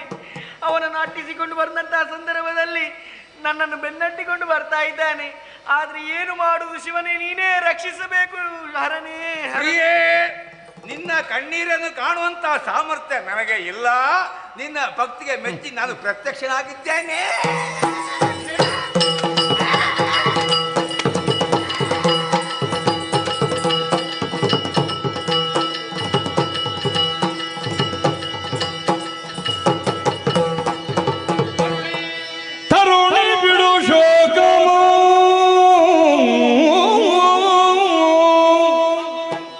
ತರುಣಿ ಬಿಡು ಶೋಕಮು ತಪದ್ದು ದೇಗಮೋ ಬರಿದೆ ದಂಡಿಸಬೇಡ ದೇಗಮೋ ಬರಿದೆ ದಂಡಿಸಬೇಡ ನಿನ್ನ ರಸನಾನೆನುತ ಗಿರಿಜೆ ಗಿರಿಜೆಯ ಸಂತವಿಸೆ ನಿನ್ನರದ ತಾನೆನುತ ಗಿರಿಜೆಯೋ ಸಂತವಿಸೆ ತರುಣಿ ಬಿಡು ಶೋಕಮೋ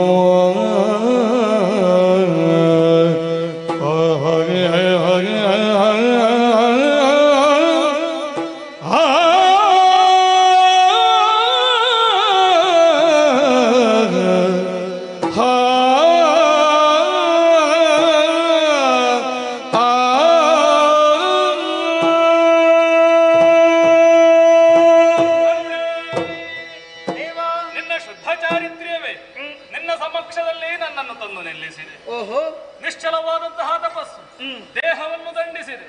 ಪರಿಣಾಮವಾಗಿ ನನ್ನನ್ನೇ ಮತ್ತೆ ಹೊಂದಿ ಬದುಕುವಂತಹ ನಿನ್ನ ಉತ್ಕಟೇಚ್ಛೆ ಏನುಂಟು ಅದು ಪೂರ್ಣಗೊಳ್ಳುವಂತಹ ಸಮಯವೂ ಸಮೀಪಿಸುತ್ತಾ ಇದೆ.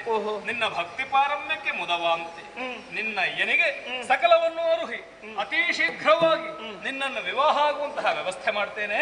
ಹೀಗೆ ಬಾ.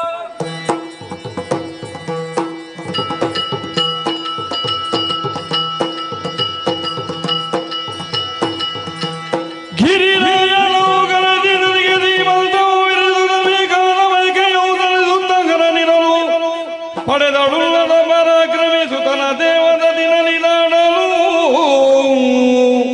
ತರಳಲಿಗೆ ವೀರ ಷಣ್ಮುಖನೆಂಬ ಪೆಸರಿಟ್ಟು ಪರಿಪರಿಯ ವಿದ್ಯೆಗಳ ಕಲಿಸುತ್ತಿಗ ವೇಳೆಯಲ್ಲಿ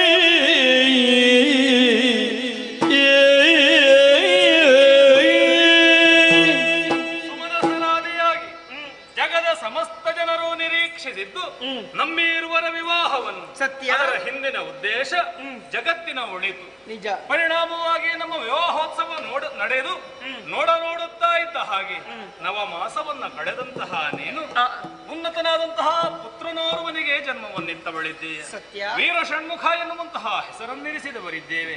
ಕುಮಾರ, ಕಾರ್ತಿಕೇಯ ಹೀಗೆ ಬಲು ಬಗೆಯಿಂದ ಅವನನ್ನು ಕರೆಯುವುದರ ಜೊತೆಯಲ್ಲಿ ಅವನಿಗೆ ವಿದ್ಯಾಭ್ಯಾಸವನ್ನು ನೀಡುತ್ತಾ ಬಂದವರಿದ್ದೇವೆ. ಸತ್ಯ. ಅವನ ಪಾಲನೆ ಏನಂತೂ ಅದರಲ್ಲಿ ತೊಡಗಿಸಿಕೊಂಡಂತಹ ನಾವು ಅವನ ಲೀಲೆಯನ್ನು ಕಣ್ತುಂಬಿಸಿಕೊಳ್ಳುವಂತಹ ಸದಾವಕಾಶ ಇದು. ಯಾರಂತೆ ಹರನೆಡೆಗೆ ಸುರಪಾಲ ನಡೆದು ಮಣಿದು ಕೈ ಮುಗಿದ ಖಳರ ಭಯವ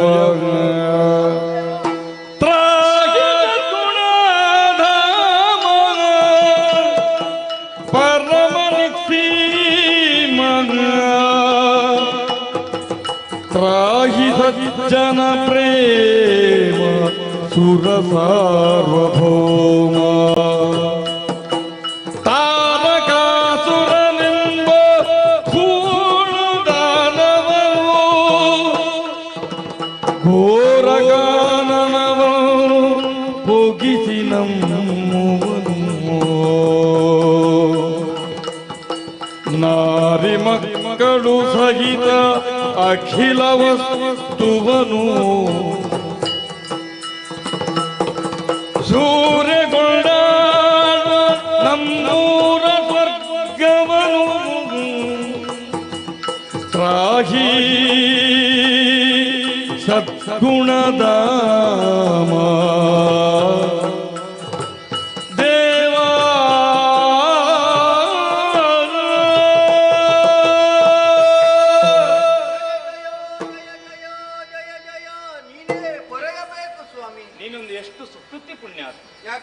ಈ ಸಂತೋಷದಲ್ಲಿರುವಾಗ ಇಲ್ಲಿಗೆ ಬಂದ. ಏನು ನಿನ್ನ ಮುಖ ನೋಡು, ಏನೋ ಸಮಸ್ಯೆ ಇರಬೇಕು. ಸುತ್ತನೆ ಉಪಾಯ ಇಲ್ಲ ಸ್ವಾಮಿ.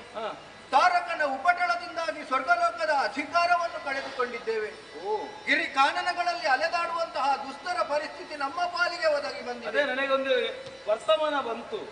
ನಕ್ಕಲ ತಾರಕಂ ಸತಿಯಿಲ್ಲದೇಶಂಗೆ ಮಕ್ಕಳಾಗುವುದುಂಟೆ. ಹೌದು. ವಿಷಯ ಗೊತ್ತಾದ್ರೆ ಸುಮ್ಮನೆ ಇರ್ಲಿಕ್ಕಿಲ್ವೋ? ಹಾಗೆಂದುಕೊಂಡು ವಿಷಯ ತಿಳಿದು ನಾನು ಈಗ ನಿಮ್ಮ ಬಳಿಗೆ ಬರುವುದಕ್ಕೆ ಕಾರಣ ಇದೆ. ಅಟ್ಟಹಾಸ ಇನ್ನು ಹಾಗೆ ಉಂಟ? ಹೌದು. ಓಹೋ.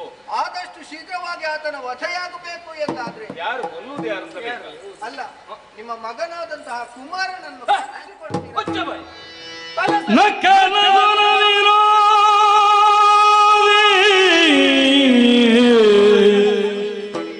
ನಕ್ಕನ ದುರವಿರೋ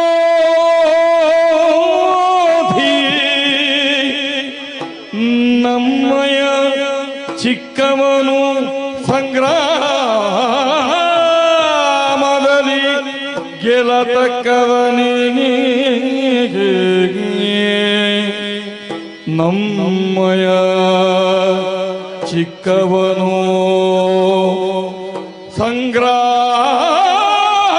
ಸಂಗ್ರಾಮದಲ್ಲಿ ಗೆಲತಕ್ಕವನೇ ದಾನವರ ಗರ್ಜನೆ ಕೇಳಿ ಬೆದರುವುದಲ್ಲ ದಾನವರ ಗರ್ಜನೆ ಕೇಳಿ ಬೆದರುವುದಲ್ಲ ಮಕ್ಕಳಾಟಿಕೆಯಾಯ್ತು ಬಂದುದು ಮಕ್ಕಳಾಟಿಕೆಯಾಯ್ತು ಬಂದುದು ಸೊಕ್ಕು ಬುದ್ಧಿಯೇ ನೀ ಬಂದುದು ಮಕ್ಕಳಾಟಿಕೆಯಾಯ್ತು ಸೊಕ್ಕು ಬುದ್ಧಿಗೀನಲು ನಕ್ಕನಸುನ ವಿರೋಧಿಗೆ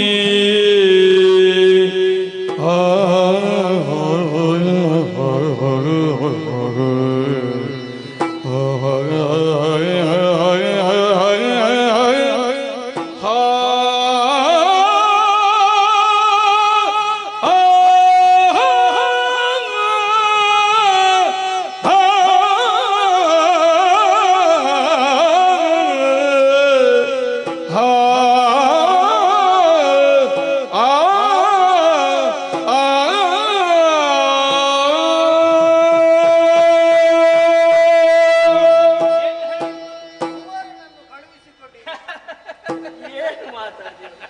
ಅಲ್ಲ ನಿಮಗೆ ಕುಮಾರಸ್ವಾಮಿಯನ್ನು ಕಳಿಸಿಕೊಡ್ಬೇಕಂತ. ಹೌದು. ಅಲ್ಲ ಅವನನ್ನೇ ಕಳುಹಿಸಿಕೊಡ್ಬೇಕಷ್ಟೇ. ಅಲ್ಲ ನಿನಗೆ ಸ್ವರ್ಗಲೋಕದಲ್ಲಿ ತೊಟ್ಟಿಲು ತೂಗುವ ಆಸೆ ಉಂಟು ಅಂತಾದ್ರೆ ಅಲ್ಲಿ ಮಕ್ಕಳಾಗುವುದಿಲ್ಲ. ಇಲ್ಲಿಯ ಆಗುದಿಲ್ಲ ಅಂತ ನನ್ನ ಕುಮಾರನನ್ನು ಕರ್ಕೊಂಡು ಹೋಗಿ ತೊಟ್ಟಿಲು ತೂಗುವುದಕ್ಕ ಮತ್ತೆಂಥದ್ದು? ಹಾಗಲ್ಲ, ಮತ್ತೆ ಅವನನ್ನು ಕೊಲ್ಲುವುದಕ್ಕೆ. ನಿನಗೆ ತಲೆ ಸರಿ ಉಂಟ ಪುಣ್ಯಾತ್ಮ. ಯಾಕೆ? ನಿನ್ನನ್ನು ತಲೆಯ ಭಾಗಕ್ಕೆ ಹೋಲಿಸ್ತಾರೆ. ಯಾಕೆ? ನಿನಗೆ ಸರಿ ತಲೆ ಉಂಟು ಅಂತ. ತಲೆಯೇ ಸರಿ ಇಲ್ಲ ಅಂದಾದ ಮೇಲೆ ಉಳಿದ ದೇಹದ ಅಂಗಾಂಗಗಳು ಸರಿಯಾಗಿ ಇರುವುದಕ್ಕೆ ಸಾಧ್ಯವ? ಸೊಕ್ಕು ಬುದ್ಧಿ ಇದು. ನಿನ್ನ ಸ್ವಾರ್ಥಕ್ಕೆ ಬೇಕಾಗಿ ನನ್ನ ಮಗನನ್ನು ಯುದ್ಧಕ್ಕೆ, ಆ ರಕ್ಕಸನನ್ನು ಕಂಡ್ರೆ ಭೀತಿಗೊಳಗಾಗುವಂತಹ ಮಗುವನ್ನು ಹೋಗಿ ಕರ್ಕೊಂಡು ಹೋಗಿ ಯುದ್ಧಕ್ಕೆ ನಿಲ್ಲಿಸುವುದ? ನಡ ನಡ ನಡ ನಡ ನಡ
ಸಭಾಪ್ರವೇಶವನ್ನು ಮಾಡಿದವನಿದ್ದೇನೆ. ಚಿಂತೆಯನ್ನು ಮಾಡುವಂತಹ ಅಗತ್ಯವಿಲ್ಲ. ದುಷ್ಟ ತಾರಕಾಸುರನ್ನು ವಧಿಸಿ ನಾನು ಬರುತ್ತೇನೆ. ಸಣ್ಣವನಲ್ವೇ ನಮಗೂ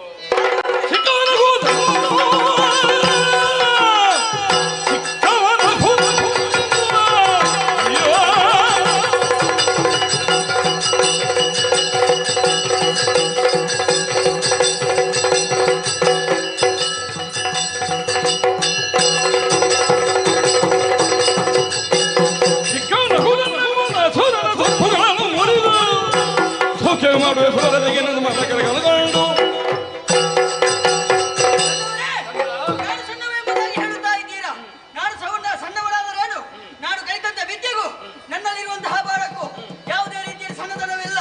ನೀವು ಒಂದು ವೇಳೆ ಅಪ್ಪಣೆಯನ್ನು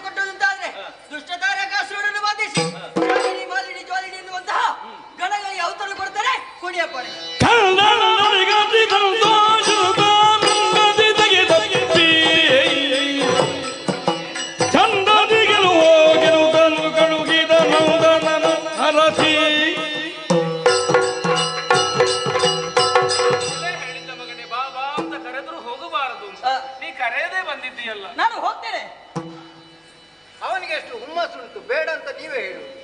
ಅವನನ್ನು ಹಾಳು ಮಾಡ್ತೀರಾ ಅಂತ ಕಾಣ್ತದೆ. ಮಗನೇ, ತಂದೆ ನಿನ್ನಲ್ಲಿರುವಂತಹ ವೀರೋಚಿತವಾದಂತಹ ವಾಗ್ಬಾಣ, ಈ ಬಾಣವೇ ಸಾಕು ವಿರೋಧಿಯನ್ನು ಕೊಲ್ಲುವುದಕ್ಕೆ. ವಿರೋಧಿಯ ಮರ್ಮ ಅರಿತು ಕಾದಾಡು, ಜಯಶೀಲನಾಗಿ ಬಾ. ಹಾಗೆ ಹೋಗುದಲ್ಲ, ಸೊಂಟ ದೇವರ ಮಗನನ್ನು ನನಗೆ ಕಷ್ಟವೇ. ಇಲ್ಲ ಹೋಗ್ಬೇಕು. ಕಳಿಸುದಿಲ್ಲ. ಎತ್ತಬೇಕು. ಬೇಡ ಬೇಡ, ನೀವು ಬನ್ನಿ. ಕೆಲಸ ಆಗಬೇಕು.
ಅದು ನೀನು? ನಾನೇ. ಏನು? ಇವನನ್ನು ನಂಬಿ ಬಂದದ ನೀನು? ಇವನನ್ನು ನಂಬಿ ಯಾರಾದ್ರೂ ಬರುವರು?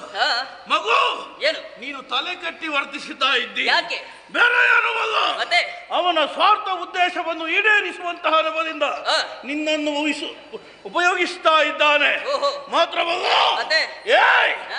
ನೀನು ನಮ್ಮವರನ್ನು ಸೆರೆ ಮಾಡಿದ ಹಾಗೆ ಈ ತಾರಕನನ್ನು ಗೆಲ್ಲಬಹುದಂತ ನೀನು ಮುಂದೆ ಬಂದುದು ಹೌದು ಅಂತಾದ್ರೆ ನಿನ್ನ ಕೆನ್ನೆಯಲ್ಲಿ ಅಡರಿದಂತಹ ಕೆಂಪು ನಿನ್ನ ಶರೀರದಿಂದ ಇನ್ನೂ ಬಿಟ್ಟು ಹೋಗಿದ್ದಿಲ್ಲ. ಸುಮ್ಮನೆ ಇಲ್ಲಿಗೆ ಬಂದದ್ದು ನೀನು ಮಾಡಿದ ಒಂದನೇ ತಪ್ಪು. ಇದನ್ನೆಲ್ಲ ಮಾಡಬೇಡ. ನಡೆ, ಯಾರು ನೀನು ಹೋಗಿಲ್ಲ.